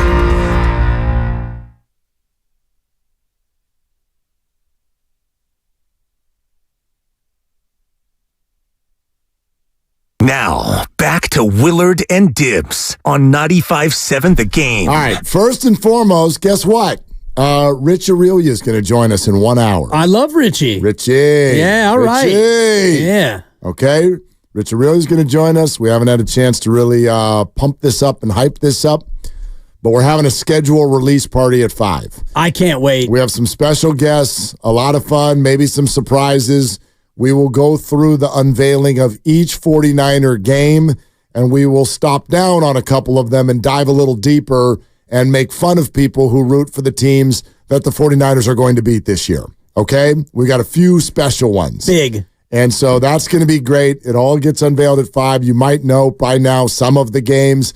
Week 1, Monday nighter against the Jets. Week 7, they're home to the Kansas City Chiefs. They don't play on Thanksgiving. They don't play on Christmas. Right. And a rumored week 2 against Minnesota, if I'm not mistaken, right? Yes. That yet to be confirmed, but it's all but been confirmed. I love that they play the Vikings early. They might see Sam Darnold. Yeah. Might be Darnold versus Purdy. Be awesome. Week 2. And they might end up playing the Vikings late as well. Possibly. A team that, could be better, could be a playoff team. You never know. And the Niners are going to play in the regular season probably 7 teams that are going to make the playoffs, maybe more. Well, how would you know that yet? Well, you would just look at the teams. Got a lot of good teams. If you wanted to put percentages on it, like Kansas City, you would say they're probably going to be a playoff team. Yeah. Buffalo, you would guess, is going to be a playoff team. Well, I think, yeah. Yeah, and then, you could get into Detroit. Everyone's high on Detroit as a possible Super Bowl team. Miami. Green Bay is another team, and then Rams twice. Exactly. So you could look at any of that and, yep. I don't want to get too deep into the football because I do believe we have some Giants breaking news. 95.7 The Game breaking news. This from Alex Pavlovich and others. The Giants have brought in a new catcher, Mark, to shore things up behind the ditch. Not the ditch, the dish. The squat. We have a new guy in the squat. I'm being told Kurt Casale is back with the Giants, Mark. Yeah. Kurt Casale.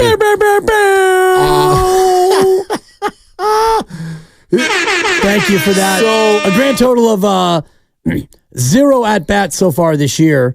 Although he wasn't on a team. He played for the Reds last year. Well, I'm looking at something from a YouTube page called Fish on First from February 15th. Yeah. New Marlins catcher Kurt Casale, quote, "I still view myself as a major leaguer." And yet he... Also to the Giants. Yeah. So, I was that worthy of... Should I not have... No. He hit, now when he got traded to the Mariners in 2022 by the Giants, he hit just 125 for them the rest of the way. Which deal was that? Which of the 13 deals he's made with the Mariners? Casale was just like, was that part of a bit? Was that in the Haniger? No, he went with, what was that cat's name who never pitched for the Giants? Matthew. Oh, Boyd. Matthew Boyd. Matthew Boyd. Look at me. I'm a Giants fan. I think he went with Matthew Boyd in that deadline deal. Okay. I'm a Giants fan. Yeah, Boyd was a Tiger, then signed with the Giants, was hurt, and then they traded him before he ever came back and pitched. It would kind of be like if they traded Robbie Ray this year. Right. So I think he was in that deal. He goes to Seattle. He plays in only 16 games. He hits 125. Following year, he signs with the Cincinnati Redlegs at age 34. And his average balloons all the way up to 175 in 40 games. Okay. So that was last year. Balloon. And then this year, he had not played yet. So Kurt's back. But look, you know what? He can catch. Like he can play behind the plate. Like he can catch a good game. 35 and a half years old, out of Walnut Creek. Yeah, and he's like Yaz's best friend. Okay, there you go. He hasn't played on a big league squad this year. However, he's absolutely raking it in the Cubs AAA system for the Iowa Cubs, hitting 362 in AAA this year. How about that? Kurt Casale, the savior. So wait, if he's in the Cubs system, how the hell did they just sign him? They just plucked him. If he's in the Cubs system, they can't just have him on their 40-man roster. I don't know how it all works. No, they must have let him go. They signed him. They didn't trade for him. 23 games at AAA, hitting .362 with 7 home runs. And then they dumped him. All right. Like, whatever. They sent Jackson Reitz back down. Wow. Pardon me if I don't feel a lot of loss there. So, fine. Experienced catcher who can actually, catch the ball. Yeah. I would imagine he's going to be in the lineup tonight. Or is it going to be Sable again? Probably be Sabes. It doesn't really feel great behind the plate. Sabes, he can hit. He can hit a little bit. Not a great catcher. Right. And that's where, and I mentioned this yesterday, the loss of Patrick Bailey is twofold because he's been one of your best hitters and you've had nothing behind the plate as far as being able to frame and throw guys out. Sable is hitting .375. Yeah, he's hitting the ball. If you're looking for bright spots, and I don't know if you're in the mood for bright spots today. Of course I am. You've been Dr. Negatron all day. It's not negativity. You're keeping it real. It's authenticity. And I love that about you. I am very, very, very frustrated. Yeah. I want to make sure that we really ride that fence. This is a fine line. If you only tuned in and listened to 4 minutes or whatever, you need to call your friend, my God, Willard gave up on the year. He gave up on... No, there's no give up. This isn't about the standings. There are some circumstances in play that I would be a jerk if I wasn't acknowledging them. The whole team's hurt. The best team in baseball's in town, and the River Cats are playing. This is not about the final score. It goes so much deeper than that. But last night was really, for me, the breaking point in terms of the product, the process, all of these things. It's not working. And I have sat here for 4 years and tried to hold you up and defend you and understand you and try to share in quite frankly what we know is an unfair world. Like, nobody sits around for the fine print. iTunes service agreement. Scroll, agree, move on. You don't read that thing. So, if Farhan does go on a radio show and give you his plan, you're not listening. You're not listening. You're just screaming and mad, and I get it. And I get it. But if you sit there and listen to what they've said, I really bought it. And as we get to today, my message is, it doesn't matter who was right. This is taking too long, and it's going the wrong direction, and it feels embarrassing. And the chants in the stadium are no longer Jung-Hoo Lee. They've changed to Let's Go Dodgers. And it's just not acceptable. You can't take our baseball team and turn this into a formulaic process that when it doesn't work, you stubbornly keep banging your head against the wall. That's my issue. I don't think any of the people over there are dummies. I don't think that. I think they're stubborn as all get out. I think their ego could probably be checked. I think all of those things, and I think they are lacking a little awareness.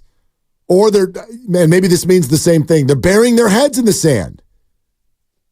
I don't even know, sometimes when you're too close to a situation, you're the last to know. Right. And so I don't even know to what level they know this. I've actually worked for bosses in the past that don't know how down morale is in a building. I don't know if Farhan knows that. Let me confirm it for you. Your morale is in the dirt.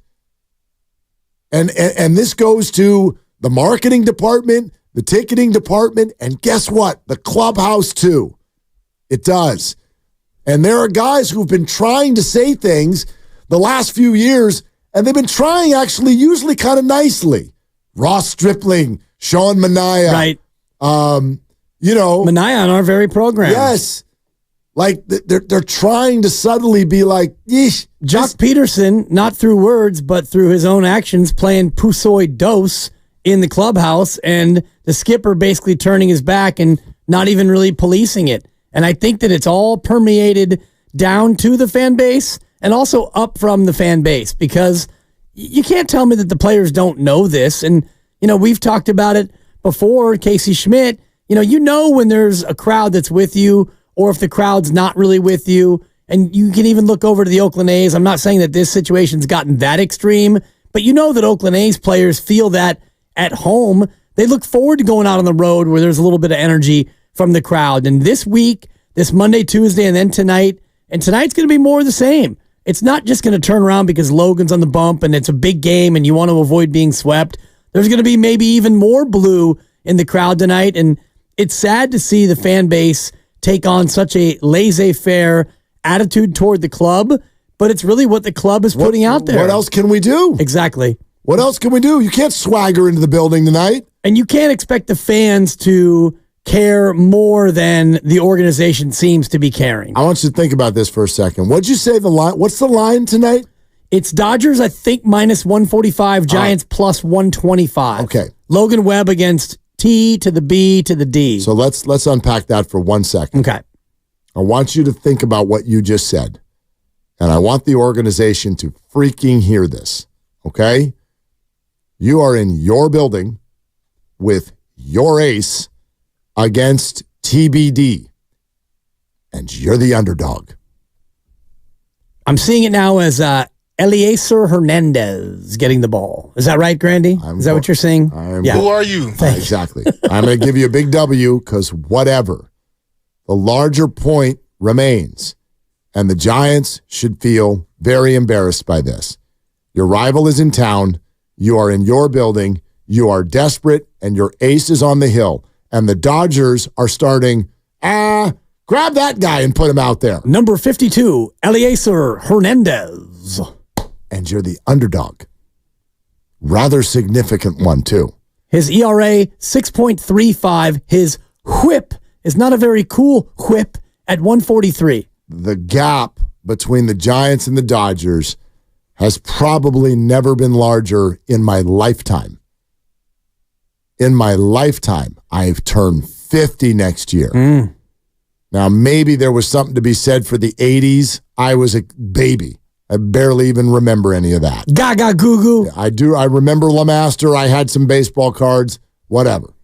But that can't be. You can't be at home desperate with your ace going against Johnny whatever. Eliezer Hernandez. And you're the underdog. The numbers I gave you, by the way, were from the last year he pitched, which was 2022. So the Dodgers have blown the dust off of Eliezer Hernandez, who has not pitched since October of 2022. He's going to throw for the first time in, 19 months. And he's going to shove. And they're favored. And he's going to shove. And they're favored. Correct. Your ace against a guy who hasn't pitched in 19 months, and they're favored. In your building. Well, it's their building. Don't say that. Don't say that. That's the stuff that gets me going. Don't do that. Lucas, should I say it again? Don't do that. You won't. It's not okay. Hey, Mark. Yeah. Chavez Ravine North.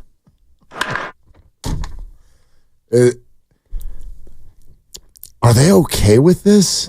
Are you okay with it? I'm not okay with this. I'm getting that. I've been here for the last 90 minutes. I'm sensing that you're not okay. Do you know what I mean? This reminds me of Pulp Fiction when Marcellus Wallace says to Butch, after Butch comes in and saves him, and Marcellus says, I'm definitely far from okay. I'm far from okay. Two things. Do you know what I think is at the very core of this? It's a great scene, by the way. This is baseball. It can be radio. It can be parenting. It doesn't matter. Whatever business you're running, whatever house you're running, it doesn't matter. I find you have to, it's not an easy thing to do, but you have to try to build confidence in the people around you. It's very, very important. I try as a dad to build confidence in my kids. My God, it's not easy, right? You're tired, you're overworked, you're stressed, they're pushing your buttons. It's not easy. Next thing you know, somebody's mad, somebody's in tears, and you're like, whoops, I didn't mean for that to go there. I teach classes, the university level. It is absolutely a stated goal. When they come in, I want them to leave with more confidence than when they arrived. That's a stated goal, okay? We try to do that here. Let's be positive. How about try this, try that? You don't see me, right? Me, like, we're not running through here barking people down. Right. Does the Giants front office think about that at all? When they tell every player, you're only good on Wednesdays when the temperature is 54 degrees and there's a lefty on the hill? Or when you're Marco Luciano, you're the number 45 prospect in all of baseball, and the shortstop who wasn't supposed to beat you out in spring training beats you out in spring training, then he gets hurt, and what do you get? A phone call to your buddy so he can get called up? Like, I wonder if they understand. They're like, yeah, but spreadsheets, here's the data. You're right. There's the data. But there's no way to put into that computer what happens when you support another human being and what can come out of that. Support another human being. Give them a shove. Give them a chance. And if they fail, if Matos still can't do a route, well, then great. We move on. Right. But there is so much, and this is why when you guys asked me on the changeover, there's two words: overthinking and ego. The overthinking is, well, geez, I know we probably should call up Luciano, but facing a lefty the next two nights, Schmidt's average against lefties 280, Marcos is only 240. Let's go Schmidt. Good Lord. Good Lord. And then 3 days later, Schmidt gets his first hit off a righty. Can you just show somebody a little confidence? Can you delegate to somebody else? Hey, I think you're smart. Why don't you make the decision? Instead of controlling everything, and there's the ego, controlling all of it and deciding you're the only one who knows what's going on, so we're going to do it our way. Even when we can see that it doesn't work for 3 years running. That's how I see the Giants organization right now. Right. And that's why morale is in the toilet. And I think morale should have been better this year than last year, because if you're a regular everyday position player, you at least felt like you're in the lineup and you get to be in the lineup. But all those guys who we talked about in the lineup, Jung-Hoo Lee is out. He's injured. Soler is out. He's injured. And Slater, a guy who was going to platoon, he's out. He's injured. And all the way down, both your catchers are injured. So it's hard to really look at their options right now and see a lot of options. The Luciano point's a good one, but they obviously thought that Casey Schmidt was a better fit for right now than Luciano, and now Luciano's up here as well, so he gets a chance. And for all these young guys, out of necessity, they now get the opportunity to show what they have. But what if these guys aren't good enough? If Matos can't figure out how to play the outfield, and if Casey Schmidt still can't figure out how to hit at this level, and Luciano still can't play shortstop, then so it will be. Well, then, I mean, where are we in August if this continues, and then you realize that your farm is not as good as everybody thought? Well, then it feels like you might be back towards square one. Then you pivot. Right. Then you pivot. But can you imagine for a second you're Marco Luciano, okay? Yeah. You've been the dog in the minor leagues for 4 years now. Even longer, but yeah. Okay? You've been the guy that everyone's pointing to. And just so, let's try to go into his brain for a second, okay? You're told last October, I sat in the dugout, so did Bonte, so did Lubman, we sat right there, right next to Farhan.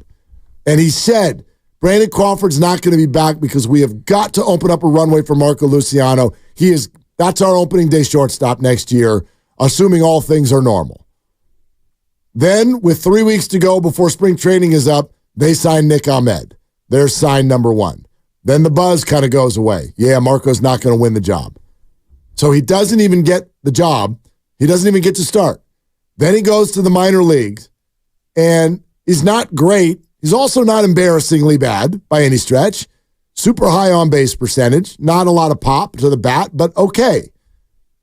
So you're down there, and you're doing your thing. And Nick Ahmed gets hurt. And you, number one prospect in the organization, you get a call to the manager's office. and that manager brings in, Marco, have a seat right here. Listen, Ahmed got hurt, and Casey's going up because a left-hander is starting tomorrow night. Do you know what that would feel like if I were Marco Luciano? Slap in the face, Mark. So I'm the number 45 prospect in baseball, and you look at me in the eye, and you're telling me I can't go hit some lefty named Spencer on the Reds when I'm a right-handed hitter? I can't hit him? You don't have any faith in me to go try to get a hit at 3rd and King tonight against a lefty because Casey's average is 40 points higher against lefties. Yeah. That's absurd. Well, Casey was better in AAA so far this year. Great. He's not Marco Luciano.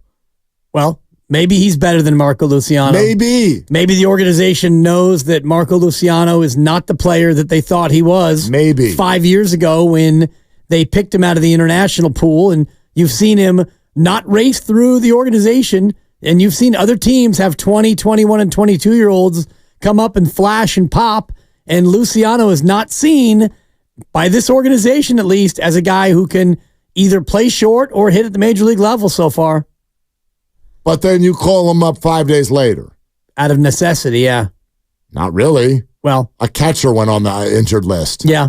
And I wonder what the move is for the Casali. Well, luckily it's Reitz. Oh, yeah, you're right. Jackson. Reitz goes back down. Reitzy. You know, God, if they had sent Marco back down, I would have, we'd be doing the show right outside Farhan's office today. Like, you gotta show some people a little love. These are your people. Remember what Bobby Evans said? I said, what's one piece of advice if you're building a farm system? He didn't even pause. Right. He almost stepped on me. His answer was so fast. Believe in your guys. Believe in your guys. Right. The Giants' offices right now, whether they are clubhouse, whether it's ticketing people, whether it's marketing people, whatever you do over there, I know this. They're all cruising around being like, nobody believes in what we're doing. Nobody like us. Hashtag. Yeah. You can't function that way. So this is not the standings. It's that. That's the thing to me. And the standings, though, are a byproduct. And you've talked about symptoms versus disease. I do think that the disease is what you're talking about. It's an organization that doesn't have a lot of belief in anything that they're doing. Just one quick postscript, as I borrow from Bryant Gumbel. Giants this year against teams above 500, 1-11. Delicious. Are you kidding me? 1-11. 0-5 against the Dodgers. 0-4 against Philly. 1-2 against Boston. We're presented by Fremont Bank. Full service banking, no compromises. Ben, Kevin, stay right where you are. We come straight to you coming up next. Richie Aurelia in a half hour. And our scheduled release party is coming up at 5. It is Willard and Dibbs. Brooks and Dunn.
it high, hits it deep, towards the ocean.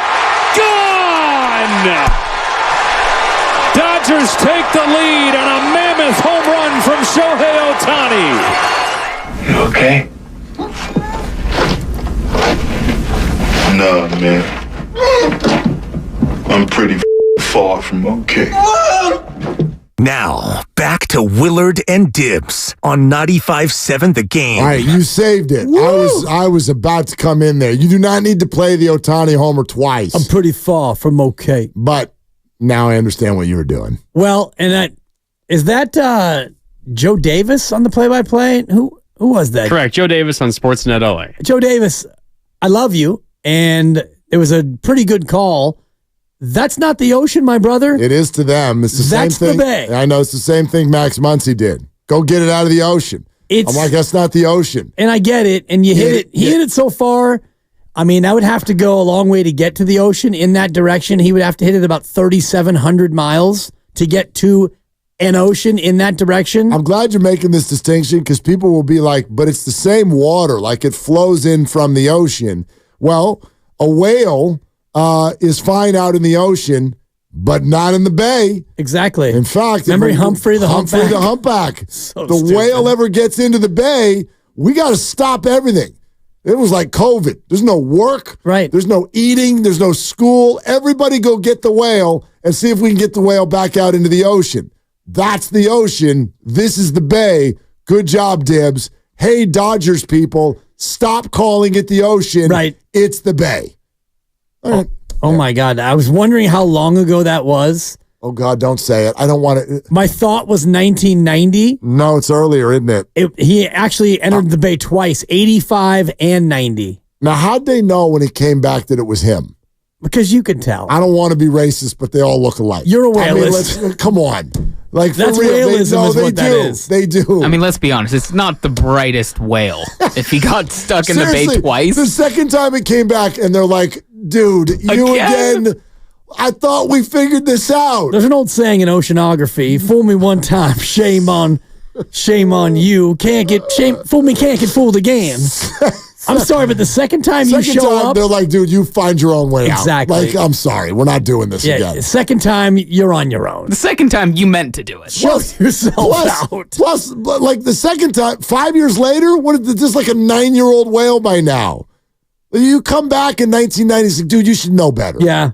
Humphrey. Exactly. Humphrey. Right, swam up the Sacramento River. That whale is wet. Whale's an idiot. Get your sonar checked, brother. Seriously. They got sonar. Hey, whale, what are you doing? What are you doing? All right. Oh, boy. We got to read Super Chats, don't we? Can I just read it? That's stupid. It's just so random. The great Rich Mitchin, $1.99. Kaminga SUX. He's a cancer to the Dubs. You can say sucks. I didn't know if that's what he meant. Yeah. If you're going to say sucks, then you have to spell it right. You don't have to, actually. Like, nobody texts things correctly. Yeah, whatever. The great Rich Mitchin. He got his $1.99 worth. You want to tick Lovely Christie off? When you say... Plucky? When you say thanks to her, send THX. Ooh. She'll lose her mind. Really? Thanks. I don't know. Do you not have the second and a half more that it takes to find the letter ANK on your phone? Yeah. Really? You don't have enough time for me that you can find the N when you want to write thanks? How do you feel about just K as opposed to OK? Is that also, yeah. Not into it. Okay. Not into it. It's kind of a teenage girl thing. Yeah. And sometimes there's 2 Ks.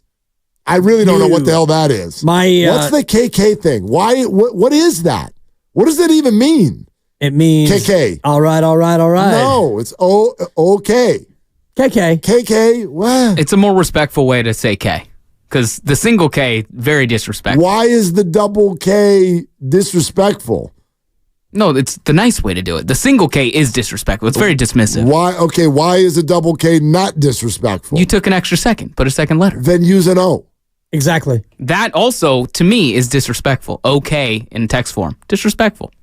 It's just, what are we even doing then? I don't know what we're... Yeah. All right. Read between the lines or letters. Thanks for the tutorial on phone usage, Lucas. You've already had a rough day. Tough day. Stand down. Can you help me fix my phone? Exactly. Let's go to Ben in Fairfield. Hi, Ben. That was very well timed. Hi, Ben. What the hell are you doing? Just driving up from work, guys. I just like you guys and a lot of people, I had to change the channel in the 9th inning last night. But I'm going to the game tonight with some buddies, and there's something about walking in the center field gate that kind of completely turns my mental mind frame around, and I'm excited. I'm going to boo some Dodgers fans and crush some beers and have a good time. I like the attitude. Boo some Dodger fans, crush some beers. No, it's a great and have a good time. I want to make, like you brought this up a couple times. Ben, I'm going to be at the game on Friday night with my lovely lady. Like, I'm not boycotting anything. But I think I have ... finally reached a time where I'm like, look, this isn't about fault. We can't do this anymore. Like, when are you going to get to that opinion? Giants, you can't do this anymore. I don't even know what that means. I don't know who you need to hire, who you need to fire, what you need to change. You can't do this anymore. And I wonder if you can exactly quantify what this is, because they tried to do something different. They tried to bring in an exciting center fielder. They gave him a long-term deal and a 9-figure contract. Well, that's bad. They tried to bring in a defensive third baseman who has the ability to hit. He hasn't so far. They tried to bring in a DH slugger who could put some out there by the Coke bottle, and he got hurt and he hit himself on the noggin during batting practice. They tried to bring in a Cy Young quality pitcher or two, one of whom is out till July, the other of whom is out until next week. So I think that they actually tried to do what you wanted them to do. I don't like that you're saying all of that in past tense, to be honest with you. Well, that's what they've done. And so they tried to do it. Now, I'm not saying that it won't work in June, July, and August. I'm not giving up on it. Jury's still out. No, but in terms of we can't keep doing this, I don't feel like that they're doing this like they have been doing this the last couple of years. No, it's so many things. That's why I keep saying this isn't just about the standings. It's not about the batting average. It's so much deeper than that. You have allowed the Giants fans' mojo to get ruined.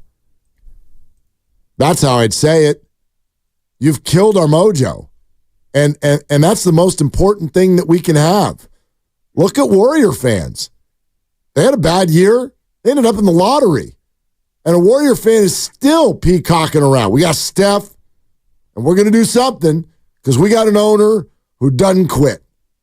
So we're the damn Warriors. They still have a swagger. Yeah. Niner fans, what? The Niners are really good. I would argue that there's more swagger and more mojo around the Golden State Valkyries than there is around the San Francisco Giants right now. Totally fair.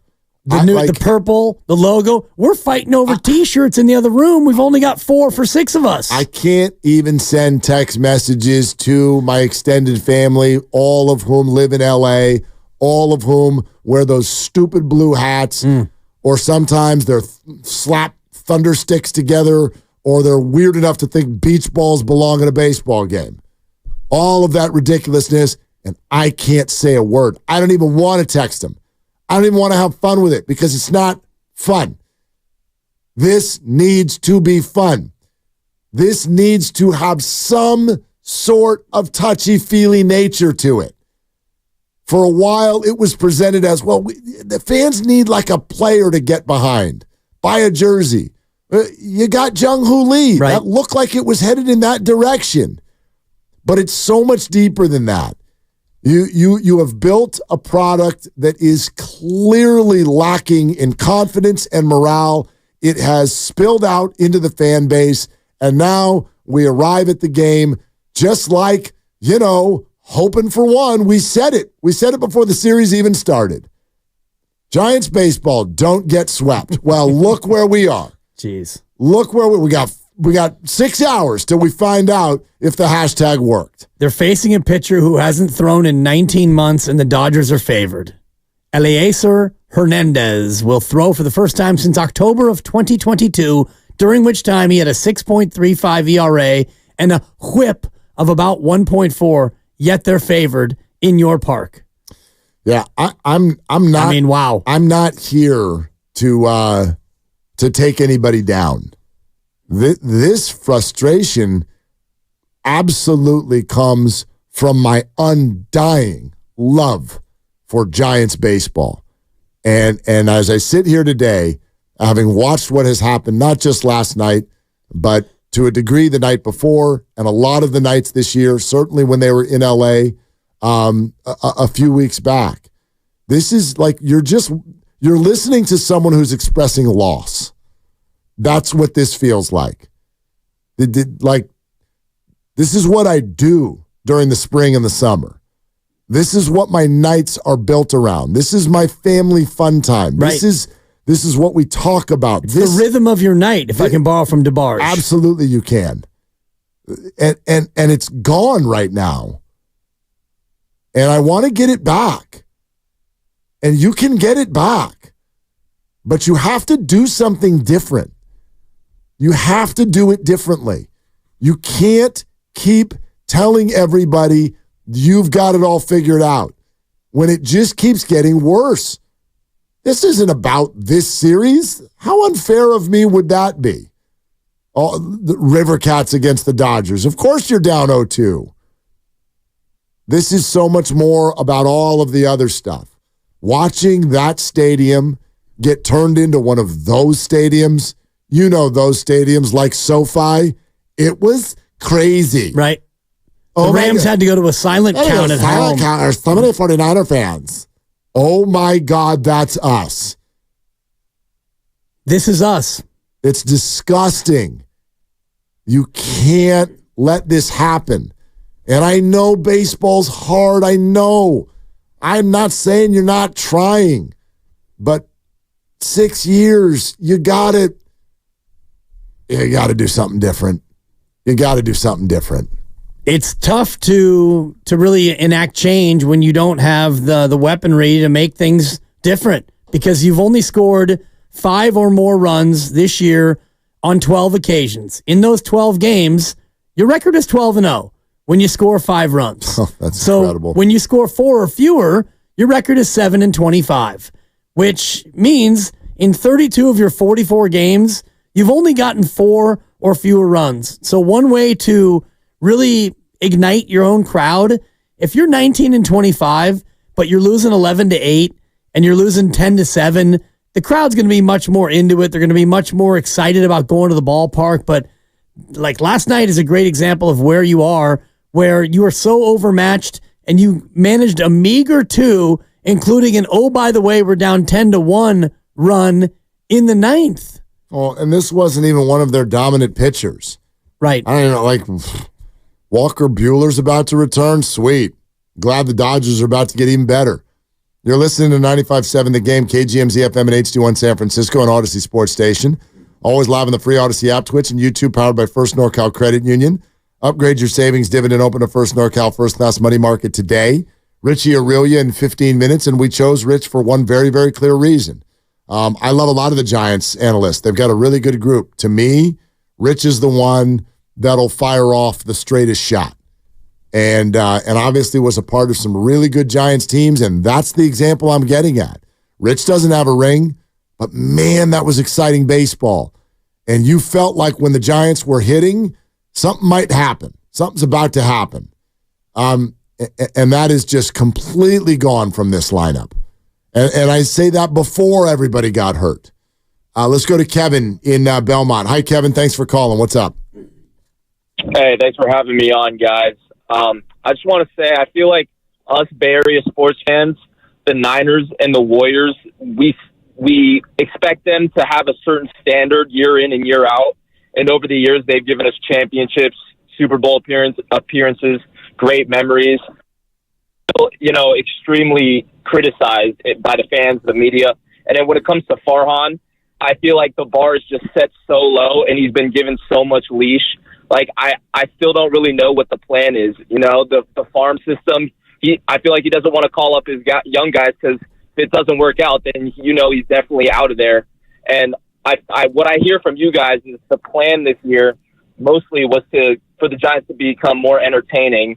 And I feel like, I mean, is Matt Chapman supposed to make me whip out my wallet and buy some tickets, or Nick Ahmed? Like, it's not. Like, if Marco Luciano was there opening day, like, I would have been there. So just kind of want to get your thoughts on that. Yeah, it's a really fair kind of a question/comment, Kevin. Thank you very much. I can tell you what the plan was. I can tell you exactly what the plan was. And this is why I always had a really, really hard time when people would call the Giants cheap. Because I'm like, no, I know that they're willing to spend. And I know they're going to spend. But they also wanted to go into that with some caution because they wanted to spend at the right time. And that right time was supposed to be when some of the homegrown talent was ready to fire. Just watch what the Padres did. And that hasn't even ended up, you know, being great. Right. They've underperformed at times. But watch what they did, right? When they first they signed Eric Hosmer to a relatively rich deal. And you're like, oh, that's kind of random. Right. All right. And then right after that, they went and broke the bank for Manny Machado. And you're like, ooh, the Padres? Right. And it was right as Tatis was arriving, and they had a couple other young guys they were really excited about. Some of them have worked out. A couple of them have ended up being trade bait. Mackenzie Gore, the left-hander, ended up going to Washington. But watch what the Padres did. They brought up young players who were either ready to play or ready to be massive trade chips, and then they spent like crazy. Xander Bogaerts, Machado, Darvish. Who's my other pitcher that got $100 million? Musgrove, right? And so that was the plan. The problem was none of those guys ever developed, except for Patrick Bailey. None of them were like ready to rock. And so I do think that the spending you watch the Giants do this offseason is probably not in Farhan's wheelhouse. It's not what he wanted to do, but he knew that coming into this year is like we can't be bland and patient again. Right. We've got to offer something to the fan base.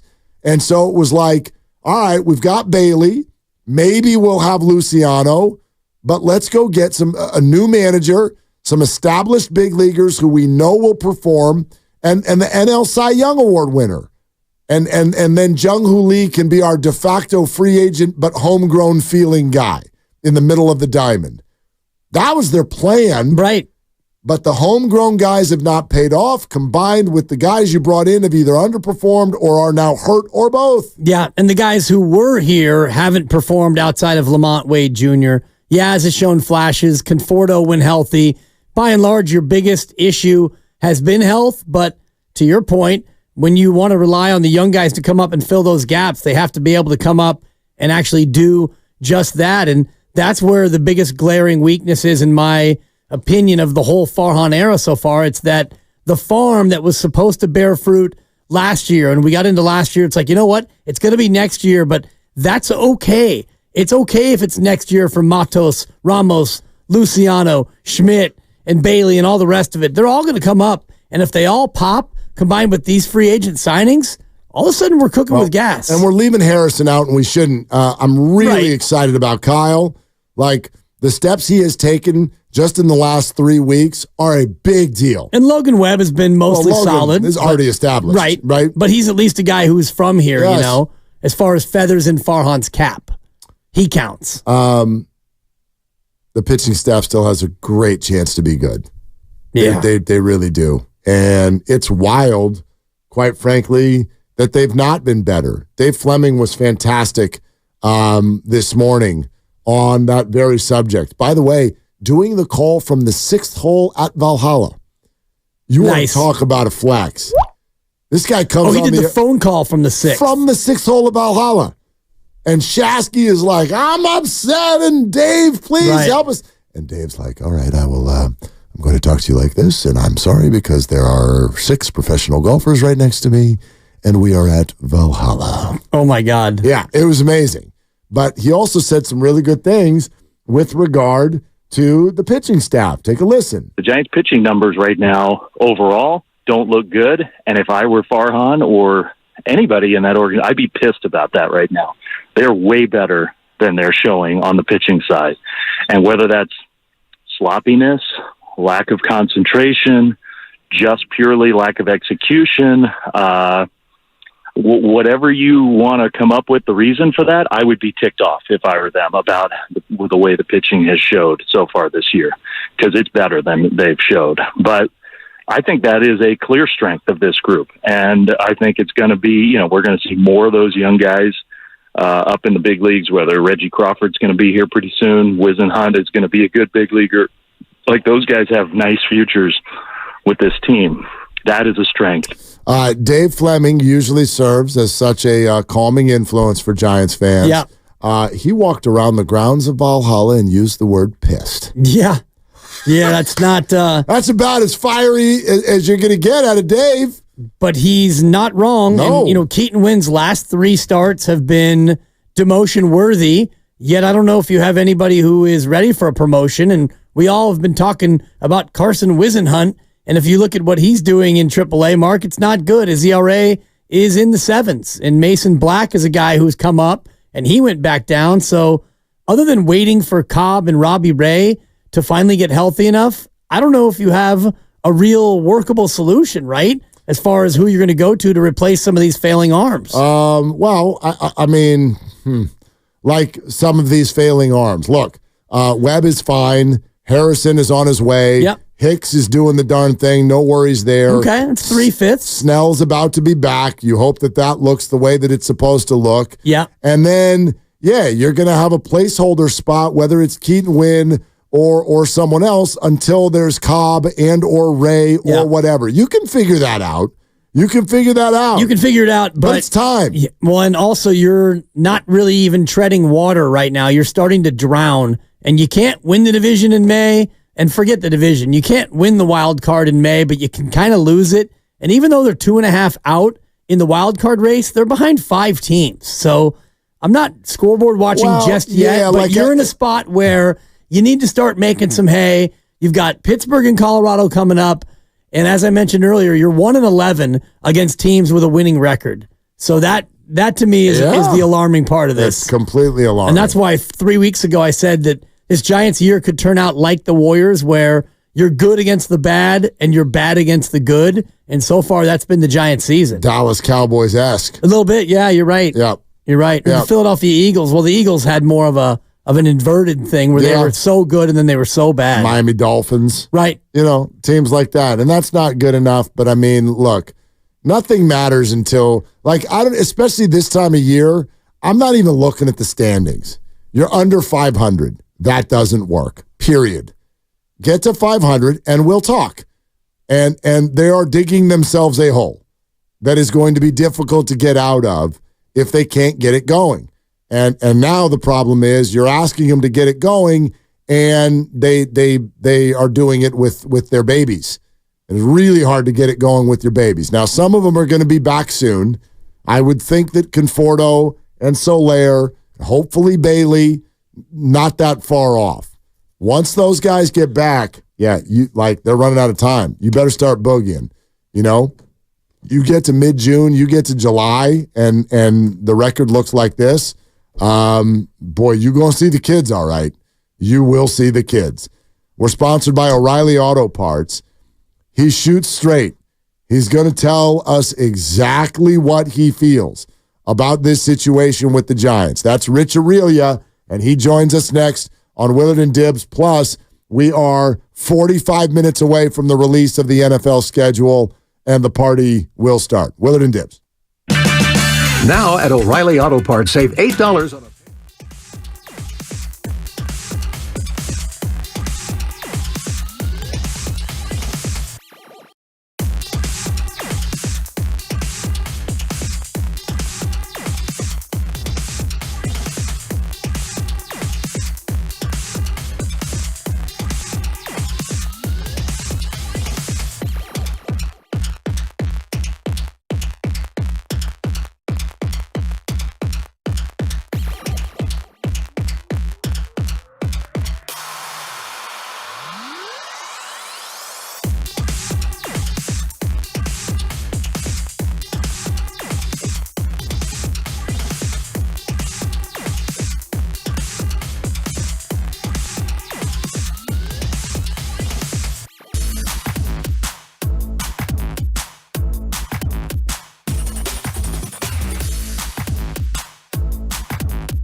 Now, back to Willard and Dibs on 95.7 The Game.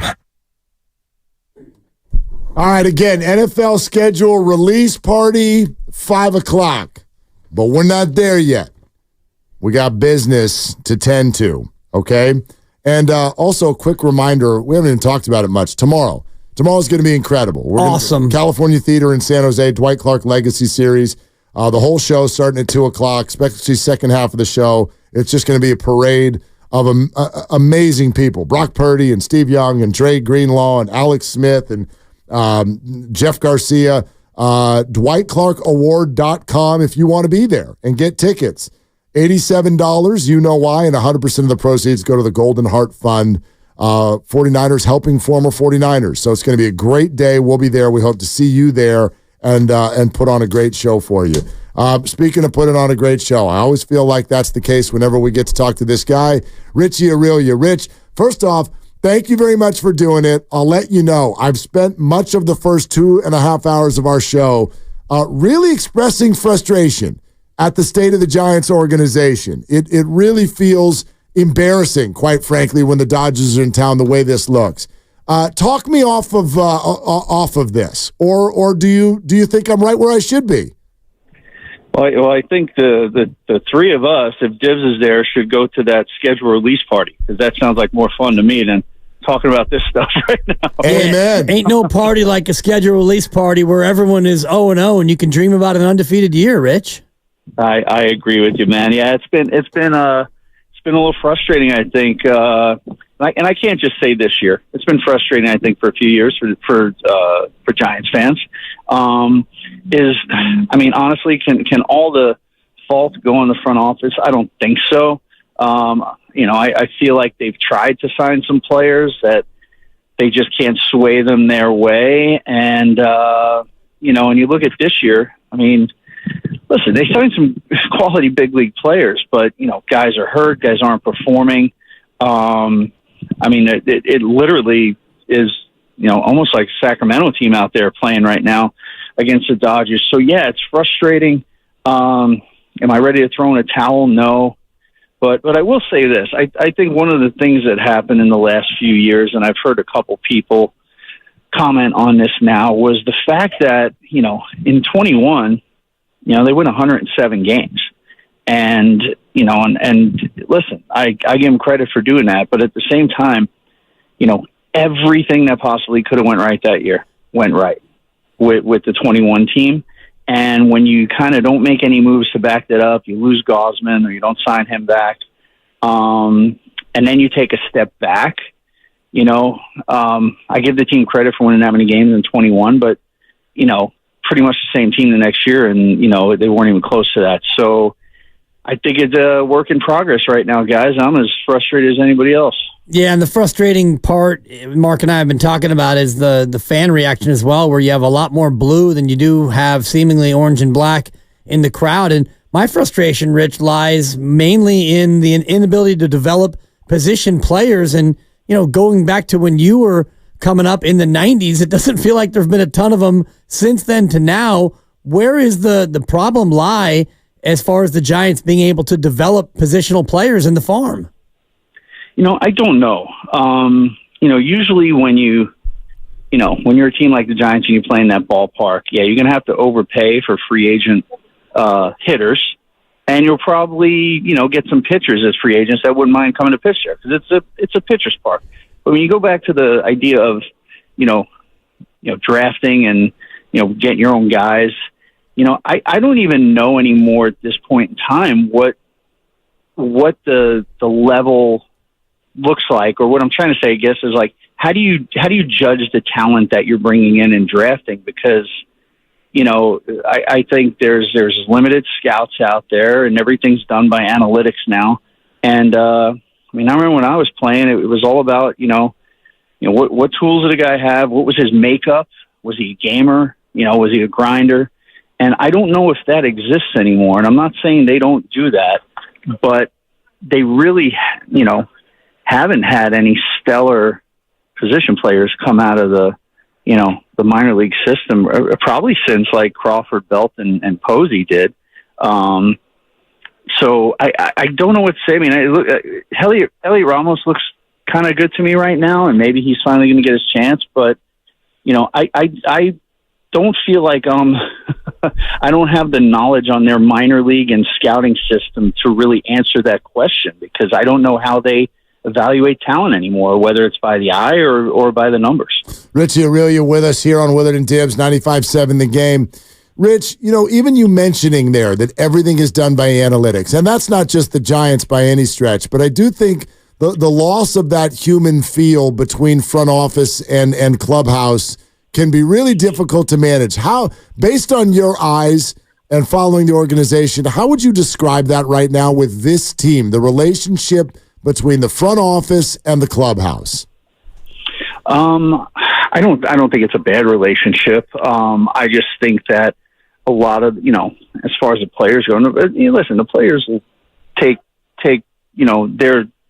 their point of accountability. They'll take accountability. I mean, you got guys that they're signed this year that aren't playing well. I mean, you got, Matt Chapman's not hitting the ball. Blake Snell's been injured, and when he's out there, he hasn't, played really well. I mean, so you have some guys that, have some guys that just haven't performed. Soler. But as far as the relationship with the front office, I just feel like sometimes, maybe the team feels like they need a little help, and maybe they go out and make a move. And when I say that is, try and make a move to get somebody that might be of relevance, that might help this team right away right now, and maybe not a guy off the waiver wire or something like that, because we've seen that for a number of years with this front office, and some of them have worked out, a lot of them haven't, but none of them have really been a home run, right? So you kind of want to see, could the Giants have gotten Luis Arias before the Padres? I don't know what they were looking for in the trade, but I mean, that guy's won a couple batting titles, and I'm sure he would have fit in somewhere on this team. So it's a great question you pose, and again, I don't have a definitive answer for that. I feel like right now this may be an organization with more questions than they have answers. And do you start to ask the questions now, or is it, giving these guys a little bit more rope to figure out exactly what you have? Because ultimately, Rich, you're only 2.5 out in the wild card. Is it too early yet to panic about this Giants roster? I think it is. I mean, with the new playoff format and how many teams make it, listen, you pretty much probably knew when the season started you were playing for second or third place in the division. I mean, the Dodgers are just a monster. And, even when they're not playing their best, they're a monster. So looking forward here, you do have so many injuries. And, if you can get some of these guys back and stay, kind of close in that wild card race and not try and do too much. I mean, the main goal right now should be to try and get it back as close to 500 as you can, day to day, just play every game, one day at a time. But, they need to get some production out of this lineup. They need to get some better defense. They're looking forward to getting some pitchers back soon. But then again, you need the guys to perform. So, I feel pretty good tonight about Logan Webb on the mound. He normally pitches pretty well against the Dodgers. So maybe they could squeak a win out of this series. But, I don't think it's time to jump ship yet. I mean, it's still pretty early in the season. If you go on a run of winning 12 out of 15 or 12 out of 16, you're right back where you want to be. Rich Aurelia with us here on Willard and Dibbs. You talk about that gap between the Giants and the Dodgers, and everyone gets it, but I think we're also getting a little tired of just accepting it. If that's, in other words, if that's the symptom, what's the disease? What has led us to this point where it seems like the Dodgers do everything right and have all the resources, and the Giants don't? Well, I just rewind the clock 8 years ago, right? The Giants coming off 3 World Series, and then, they falter a little bit in 16 to make the playoffs, lose to the Cubs. And then after that, it kind of fell flat a little bit. At the same time, I don't know at that point how many years in a row the Dodgers had been in the midst of winning the division or at least making the playoffs every year. And, when you have guys on a team like they have in a market that they're in with the money that they're willing to spend, I mean, you're going to get the free agents. And, you get a Freddie Freeman, you get a Shohei Ohtani, you get the pitcher from Japan, you get Mookie Betts in a trade, right? So I think that's where I go back to, is just that consistent winning mentality that the Dodgers have put forth and put their best foot forward the last, I don't even know how many years it is, 10, 12 years. And the Giants, coming off 3 World Series, just have, kind of fallen back a little bit to the pack. And I don't know if there's anything wrong with that, but it just goes to show you, if you have deep pockets and, you're a winning team, you're going to get the quality players. And you have to have deep resources to be able to make those trades. And the Dodgers have done a better job of building up the farm. And that was supposed to be one of Farhan's big benefits here with him as president of baseball ops. So do the Giants need to change their approach to drafting and international evaluations? Well, I'm sure that, Farhan came from the Dodgers, right? I'm sure he's following the same model that they have.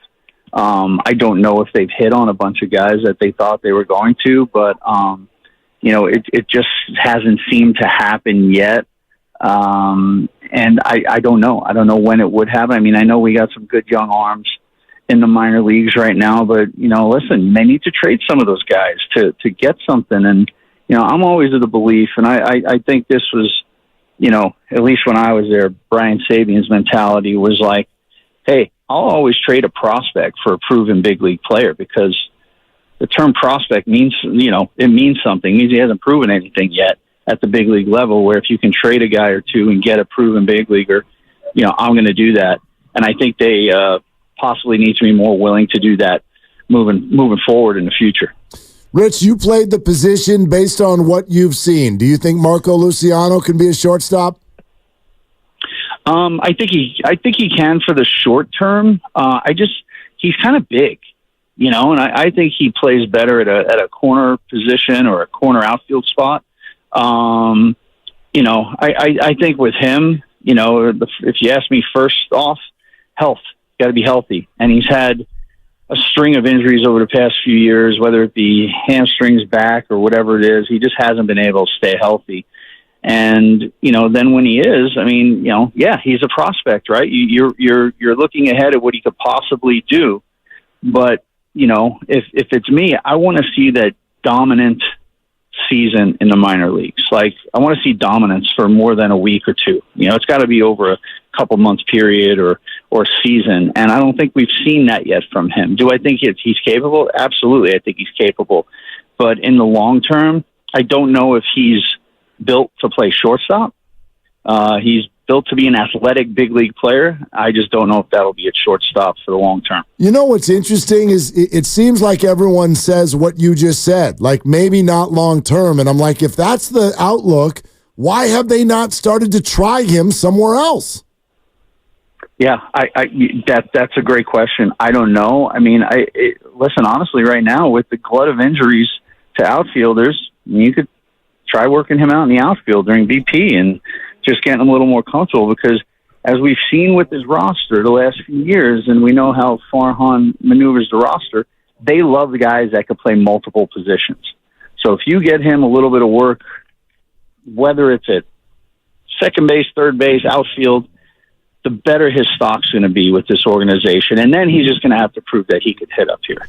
Yeah, and you've seen a lot of that from the youngsters coming up, and then, Casey Schmidt hitting down in Sacramento and not really showing an ability to hit here as well. If Luciano is going to play some minor league infield other than shortstop, you figure he would have done it by now. So how much time do you give him with the big club before you start to maybe realize that any of these guys aren't going to be able to make it? What's the at-bat total that they get, Rich, in your mind before you start to make definitive decisions?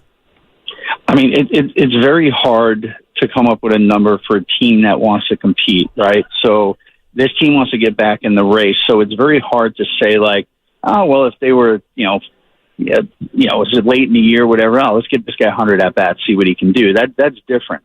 Right now you're still in a mode of trying to get back on track, trying to get some players healthy, and trying to win some games. And that's very hard to do consistently with somebody that doesn't prove themselves right away over a consistent period of time. So I would say during this time of the season, the number's shorter. The at-bats are shorter or, lower number. But as the season goes on, if you fall out of it, well, then why not see what they could do, right? I mean, I think the Giants are an organization that are, they're caught in between. They're kind of in purgatory, right? Where, the fans want them to win. They want them to go get all the big free agents, sign everybody. But then at the same time, when the performance isn't there, everybody wants them to tear it down. So they're in a very tough position. I'm not very enviable of the position that Farhan's in, because it is a tough position.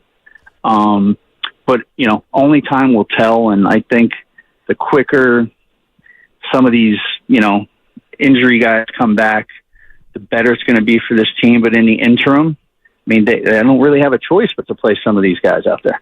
I'm not letting you get out of here today without a golf dad update. As a fellow golf dad, please, can you explain what happened earlier today?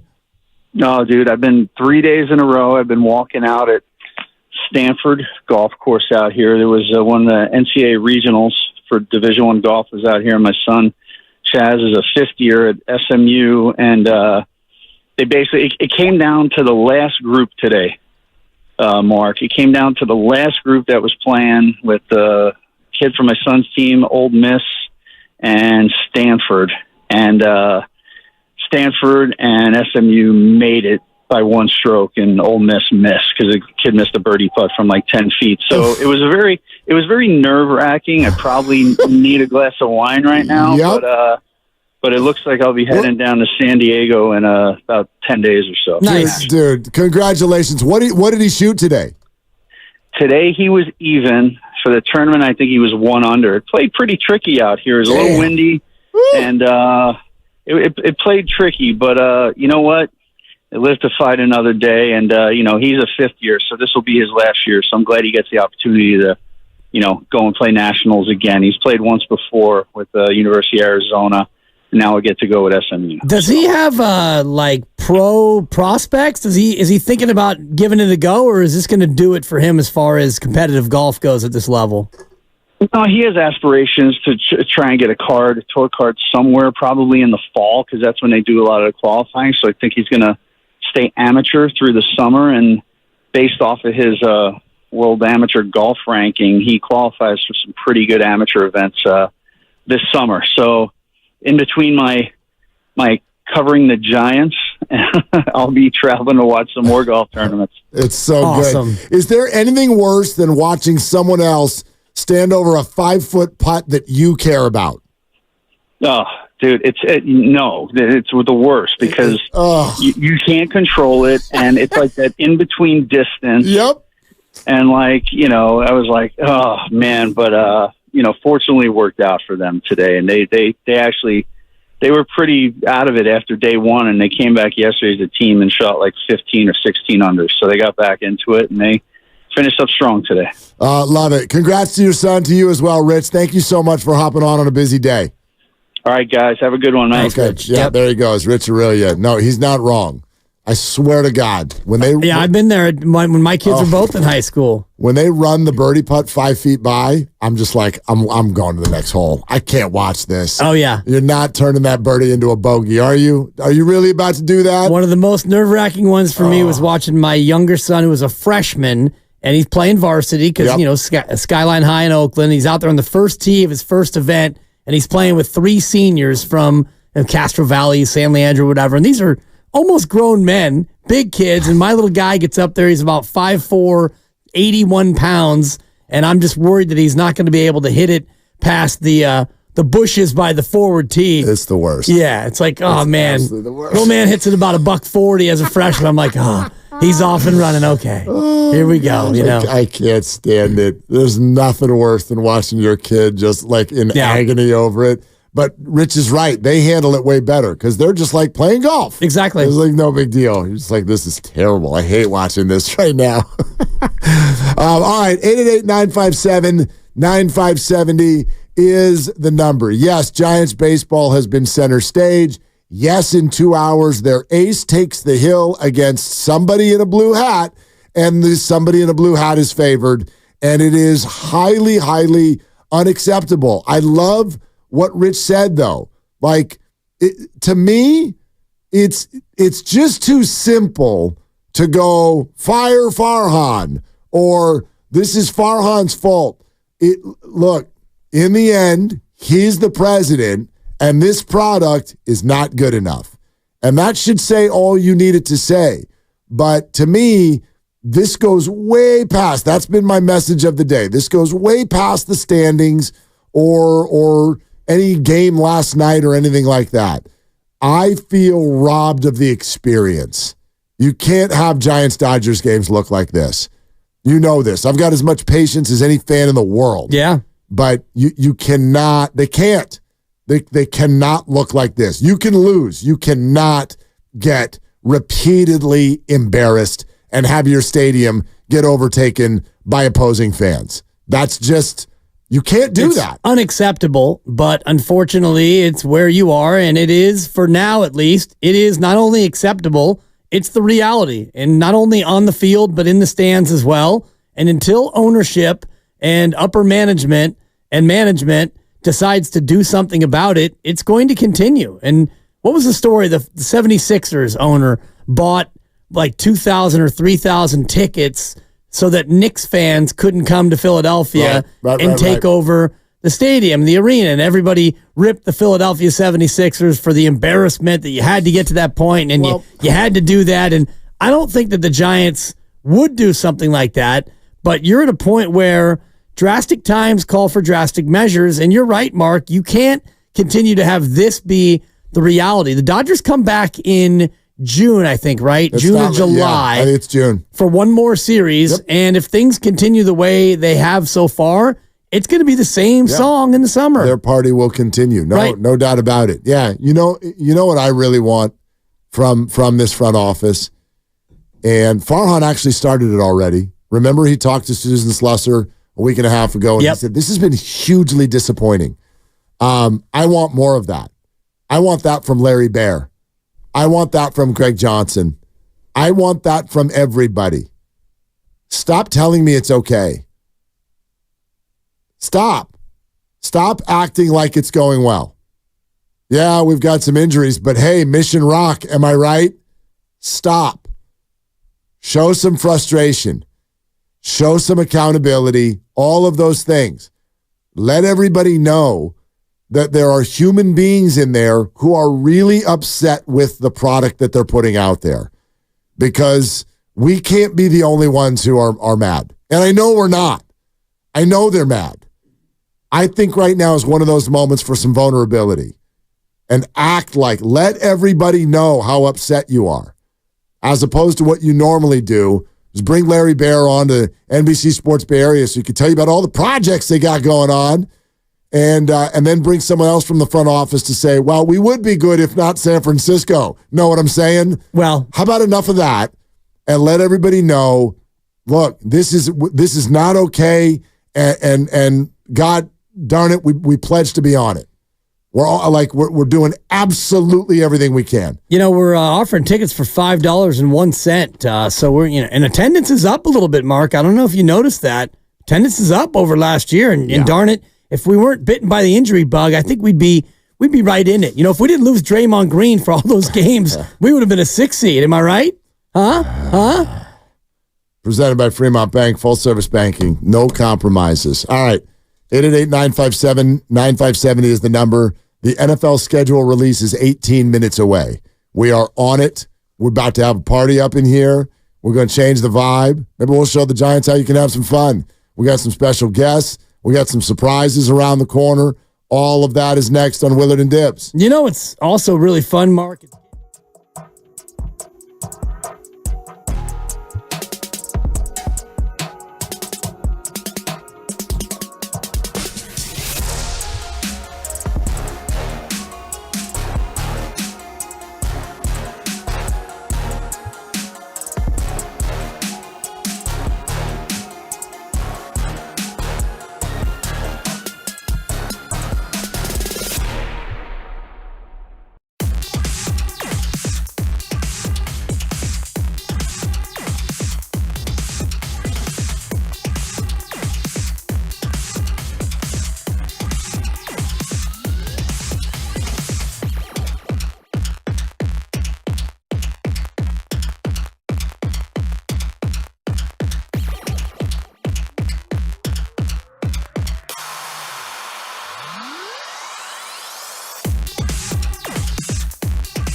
Damn it, Farhan. Trade him!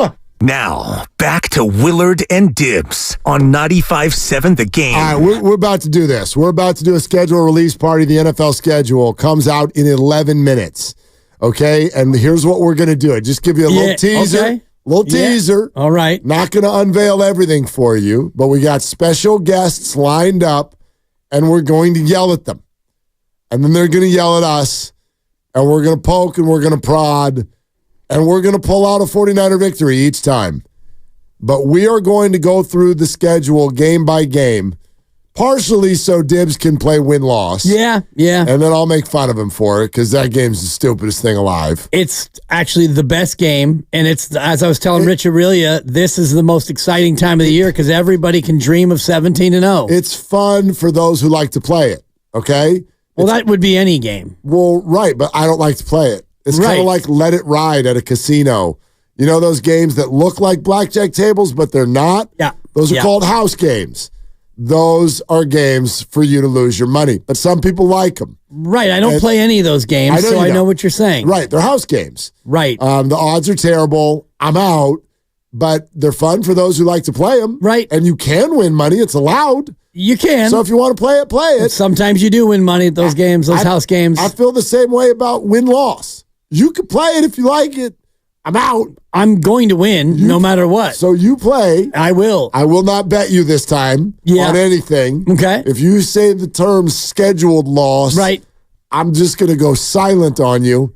But that's the game. I will highlight the scheduled loss. There will be at least one on the schedule. That's fine. You can do that. And I know there have been reports already leaking out from our very own alumnus, Kyle Madsen, talking about 6 primetime games. 6. Which is the maximum.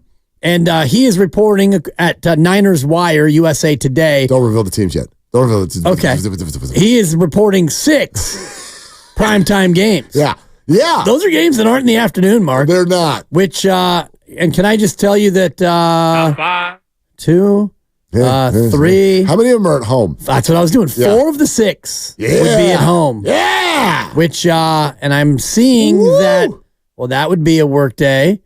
And that would not be a work day. We're going to be at Levi's a lot this year. Two of the 4 are days where you and I can be live on the scene. Number 2. Yeah. No, not 2. I see 3.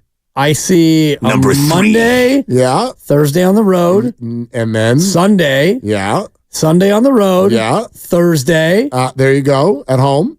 And Monday. At home. Oh, look at Number 3. Tres. Yep.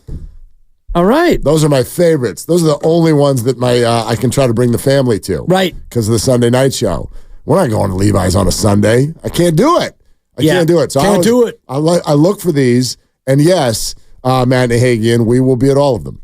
Period. Look. Because we said so. I do the booking. Except for one of them. One of them might be during the holidays.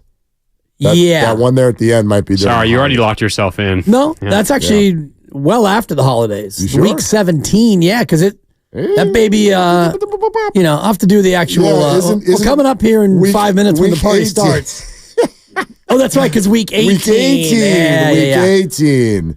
So coming up in a few years, we're going to have a week 20 in the NFL. When they go to 18 games, there'll be 2 byes. We're going to have 20 weeks in the National Football League. Yeah, week 17 is December 27th to January 2nd, it would appear. Okay. Which would make that January 2nd. A Monday. Yeah, probably not going to be back yet. Yeah. Yeah, I might be off there in beach somewhere. Could be. Or something. Let's drink. That is, maybe. It's the holiday rating period. Last couple of days of the holiday book. Huge maybe. And so let's see. First guest. Okay. Hard out 5'10". So we'll get to him as quick as possible. Yeah, beautiful. Anyway. Beautiful. Yeah, no problem. Okay, so just before we get into the schedule release, I'm going to preface my win-loss game by saying that I do think this Niners schedule is more difficult than anyone that I can remember, just based on the opponents that they're going to have. Now, I agree with you. How they stack them always determines a lot. Like last year, that Cincinnati game, I did say was a scheduled loss. It was the last game before a bye, and the Bengals were coming off of a bye. Yep. And even at that, the Niners had the worst schedule in terms of rest deficiency. They were a minus 20, meaning their opponents had 20 days collectively more of rest than the Niners did, and still they managed to be the number 1 overall seed in the NFC. Yeah. So this is what we're about to do. We are going to go in order and unveil the games for you, but this is how I like it. Let's do it slow. Let's do it slow. Okay. All right. Nice. So what we're going to do is we'll let you know some of the highlighted games, and then we're going to walk our way through the entire schedule. Right. Probably over like a half-hour period, quite frankly.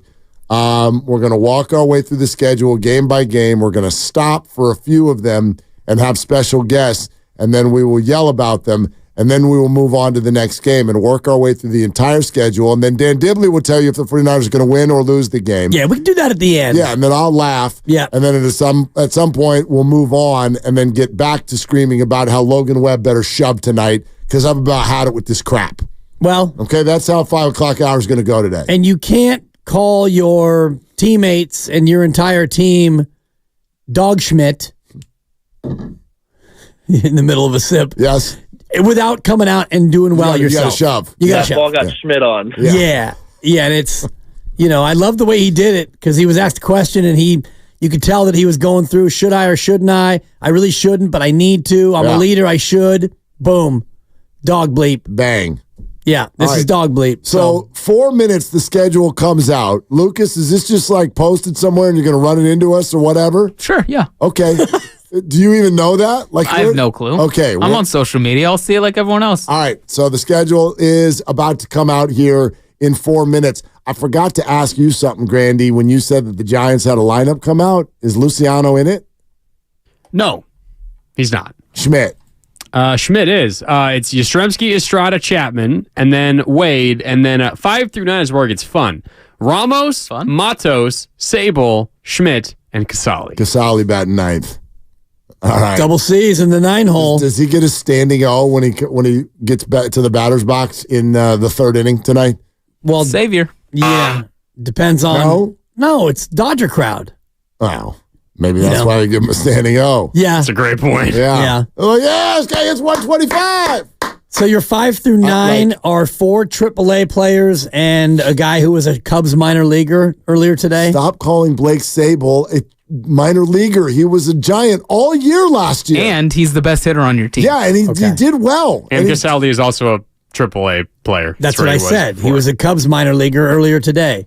And if you want to put a medal on Blake Sable because he put a medal on him, but stop calling him a river cat. Where was he this year to start the year? Last year? Where would he be this year if not for injuries to the other 2 catchers? He'd be a river cat. He'd be a Cub. I mean, that's like the woulda, coulda, shoulda. Like the only reason why he didn't go down last year is because they were not allowed to, and because they liked him.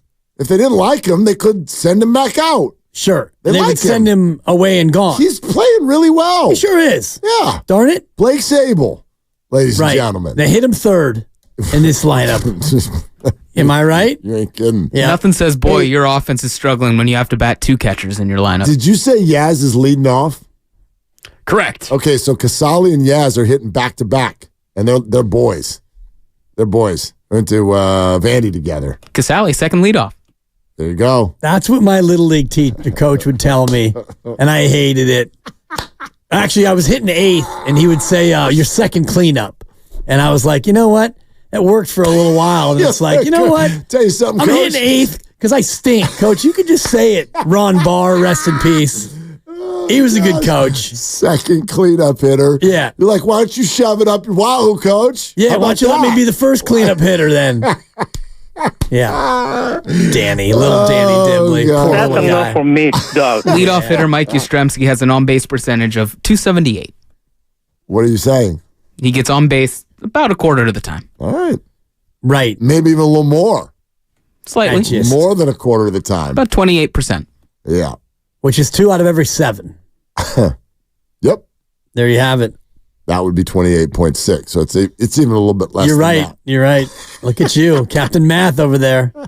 You know me. Yep. All right. We are literally less than a minute away. We do know we do know game one. We do know game one, of course. Yep. And that is going to be the Jets here at Levi's for Monday Night Football. And we're going to be talking that out in just a second. We'll unveil who's coming on to join us. It's not fancy pants names, but these are people that are going to bring some heat now.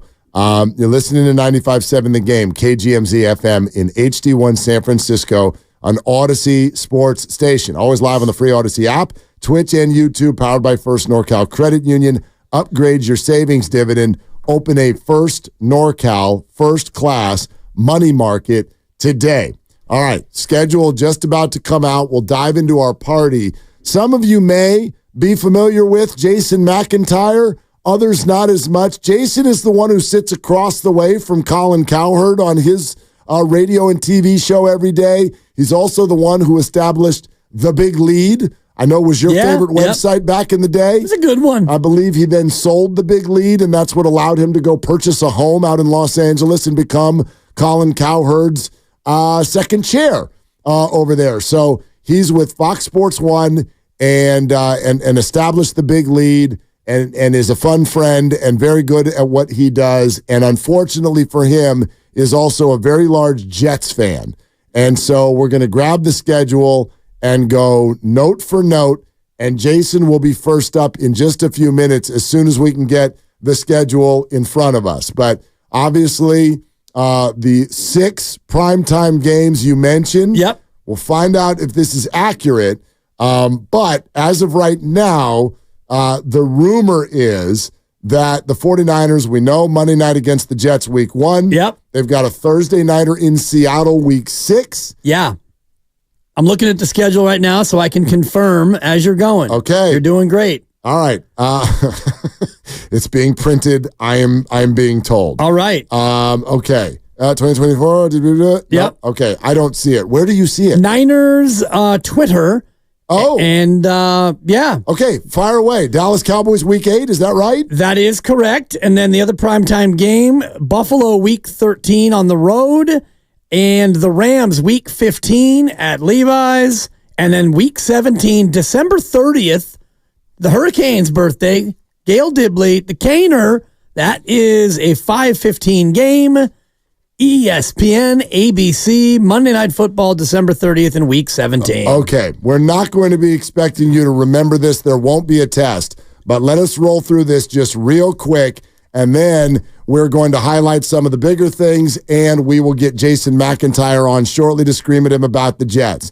Week 1, home to the Jets, Monday Night Football. Week 2, the 49ers go to Minnesota.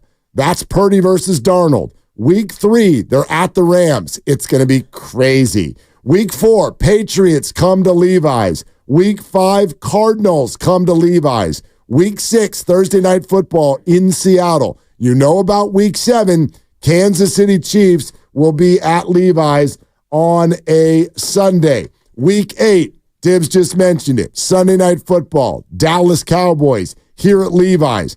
Week 9, bye week. Got the whole week off.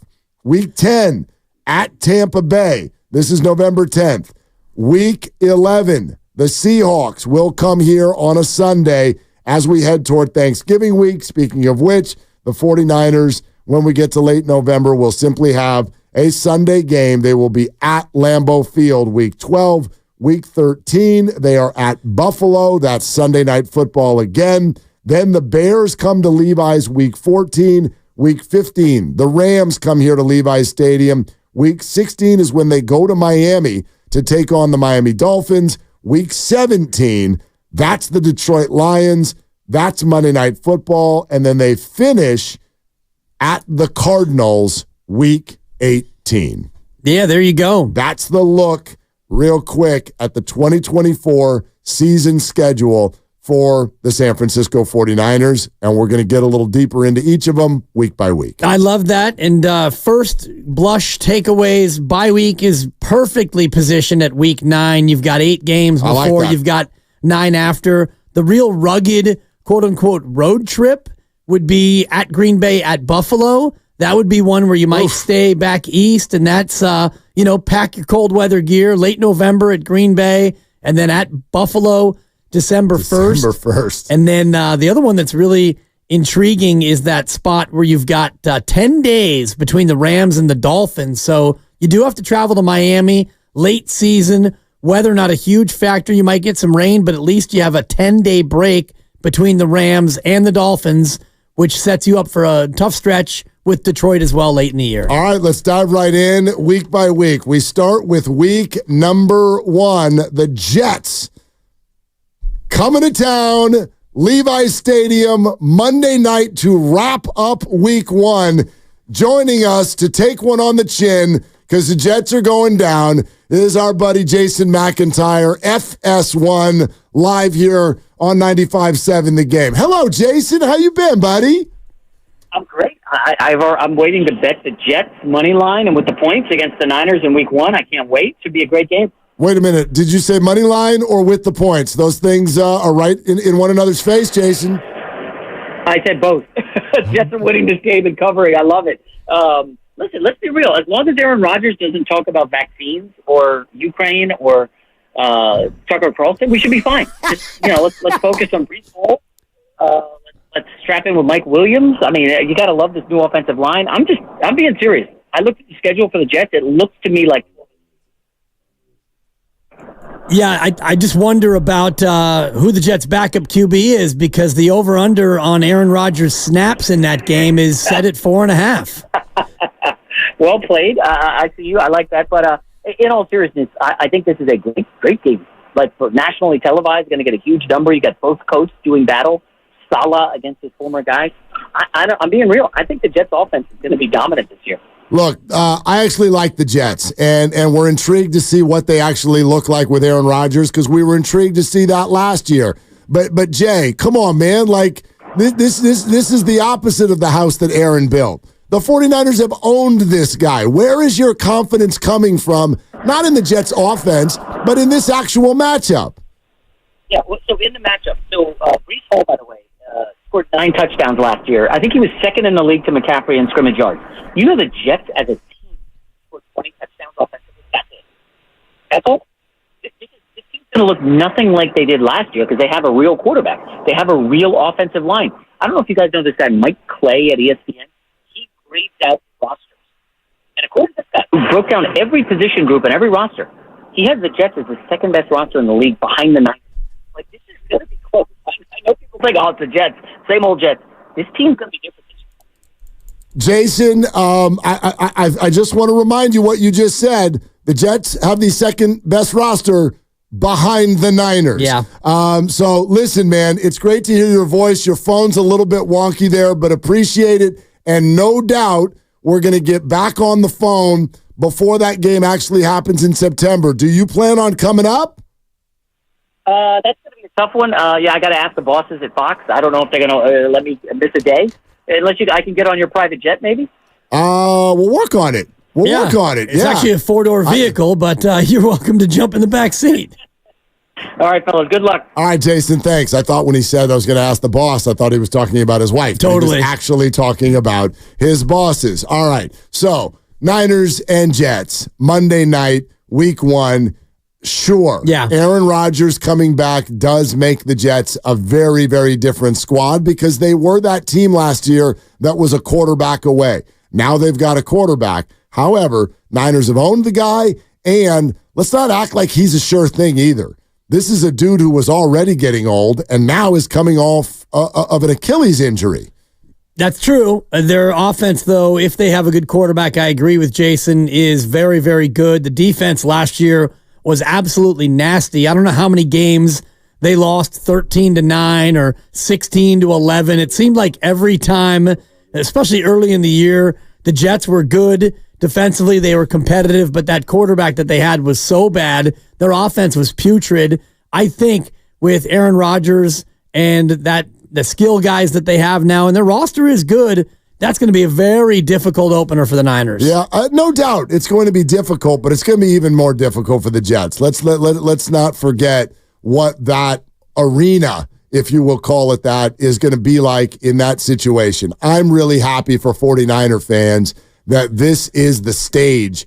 This is the way that this team gets to start its season. Yes, it didn't win the Super Bowl, so Thursday night football 5 days earlier is not going to be here at Levi Stadium, but this is a little bit of the next best thing. You get a standalone, you get Monday night, you get your home building, and you get a really interesting opponent across the way. That energy that night, and I know we're going to be there, is going to be next level. Absolutely, and it's Aaron Rodgers in a quote-unquote homecoming. It's Saleh versus Shanny, which is a very intriguing matchup. And, Jason mentioned the Jets with a great roster, and the only roster that's better is the 49ers. And so a matchup of great coaches and a matchup of quarterbacks, one a Super Bowl champion and a former MVP against the aw shucks Brock Purdy. So many interesting matchups in this week 1 game. Week 2 for the 49ers. They'll be on the road in Minnesota. 10 a.m. kickoff September 15th. Coming off a short week now, and they got to go on the road. Are the Vikings starting J.J. McCarthy or Sam Darnold in that football game? I think it's Sam Darnold. I get the sense that McCarthy is good, but I think that Sam Darnold's probably going to win that job early on. And, Sam Darnold is he's turned into a pretty sturdy, reliable, probably won't help you win, probably won't hurt your chances of winning. So I think that it's going to be Sam Darnold early in that matchup. I didn't ask you. Week 1, are you giving him a win dog? No, it's a loss. Jets come across the country and beat the 49ers. Yes, the Niners will go to Minnesota at 0-1. I don't like doing this with you at all. You gave them a loss in week 1? I gave them a loss in week 1, Mark. They're favored by 6.5 right now, depending on where you shop. Yep. I think that the Jets are very good, and I think they come across country and they win that game. Relax. I'm not going to predict the Niners go 17-0. Okay. Spoiler alert. Clearly not. They're not going to go 0-17 either. Are they going to go 1-1? What are you giving them week 2 in Minnesota? They go to Minnesota to bounce back on a short week, as Low Neal would call it. Not a short week, but a short week. I think that they're just way better than Minnesota, even though they're traveling and they have a day fewer than Minnesota will. I think they handle the Vikings on the road. Week 3, they're at the Rams. We know that story very, very well. Don't need to say a whole lot on it other than that I do think the Rams are an interesting team if they're blessed with health this year. That receiving core can be a problem. They've moved the ball against the 49ers before. They did it last year. And, coming off of the short week after week 1, that's an interesting trip to SoFi Stadium and could be a challenge for sure.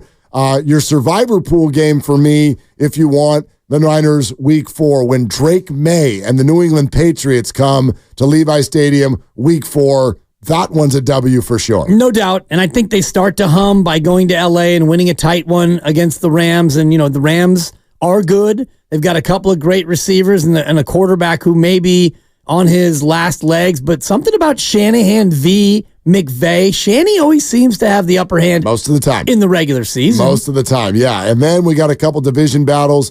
Cardinals week 5, week 6, Thursday night in Seattle. Then week 7 is the Chiefs game. Put that aside for just a second. We'll circle back to the Chiefs week 7. Play win-loss with Dibs here in a second. But for a moment, how about week 8?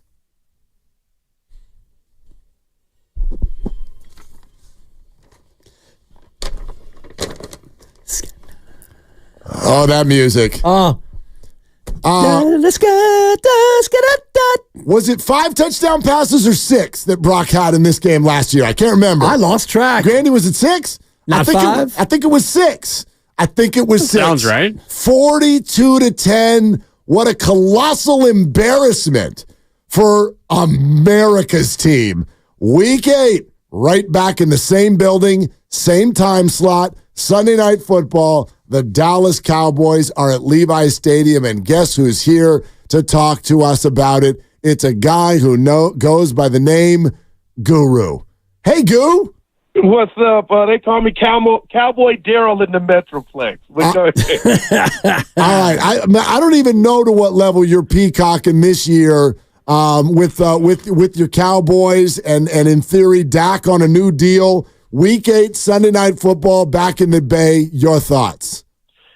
It's going to be a shellacking. Nothing's changed on the Cowboy front. It's actually gotten worse. And I'm being real with you guys. I have diagnosed myself. This is the last year of Dak Prescott. The Cowboys actually needed the Niners to get this Sunday night game. The Niners are on a revenge tour. Shout out Kevin Costner. Dallas drafted. Their offensive line is just in flux. They drafted Tyler Guyton. They don't know where he's going to play. I'm telling you, this is a 20-point win by the Niners. That's just where I'm at, guys. Well, can I change your opinion by letting you know that the Cowboys will be coming off of their bye? They've got Detroit week 6. They've got a bye week 7. Then they go to the Niners. It'll be a well-rested Dak and company, Goo. Does that help change your tune at all? Not at all. It's not about rest. It's not about endurance. It's about chess and checkers. And the Niners are playing chess. That's why they've had the success. That's why they pounded Dallas last time. And unfortunately, McCarthy and new defensive coordinator Mike Zimmer are playing checkers. Nothing is going to change. This is going to be ugly, and I'm just keeping it real. And I knew it was going to be ugly last year. Guys, this is the last year Dak Prescott will be the quarterback of the Dallas Cowboys. I know you don't care. I do. I'm just telling you, brace yourself. Boy. Goo is down on the Cowboys. It's over. Yes, it's over, Mark. I mean, by the way, Willard and Dibbs, 95.7 The Game. This is our schedule release party in the NFL. Just 15 minutes ago, the entire schedule came out for all teams. We're going game by game with special guests. The Cowboys will be here week 8 for Sunday Night Football, and we're talking to our guy, Goo. Man, you are like... I mean, I've never heard you like this about your team, except for when you gave up on the Pirates a couple weeks ago. Well, I'll tell you what, and I appreciate that. I'll tell you what, I am ready to sacrifice a season. Listen, a season to get 4 out of there and that coach. But if the 4 is out of there and Dak, I'm ready for the new era. Shout out baseball hats. I'm telling you, Mark, I'm done. 27-0 at halftime in the playoff game when everything the week before went your way to get a home playoff game and a Jordan Love comes in, it's over. And, Dibbs, I know Willard doesn't want to play your game and you guys aren't asking and my time's almost up. The NFC champion, I love this game, Dibbs. The NFC championship will be Rams at Niners. Just put that in the cap. Put that in the cap. Yeah, that's the time capsule is what we like to put that in. Granny, go ahead and mark that. Put that one's interesting. In the cap. So Cowboys don't even make the playoffs then, Goo? Who wins the East? Is it still Philly? Is it Motown Philly back again? Dallas may win. They're going to win the division with probably 10 to 11 wins. That won't bring me back. It's bigger than that. You can't even get to a effing championship game. You can't even beat Garoppolo at home, Dak. You can't beat Brock Purdy. It's like, when does it end? Jerry Jones, I'm going to commend the Jones family. They could have extended Dak like Jared Goff. They said no. And that's why I'm excited today. And I said, yes, I'll appear on your show to say this thing is done. This thing is done, Mark. It really is. I can't wait. Goo, thank you for hopping in. Just so you know, you have to say yes when we call. You're not allowed to say no to us. Hey, it felt good saying it, though. Yeah, it felt good. We'll talk to you tomorrow at 1:45, okay? Tomorrow, guys. All right, there it goes. That's our own guru with the Dallas Cowboys coming to town week 8. We're going to go game by game. You haven't even mentioned who you think's going to win some of these, but we have to jump ahead now for another special guest. I love this man. We both love this man. The Niners will be in Miami to take on the Dolphins. Week 16, we tried to get Darius Rucker because the Dolphins made him cry. He was unavailable, so we had to settle for Fox Sports Radio's Arnie Spanier, America's second favorite Dolphins fan, live on Willard and Dibbs 95.7 The Game. Hello, Arnie. Hey, guy. Hey, right off the bat, I played golf with Darius Rucker. I'll tell you about that later on. I'm a little disappointed right off the bat. You've already insulted me. You cannot bring on a Dolphin fan unless I hear this. I mean, we can't even hear what you're playing right now, Arnie. There we go. Tell you what, we're going to do you a favor because we can't even hear what the hell you're playing with your 1982 technology. So instead, we'll play this for you.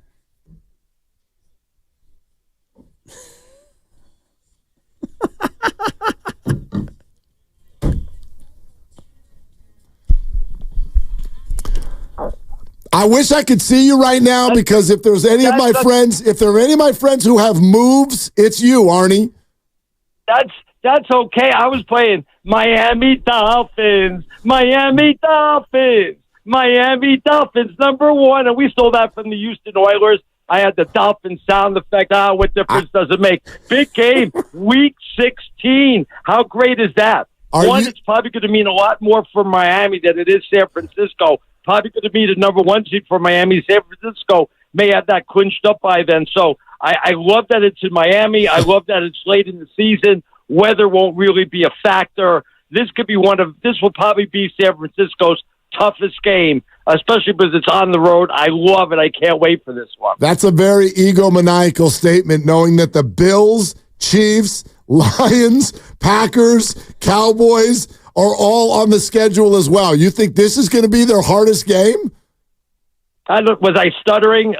Did you know that the Miami Dolphins would have been a #1 seed and probably would have won the Super Bowl last year had they not got into some major injury problems, especially on the defense? And you know what? Tyreek Hill got hurt. He had to miss some games. Jalen Waddle got hurt. My good, when you're missing Hill and Waddle, Mostert got hurt, Chen got hurt, our 2 running backs, our 2 wide receivers, the defense.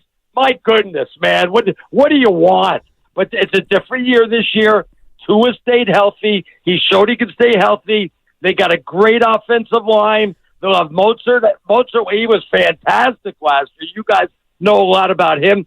Chan's the next superstar running back in the NFL. Not good running back, not great running back, superstar running back in the NFL. And with Hill and Waddle, did I mention our 3rd wide receiver is some bum called Odell Beckham Jr.? Whoa! Try to keep up with us. I dare you. Does he come with a time machine and a flux capacitor, Arnie? And I'm looking at your schedule. Your last 6 opponents in succession are all playoff teams from a year ago, including 2 bouts with the Jets. I'm afraid your team is going to be beleaguered, battered, and bruised by the time the Niners march in and win by double digits again. Okay, you act like the Jets are some. The Jets. Wow, I'm supposed to be worried about them. They got a quarterback that's like older than I am. He's in double ARP. Seriously, they're not going to do anything. They don't skip me. And plus, Miami's got one of the easiest, like the 5th easiest schedule in the NFL. So I don't know what you're reading, but you got to reread it, my friend. Learn how to read a schedule. Wow. They got like the 5th or 6th easiest one there, so it can't be all that hard. You want to know why the NFL gave him an easy schedule, Arnie? Why? Because they don't beat good teams, Arnie. Tell me that, I can't believe the swagger you have off of last year. When was the last time they beat a good team? Because it wasn't last year. Yeah, last year was tough for teams that were over 500. It just absolutely killed me. And then out of all things, we have to go to Kansas City for the playoffs when it's like negative 100 degrees. It made Alaska look like Hawaii, like Alaska's like, come on out, there's no problem here. It was people had limbs amputated, and we're playing football in that weather like we even had a chance. And the whole end of the season went right downhill with the injuries and playing in like sub-zero weather, playing in Antarctica. It was just ridiculous, but that's why I'm so optimistic. I can't believe you're getting 22-1. You should put some money down on Miami, buy yourself a nice house up there, you know? Arnie Spanier, Fox Sports Radio, part of our NFL schedule release party here on 95.7 The Game, Willard and Dibbs. We're going through each of the 49ers games, and they will be in Miami Week 16 to take on the Dolphins. You a believer in Tua? Do you know that 2 years ago when he got hurt, he was leading the NFL in just about every major NFL statistic. Last year, he was right up there also. So what exactly do you want from him? He's a major quarterback. He led Miami to a good season last year. They should have won the division. So they kind of fell short of that. Like the end of the season left a bad taste. They're going to give him a long-term contract. He's going to get like $50 million a year. He's more than fine. That's my quarterback. That's my quarterback, says T.O. Yeah. So, no, I love him, and I think it's a good choice. I certainly don't think I'd go fishing for another quarterback. Well, you would probably want a quarterback who is, an MVP finalist making $1 million a year. And you can be honest with us, Arnie. You've got QB envy when it comes to Brock Purdy. You can be straight with us out here. Yeah, I mean, there's nothing better than an average quarterback. First of all, they say Brock Purdy's the quarterback. When I think of San Francisco, I think of like Bugs Bunny, where they're like pitching Bugs Bunny, catching Bugs Bunny. McCaffrey, center. McCaffrey, quarterback. McCaffrey, blocking for McCaffrey. Throwing the McCaffrey. Tackled by McCaffrey. It's like that's all. Do you have more than one person on your team? I just want to know. Just a bunch of all pros, from Kittle to Warner and all the way out to Trent Williams and all the rest of the fellas. Arnie, what do these numbers mean to you? 25 for 37 for 210 yards and 2 touchdown throws in only 3 quarters of action. Do you know what I'm referring to? No, I don't. You could tell me. Okay, that would be Brock Purdy's line against the Dolphins in his first ever NFL game that launched him into stardom. Oh, I remember that. And you know what's so funny? I remember watching that game, and when he came in because there was an injury, and I remember telling my friend Plank, or my partner Plank on the air, said, "I can't believe we lost to some guy. He didn't even go to a real college. He went to Iowa State, for crying out loud." I was so distraught over that this guy came in and his first game was against the Dolphins to beat us. I'm like, I'm just sick to my stomach over it. I do remember Tua throwing 2 picks in that game.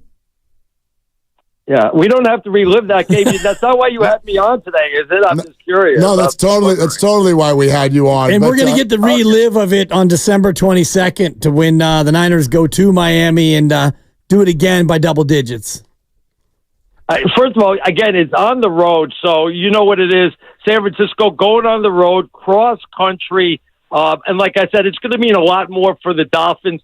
Dolphins are going to have the division in sight, the number 1 seed in sight, just like they did last year, except they had major injuries. This time they're going to be at home. It's not going to be negative 115 degrees outside, so that's going to be well. It's not going to be in San Francisco where it's like a 32-degree day and it's raining and miserable and everybody's just miserable outside. You're like, it's just San Francisco. That's not going to happen. So I'm fine with it. I bet you the Dolphins are favored in that game. Well, we'll talk to you when it gets closer, Arnie. Yeah. But I won't talk to you on Sunday, but I'll talk near you, okay? Thanks for hopping on. You guys are great. Take care, man. I'll speak to you later. Go Dolphins! Yeah, he got one in on us. He sure did. You dumped that, Grandy. Man, he showed us at the buzzer. Week 16 will be in Miami, but don't fret. The Niners do come back home for Week 17. Guess what? It's the night before New Year's Eve, and it's a Monday night, and the primetime lights of Levi's will be alive again.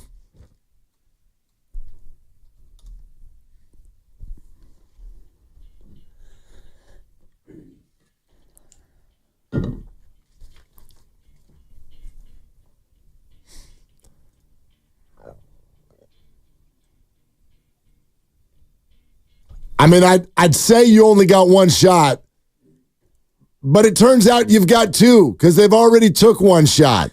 They already took the Detroit Lions' best shot, and it wasn't good enough for the Detroit Lions. Now, I feel terrible because our good friend Ryan Field of ABC7 in New York, who also is a Michigan State Spartan and as big of a Detroit sports fan as you could possibly imagine, is on the line. And I do, Ryan. I feel terrible because, first of all, it's great to have you on the show. And you know this, like making fun of a Dolphin fan or a Cowboy fan, that's great. Coming after a Lions fan, I feel guilty. There is some sickness in you for doing that, my friend. But let me tell you what, it is great to hear your voice. Great to be back on the show. You and I go back a long way. Did radio together, and we spent many a Sunday back in the day talking about my beloved Detroit Lions and how bad they used to be, and how the tables have turned, that all of a sudden they are Super Bowl contenders. And that Eminem song you were just playing had me ready to run out of the tunnel myself there at Levi Stadium on Week 17.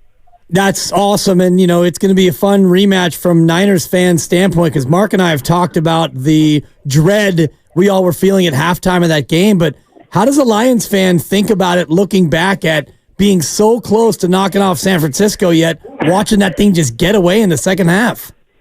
Yeah, I mean, you look at it from a couple of different perspectives. One, I mean, the Lions before this last playoff run had one playoff win since 1957. So never even came close to sniffing the Super Bowl outside of Barry Sanders' third season in 91 when they lost to the Skins and got smoked in the NFC title game. And they go on the road, tough environment, make all the plays in the first half, take a 17-point lead at the half. I'm making all my Super Bowl arrangements, getting the tickets lined up where I'm going to stay in Vegas, making all these things happen, only to have the bottom fall out. And the best way I can explain it is the first half was the new look Lions, and the second half, the team that Mark Willard and I used to discuss all the time, the same old Lions. It was a tale of two halves. You got the ball bouncing off face masks, fumbles at the 20-yard line, drop passes on fourth down, penalties, everything that could go wrong did go wrong, and it was definitely an opportunity lost. Make no mistake. And again, you know, we've talked about this before, now you guys have as well on Sports Talk Radio. It's like, would you rather lose by 3 touchdowns and just get blown out or lose a heartbreaker like that? And you can certainly make the case for Lions fans. I rather would have just gotten blown out in that game than to blow a 17-point lead at halftime and lose the way that they did. It was excruciating in every way possible. He's a big, fancy sportscaster in New York, but a Detroit man at heart. Ryan Field is with us here on our NFL schedule release party on Willard and Dibbs, 95.7 The Game. Ryan, does Dan Campbell take too many chances?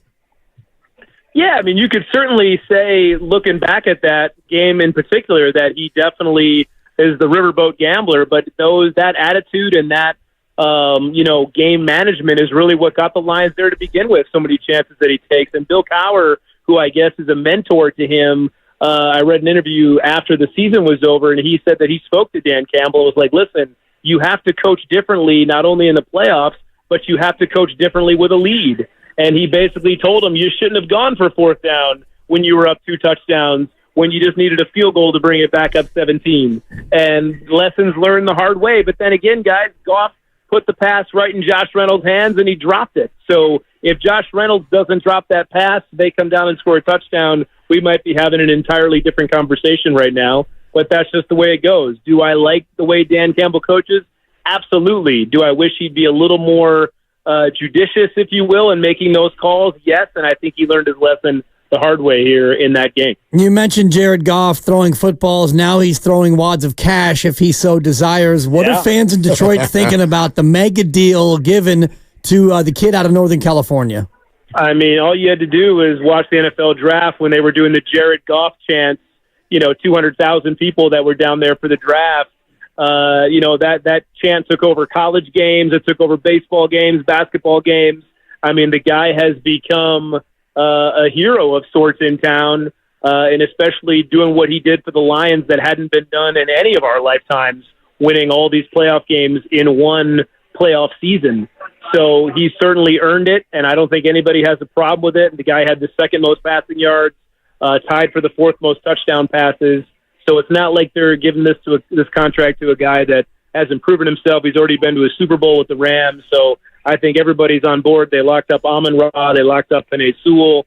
So they believe they have their foundation, their quote-unquote building blocks here locked up for the foreseeable future. Yeah, let's just say with a quarterback on a rookie contract here in San Francisco, we took note of the Jared Goff contract. Yeah. Absolutely. How could you not? Man, man. Mr. Purdy keeps playing like that. He's going to be making himself plenty of money one day real soon. $55 million next March. That's probably my prediction. Hey, Ryan, awesome to hear your voice, buddy. Always a pleasure, guys. Take care. Thanks, Ryan. There goes our friend Ryan Field all over Detroit sports. The Lions will be here for Monday Night Football, Levi's Stadium, Week 17. Okay, let's circle back, if you will. We were only 2 games in on your win-loss special. Yeah. You've got the Niners losing Monday Night Football Week 1 to the New York Jets. I'm still ticked at you about that pick, but you have them coming back with a win in Minnesota Week 2. Week 3, SoFi special. Make some noise. The place will be red. The Rams host the 49ers. And it is the Rams, and for the YouTube audience, I am using air quotes because it is the Rams' home opener. It's their home opener as well. They play 2 on the road, then they go home, and there's no place like home when you're the 49ers and you go to L.A., the Niners beat the Rams at Levi's South to get to 2-1 after a hiccup in the opener. Okay, week 4 to Levi's Stadium, the New England Patriots. New look Patriots, no more Belichick, and a very young quarterback, presumably, at Levi's for week 4. It's a rebuild for New England, and that, to me, is a classic Levi's beatdown. You go from a home game in L.A.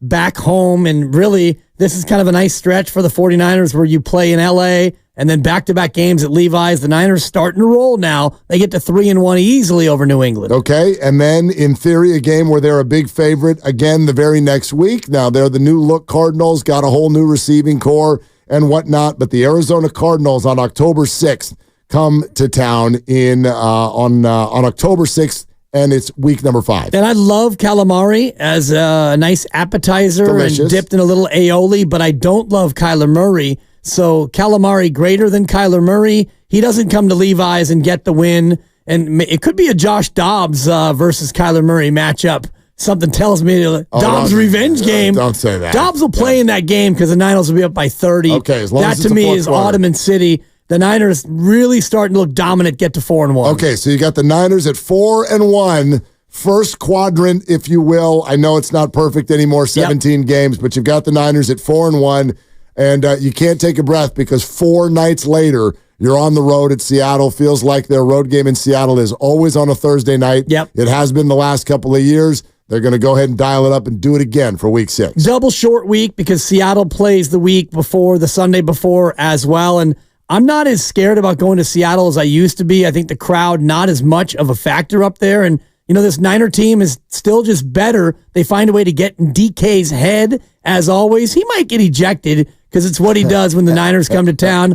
Make it 5 straight wins for the Niners. They get to 5-1. All right, you're redeeming yourself because that loss on week 1 really had me down. But then you uncorked a 5-game win streak. Now it gets interesting. Week 7... and a 5-1 49er team hosts Patrick Mahomes and the Kansas City Chiefs. Mini bye, you get a week and a half off leading up to that game. But Kansas City gets a full week because they are coming off the bye. So Kansas City coming off its full bye comes into Levi's, and I just think that this is a bad matchup. We saw it in the Super Bowl on TV earlier. We saw it in the Super Bowl back in February. We saw it in the regular season a couple of years ago. Something about Kansas City and Andy versus Kyle favors the Chiefs. They come to Levi's and they get the win off their bye. The Niners fall to 5-2. I want to point out the travel thing that you mentioned. SoFi is week 3. Week 4's home. Week 5's home. Quick trip up to Seattle. Yeah. And then 2 more home games followed by a bye. Yeah. So very restful first half of the year outside of the trip to Minnesota for the 49ers. After the Chiefs come to town, 1 week later, Sunday Night Football, Dallas Cowboys, you've got them at 5-2 coming into that game. And coming out of that game, 6-2. I got them at 5-3, Mark. Whoa! It's a scheduled loss for the 49ers, much like it was last year. Dallas is coming off its bye, as I mentioned. So you've got the Chiefs off a bye. The very next week, Dallas off a bye. Additionally, the Niners are heading into the bye. And we saw it last year. The mentality of going into a bye sometimes softens you up. I don't think that the Cowboys are necessarily better, but in this schedule spot, a rested Dallas against a Niner team playing its 8th game in 8 weeks, including, this would be 4 games in 3 weeks with the Thursday Nighter. They go into the bye limping at 5-3. I can't see it.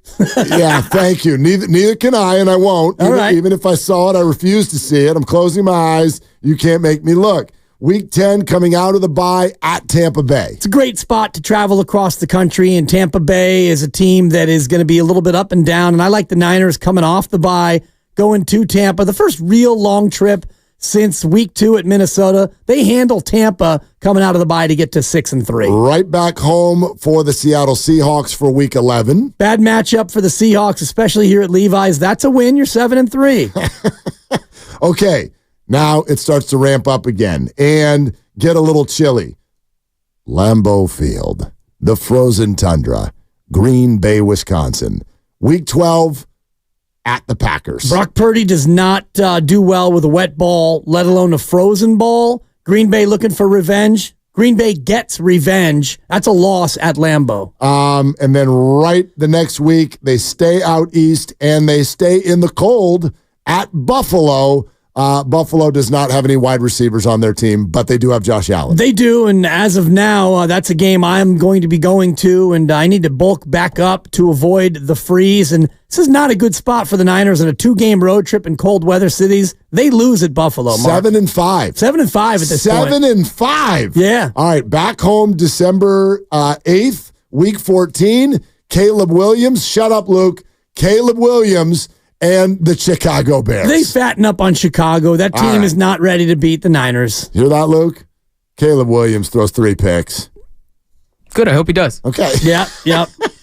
All right.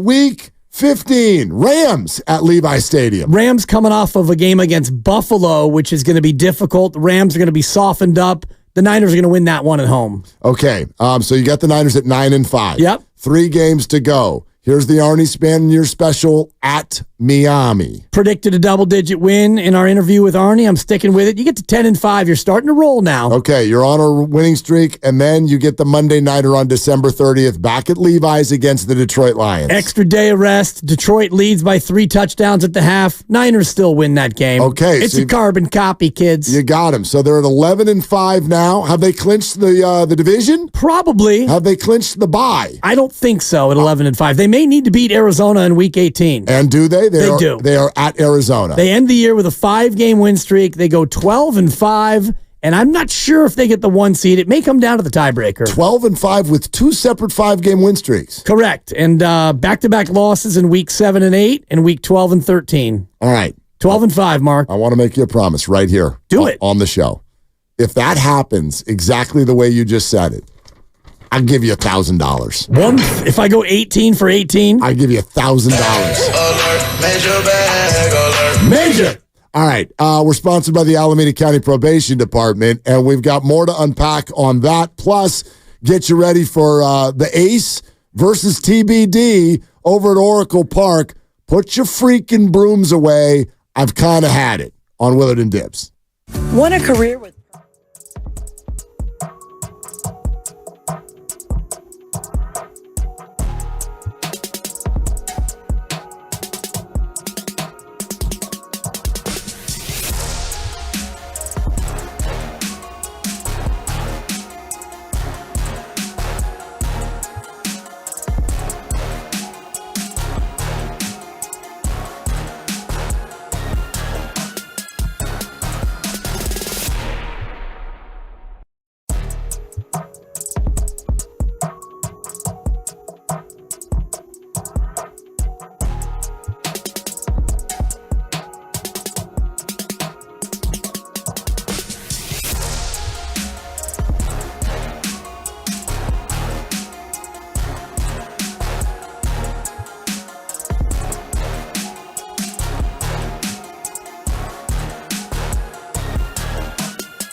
so I'm ecstatic about that. Now, back to Willard and Dibs on 95.7 The Game.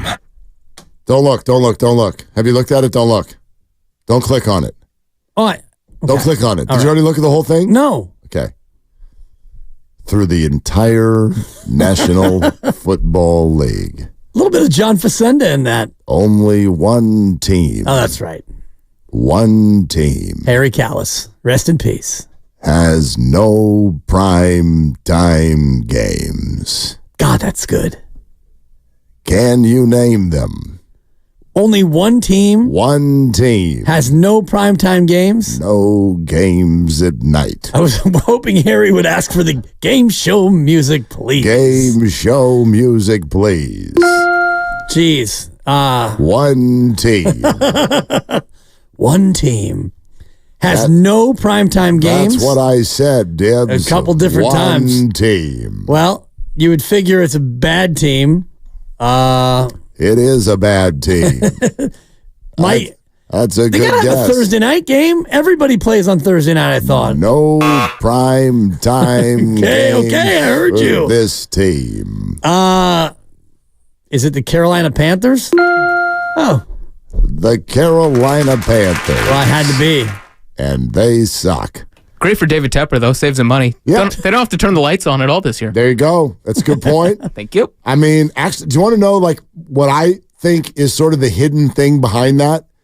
I think that primetime games, there's the obvious thing, right? The teams that are good and have popular big markets, all that. There are 3 teams that have 6 primetime games. And you mentioned earlier that's the max. That's the max allowed, right? There are 3 teams that have 6 primetime games. It's the 49ers, it's the Cowboys, it's the New York Jets, right? Y'all can figure that out. The markets, the quarterbacks, the all of that, right? But outside of that, when you have your ho-hum Thursday night game, what does the NFL really want? What's going to drive people to the screen when it's the Jags playing the whatevers, the Titans or something like that? To me, it's fantasy football. And the Carolina Panthers literally might not have anyone drafted off of their team at all in a normal fantasy league. No one. Right. Who do you want on that team? Didn't Steiny end up with the quarterback because he lost like 7 different quarterbacks last year in our league? Did he start Bryce Young in a game? I think he did in a game. Really? He went to the championship, but he sure did. He was in a spot. Yeah, he was in a spot where he was running out of guys. Yeah. Running out of QBs. I mean, I'm in a league that does the super flex with the 2 QBs, so Bryce Young will get drafted there. But this guy is such a D. Yeah, I couldn't even tell you. They signed, who did they bring in? They brought in a receiver that has a little bit of name value. This is that time of year where you're like, oh, he went there? I didn't even know he went there. But they have Adam Thielen and Deontay Johnson. I'm thinking of Deontay, okay. Yes. Adam Thielen was already there. Yeah. He was there last year. Deontay Johnson from the Steelers. You were thinking of Rashad Penny, who couldn't even get on the field with the Eagles. Oh, the Penny. Mm-hmm. Yeah. They do have Chuba Hubbard, who they do. He'll get, he might be your flex. Yeah. 2 guys to watch from a way too early fantasy perspective. Okay. Jonathan Brooks, their rookie running back, may take over as the starter there. And Xavier Legette, rookie wide receiver. Maybe. Yeah. Okay. Yeah. That's like a week 17 flyer. Exactly. I got my eye on the tight end just because he has got a great name. Tommy Tremble. That is a good name. That's a good name. It'd be better it'd be better if he were in a band. But Tommy Treble. Yeah, but I like what you're doing. Player. But anyway, Niners have 6 primetime games.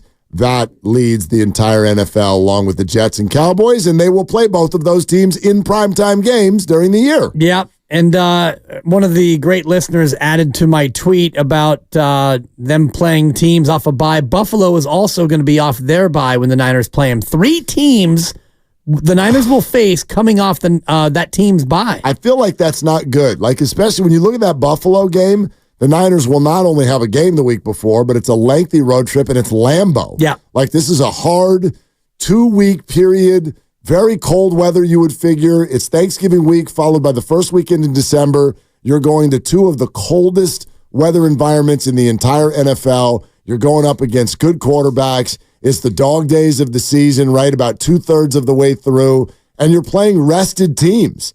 That's unfortunate. That's going to be hard. Yeah, it's going to be really hard, and I wonder how they approach it because, you'd like to stay out in that part of the country, but where do you go if you've got all your cold weather gear and you go from Green Bay to Buffalo and you have some time in between the two games and you want to go somewhere and decompress? Do you go down to the Greenbrier like usual? And maybe. If so, you got to bring a whole another set of clothes. And plus, December is not a great time to go out there and vacation and get out on the lake and play golf and do some archery or whatever else you could do at the Greenbrier. You really want to go to that game? I would love to go to that game. December in Buffalo. December 1 in Buffalo, just to experience that, to experience a game with 70,000 drunk lunatics jumping off of their car through folding tables. I would love to see that. You will not be a fat red pumpkin, but you will just be a red pumpkin. No doubt. Your cheeks, which already skew red. Yep. If you put those in the Buffalo Bite, oh my God, please take pictures. I've never been to Buffalo, and that experience to me is very unique. For sure. It looks super unique, and it's just one that I would love to take in before it's all said and done. Thanksgiving at Lambeau? Yeah, appetizing, but I'm not going during Thanksgiving. That's the Super Bowl of holidays for my lovely wife and her family. Well, you could do both. It's not on. Actually, you know what? Thanksgiving is super, super late this year. You got a problem, buddy. It's the 30th, Thanksgiving. Thanksgiving's the 28th. That Buffalo game is Thanksgiving weekend. Yeah, I could probably fly out on a Friday. That's going to be a no from you, dog. Thursday's the big day in her family, so as long as I'm around for the Thursday. All right, fly out Saturday. Yeah, maybe catch a red-eye Friday night. Yeah, fly out Saturday. Go do the darn thing. Yeah. But your Lambeau excuse is gone. True. True. Give it a shot. It's really, really fun. All right, if you're a football fan, thank you for coming to our schedule release party. And a good time to tell you this. What we're doing tomorrow, we could not be more excited about. And we want to thank everybody with the 49ers and with the Dwight Clark Legacy Series for having us out. And so we're going to be out there tomorrow at the California Theater in San Jose, and you can be there as well. Just to give you a little rundown of what's going to happen, we're going to start there at 2 o'clock. Won't be anybody there yet but maybe us. But we'll start counting you down and talking things out and whatnot. But as the night starts to open up, it's the Dwight Clark Legacy Series, and the Dwight Clark Award winner this year is Dre Greenlaw, and Dre will be there. There is also a Natural Born Leaders roundtable discussion, and this year, 3 former 49er quarterbacks and one current one will gather and discuss, and we expect to have them on the show as well. And that is Brock Purdy, Steve Young, who's already been on, Alex Smith, who's already been on, and Jeff Garcia has already been on. And others are sure to be there as well. A couple of the 49er rookies I know are going to be there. Aldon Smith is going to be there. It will be a parade of stars, and they are all going to be stopping by, hanging out with Willard and Dib.